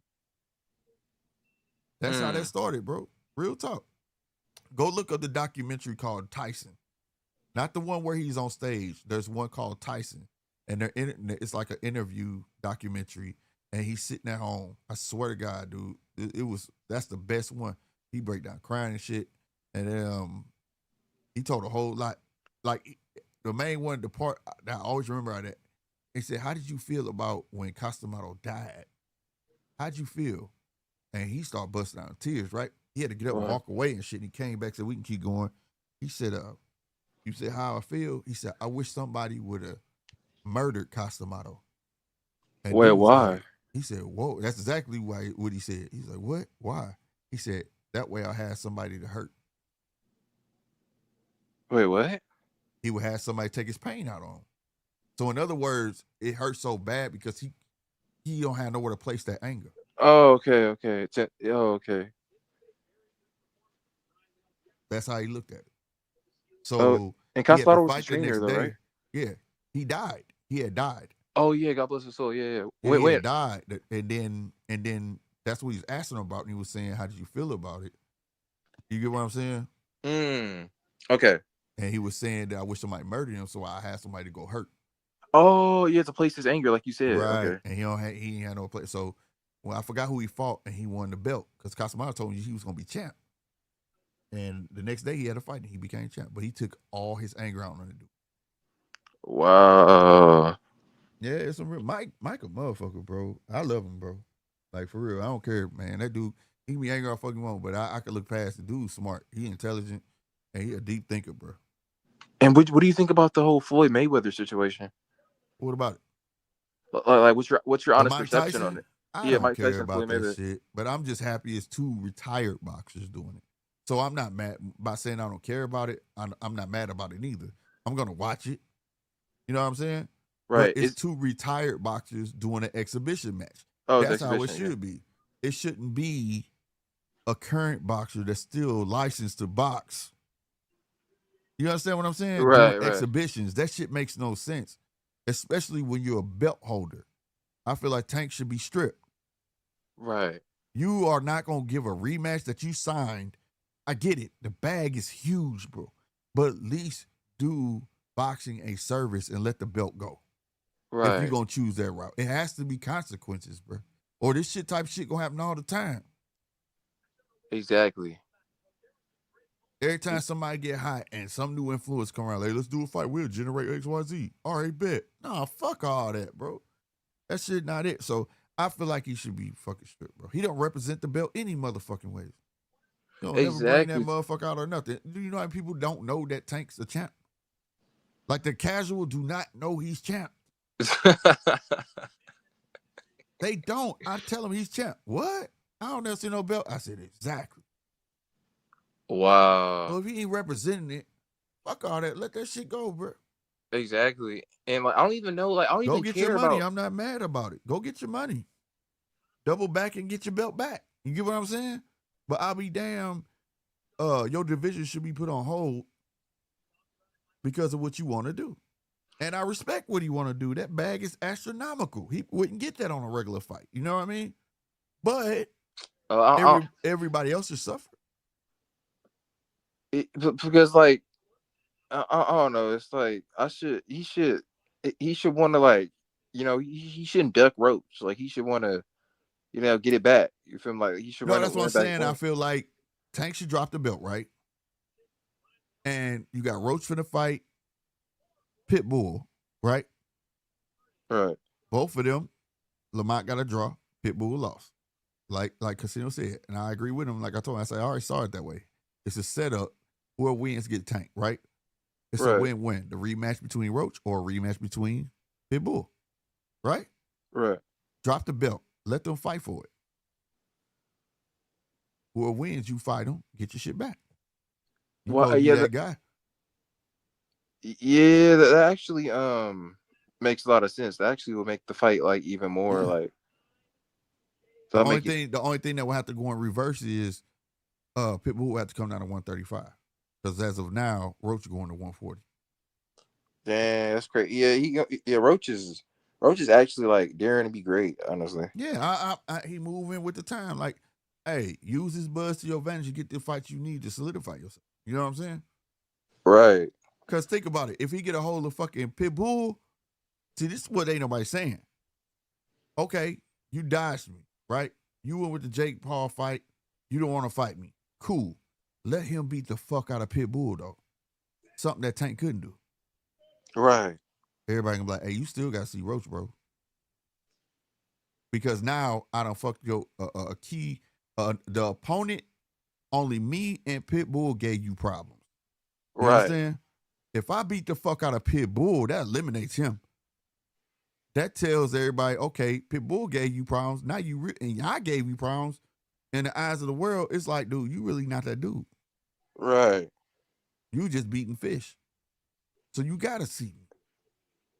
You gotta see me, bro. You understand what I'm saying? Exactly. So now you make it in demand. Now I'm not asking. I'm finna force your hand because the people gonna feel that way. So it's either get this big check and retire, about to beat the shit out of fucking Pitbull and knock his ass down, something that ain't nobody ever did, and make you fight me. Or just get this check and retire, dog. That's what I would do. Honest to God, that's my way of thinking. Bet you out to run. Watch what the fuck. I'm sorry, Pitbull, but I got to beat the fuck out of you, bro. I'm finna beat the fuck out of you, bro. You know what I'm saying? But Slick, is that realistic for Lamont Roach? Like, can he drop Pitbull? I don't know. That remains to be seen, bro. Because that dude, he's like a baby Mike Tyson. You see the way he fight behind the peekaboo. He keeps his chin. The reason he's hard to knock down, his chin is like glued to his fucking collarbone, bro. It don't move. He like this. And he just, you know what I'm saying? So it's going to be hella hard to fucking knock him down. I don't know. But if he gave Tank fits, one's to say he might have a little bit better success with Roach. No. If Roach had more success with Tank, he did better than Pitbull did. One's to say that Roach should have better success than Tank did with Pitbull. Right. Even despite Tank, he did get his hand. I mean, Pitbull broke his hand, right? He broke his hand in that fight. So it's like Tank broke his hand. Oh, I thought Pitbull broke Tank's hand because Tank. I remember he was going like for an uppercut. No, and Pitbull he blocked it and then he got broken. It was Tank. Tank broke his hand on the top of that dude's head, trying to get him up off of him. And he went to the corner and said, I broke my hand. And Calvin was like, yeah, worry about that shit tomorrow. That's what he told him. Get your ass back out there. He said, it'll numb up. Don't worry about that shit. Oh, wow. Yeah, that was like Tank really had to box that fight. I remember watching that. But he had to tell him that, though. You don't let if I sit here and let you whine, that's going to carry on through the fight. You get what I'm saying? Like, it's going to carry on or you're going to quit. So I got to take your mind off of it. You know what I mean? Fuck that shit. Don't worry about that shit, bro. You in a fucking fight, motherfucker. Shit. Yeah, and plus, like he not able to quit. Right. And that would have made him look real bad. You know what I'm saying? So like, you know, at the end of the day, that's all I'm saying. Like, but yeah. So if I'm Roach, hey Pitbull, I'm finna fuck you up. I'm finna try to beat the shit out of you, bro. I'm sorry that we had to meet like this. This has to happen. You know what I'm saying? Because I got a goal in mind. Because the only way to Roach to prove himself is to get that motherfucking Tank fight. Because if Tank not gonna retire and he's still lingering, Roach can go on a whole terror. But people gonna bring up, well, he got that draw, but he really didn't finish. He didn't finish the job, and it ain't Roach's fault. But they gonna say if Roach become a top dude at that level, and the two top dudes never clash, it's always gonna be that what if. Why you think Mayweather had to fight Pacquiao? It wasn't that he wanted to; he had to. If Mayweather would not have fought Pacquiao to this day, us going in the barbershop, having boxing conversation, and somebody would have brought up Mayweather and been talking about Mayweather real good, somebody in the back gonna yell out, yeah, but he was scared of Pacquiao though. Oh my gosh. That's what we call that gray cloud over your legacy. That one motherfucker that you dodged and you didn't fight him. That everybody wanted to see you fight. See, that's why I say about Canelo. Canelo don't fight Benavidez, bro. Somebody gonna always bring up, you didn't fight Benavidez. You can't say that about no other Mexican boxer. I mean, after he loses the Bud, I mean, like, nobody's, I mean, if he couldn't the people still gonna want to see it because it's a passing of a torch fight, the Mexico rivalry. You got the younger generation versus you got the younger generation going against the OG, passing of the torch fight. So people gonna still want to see it. So he could lose the Bud, and that'd be fine. People get over that. But if he never fights Benavidez, that's gonna hurt more than anything. Yeah, okay, I agree with that. We talking about Chavez never ducked nobody. We talking about motherfucking even De La Hoya, the shit he pulled, he never ducked no smoke. Salvador Sanchez, Eric Morales, they never ducked any smoke. Nobody. Broken noses and all. Rematches. Never ducked no smoke. And you get the great Canelo, if he does not fight Benavidez, the younger generation gonna hold on to it. They're gonna be like, hell yeah, he a legend. He ain't fight Benavidez though. And let Benavidez become a legend at 175. And he don't duck no smoke. And he retires. They're gonna be like, yeah, long live Benavidez. He had Canelo scared of him. You know the legend Canelo? He ain't even want to fight fucking Benavidez because he knew who he was. You understand what I'm saying? Right. And Benavidez, that's how that works. And Benavidez, he actually like he fighting like great competition. Like he fighting Yarde, he fought Morel, he fighting Yarde now. Yeah. So Yarde. My thing is this: people who say they don't care about legacy, right? They're scared. They're scared. They're scared of history. They're scared of how they want to be remembered. They're scared of the history books for real. Like why do it? If you're gonna be a prize fighter, then don't go for no belts. Just fight for money and do this. But if you get a belt, you getting that belt requires you to fight other champions. That belt requires you to fight the best. So why do it? Why exactly. do it? And I get this generation, they'll say, well, it's legacy. That shit don't mean nothing. But see, when I came up, it meant everything. Being a man, you could be money and still, you could be rich as fuck and still be a bitch. Right. That's why a man with no money a real man gets respected and he ain't got to have a dime. And he can have more connections than you. That's why you see motherfuckers still to this day. Nigga down you and shit because how you dress. And you know more motherfuckers than him. And they say, how you know him? Don't worry about it. What you mean? What you thought because you was rich? I don't know nobody. You get what I'm saying? Because I'm a thorough ass cat like that. I'm a real dude. You know what I mean? Yeah. But that's certain things in life don't change. They just remain the same in a different form. So I don't care what nobody say. Legacy matters. And then like when you do the math, yes, money, yes, you're a prize fighter, right? Yes. What do they fight for? Money. So go get the biggest bag, right? That's bullshit. Because guess what come with legacy in boxing? The money. Bag. See, Mayweather built his legacy and then what came? The bag. He's a billionaire. They taught the generation that where I have the disconnect with money, power, respect, right?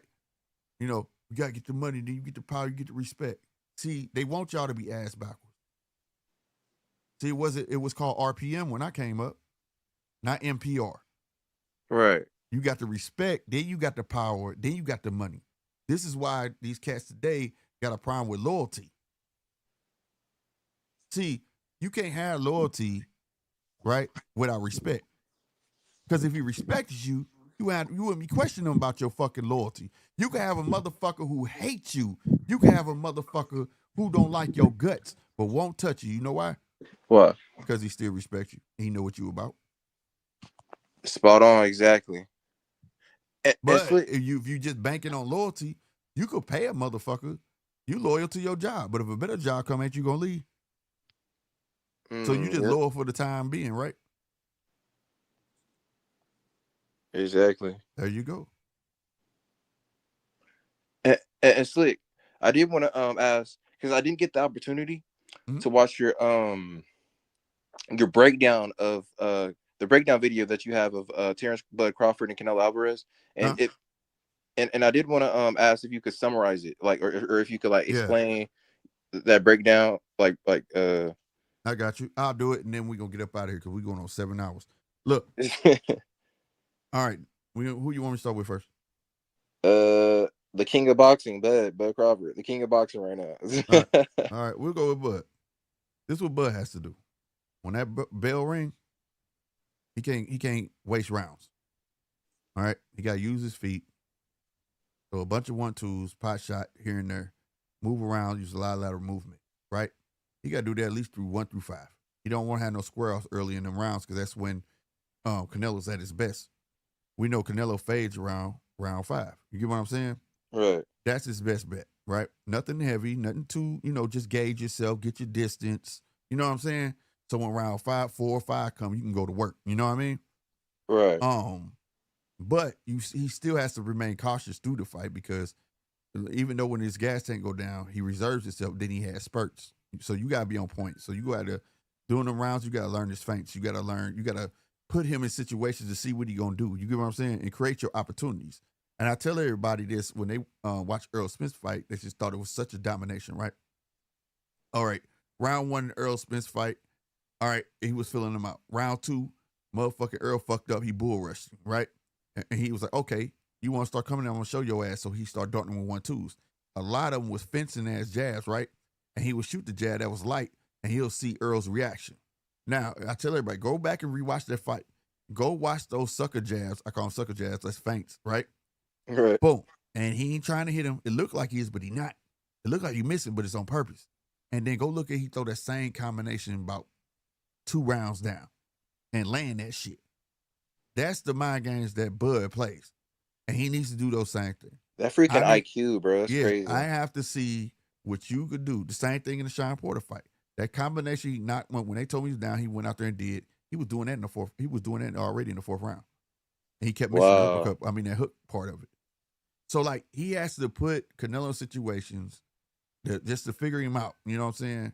And once you get down enough information, but he got to do it on the job. You get what I'm saying? Right. As he's trying to be cautious, right? And right. He can't. And, all right, now moving on to Canelo. Canelo got to get to Bud as soon as the bell ring. Why? And when I mean get to him, he got to touch him. He ain't got to hurt him. Just touch him. right? With a little bit of stank on the punch. Take a left side step, touch him again. Make Bud have happy feet. Like, oh shit, this motherfucker coming out early. Because if you let Bud get his distance with him having a 4-inch, really 3.5-inch reach advantage, okay, you gonna be swinging at the air. So he got to show Bud, I could touch you, whether it's in the chest, arms, where the fuck it ever gonna be. He has to show that. Also, when he start moving, he has to start cutting the ring off. Let him know, I can cut this fucking ring off. Then let him off the hook a bit. Because I want to pace myself. Touch him again. Cut the ring off. Make Bud work hard, and working hard for Bud ain't going to slow his gas tank down, but it stops him from being able to think clearly. You see what I'm saying? Wow. If Bud can't think clearly, he just out there fighting. You understand? He don't have time to sit trash. He don't have time to figure you out. Now I'm in survival mode because this motherfucker a beast. He is really coming at me. You see what I'm saying? So that's what all Canelo got to do. Canelo could still be Canelo, but Canelo gonna have to pick up his feet. All right, he's definitely gonna have to do not that shit everybody talking about. That's head movement. That's not head movement when you see punches coming. You just moving your head left and right. When you bending, when you down there face to face, and I shoot a shot, and you could bend your waist and get out a punch and counter that motherfucker. That's why I'm telling y'all, don't be fooled by the media. I said this 2 shows ago when I told y'all I did the research. The Canelo need to show up who I had said, Daniel Jacobs. Who they showing on the TV today? Daniel Jacobs. And who else? Austin Trout. Because that was the last time y'all saw any real head movement from who? Canelo. And that was the last time he was moving his feet and cutting the ring off. That's the Canelo that has to show up. That's the Canelo that dominates tears. All right? But that was a long time ago. And that was a long time ago. Now, let me tell you something. Even though that he cuts that ring off, he still got to stay level-minded, right? Pick his shots and feint his way in and put him on the ropes. Now, here's the caveat. His feet got to move in tandem with his punches, right? Now, he can do it. I've seen them do it with Trout. I've seen them do it at Gulo. I've seen them do this shit. I just ain't seen it in years. But it's a lost art of keeping somebody on the ropes, and a lot of people don't understand that. If I hit you with a hook to the body, a right hook, right? I need to step to my left. Why? Because naturally you're gonna run to your right. Nope, you're not going nowhere. Now I'm gonna shoot a left hook to your body. And guess what I'm gonna do? I'm gonna step to my right because naturally you're gonna run to your left. You understand? You're not going no fucking where. Hence, these motherfuckers that get Bud on the ropes don't know how to keep niggas in corners or fucking ropes. And he know that. So what he do? He fake he going right and he run left real quick. But if my leg was there, where you going? Where you going? Right. See, that's the shit Canelo got to do. And that's why Bud can't be on the ropes. He can't afford it. Because this version of motherfucking Canelo that reached back, he looks just like when he fought Daniel Jacobs, bro. This fucking version, look at this shit. You see this shit? Canelo ain't looked like this since then. That's why I said this shit right here, they talking about 167 pounds, 0.5, they even. Hell no, right now, Bud look bigger than him. Look at Bud, bro. Bro, Bud looks like a freaking Greek god, bro. Bruh. You know what I'm saying? Yeah, Zai, but look at it like exactly. Oh, where are my comments? Hold on, I'm gonna put this on screen. Salute to Zai. He said he was stalking and playing Charlo. Exactly, but he wasn't cutting that ring off. He was walking side to side. He was on his Jason shit. Michael Myers. Side to side. But guess what? Walking side to side ain't angles. You understand me? He need that footwork of Bam Rodriguez. Oh, yeah, he do. I'm a fucking go side to side, but at the same time, every night, guess what? I'm getting closer because I'm taking angles. You don't notice it. You see what I'm saying? Before you know, I'm right here in your motherfucking face. That's what he need to do. Right. Yeah, he was letting him exit out. Exactly. We need Canelo of yesteryear. And I kept saying that. And when I saw this picture, first time, I'm gonna be real with you. When I heard that Boots went to camp, I said, oh shit, okay. Canelo taking this shit serious, right? And then I saw this picture. I said, yeah, this shit finna go down. Now, the ending result of both takes I gave you was this. Guess what's gonna happen? What? Round 1, they both finna meet in the middle. Because yeah, that's what I was going to ask. The common denominator of both of those, they have to go at each other to establish dominance. Who's gonna bend to whose will? Is it gonna be Bud meeting him at the middle ring so he can get his distance early, set traps, or is it gonna be Canelo get to him and start touching him early and have some success, and that's not gonna allow Bud to get his mind right and his IQ together and his distance. See what I'm saying? Right. So that's what make it a 50-50 for me. You know what I mean? I asked the question. I keep asking the question. Like, first it was Canelo was too big, right? Canelo was too strong. He gonna beat the fuck out of Bud. Now, this was commentators and everything. I ain't even talking about regular people. But now they're saying 50-50. Now I ask you, why are they saying it's 50-50 now? Because Canelo telling you this is a fucking 50-50 when he taking pictures like this. Canelo in his last 6 fights has not done that for nobody. You understand me? Right. Bigger motherfuckers. Bigger. I'll say it again. Bigger at 168. Colin Walsh. He was not Colin Walsh. Kyle Smith.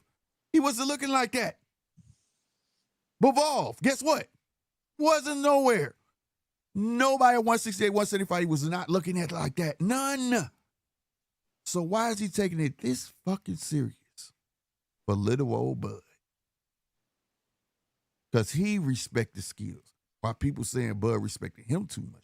But what I see is Bud playing the same game as he did Earl. Right. And I don't even understand how people could say Bud's respecting Canelo too much. So I'm just saying, for real, check this out. I'm about to give you the same scenario. He was nice to Canelo first go around, right? He was nice to Earl the first go around. Right. Second go around press conference, he got loud with fucking Canelo and walked his ass down, right? Second press conference with Earl, somebody was getting loud with the crowd, and he was telling them calling their ass down. He slapped the motherfucking shit. He said, y'all just don't know because I get motherfucking active. Wow. And it was like both times, and it made him mad. And that's when I was like, y'all done fucked up. You see what I'm saying? Right. And the same thing that happened in this fucking press conference.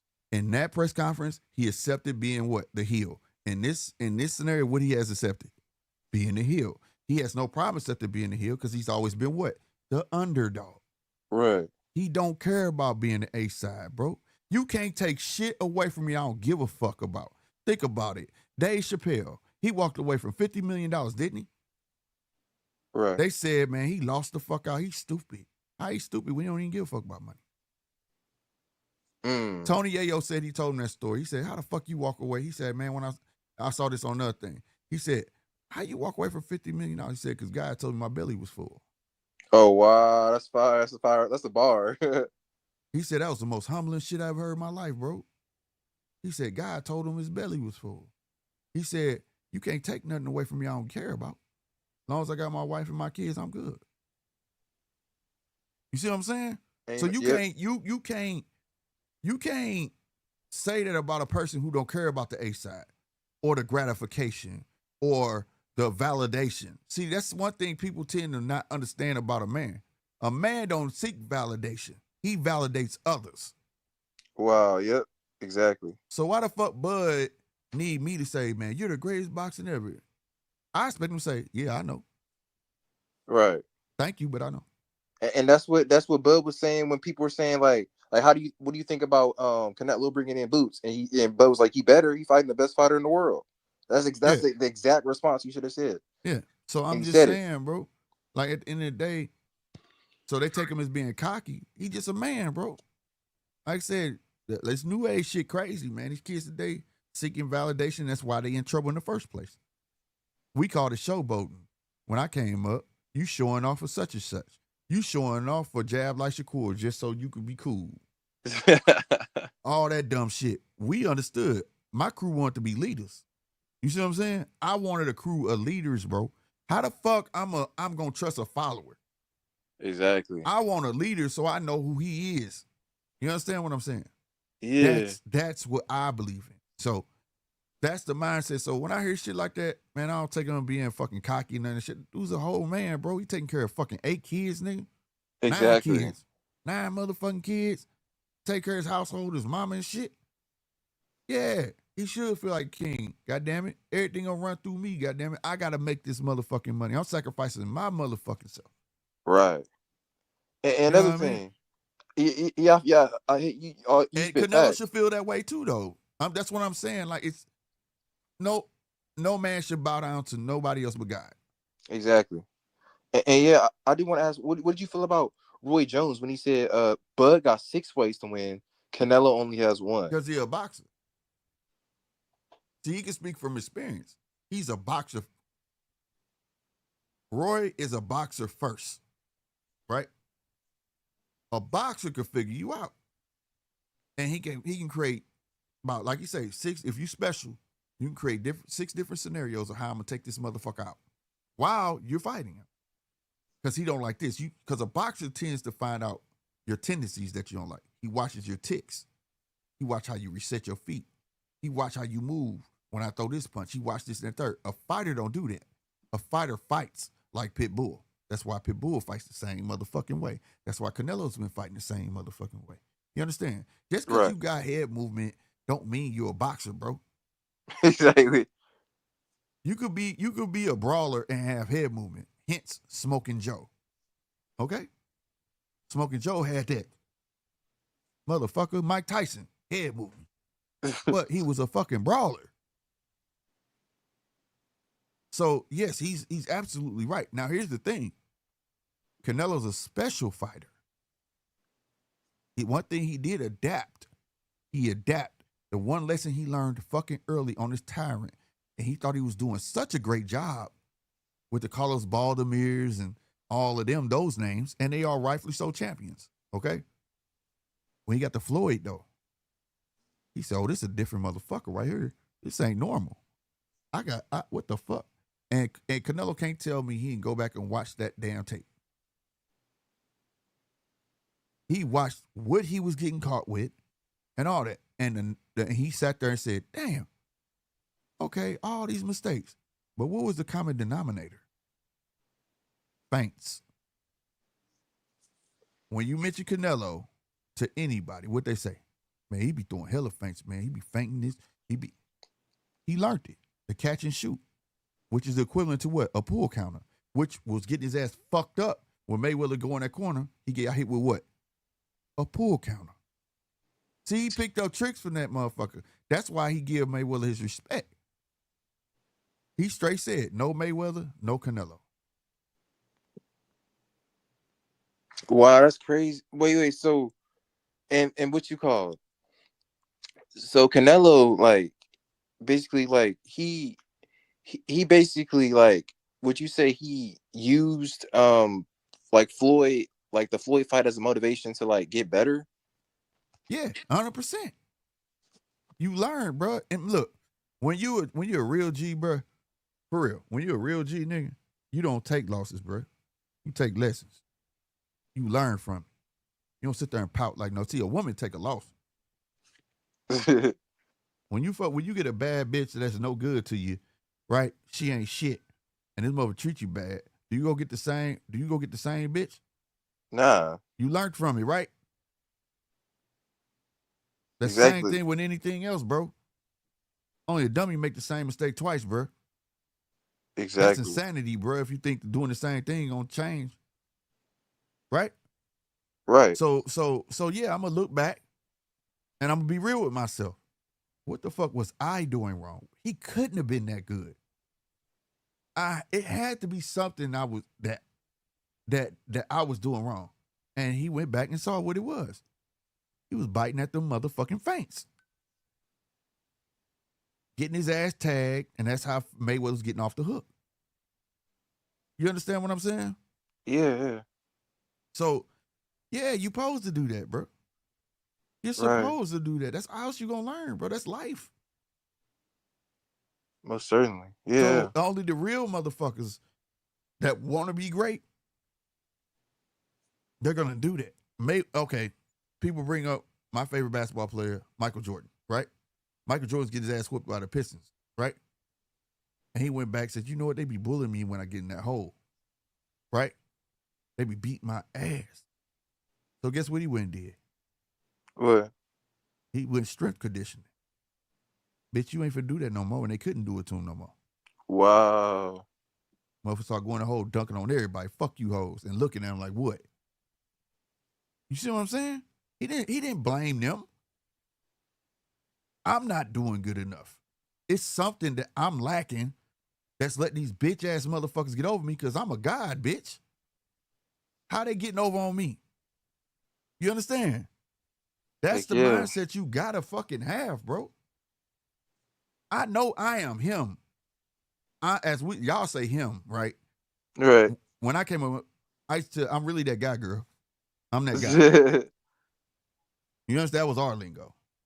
You see what I'm saying? I'm really that guy. How the fuck these lame motherfuckers getting over on me, though? I don't understand. It gotta be something I'm not peeping, bro. So you don't blame them. Because that make you look lame. You gonna blame a lame getting over on you? You lame. Let me go look back and peep this shit out. Oh, man, my dumb ass. Damn, I fell for that lame ass shit. Fuck. Dog, that shit ain't never happened again, B. Never. You get what I'm saying? And you build off that shit. Shit, man. You get what I'm saying? Like you take losses and you learn from that shit, bro. You don't sit there and pout. You don't sit there and do none of this shit. That's why I admire when I hear boxers, man. They lose about shit. I'm going back to the gym tomorrow, nigga. I'm finna figure this shit out. Yeah, I want my rematch, but I bet you next time you see me, bitch, it ain't gonna be the same. You know what I mean? And that's how it's just supposed to be, bro. Like, but all that starts with the mindset. When these motherfuckers, excuse my language, 'cause I know you ain't on that type of time, but like, I know you good. The mindset of a man and masculinity and all that stuff, and how they telling you it's okay to be in tune with your feelings and shit like that, right? Yeah, that's cool and all that. But I tell every man, I bullshit not. Man, don't be all like that, man. You can get your feelings when you get kids. That's when a man gets soft, bro. And then also, when you get soft with your kids, that make you even worse. Because now I got something to stand for. You understand what I'm saying? Before, I could be selfish. It's about me. So when I took losses, it only affected me. When you have children, you take a loss, it affects your family. And I'll be damned, I get looked at as a nobody by my family. Fuck everybody else. My kids is never finna say, man, my daddy was lame, bro. Nah. He was a nobody, bro. He wasn't around. No, No, not mine. So when you think you finna take something out of my mouth, now in my mind, you ain't taking out my mouth, you taking out my kids' mouth. You got me fucked up. Now I got something to fight for. Yeah, exactly. So like I said, it all starts with that mindset, bro. Right? They don't got that Bud mind frame. Like Bo Mac was saying, he's like they not no Bud Crawford. They ain't got the same mentality. I don't know if you see that interview. It does. It starts with the mentality, bro. Like I forgot my guy who said this, and I was like Jordan Peterson. He said, man, they be getting on men because they violent. And the other dude said, well, it's not good to be violent. He said, I beg to differ. He said, well, the world supposed to be peaceful. He said, how can you create peace if there's no violence? He said, if you can't be violent, you're just harmful. And if you're harmful, you're no benefit to the world. Only violent men can create peace. And that's a fact. Whoa. Violent men allow peace. Peace is not given. Harmful men just sit back and lay back and let everybody else get hurt. What good are they? It's the mindset, bro. So if you believe in something, whether you want to start a business, sports, what the fuck ever, your mindset has to already be, you're not going to stop me. And I don't give a fuck what you say. You can say I'm garbage. You can say I'm whack. That shit got to bounce off of you like rubber. Spot on. Yeah, right. Just tell yourself. I gave a story not too long ago on here. I think it was a show before last. My late wife, right before we was married, I had a dream that I was gonna start a company, right? And it was doing floors. And I bullshit out. This is how I went, bro. And I went to a yard sale, and it was a roto machine there, and that's what you use to strip the floors, right? Right. And I said, and dude said, man, I want it. It's broke. I said, can I take a look at it? I knew how to fix it. He sold it to me. It was like $10, $18, something like that. I said, what? Bet. A little 16-inch Rolo. It's small. And I started my shit from there. When I brought in the house, she laughed at me. And my cousin laughed at me. And you know, I told them, when them checks come in, don't ask me for shit. Yo. When that first check came in, it was for $4,000. It was a little over $4,000. And the first person owner was my girl. And she said, where we going? I said, I don't know where the fuck you going, but I know where the fuck I'm going. And she learned in. Don't you ever doubt me. Because if you with me, you're here to support me. If you're going to laugh at me, you can move the fuck on. Yo, exactly. And she never doubted me. She'd tell everybody, wherever he put his mind to, bro, that shit going down. I never doubted him again. And that's just real talk, bro. So, like, you have to have, that's not, and people these days, they'll say, that's being selfish, that's this. Okay, all right, and most time it's a woman that's going to tell you that shit. And then when there ain't no money coming in the household, she want all your time, now you a brokey. But if I'm gone making all this fucking money, you don't give me enough time. See, you just got to be ready. You damn if you right, damn if you wrong, bro. You got to make a balance, bro. And when you find the right woman, the right people to be around, everything falls in place, bro. But you know how it falls in place? You're not going to seek it. It's going to come to you. Right. God going to put the people in place around you that's going to uplift you and say, hey, where's Slick? You know that nigga working, bro. He got shit on his mind. They going to understand. And when you fuck with them, it's all love. You know what I mean? Right. That's just the price of a man, and that's how a man mindset is supposed to be. Exactly. But now they change it, and I tell people, don't be listening to this fucking shit on the internet and all that stuff. They telling you wrong. You need therapy because man, you don't need no motherfucking therapy. You need a friend. Exactly. My therapist was my friend, bro. Wow. I can tell my friend, I can cry. See, what's wrong with dudes, bro? I can cry in front of my best friend, tell him about my gal, all the problems I'm going through, and guess what? He never told nobody shit. He let me vent that shit out so I'm going to do something stupid. You know what I'm saying? And he give me advice, and boom, we cool, bro. We cool, bro. But motherfuckers say they got friends and scared to talk to their own people. Fuck that shit. I tell all kids, grown people, find somebody you can talk to, bro. Somebody who you trust and willing to listen. Because sometimes that's all it takes. And I tell other people that sometimes all a person just want, especially a man, all a motherfucker just wants you to do is listen. So they can just get it out.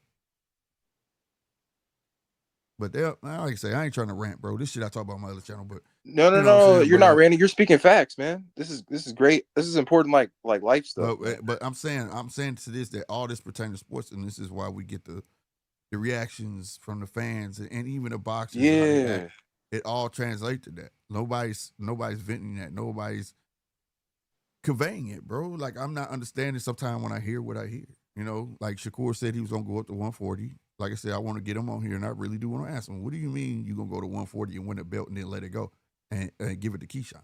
Why the fuck you can't keep it? There's 3 other belts there. Oh, because he wants to go back to 135. For what? For what? What point are you proving? Other than people gonna say you just did a cash grab, what point are you proving? Because you really not that small. He could be at 140. Really? He could still hold his belt at 135. You know, look at motherfuckers. Leo Santa Cruz was champ at 126 and 130. Why? What's the difference? Okay, because I guess he wants to campaign at 135. No, I just think you want to belittle Keyshawn because to say you did it first. What? If I'm Keyshawn, I ain't gonna want it unless I fight you because now if I get the belt, I'm a paper champion. Do you realize that? Keyshawn drops the belt, go back down. Keyshawn gets the belt because it's up for grabs, but he never beat the fucking man. So how do I solidify myself? But by defending it, right? No, you didn't beat the man. Why you think Smoking Joe had to fight Ali?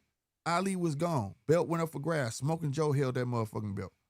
He had to fight Ali. Because when Ali came back in the game, it was like, that's the real champ. Why you think Deontay Wilder had to fight motherfucking Tyson? He was the real champ. It's called linealship. Nobody ever beat him. I left the game. I did you motherfuckers a favor. You have to beat the champ. See, these are things that why boxing is lacking. People scared to lose. There's no more passing of the torches. That's what I'm saying. Like, and all that shit is it's a man sport, bro. Like, what the fuck?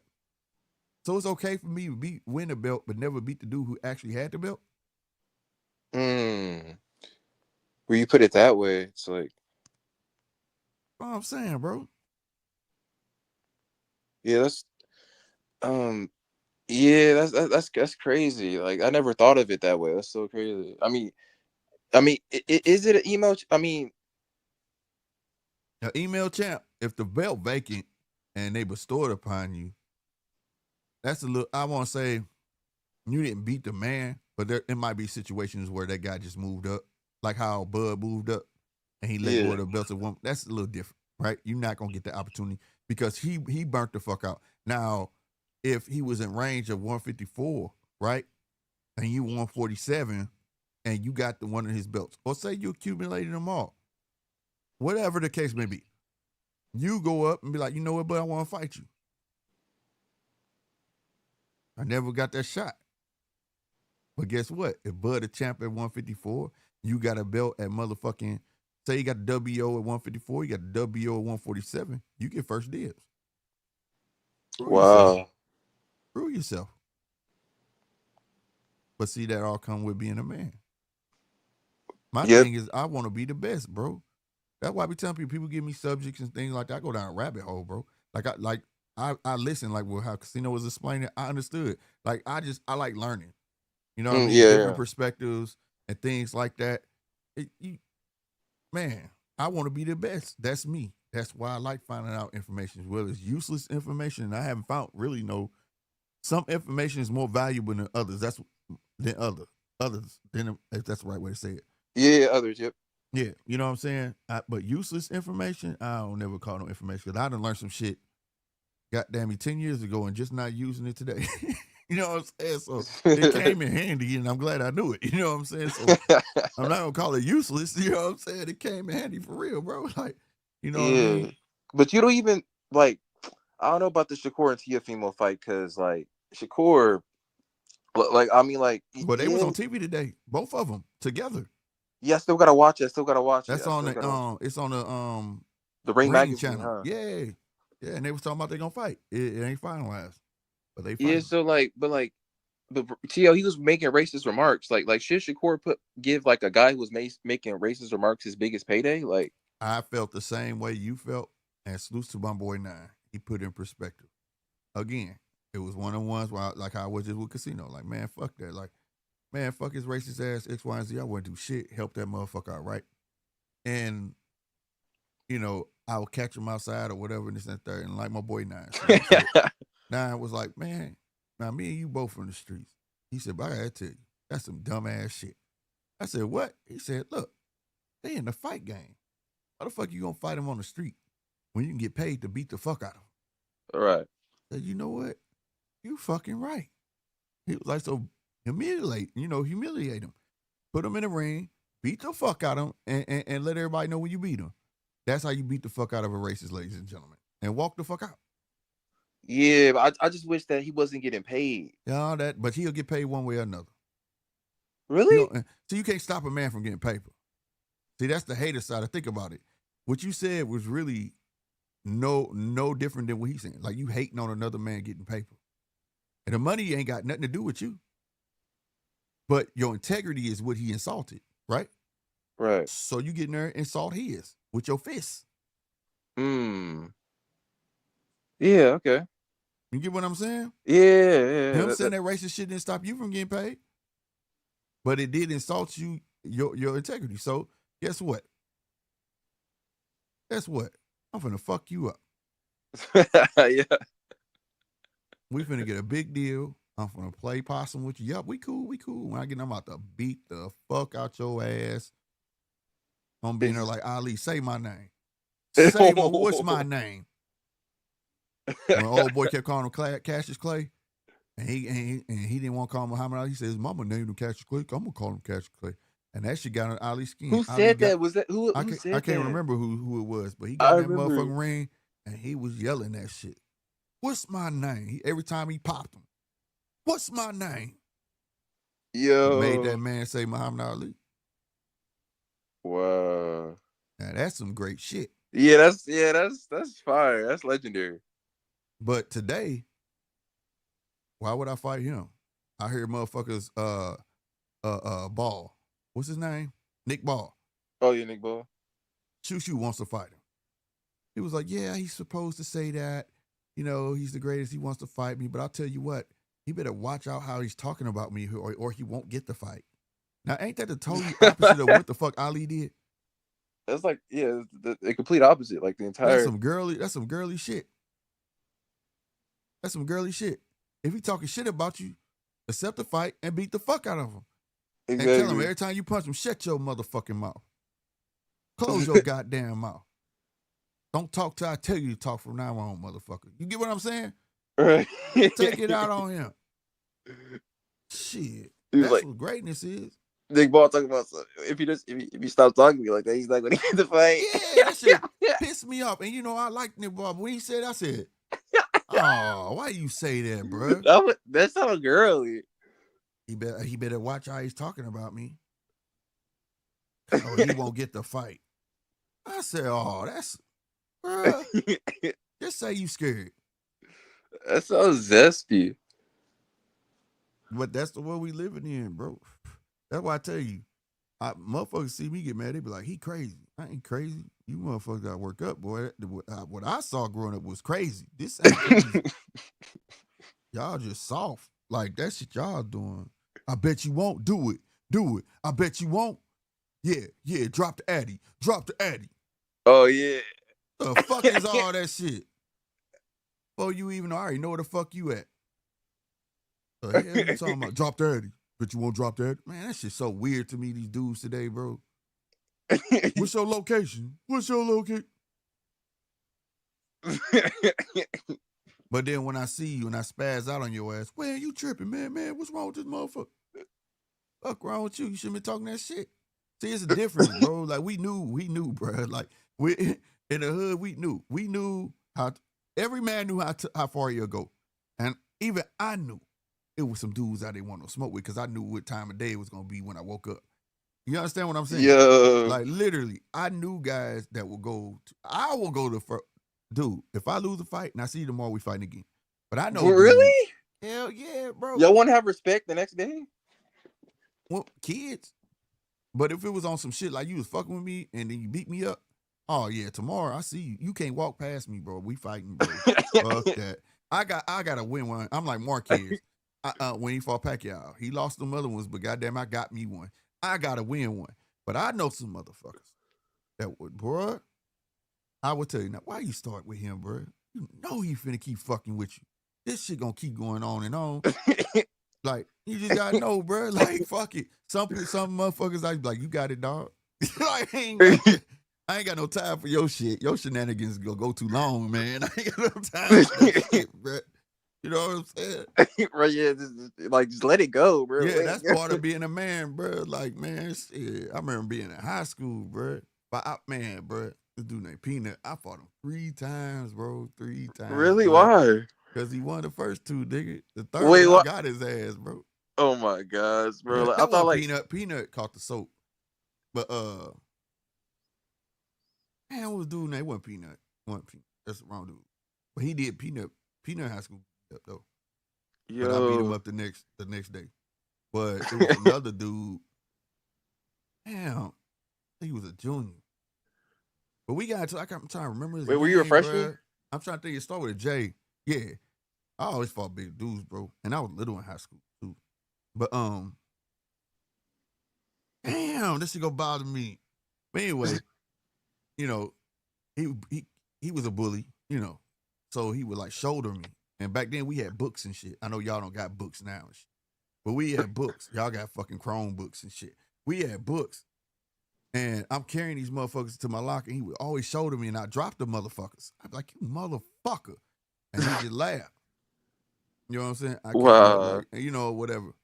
So, like, you know, after a while, I got tired of it. And I just chased his ass down, and I spunked him around. I stole on him. And he gave me that work, bro. I lost. Next day, caught him in the stairwell. I lost. Caught him where? In the stairwell. Where was that? That's the stairs. You know, when you're taking the stairs, we had elevators in school, bro. We had stairs we had to walk up. Oh, okay. So, and I lost. But I tell you this, lunchtime was the greatest day ever. Oh my God. I thought y'all let it go like that second time, bro. Nah, I gave him that work. And goddamn me, the next day when he saw me, he said, hey man, we good, bro. Like soon as he saw me and he said it demanding, hey dog, we good, bro. I was like, all right. And I walked off. Like, I felt like, all right, I got my respect, bitch. You ain't finna keep beating me up. Like, you know what I'm saying? Like, but that's just how I was, bro. Like, fuck that. I couldn't do it, bro. It was something just about me. But that was me in my adolescent time. You know what I'm saying? Like it just would bother me, bro. Like, this dude think he could walk past me, whooped on me. And I used to have friends like, man, chill out, Slick, man. It's cool. I'm like, fuck, no, I'm going to catch this motherfucker when you go to the library, bro. I'm going to beat his ass. I used to be mad, bro. If I felt like you got the best of me, it's a problem. You know what I'm saying? It's a problem. And it will bother me and bother me and bother me, bro. You know what I'm saying? Oh, my gosh. Like in a fight? Yeah, if I was fighting and shit, yeah, bro. Like, and then the only thing that got me cool, would save me in schools because I got kicked out after a while, but it was my grades. I never had a problem with my grades. Oh, for sure. Yeah, they would be like, you so smart, but your attitude is just fucked. Like, and my dad used to be like, but see, my dad, one thing, this was my daddy. He always had my back, bro, because he'll come up to be like, let me tell you, don't lie to me, tell me he started it. Because that's one thing. I wouldn't start nothing, but I'll finish it. That was my thing. And you beat me starting that first fight we got to, you started. Now you beat my ass. Now I got to get one. So I got to get one, bro. I just was never scared to smoke, bro. I used to get on the bus, man. I remember people used to say shit to me. They was like, man, at least look alone, dog. He'll get with your ass. Like, people used to straight say that shit before I go with my mom. I was like, he'll get with your ass. And he gonna keep going. Leave him alone, bro. But no, man. I remember them days, bro. Like, but it just never was like, but my attitude was, I never took it, I guess you could say I took it personal because I lost. But like, you know, people would stay home with black eyes and shit. Or they wouldn't come to school because they got beat up. Nigga, I'm back at school next day with a black eye. And soon as somebody like, can you do it? And then shut the fuck up. So like, I didn't care about that shit. Like, you know what I'm saying? Like, yeah, bro. That is how it was, but that's how it was back then, bro. Like, it was a dog-eat-dog world, bro. Like, it just really was, bro. You know what I'm saying? Right, Zai. He said, wasn't too much talking. Show fuck what, bro? That's what I'm saying. What's your addy, bro? Drop your addy. What? Man, we left that shit alone. Like, we used to go shoulder to shoulder. I bet you won't push me, but you won't. But that was elementary, bro. Like third grade shit. Yeah, I bet you won't push me. Bet you won't push me. Bet you won't push me. Motherfucker, you get fucking 6th grade. That shit changed quick, bro. Motherfucker just hit your ass. Bah. Like, what the fuck? Yeah, you better adjust real quick. You better adjust real quick, bro. Yeah, bro. And then at school was different because it's different than fighting people in your neighborhood because, you know, the kids, especially you riding a bus, you like, man, I can't get to this motherfucker. He's still on the other side of motherfucking town. Fuck. Like, I got to wait to school. So the only time you can get him is school. Oh, my gosh. Yeah, that shit was crazy, bro. Well, have you ever, like try to, like, evade it? Like out of, like you see, like, somebody you knew who you had problems with and you would, like, just, like, go the other way to, like, not try to, like, make contact? I did, man. I had a football player ragdoll me one time. But I'll tell you, I did have some fights where I was like, man, I'm good, bro. I ain't got no time. Like I said, but them was some type of dudes where, like, they didn't have nothing to lose. Nigga, you been in high school 6 years, nigga.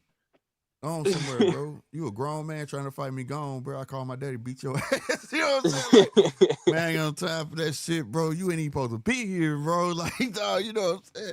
Your ass 24 in high school with a 19-year-old girlfriend. What the fuck wrong with you? Like, you been going some fucking where, bro? Yeah, I'd have had those, bro. Like, the fuck? This dude doing here, bro? He got a full beard. The fuck he got, man? What's that? What he got on his shirt? Oh, that's his work badge. He work? What the fuck? He got a job? Like, he looking like, what the fuck? He motherfuckers be walking around as like it was crazy, bro. Like, why he still here, bro? Why he don't go to night? Because we had this thing called night school, you know? Motherfuckers like, why he don't go to night school, bro? God damn, bro. He ain't supposed to be here with us, bro. He had a work badge at high school, bro. That's crazy. Bro. Boy, I never. Boy, I was dying over telling me be quiet, man, because I was ready to start talking to him. He's like, shh, man, shut the fuck up. Shut the fuck up. I was like, man, I still here with his work clothes on. What the fuck, bro? Was he a senior or something? He is not supposed to be here. Oh, like he was like past the senior. Yeah, that's what I'm saying. He hadn't see, like, it wasn't like that, but like now it's a little different. But like, you don't get all your credits. So shit, you gotta come back to school, motherfuckers. Yo, so they will really heal you back, like. Yeah, they hold you back. You didn't get all your credits and shit. That was important, bro. Like, you had to get you, and then like it wasn't nothing like you couldn't get them, even if you slacked off. All you had to do was go to a teacher and be like, I need some extra work so I get my credits up. You know what I'm saying? Yeah. So it was just motherfuckers who didn't give a fuck, just didn't realize it late. You know what I mean? Right. Too late. And back then was cool because you, like now it's not like that, but you used to go to summer school, and our summer school was the whole summer, bro. And so like you can go literally, like when you got out of summer school, you might have 2 weeks to regular school start. But if you chose to go to summer school, they consider that extra credit. You fuck around, graduate at 16. Yo. Yeah, my sister did that. She went to summer school every year and graduated early, bro. Like, fuck this shit, because she didn't want to be there. So she already got that shit over with, bro. Dang, you're supposed to have fun in high school. You know what I'm saying? Like, man, shit. Some of that shit ain't for her, but my sister's real smart, though, so. And skipping her, and they didn't want to do that shit, so she was like, I just get the fuck up out of here, bro. I mean, this work right here is easy. Let me go and do this. She would go to school and work. And you went to school in California, right? No, I went to school in St. Louis and Detroit. Oh, okay. Yeah. I went to California Conservation Corps, and when I went to California, because I went to California on my own when I was 18. Oh, okay. So it's a program. Why so young? When I got out there, because, man, it was the right thing to do. I was in some trouble and shit. So, like, in that one part of my life, I would have been in hell or jail, bro. I was really in the streets, bro. So, like, that was the best thing that ever happened to me, bro. I got into some shit and was instructed. My dad was like, why don't you just move, bro? And I was like, man, I don't want to. He was just like, go, bro. The fuck? You might go to jail, bro. Go. Luckily, I didn't go to jail. And, you know, I would have been on a run, but what was supposed to go down didn't happen. I ended up in San Bernardino, California. One of my best buddies, exactly my bros, told me about the California Conservation Corps. I went and signed up. They gave you room and board, and they taught you a real trade. And while you learning your trade, you got paid like a real job. So it wasn't like half the pay or nothing like that. You get what I'm saying? Like, it was cool. So, and you graduate from that shit with your trade, and you graduate, but you got the job already that you've been working. Like the company that's training you, you just kept going there. Well, that's crazy. Yeah, it's called it's still there. It's called the California Conservation Corps. California Yeah, I think this is the first time I'm hearing about it too. Yeah, bro. Man, it was a good pro. I ain't gonna stunt. And I was making damn good money. You know what I'm saying? And I stayed up there 5 years and I came back home. Oh, so you stayed there till you was like 23? Yeah. And then I came back home. But like at the end of the day, you know what I'm saying? So that's how I went. But it was the best thing ever that happened to me because, like I said, bro, I was, boy. You know, so you just gotta get out your element, bro. So, like I said, I was in too much trouble, getting in too much trouble. My attitude, been around the wrong people. You know how I go. I was just hanging around the wrong people. Nothing to do. Didn't know what I wanted to do with my life at the time. And, you know what I mean? You know what they say? What they say? Idle mind is the devil's playground. Oh, okay, yeah. That shit is real. You had too much time on your hands or something. Yeah, that shit is real, bro. that shit is real. You know. And then my attitude, and like I say, shout out to my daddy, because he knew what type of son he had. So it was like calling my dad to bail me out and shit, that wasn't gonna happen. Because he knew whatever I got myself in, I really got myself into it. I wasn't the person you could influence. You know what I'm saying? Right. So if I did it, Slick did it. You get what I'm saying? Like, right. You weren't coerced or anything like that. Yeah, you couldn't never say, you know, it's because he hang around such and such. My dad was, no, I know my son. You know what I'm saying? Like, he did. And my grandma. That's him. He just like his daddy. He just did it. Yep, no lie. And trust me, I got hung up on plenty of times. And salute to my grandma Alice, because she would sneak down there and bail me out. Oh, your grandma? Shout out to G-Ma. Yep, my grandma, she would bail me out and then tell me not to tell my daddy and don't come home for like 2 days. But he always knew she did. Wait, how do you know? Because who else the fuck did it? And why the fuck I'm coming home 2 days later? 2 days where? Later. Oh, then the Ain't nobody bailed me out. Oh, then your release date? Ain't no release date, no damn 2 days. I done stole a car. Ain't nobody come get me. They put a hold my ass there till I see the judge. Oh, okay. So he knew. He just didn't say nothing. Oh, okay. This is mama. What he gonna say? But he would tell her to leave his ass in there until he understand, you know, or whatever. Because like I'll call, and you know I'd be like, you got to collect call from, and then all of a sudden your party has disconnected. I'm like, damn, my daddy home. Fuck. But my grandma would hang up on me, and then I try, and she'd be like, boy, you know, you not supposed to be calling your daddy in the room. Where you at? And I tell him, boy, get off the phone. I'll be there tomorrow. I'm like, all right, bet. I knew if she picked that motherfucker, she let her grandbaby stay in jail, goddamn it. They beat me out, bro. Yep. I'll never forget the day I burnt out. Cried. She did not want me to leave. And but it ended up, it forced me to put shit in perspective. I'm 18 in a giant ass state that costs way more than where the fuck I'm at. Yeah, bro. But I ain't cry about it. Like I said, growing up, like I said, I was 18 going on fucking 30. I was like, shit, let me get a job. Let me figure this out. You know what I'm saying? Right. Got my shit together, goddammit. Yeah, that's yeah. So your grandma was pretty cool. Like how she felt cool. you. Oh, she would fuck me up. That's for sure. But yeah, before it's like me being in jail, her thinking about me. Nah, she wasn't going for that. And somebody touching me, she wasn't going for that neither. But she would fuck me up in a heartbeat. In a heartbeat. I got beat with brooms. She hit me with a glass. I got us. And then took me to the hospital, bro, and threatened me too. Tell on me if you want to. I lied to the doctor and shit while he was putting the staples in my head and shit. It was my fault though. See, back then that wasn't called child abuse at all. That shit they called today, I was like, child abuse? What?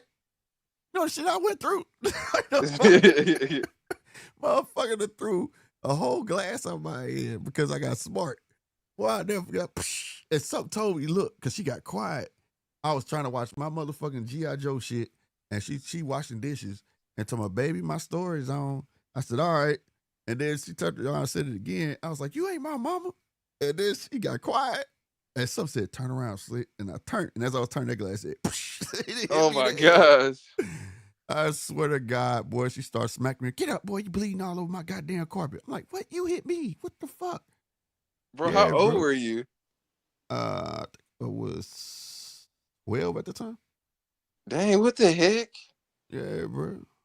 So no problems, man. I'm an open book, bro. I have no shame. Like, yeah, me too. I appreciate bring shame back. Bring shame back. You know what I'm saying? I believe in that. And there ain't no shame in the world, but I'm a person, if you lived it and you believe in what you was doing, you should have no shame about what you doing. Like my dad say, hey, you want to be a hoe? At least be a good hoe. Shit. Don't be shameful. And that's a fact. For real talk, Zai. You can't talk shit about a hoe if she tell you she a hoe and she own up that she a hoe. What you gonna say? Oh, well, okay. That's all you can say. If you be like, you nasty bitch, you ain't shit but a hoe, you sucking everybody, and she say, yup, sure is. You just mad that I ain't sucking your dick. What you gonna say? What you gonna say? Nothing. Right? Shit. So, like I said, that's just, that's just what I was raised, bro. So, so anything I ever did, I'm not ashamed. I chose to do it. And that's part of called owning up to your shit. You get what I'm saying? Yeah. Like, I be watching stuff on TV. Sometimes whenever I do watch TV and them kids be talking about, when I was 13, do you remember you spanked me with a belt? I'll never forgive you. That shit fucks me up, bro. I'll be like, what? And then the mama be like, that was so long ago. You haven't forgave me for it? Boy, I'll be like, what kind of parents? Ain't no way in hell. Boy, let me say some shit like that to my dad. My dad have been like, yeah, all right. You want another one? Like, the fuck? Like, ain't no way in hell, bro. That's child abuse. Let me tell you something. I'm going to get another story. And I ain't going to say the person. I had a certain person in my household at the time. And this back when cordless phones first came out, where you had to pull the antenna out that motherfucking shit, right? Somebody was talking shit to my grandma. And this person was getting in trouble, and my grandma grabbed the belt, right? Right. And she said, you can't whoop me. That's child abuse. Now, they had just started teaching this shit in our school, right? That's child abuse. I'll call child protector if you hit me. So my grandma walked back in the room. This person start feeling good about themselves. Start feeling good. You feel me? I told you. I'm looking over the person's head. She turned around. She takes the cordless phone and throw it at her. She said, go ahead and call them. Just know when you get done off that phone, I'm going to beat your ass all the way till they come get your punk ass. Oh, wow. She put that phone down and took her ass with her. Grandma didn't play that shit. See, you wasn't punking no parents. Like, I'm raising you. Like, I'm the motherfucker clothing you, feeding you. You know what I'm saying? They don't give you the right to be disrespectful. You know what I'm saying? Right. Yeah, it wasn't no playing no games like that shit. These kids today, I'm going to tell. Go ahead, shit. I was told, go ahead. And make sure they take care of your ass, too. My dad's telling me that door open up both ways. When you feel grown enough to leave this motherfucker, just let me know. Shit, you tell me. Let me know. Give me a call. Let me know. And leave everything that I bought you, too. Everything. You might as well just walk out the house naked, nigga. I'm for real. You think I'm playing, bro? Yeah, that's crazy. I had real ass parents, nigga. I said, Daddy, you ever thought about getting a bigger house? Right? Cause I asked him because like the basement was mine. You know what I'm saying? Now we had no finished basement, but I made it do. I had my own little living room, bedroom down there. It was like a little apartment when I got done, right? But he was like, I said, when you ever thought about it? He said, I have. I said, well, why don't you do that? When we go get a bigger house? He said, when we go get a bigger house? I said, yeah. He said, let me tell you something. He said, this house will get a lot bigger when your ass move out. I said, what? He said, yeah, I'm going to tear that fucking wall down over there, and then I can I said, ain't this a bitch? He said, why would I get a big house for your ass to tear the fuck up? Fuck no. He said, hell no. I'm telling you, bro. And the shit went just like that, too. Yeah, that's crazy. Yeah, bro. We had real ass parents, bro. Like, man, bro, these kids, they be scaring their parents and shit. I ain't gonna tell. I can't believe you did that to me. Hold on that shit to their 30s. My mama beat me. And then when they say, how she beat you? She used to take this belt and make me put my hand out and slap my hand with a ruler. What? Now, why you gonna sit there and say your parents beat you because you got slapped in the hand with a ruler? That shit weird to me, bro. And I just like, this world weird to me. Like, I don't know. Like, and then I'm like, dude, when you was a kid, you was bad. Like, what they supposed to do? Just let you do whatever, bro? You not listening. And my dad used to tell me all the time. He said, fear is the cousin of respect. He said, what's the first thing you learn as a kid? Love? He said, yep. He said, but guess what? You don't respect love. He said, you respect fear, though. He said, so when you was a kid, he said, for instance, you automatically coming out the womb, not listening to nobody, right? You have to be taught to listen. You start listening. Now I got to teach you how to hear, right? You could listen to me all day and react, but that don't mean you hearing and comprehending what the fuck I'm saying. And when you start comprehending, I got to teach you fear. He said, for instance, when you was a kid, You kept on wanting to fuck with the stove while I was cooking. I said, the oven is on, it's hot. You kept on looking at me smiling, and guess what? I said, all right. And you touched that motherfucker. And the first thing came out your mouth was, oh, hot, hot. He said, I told your ass. He said, the next day I was cooking, I said, come on in the kitchen. He said, your ass wouldn't even come in that motherfucker. He said, there you go. You learned. You know what I'm saying? But when I had my own kids and my grandma, you call to get wisdom. You know what I'm saying? You don't know what the fuck you're doing. And she was like, you gotta let kids make some mistakes so they learn.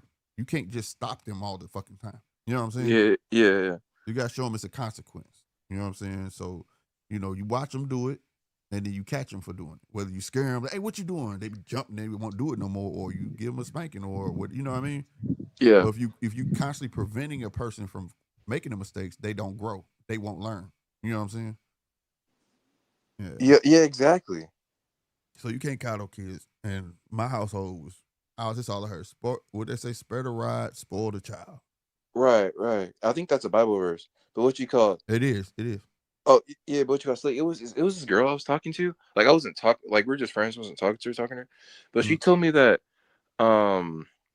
she wouldn't whoop her kids or whatever because she said that like her parent, like she was giving me like an example for a life experience. She was like, when her parents told her to not eat a cupcake, she ate a cupcake and she got a whooping. And she said it didn't change anything because she went and go get another cupcake or something like that. And she said that she wouldn't whoop their kids because it wouldn't do anything. It would just like give her like, it was like it would just do nothing but inflict harm or something like that. And she was like keep in mind though, she was like a mixed girl though. She was like, she's like white and black or something like that. Yeah.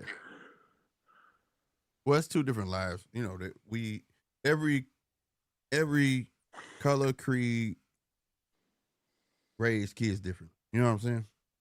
And it shows. It shows. And I ain't trying to be funny and don't nobody pay me racist, but I be in the grocery store seeing them little white kids calling their mama motherfuckers and fuck you, bitch. Why can't you buy me this? That's because they ain't got nothing to fear. I be looking at it, if I was a kid, I'd be like, ooh, I know he finna die. I wouldn't dare say that shit to my mama or daddy. Ain't no way in hell. You know what I'm saying? Right. Shit. I'm talking about I used to be at my friend Kirk house, right?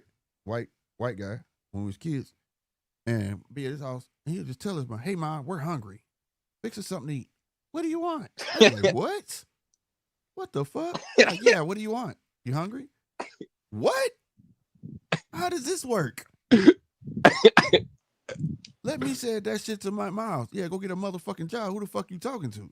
You know what I'm saying? Right. Hell? That shit, man. Just different people do. Hey, but then I ain't trying to be funny. Salute to Kirk. Kirk grew up to be a drug addict, start robbing people, and they kept like he didn't know what consequences were. Who's Kurt? My little white friend when I was a kid.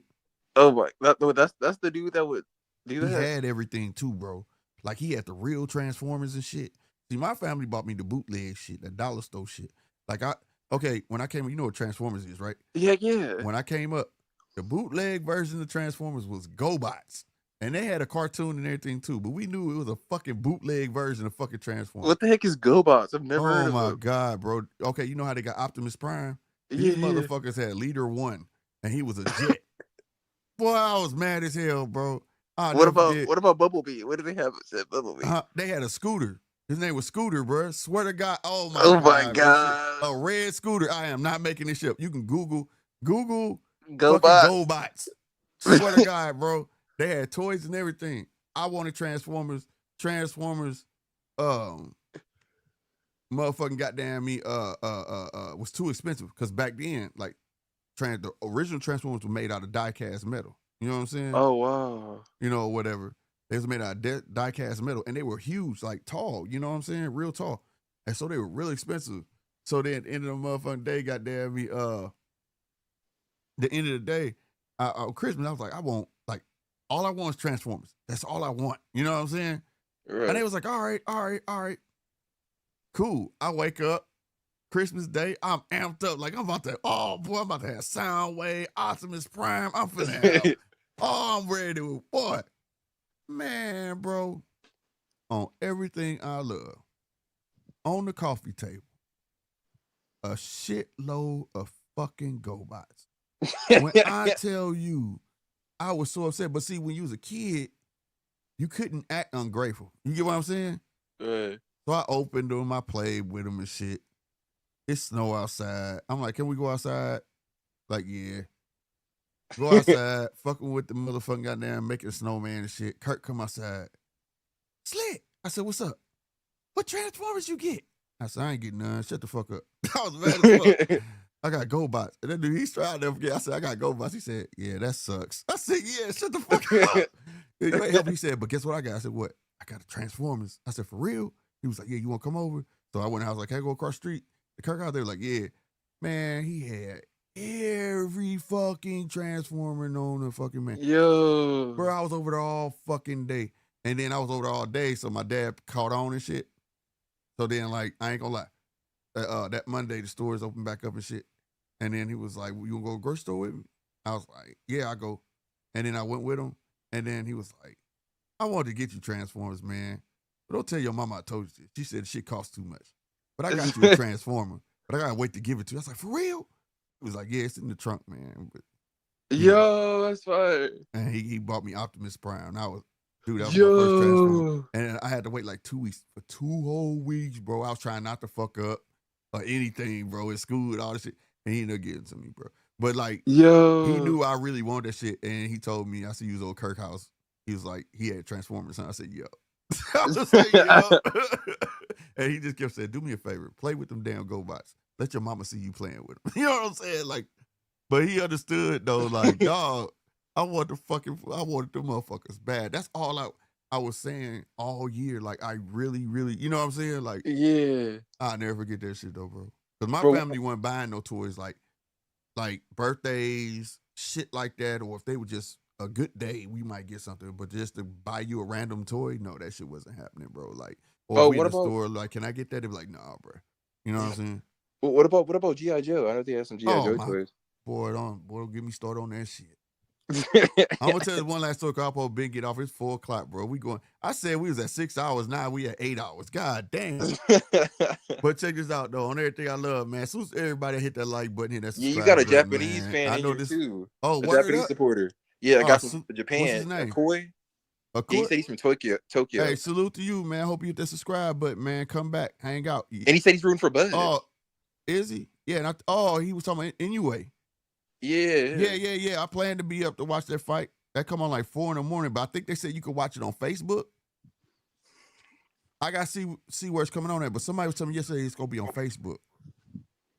Yo, that's crazy. Facebook. Yeah. I wouldn't expect that. Yeah, because they don't have a network. Oh, okay, yeah. Top Rank don't got a network. Oh, okay. But so where are they doing the events then? It's in Japan, but they just what you call what's the dude that Shakur whooped on? Yoshino? No, the other one. Mexican. Yoshino? The Mexican. Oscar Valdez? He just had a fight. Yeah, Oscar Valdez? Yeah, it went on TV. Oh, what the heck? Yeah, Saturday. I think it was on Deporte, and when I tried to look at it, it told me I had to pay for it or some shit. Yeah, I wonder what building it's gonna be at and stuff. I don't know, but if hopefully it's on the Zone though. That's what I'm hoping because he fighting MJ, ain't he? Yeah. That's Eddie fighter. So hopefully it's on the Zone. But I ain't seen nothing about it on the Zone, so I don't think they got the rights to it, bro. Dang, boxing is just kind of in a bad place in America, bro. It is. It's down bad. WWE is like WWE would never have this problem. You ain't lying. Real talk. That wasn't a Top Rank show though. But anyway, is associated with Top Rank though. Yeah, he signed to Bob Arum. Yeah, he signed not Honda, Tekken. Is he signed to Tekken and Bob, or is Honda and Bob? It's a co-thing. But I don't know. They don't have the rights to show them. They just help manage them. I don't know. But last story, fucking G.I. Joe, right? Oh, the Valdez fight wasn't a Top Rank show. Oh, yeah, that's right. Rob told me he's not fucking with Bob no more. That's right. Valdez is not with Top Rank no more. That's crazy. That's right. Rob told me that yesterday when I was telling him I couldn't find it. He was like, "You're not with Bob no more." I was like, "That's right." But a quick G.I. Joe story. I had all the motherfuckers, bro. You talking about the biggest fucking G.I. Joe fan. Transformers, Voltron, and motherfucking G.I. Joe. And He-Man.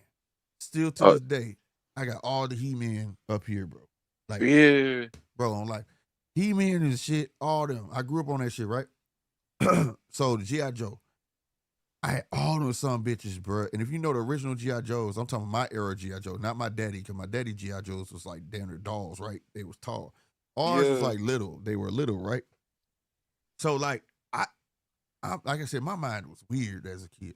So like when them niggas any real G.I. Joe fan know that was the first soap opera for men. What? Yes. Every show connected. So like imagine just watching a Forever movie. It connected to the show before, right? And so when somebody and like they had guns, laser guns, that's where a lot of your shit today come from. Like the Harrier that plane that can stand still in air, that come from G.I. Joe, bro.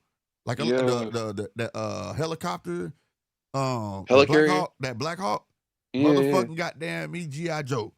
All that shit, laser guns, G.I. Joe. They had all that shit, right? Soundwave guns, G.I. Joe. Them niggas brought that shit to reality.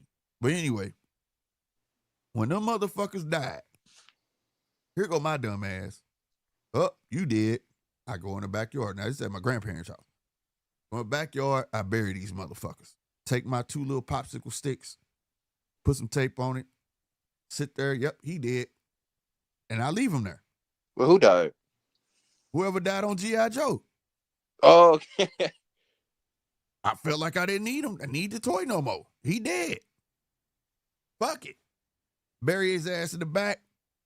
Boy, I swear to God, bro. I didn't realize how many G.I. Joes I had buried.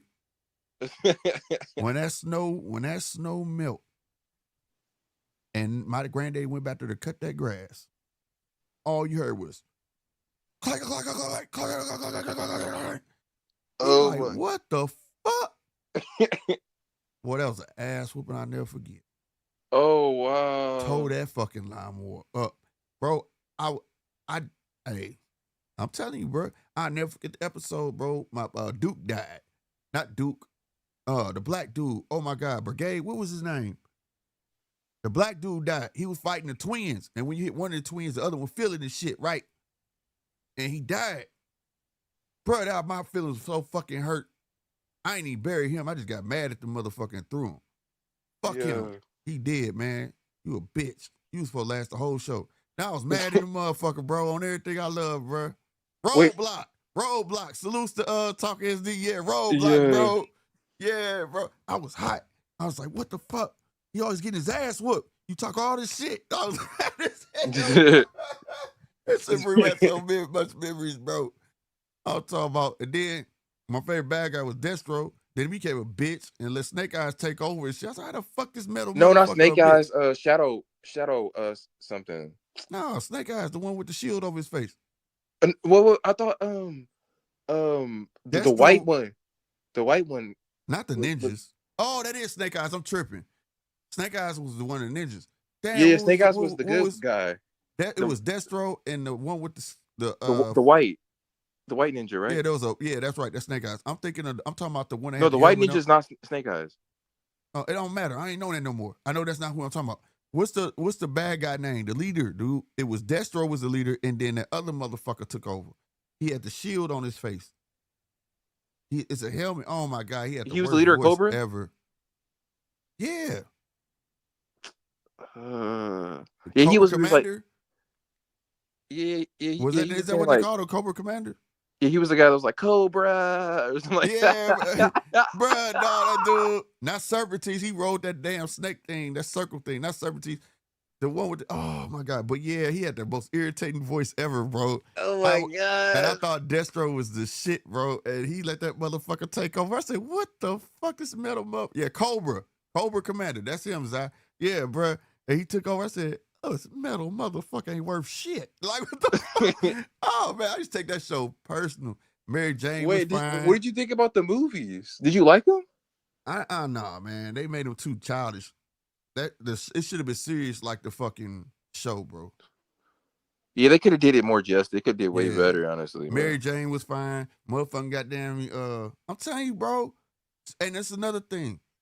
Mary Jane's fine. My girl, what's my girl, bro, that wore the black leather suit. Oh boy.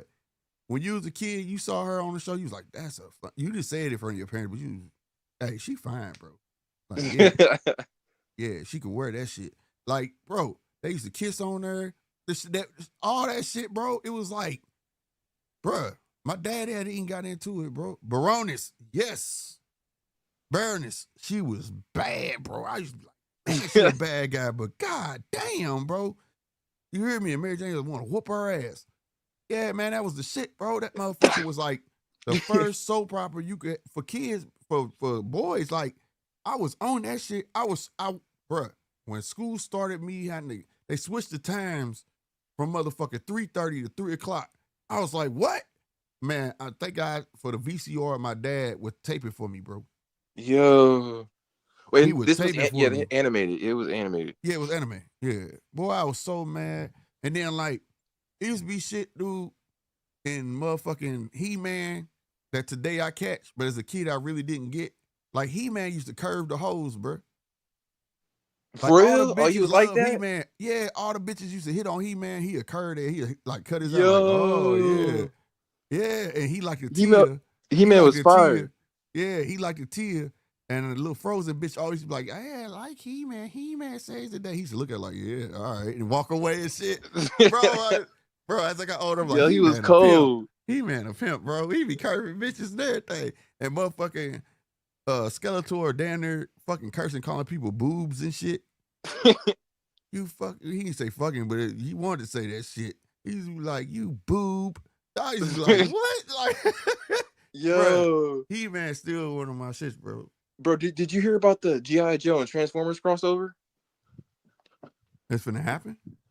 I mean, it was talks like they teased it. Did you see that Transformers movie, that live action one that they did? I said all of them. Oh, okay, yeah. It was at the end credits that it was a tease. Like, it was a scene where the G.I. Joe was like I ain't pay attention to that. Yeah, it was telling like the guy like they want to work together and stuff like that. That'd be dope. Really? You don't think it'll be dumb? Nah, because then they got at least Transformer has some seriousness to it. And if they could not put Marlon Wayans in the fucking G.I. Joe and get some real motherfuckers, that should be dope, bro. The Rock don't need to be in there neither. Take him out. He don't need to be in everything. You know what I'm saying? G.I. Joe supposed to be serious as fuck. You know what I mean? Like, but like if they can add some seriousness to it, yeah, I'll watch that shit. But I'll tell you this, it ain't got nothing to do, man. The original Transformers movie, that's the first movie I cried at, bro. Oh, with Tyrese Gibson? Hell no, it was a cartoon, man. Okay. Man, that was the first movie I cried at, bro. Motherfucking Optimus Prime died. I said, what the fuck? This can't be real. Like, I was a kid though, bro. Hey, just recently, my kids we went to go see what is that? Lilo and Stitch, the live action. Wow. Oh yeah. Oh my God, it's a sad corny, scene bro. In there. And my little one was boo-hooing, Stitch dead. Oh, and that's what it made me think of, bro. I gave her a hug. I said, I know your pain. Are you kidding me? Stitch with Lilo and Stitch. Oh, Stitch is famous with the girls right now. Like, Stitch is like the shit with all the girls. I like the animation, the Disney show that they had. It was cool. Yeah. I like the original movie, but like they like all on Stitch. All the little kids on Stitch right now, all the little girls. But she was crying. They said Stitch dead. He can't. Of course, he didn't die. You know what I'm saying? But yeah. But I gave her a hug and I felt her pain though. I remember when Optimus died in that cartoon, bro. I was like, "This is bullshit, Dad. Like, what the fuck? What are they gonna do?" Oh my God. Oh, some real shit, bro. That shit hurt my feelings, bro. What are they gonna do? How the fuck you gonna die, Dad? Like, the fuck? My dad, reckless though, he laughing at me shit like, boy, it's just a damn cartoon. I'm like, no, man, hell no, he can't die, bro. He can't die. I was too serious, bro. The way I was upset. I walked in the house, my grandma told me, what's wrong with him? damn, Optimus Prime died. She was like, oh, went right back to reading her book. Like, I was upset, bro. I couldn't believe what the school told everybody. Man, Optimus dead, dog. He dead. I told everybody. He was like, what? I said, he died. He fucking died, man. That was the real shit, bro. That shit was real for us as kids, bro. Bro. We had them little moments to hold on to, man. We took that shit to heart, bro. And what did you have in the? I know there was a feud going on. Who did you have with the Thundercats versus He-Man? You know, I know there was Thundercats was a shit though. Thundercats was a shit, and there wasn't no feud. Fuck that. I had really. It wasn't a feud. No, with He-Man and Thundercats. Nah. When I came up, man, Thundercats just was that shit, bro. Thundercats was the man. That's a movie they need to make. That shit went hard, bro. Thundercats. Yeah. I remember Mask came out. With Silverhawks and Thundercats came out at the same time, around the same time, I think. No, I think Mask came out before Silverhawks and Thundercats. But then that was like those three start taking over every fucking thing, like for little dudes to watch, you know, because they had girl cartoons and they had boy cartoons. It wasn't no universal nothing, bro, unless it was the Smurfs and shit. Or Powerpuff Girls. I don't know. No, we ain't watching no motherfucking Crawford, girl. Bruh, I tried to watch that shit. I said, okay. See, my brain was too advanced for that shit. I said, how come these motherfuckers ain't got hands and feet, but everybody else got hands and feet? I started just looking at this shit like, I can't get with this shit. This shit crazy as fuck. And then that what was the damn monkey bad guy name? What was his name? That's crazy. What was his name? Man, I tried that shit, bro. I couldn't get with that. That's a Cartoon Network. I got to pass on this one, bro. I can't even. Now, yeah, Cartoon Network was the best, too.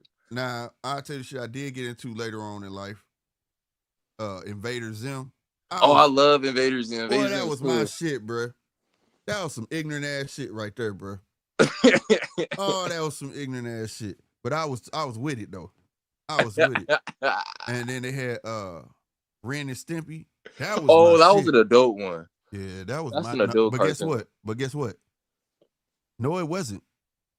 Really? But it was on that was for kids, bro. I know, but now they realize, hey, I think we fucked up. Yeah, because that was crazy. That was slick. That shit was crazy, bro. Man, Ren and Stimpy went hard. I watched the fuck out of Ren and Stimpy. Fucking then they made that fucking. Then I was like, this SpongeBob motherfucker come out. I said, for real, bro. SpongeBob, for real, bro. You gonna do that, bro? You gonna take Ren and Stimpy off and put this bullshit on? Because see, what people don't realize, fun fact, Ren and Stimpy was on MTV. Motherfucking goddamn me, SpongeBob replaced Ren and Stimpy, but what people don't realize, SpongeBob started on MTV. Really? SpongeBob had episodes, boy, where it was like, what the fuck? Man, bro, they had an episode where they was cursing and shit. I am not making this up. And every time they curse, they'd be like, don't say that. He'd be like, don't say what? They be like, it'll like make this noise and shit. Oh my God, bro.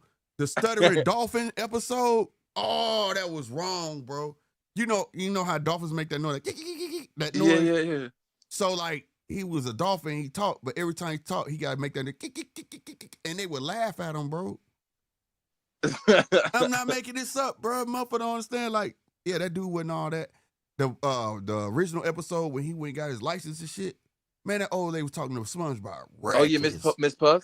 Oh my God, she talked to him so bad, man. When I saw the remake of that episode, I said, that's not how this shit go. What the fuck is this? Yo, I didn't know. Like, it was really on MTV. Like, yeah,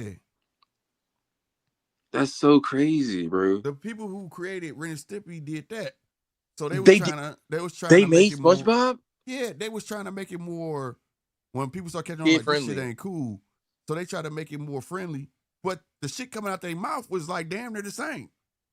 Yo, that's bro. Man, okay, I just learned something. That's crazy. Yeah, you gotta remember, but I grew up in an era where they had racist cartoons and shit and all that stuff, bro. So, you know, I grew up watching Bugs Bunny shoot blackface Indians, counting them too while he killing the Indians, bro. Wow. Or what was it? One little Indian, two little engines. He was like calling engines. 4 little engines, 5 little engines. He's shooting their ass. Yo, I ain't lying. You know where Elmer Fudd come from? Elmer what? Elmer Fudd. What's that? He was the dumb hunter dude on Bugs Bunny. Oh, okay. Elmer Fudd is actually the African motherfucker that was throwing the spear that motherfucking Bugs Bunny was shooting at. Huh? Yeah, he used to call him a spear chucker. And I used to watch that shit when I was a kid. Just didn't. Yo. Yeah, and so when people was like, that's racist, the same silhouette, they just painted him white and put a jacket on him and called him Elmer Fudd and took the gun out of Bugs Bunny's hand and made Elmer Fudd chase Bugs Bunny trying to kill him. Oh, wow, okay. Yeah. We had another racist cartoon called Heckle and Jekyll. I think I've heard of that before. Where it was two crows and they should steal everything. They should fuck with this farmer, steal all his corn, his bathtub, anything they could take. But the thing was, they talked like black folks back then. So, you know, back in the 70s, how they talked that slick talk, like, yeah, man, you know what I'm talking about? I was on the curb, you know what I'm saying? You dig it? You dig what I'm saying, Jack? You know, they would talk like that, bro. And they were black crows. And then they would fuck with this white farmer. And he always was trying to shoo him away and stuff. And then his ass would, they would steal his corn and shit. And all that shit. Bruh. Heckle and Jekyll. You think I'm playing, bro? Look this shit up, bro. Heckle and Jekyll. And freaking, Tom and Jerry was always cool, though, back in the day. I don't think Tom and Jerry had, the only racist element in Tom and Jerry was the white lady that everybody know now was a black lady. And she was the help. You never saw her face, but you saw her hands and legs. Yeah. And you know, Tom, don't be messing up, because you know, boss come home, you know, we don't want no troubles. Yeah, straight up. So they turned her into a white lady. Oh wow. Yeah, I remember all that shit, bro. But as kids, I ain't know. You know what I'm saying? Yeah.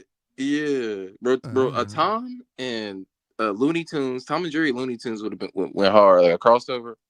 Yeah. I'll tell you this though, it's a cartoon still today. Well, I watch I ain't afraid. I watch you go on YouTube right now. There's a G.I. Joe channel, nigga, that's 24/7, and I still watch it. Yo, really? On life. Y'all think I'm playing? Type that shit and think I'm bullshitting. Hasbro owns the channel, and they show G.I. Joe 24/7. And I watch that shit when I get bored. Wow. I go straight to that motherfucker, just let it rip. You don't you ain't got to push play or nothing. The shit just playing. Yo. Yeah, bro. But now on everything though, I mean, it was the days back then. It was a little carefree. You know what I'm saying? You had guidance and shit. You know, wasn't no cell phones. Wasn't no Maple Leaf bullies. Bullies were actually real life in your face. I know. They talking about some what's it called? Internet something? What's it called? Internet bullying, cyberbullying. Cyberbullying. Like, yeah. Say when what's happening. Yeah, it was weird like that. You know, now you had bullies in your face, social media and all that shit today, and it's just different. Like we had to actually go outside and play, bro. We actually socialized in person. You know, I would go knock on your house. Hi, Miss such and such. Can such and such come outside and play? You know, we had to learn manners. Yeah. You know, we didn't have introverts back then because our parents wouldn't let us be introverts because as soon as our legs start working, they kicked us out the house. Take your ass outside. I'm about to clean the house up. Get out. Get out my face for a minute. Go play. The kids owned outside. Like the shit, the Goonies is real. We were the Goonies, nigga. That's crazy. We were the Goonies. We building clubhouses and shit. Thank you, Say When. I appreciate it. Yeah, we building clubhouses and shit. 6 of us. No help. Getting nails out of old boards. All types of shit. All we ain't need a hammer. We use a brick. We finna make a clubhouse today, damn it. Wow. We all over the neighborhood. And you know what was crazy? We didn't have no cell phone. But we could hear our parents call our name 2 blocks away. Yo. We was like trained like dogs, bro. Like literally, I could hear my dad on porch. That's yelling. I'm like, y'all hear that? They were like, no, I ain't hear nothing. I'm like, I'll be back. I heard it. Because we was taught, if you think I called your name, you better come check and see. You get what I'm saying? Yeah, straight up. It was the good old days. I knew everybody talked to everybody in our neighborhood. Like our neighbors knew each other. So like I didn't have to have a housekeeper. My mom and dad went home. I had 20 houses to go to. You know what I'm saying? Mm-hmm. Nowadays people don't even know their neighbor, bro. They just side eye each other and shit. You say hi, they don't say nothing back and shit. If you say hi to them, they think you weird because you said something to them. Yeah, that's what be happening at like my college campus, bro. Like I be going out, like talking to other people, be like, God bless, what's up? Like hopefully everything going great and everything like that. And they just be like, I don't know, like it's like People weird now, bro. Like it's just different, bro. Like I said, man, my neighborhood was solid. If you had peanut butter, I had jelly. Everybody looked out for each other. You know what I'm saying? right. You know, nobody had to starve. You know what I'm saying? Everybody knew everybody's business. So Peaches had like 9 kids. She was a single mom. My dad would make like a big ass pot of his famous chili. We'd have ate off of it. And then he'd be like, go see if Peaches wants some chili in them. You know what I'm saying? Take this over there. Oh, so y'all had like chili cheese dogs and stuff? Yeah, but I mean, no, we eat chili. You know, wintertime we make chili. So like, you know, whatever. And he would make like a big pot of it. You know what I'm saying? Just off the strength because he knew Peaches was struggling and, you know what I mean? That's where his mind was. So we would eat and then he said, go take this over there to Miss Peaches. You know what I'm saying? Right. But that was everybody though. So like people would knock on our house. You know, we had what was her name? She had a dog named Bubbles. I hate that damn dog. It was evil. It was like a giant, it looked like a Pomeranian, but that motherfucker was big though. But that motherfucker, goddamn me, she would like make candy apples every summer and to go to everybody's house. Like it was just cool, bro. And it's the hood. It's just that if you saw where I stayed, you wouldn't thought it was nice, but the people in it was nice. You feel what I'm saying? Right. Right. You know, and everybody could whoop your ass. every parent had the right to whoop everybody's kid's ass. If they if I got caught doing something wrong, somebody mama caught me or daddy, they'll jack my ass up and take me home and tell my daddy, bro. And I tell you something, the popo, bro, they like we used to have residential police. See, that shit they don't be telling people. So like we damn near knew every police that came in our neighborhood because it was like the same ones, different shifts every day. Oh wow! So they knew parents, they knew this. They'd catch me do something, throwing rocks. Hey, Daryl, I just caught him down there, man. Talk to your son. They would just jack me up and take me to no damn jail. You get what I'm saying? Yeah. But they don't tell, like, that's what they need to bring back. And they talking about creating trust amongst the neighborhood with the popo. Well, it don't work when this motherfucker came from Nebraska and he don't know nothing about this city. He don't even stay nowhere near us. And so when he look at us, you get what I'm saying? It don't work. It don't work like that, though. Like for instance, the cops will park their car. They'll come. You know how to, like, have you ever been driving and you'll see 2 cops just parked talking to each other? Yeah. Cops will come in the neighborhood, bro. Bullshit you not. And cut their lights on. We think we in trouble. He be like, come here. And he be like, what? You want to play with the lights? Hell yeah. Hell, let's get in the car and shit. And we in the car and shit. And this is the crazy part. What's that? Oh, that's a shotgun. Can't see it. You know damn well you can't see it. Oh, okay. And then you just be fucking with shit. And then, all right, y'all, I gotta go. My lunch over. And then nigga hand out baseball cards, bro. Wow. Yeah. Swear to God, bro. When he be tripping, catch motherfucker smoke weed, and motherfucker just stop. You gonna make me do my job today? Nah, you got it, bro. You know what I'm saying? Because they knew us though. You know what I'm saying?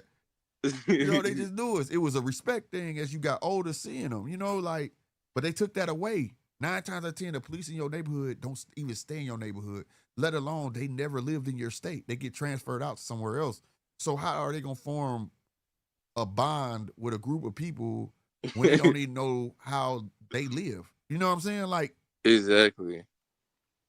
And so now you got this gap. You know what I mean? Dang. Yeah, and I see those comic books back there, Slick. I mean, I was listening to what you were saying, but well, I didn't want to say like Batman paintings. Yeah, those are Batman and Superman or Brave and the Bold. It's Batman. Both of them are Batman, but it's a game. I had this dude do it. I was doing it on my other channel. Okay, if you could tell me all the differences between both of them, I was doing giveaways. Oh, okay. But there are some differences, and you'd be shocked. Like motherfuckers can't even find the obvious one. Like what the fuck? Oh, okay, and I'll tell you, they look exactly the same. If I move my mic, they I don't even know if you. Oh yeah. Okay. See? Oh, okay. I see. Yeah. Yeah, they're the same, but they're not the same. You get what I'm saying? Oh, okay. They're the same, but they're not the same. They just damn near the same, and there's so many indifferences or whatever. Oh, okay, I see. And so you're DC over Marvel. I see. Okay. Yeah, Batman a real superhero, bro. He's a real superhero, bro. Like he could be a real superhero, like. No, he a superhero, bro. Superheroes don't have powers, my nigga. Everybody else mutants and shit. Oh yeah. Like Superman, He's an motherfucker, alien. you damn near a god. You ain't no superhero. I never understood that. But superheroes should be regular motherfuckers, like Iron Man. Right. Smart with money. He's really Batman, a rich motherfucker that could make toys. You know what I'm saying? Right. What about Captain America? No, Captain America got hit with the juice. That snap pack. The serum. That motherfucker. All these motherfuckers, they mutants or gods, bro. That's not a superhero, bro. No, it ain't. I mean, in my book, it ain't. Like, okay, like Superman is the dumbest motherfucker ever. Superman can do anything he wants, and I ain't trying to drive y'all away from the channel with this because I know a lot of people don't like comic books. But I'm just making my point. Superman is the dumbest quote unquote superhero ever. He can do anything he wants. He can even spin the world backwards to reverse time. Why the fuck he be losing though? How? He's fighting a dude that's made of fire. Blow your cold breath, you dumbass. But all of a sudden now this issue you don't have cold breath. What the fuck, bro? There's a missing baby. Bitch, you can see through lead walls. You have super hearing. Now you don't have this issue? Like that shit used to blow me, bro. I used to be like, hell no. Like, Superman just dumb. Some of them bad guys, though, used to be like really, really freaking powerful. They could give him a run for his money, though. Some of them. Did you just hear?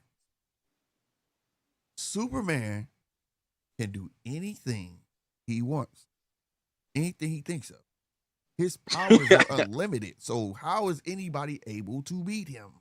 Other than you, like for instance, the only person that legit could whoop his ass was Batman. You know why? Because he had to make a suit out of fucking kryptonite. Right. Now, all these other motherfuckers ain't got no kryptonite. And they just beating his ass. What about Green Lantern though? Like, what the fuck? This old man, I think he was originally the first gay superhero. It was Green Lantern? Oh, soft ass. That soft ass motherfucker. That nigga so soft. This dude lost his wife. And I'm gonna go ahead and just be a full-fledged lantern now, right? Right. And that's cool, right? But the minute you bring his wife up, he get all soft, and now he can't fucking concentrate, and he gets his ass whooped. They took my ring. What the fuck? Wonder Woman the same way. But you want to know? But Wonder Woman, Cheetah Girl, all you gotta do is bring up Cheetah Girl, and I feel so bad. She turned bad because of me. You're a god, but if I bring this broad up. Come on, bro. The only one that's a G out of all of them, out of the Justice League, is Batman, bro. Because he had if anybody act up, he had a plan to kill everybody. Yeah, but what about Flash? No, Flash cool though for what he is. You know what I'm saying? He was always like a dweeb, but like he was cool though. He had his moments, you know. But he was the fuck up, man. He was the fuck up. But no Flash, DC wouldn't have a lot of shit to go off of either, though. You know, Flashpoint created a whole lot of shit. Yeah. So he went back and changed shit that fucked up a lot of shit. You know what I'm saying? So, you know, but like I said, he's a fuck up. But he was a cool ass character, though. You know what I'm saying? I give him that. Oh, but for sure. Everything about him was fast, even like his brain. Yeah. You know, but like at the end of the day, you know, comics cool. You know what I'm saying? Like, I got them downstairs. I don't buy too many no more, but I was big in that shit. Yeah. I hate Superman though. Real talk. He's the dumbest dude. Yeah, Aquaman pretty gay too, bro. Yeah. All he want to do is hump dolphins. Bro, Talk SD.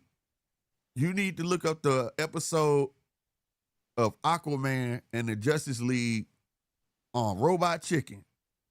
Y'all remember that show, Robot Chicken? Yeah. Oh my God, bro. That shit was hilarious, bro. Because I used to always feel like that about Aquaman. Do you remember the episode they took him to the bar? Nah. And they was trying to get him to talk to girls and shit? Nah. Oh my God, that shit was hilarious, bro. Batman was pissed off. See, I told you, Suit. He's not gonna talk to them damn girls. He just wanna go hump them damn dolphins. Bro, I was hollering, bro. Oh my God. I ain't gonna lie. The Justice League on their takes, and this way before the movies and all that shit, right? But the takes they did with the Justice League on there was so funny, bro. So freaking funny. I'll never forget this shit. This was the one where Superman was on vacation, bro. Yeah. This is ironic. Superman riding in an airplane, bro. Right? And the plane engine went out. And everybody looked at Superman. He said, "What? I'm on vacation." That shit fucked me up. Bro, you gotta check that shit out. That shit, and the clay animation is so, oh boy. That's hilarious. Yeah, I forgot all about Robot Chicken, but that shit had me dying. They tried to get that man, bro. I swear to God. And I swear to God that, what movie is that, bro? My goodness. With Starro in it. With who? Starro. The one with Deadshot and all them. Suicide Squad. Oh, Suicide Squad. Bruh, go look that up. Starro, it's an episode they did with Starro. Remember the big star monster they killed and all that shit? Yeah. That's Starro. Go look at it. They got that episode. They got that movie from Robot Chicken, bro, because all they did was basically look at it and then they elaborated on it. Whoa. That shit was hilarious too, man. Starro was talking big shit, cursing Wonder Woman. He was that shit was funny. I'm about to find that shit. Oh, I gotta find that shit. I'm watching that shit. That shit was so fucking funny, bro. Was Peacemaker in it? I don't remember. But you gotta all you gotta do is Google Robot Chicken and Celebrity Deathmatch. I gotta find all. Oh yeah, Celebrity Deathmatch is crazy too. Yeah, Robot Chicken is crazy. Yeah, I gotta find that shit. Yo, are you watching Peacemaker? No, not at the moment. No, I ain't had no time. Bro, Peacemaker is that is the show, bro. Yeah, I watched the first season. Yeah, the first season is brilliant, bro. That shit fucked me up. It's hilarious. How this motherfucker don't know he racist. I said, this motherfucker stupid, bro. Shit he saying wrong, dead wrong. He don't understand, though. He don't understand. Like, he legit don't get it. But, yeah. But, no, I haven't watched it yet, but it's in my list over there on HBO Go. Yeah, the second season is now and stuff. Yeah, man. But I'm finna get up out of here, man. We done pulled. I ain't did a live this long. 8 hours and 30 minutes. God damn. Yeah, this was a great boxing talk. I'm about to go get 3 hours of sleep and head to this birthday party to watch the fight and come back and hurt. I'm telling you, I'm getting the fuck up out that birthday party when it's over and bring my ass on so fast. Yo, okay. Now it's time for the final picks. I pick Bud. I pick Bud.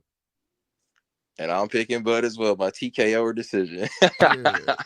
If he lose, I think it's gonna go to decision. But if he lose, ain't no big deal. He there to be great. Like I said, if he lose, people just gotta give him the same respect that people gave Canelo when he went up to fight Bivol. It's not like you daring to be great, bro. I don't think he should be shitted on for it. And he looks so prepared. Even though I know the people who are gonna shit on, they don't like Bud, bro. They want him to lose, so it's gonna give him something to talk about. But I don't look at it like that. You know what I'm saying? But I do want him to win. Heck yeah. I think that just for boxing history, I think that would be dope. Heck yeah, bro. It hasn't happened in a long time, but people don't understand that it's happened before. Right. With Henry Armstrong, with Sugar Ray Leonard. Sugar Ray Leonard, what was that? Mike Spinks, Larry Holmes. Like, it's happened. It's happened, bro. So it just doesn't happen all the time. You know what I'm saying? But I think it'd be good for the sport to show that there was a dominant dude that couldn't get the smoke, but he always went and looked for the smoke. Right. That's something you can't take from Devin Haney. He got pillow fist, but he run to the smoke, bro. He always still got pillow fist, but I'm trying to prove myself. You get what I'm saying? So you gotta appreciate it, bro. You got to appreciate it. Look at it like this. He running to fight Brian Norman. He still got name, got status. He don't have to fight Brian Norman. He running up there to go get a fucking belt, right? Who else can you really say run into the smoke like that? Shakur, I guess. I don't know. No, not even Tank. Not because Tank done had plenty of options to fight his class. He ain't do it. Yeah. Like, so I got to give him that. Like, those props, bro. David Benavidez, probably. I don't know. Yeah, Dave Benavidez, but he was trying. He was running to. He was trying. You know what I'm saying? I give him that. But I'm saying this. But you hear how you got to think. Like, you get what I'm saying? Yeah, yeah. You know, and Devin Haney been getting criticized since before Cambosis fight. They was like, he figured his ass when we go to Australia. I was the only one on here saying. Now I ain't gonna say the whole tube, but I'm talking about for my show. I was saying, but it'd be crazy to go over there and win though, right? He had a movie. Hey, he better make a movie off that shit. If he not only do it once and do it twice. I was driving him too though, because I felt like that was kind of a shit deal he signed. But guess what? He made it out of it though. Right. And became undisputed. So like I respected it. But I I don't know. I ain't trying to keep going on about this shit. I'm about to get up out of here because I swear to God, I'm only gonna get like 3 hours of sleep. Goddamn me. I'm finna go hop in the shower now. Yeah. Great boxing talk. Bud looks more than prepared. God willing, he prevails by TKO decision. And yeah, man, I'm with Bud all the way, man. Damn right. Y'all gonna see me back on this thing real soon. He gonna wreck stuff like Make sure Bomax y'all did. show up. Damn right. Make sure y'all show up and show out. You understand me? Mm-hmm. All right, man. Appreciate you, bro. Of course, appreciate you too. You off a blessed night. God bless. Likewise. All right, y'all. So to everybody who came through, rocked out with your boy. Hey, I appreciate it, man. I ain't gonna lie. I did not anticipate staying on this long. But we have a great conversation, with great people. You know what I mean? In the chat and everybody, man, it happens sometimes. So, to all of y'all, man, where I'm at, it is 4:31 a.m. I'm going to go get some sleep. I'm going to go get in the shower, then get some sleep. And they're going to have some fun. My baby B-Day today. And right after that party, I'm right back here. And I'm hoping to get back with the Donovan and Crocker fight, too. So hopefully I can catch the main event of that and then carry on into the undercards on YouTube for the Big Bud fight. And we do it like that, all right? All right, y'all. Talk SD, salutes. Everybody chat, salute. You know what I'm saying? Chappelle, everybody came through, say when. The new subscribers, too. Let's see where we at. I think we got like 3 new subscribers today. Before I go, y'all know I got to check that. Yep, that needle movie. I just saw it. 36, 18, 36. That make 3. No, yeah, that's 3. 3 new subscribers, man. Real talk. Another one. Appreciate that, man. I appreciate that. And the poll is standing for Canelo, bro. He winning at 66%, 34% for Crawford. We shall see. All right, I'm out of here for real this time, though. For real. Deuces.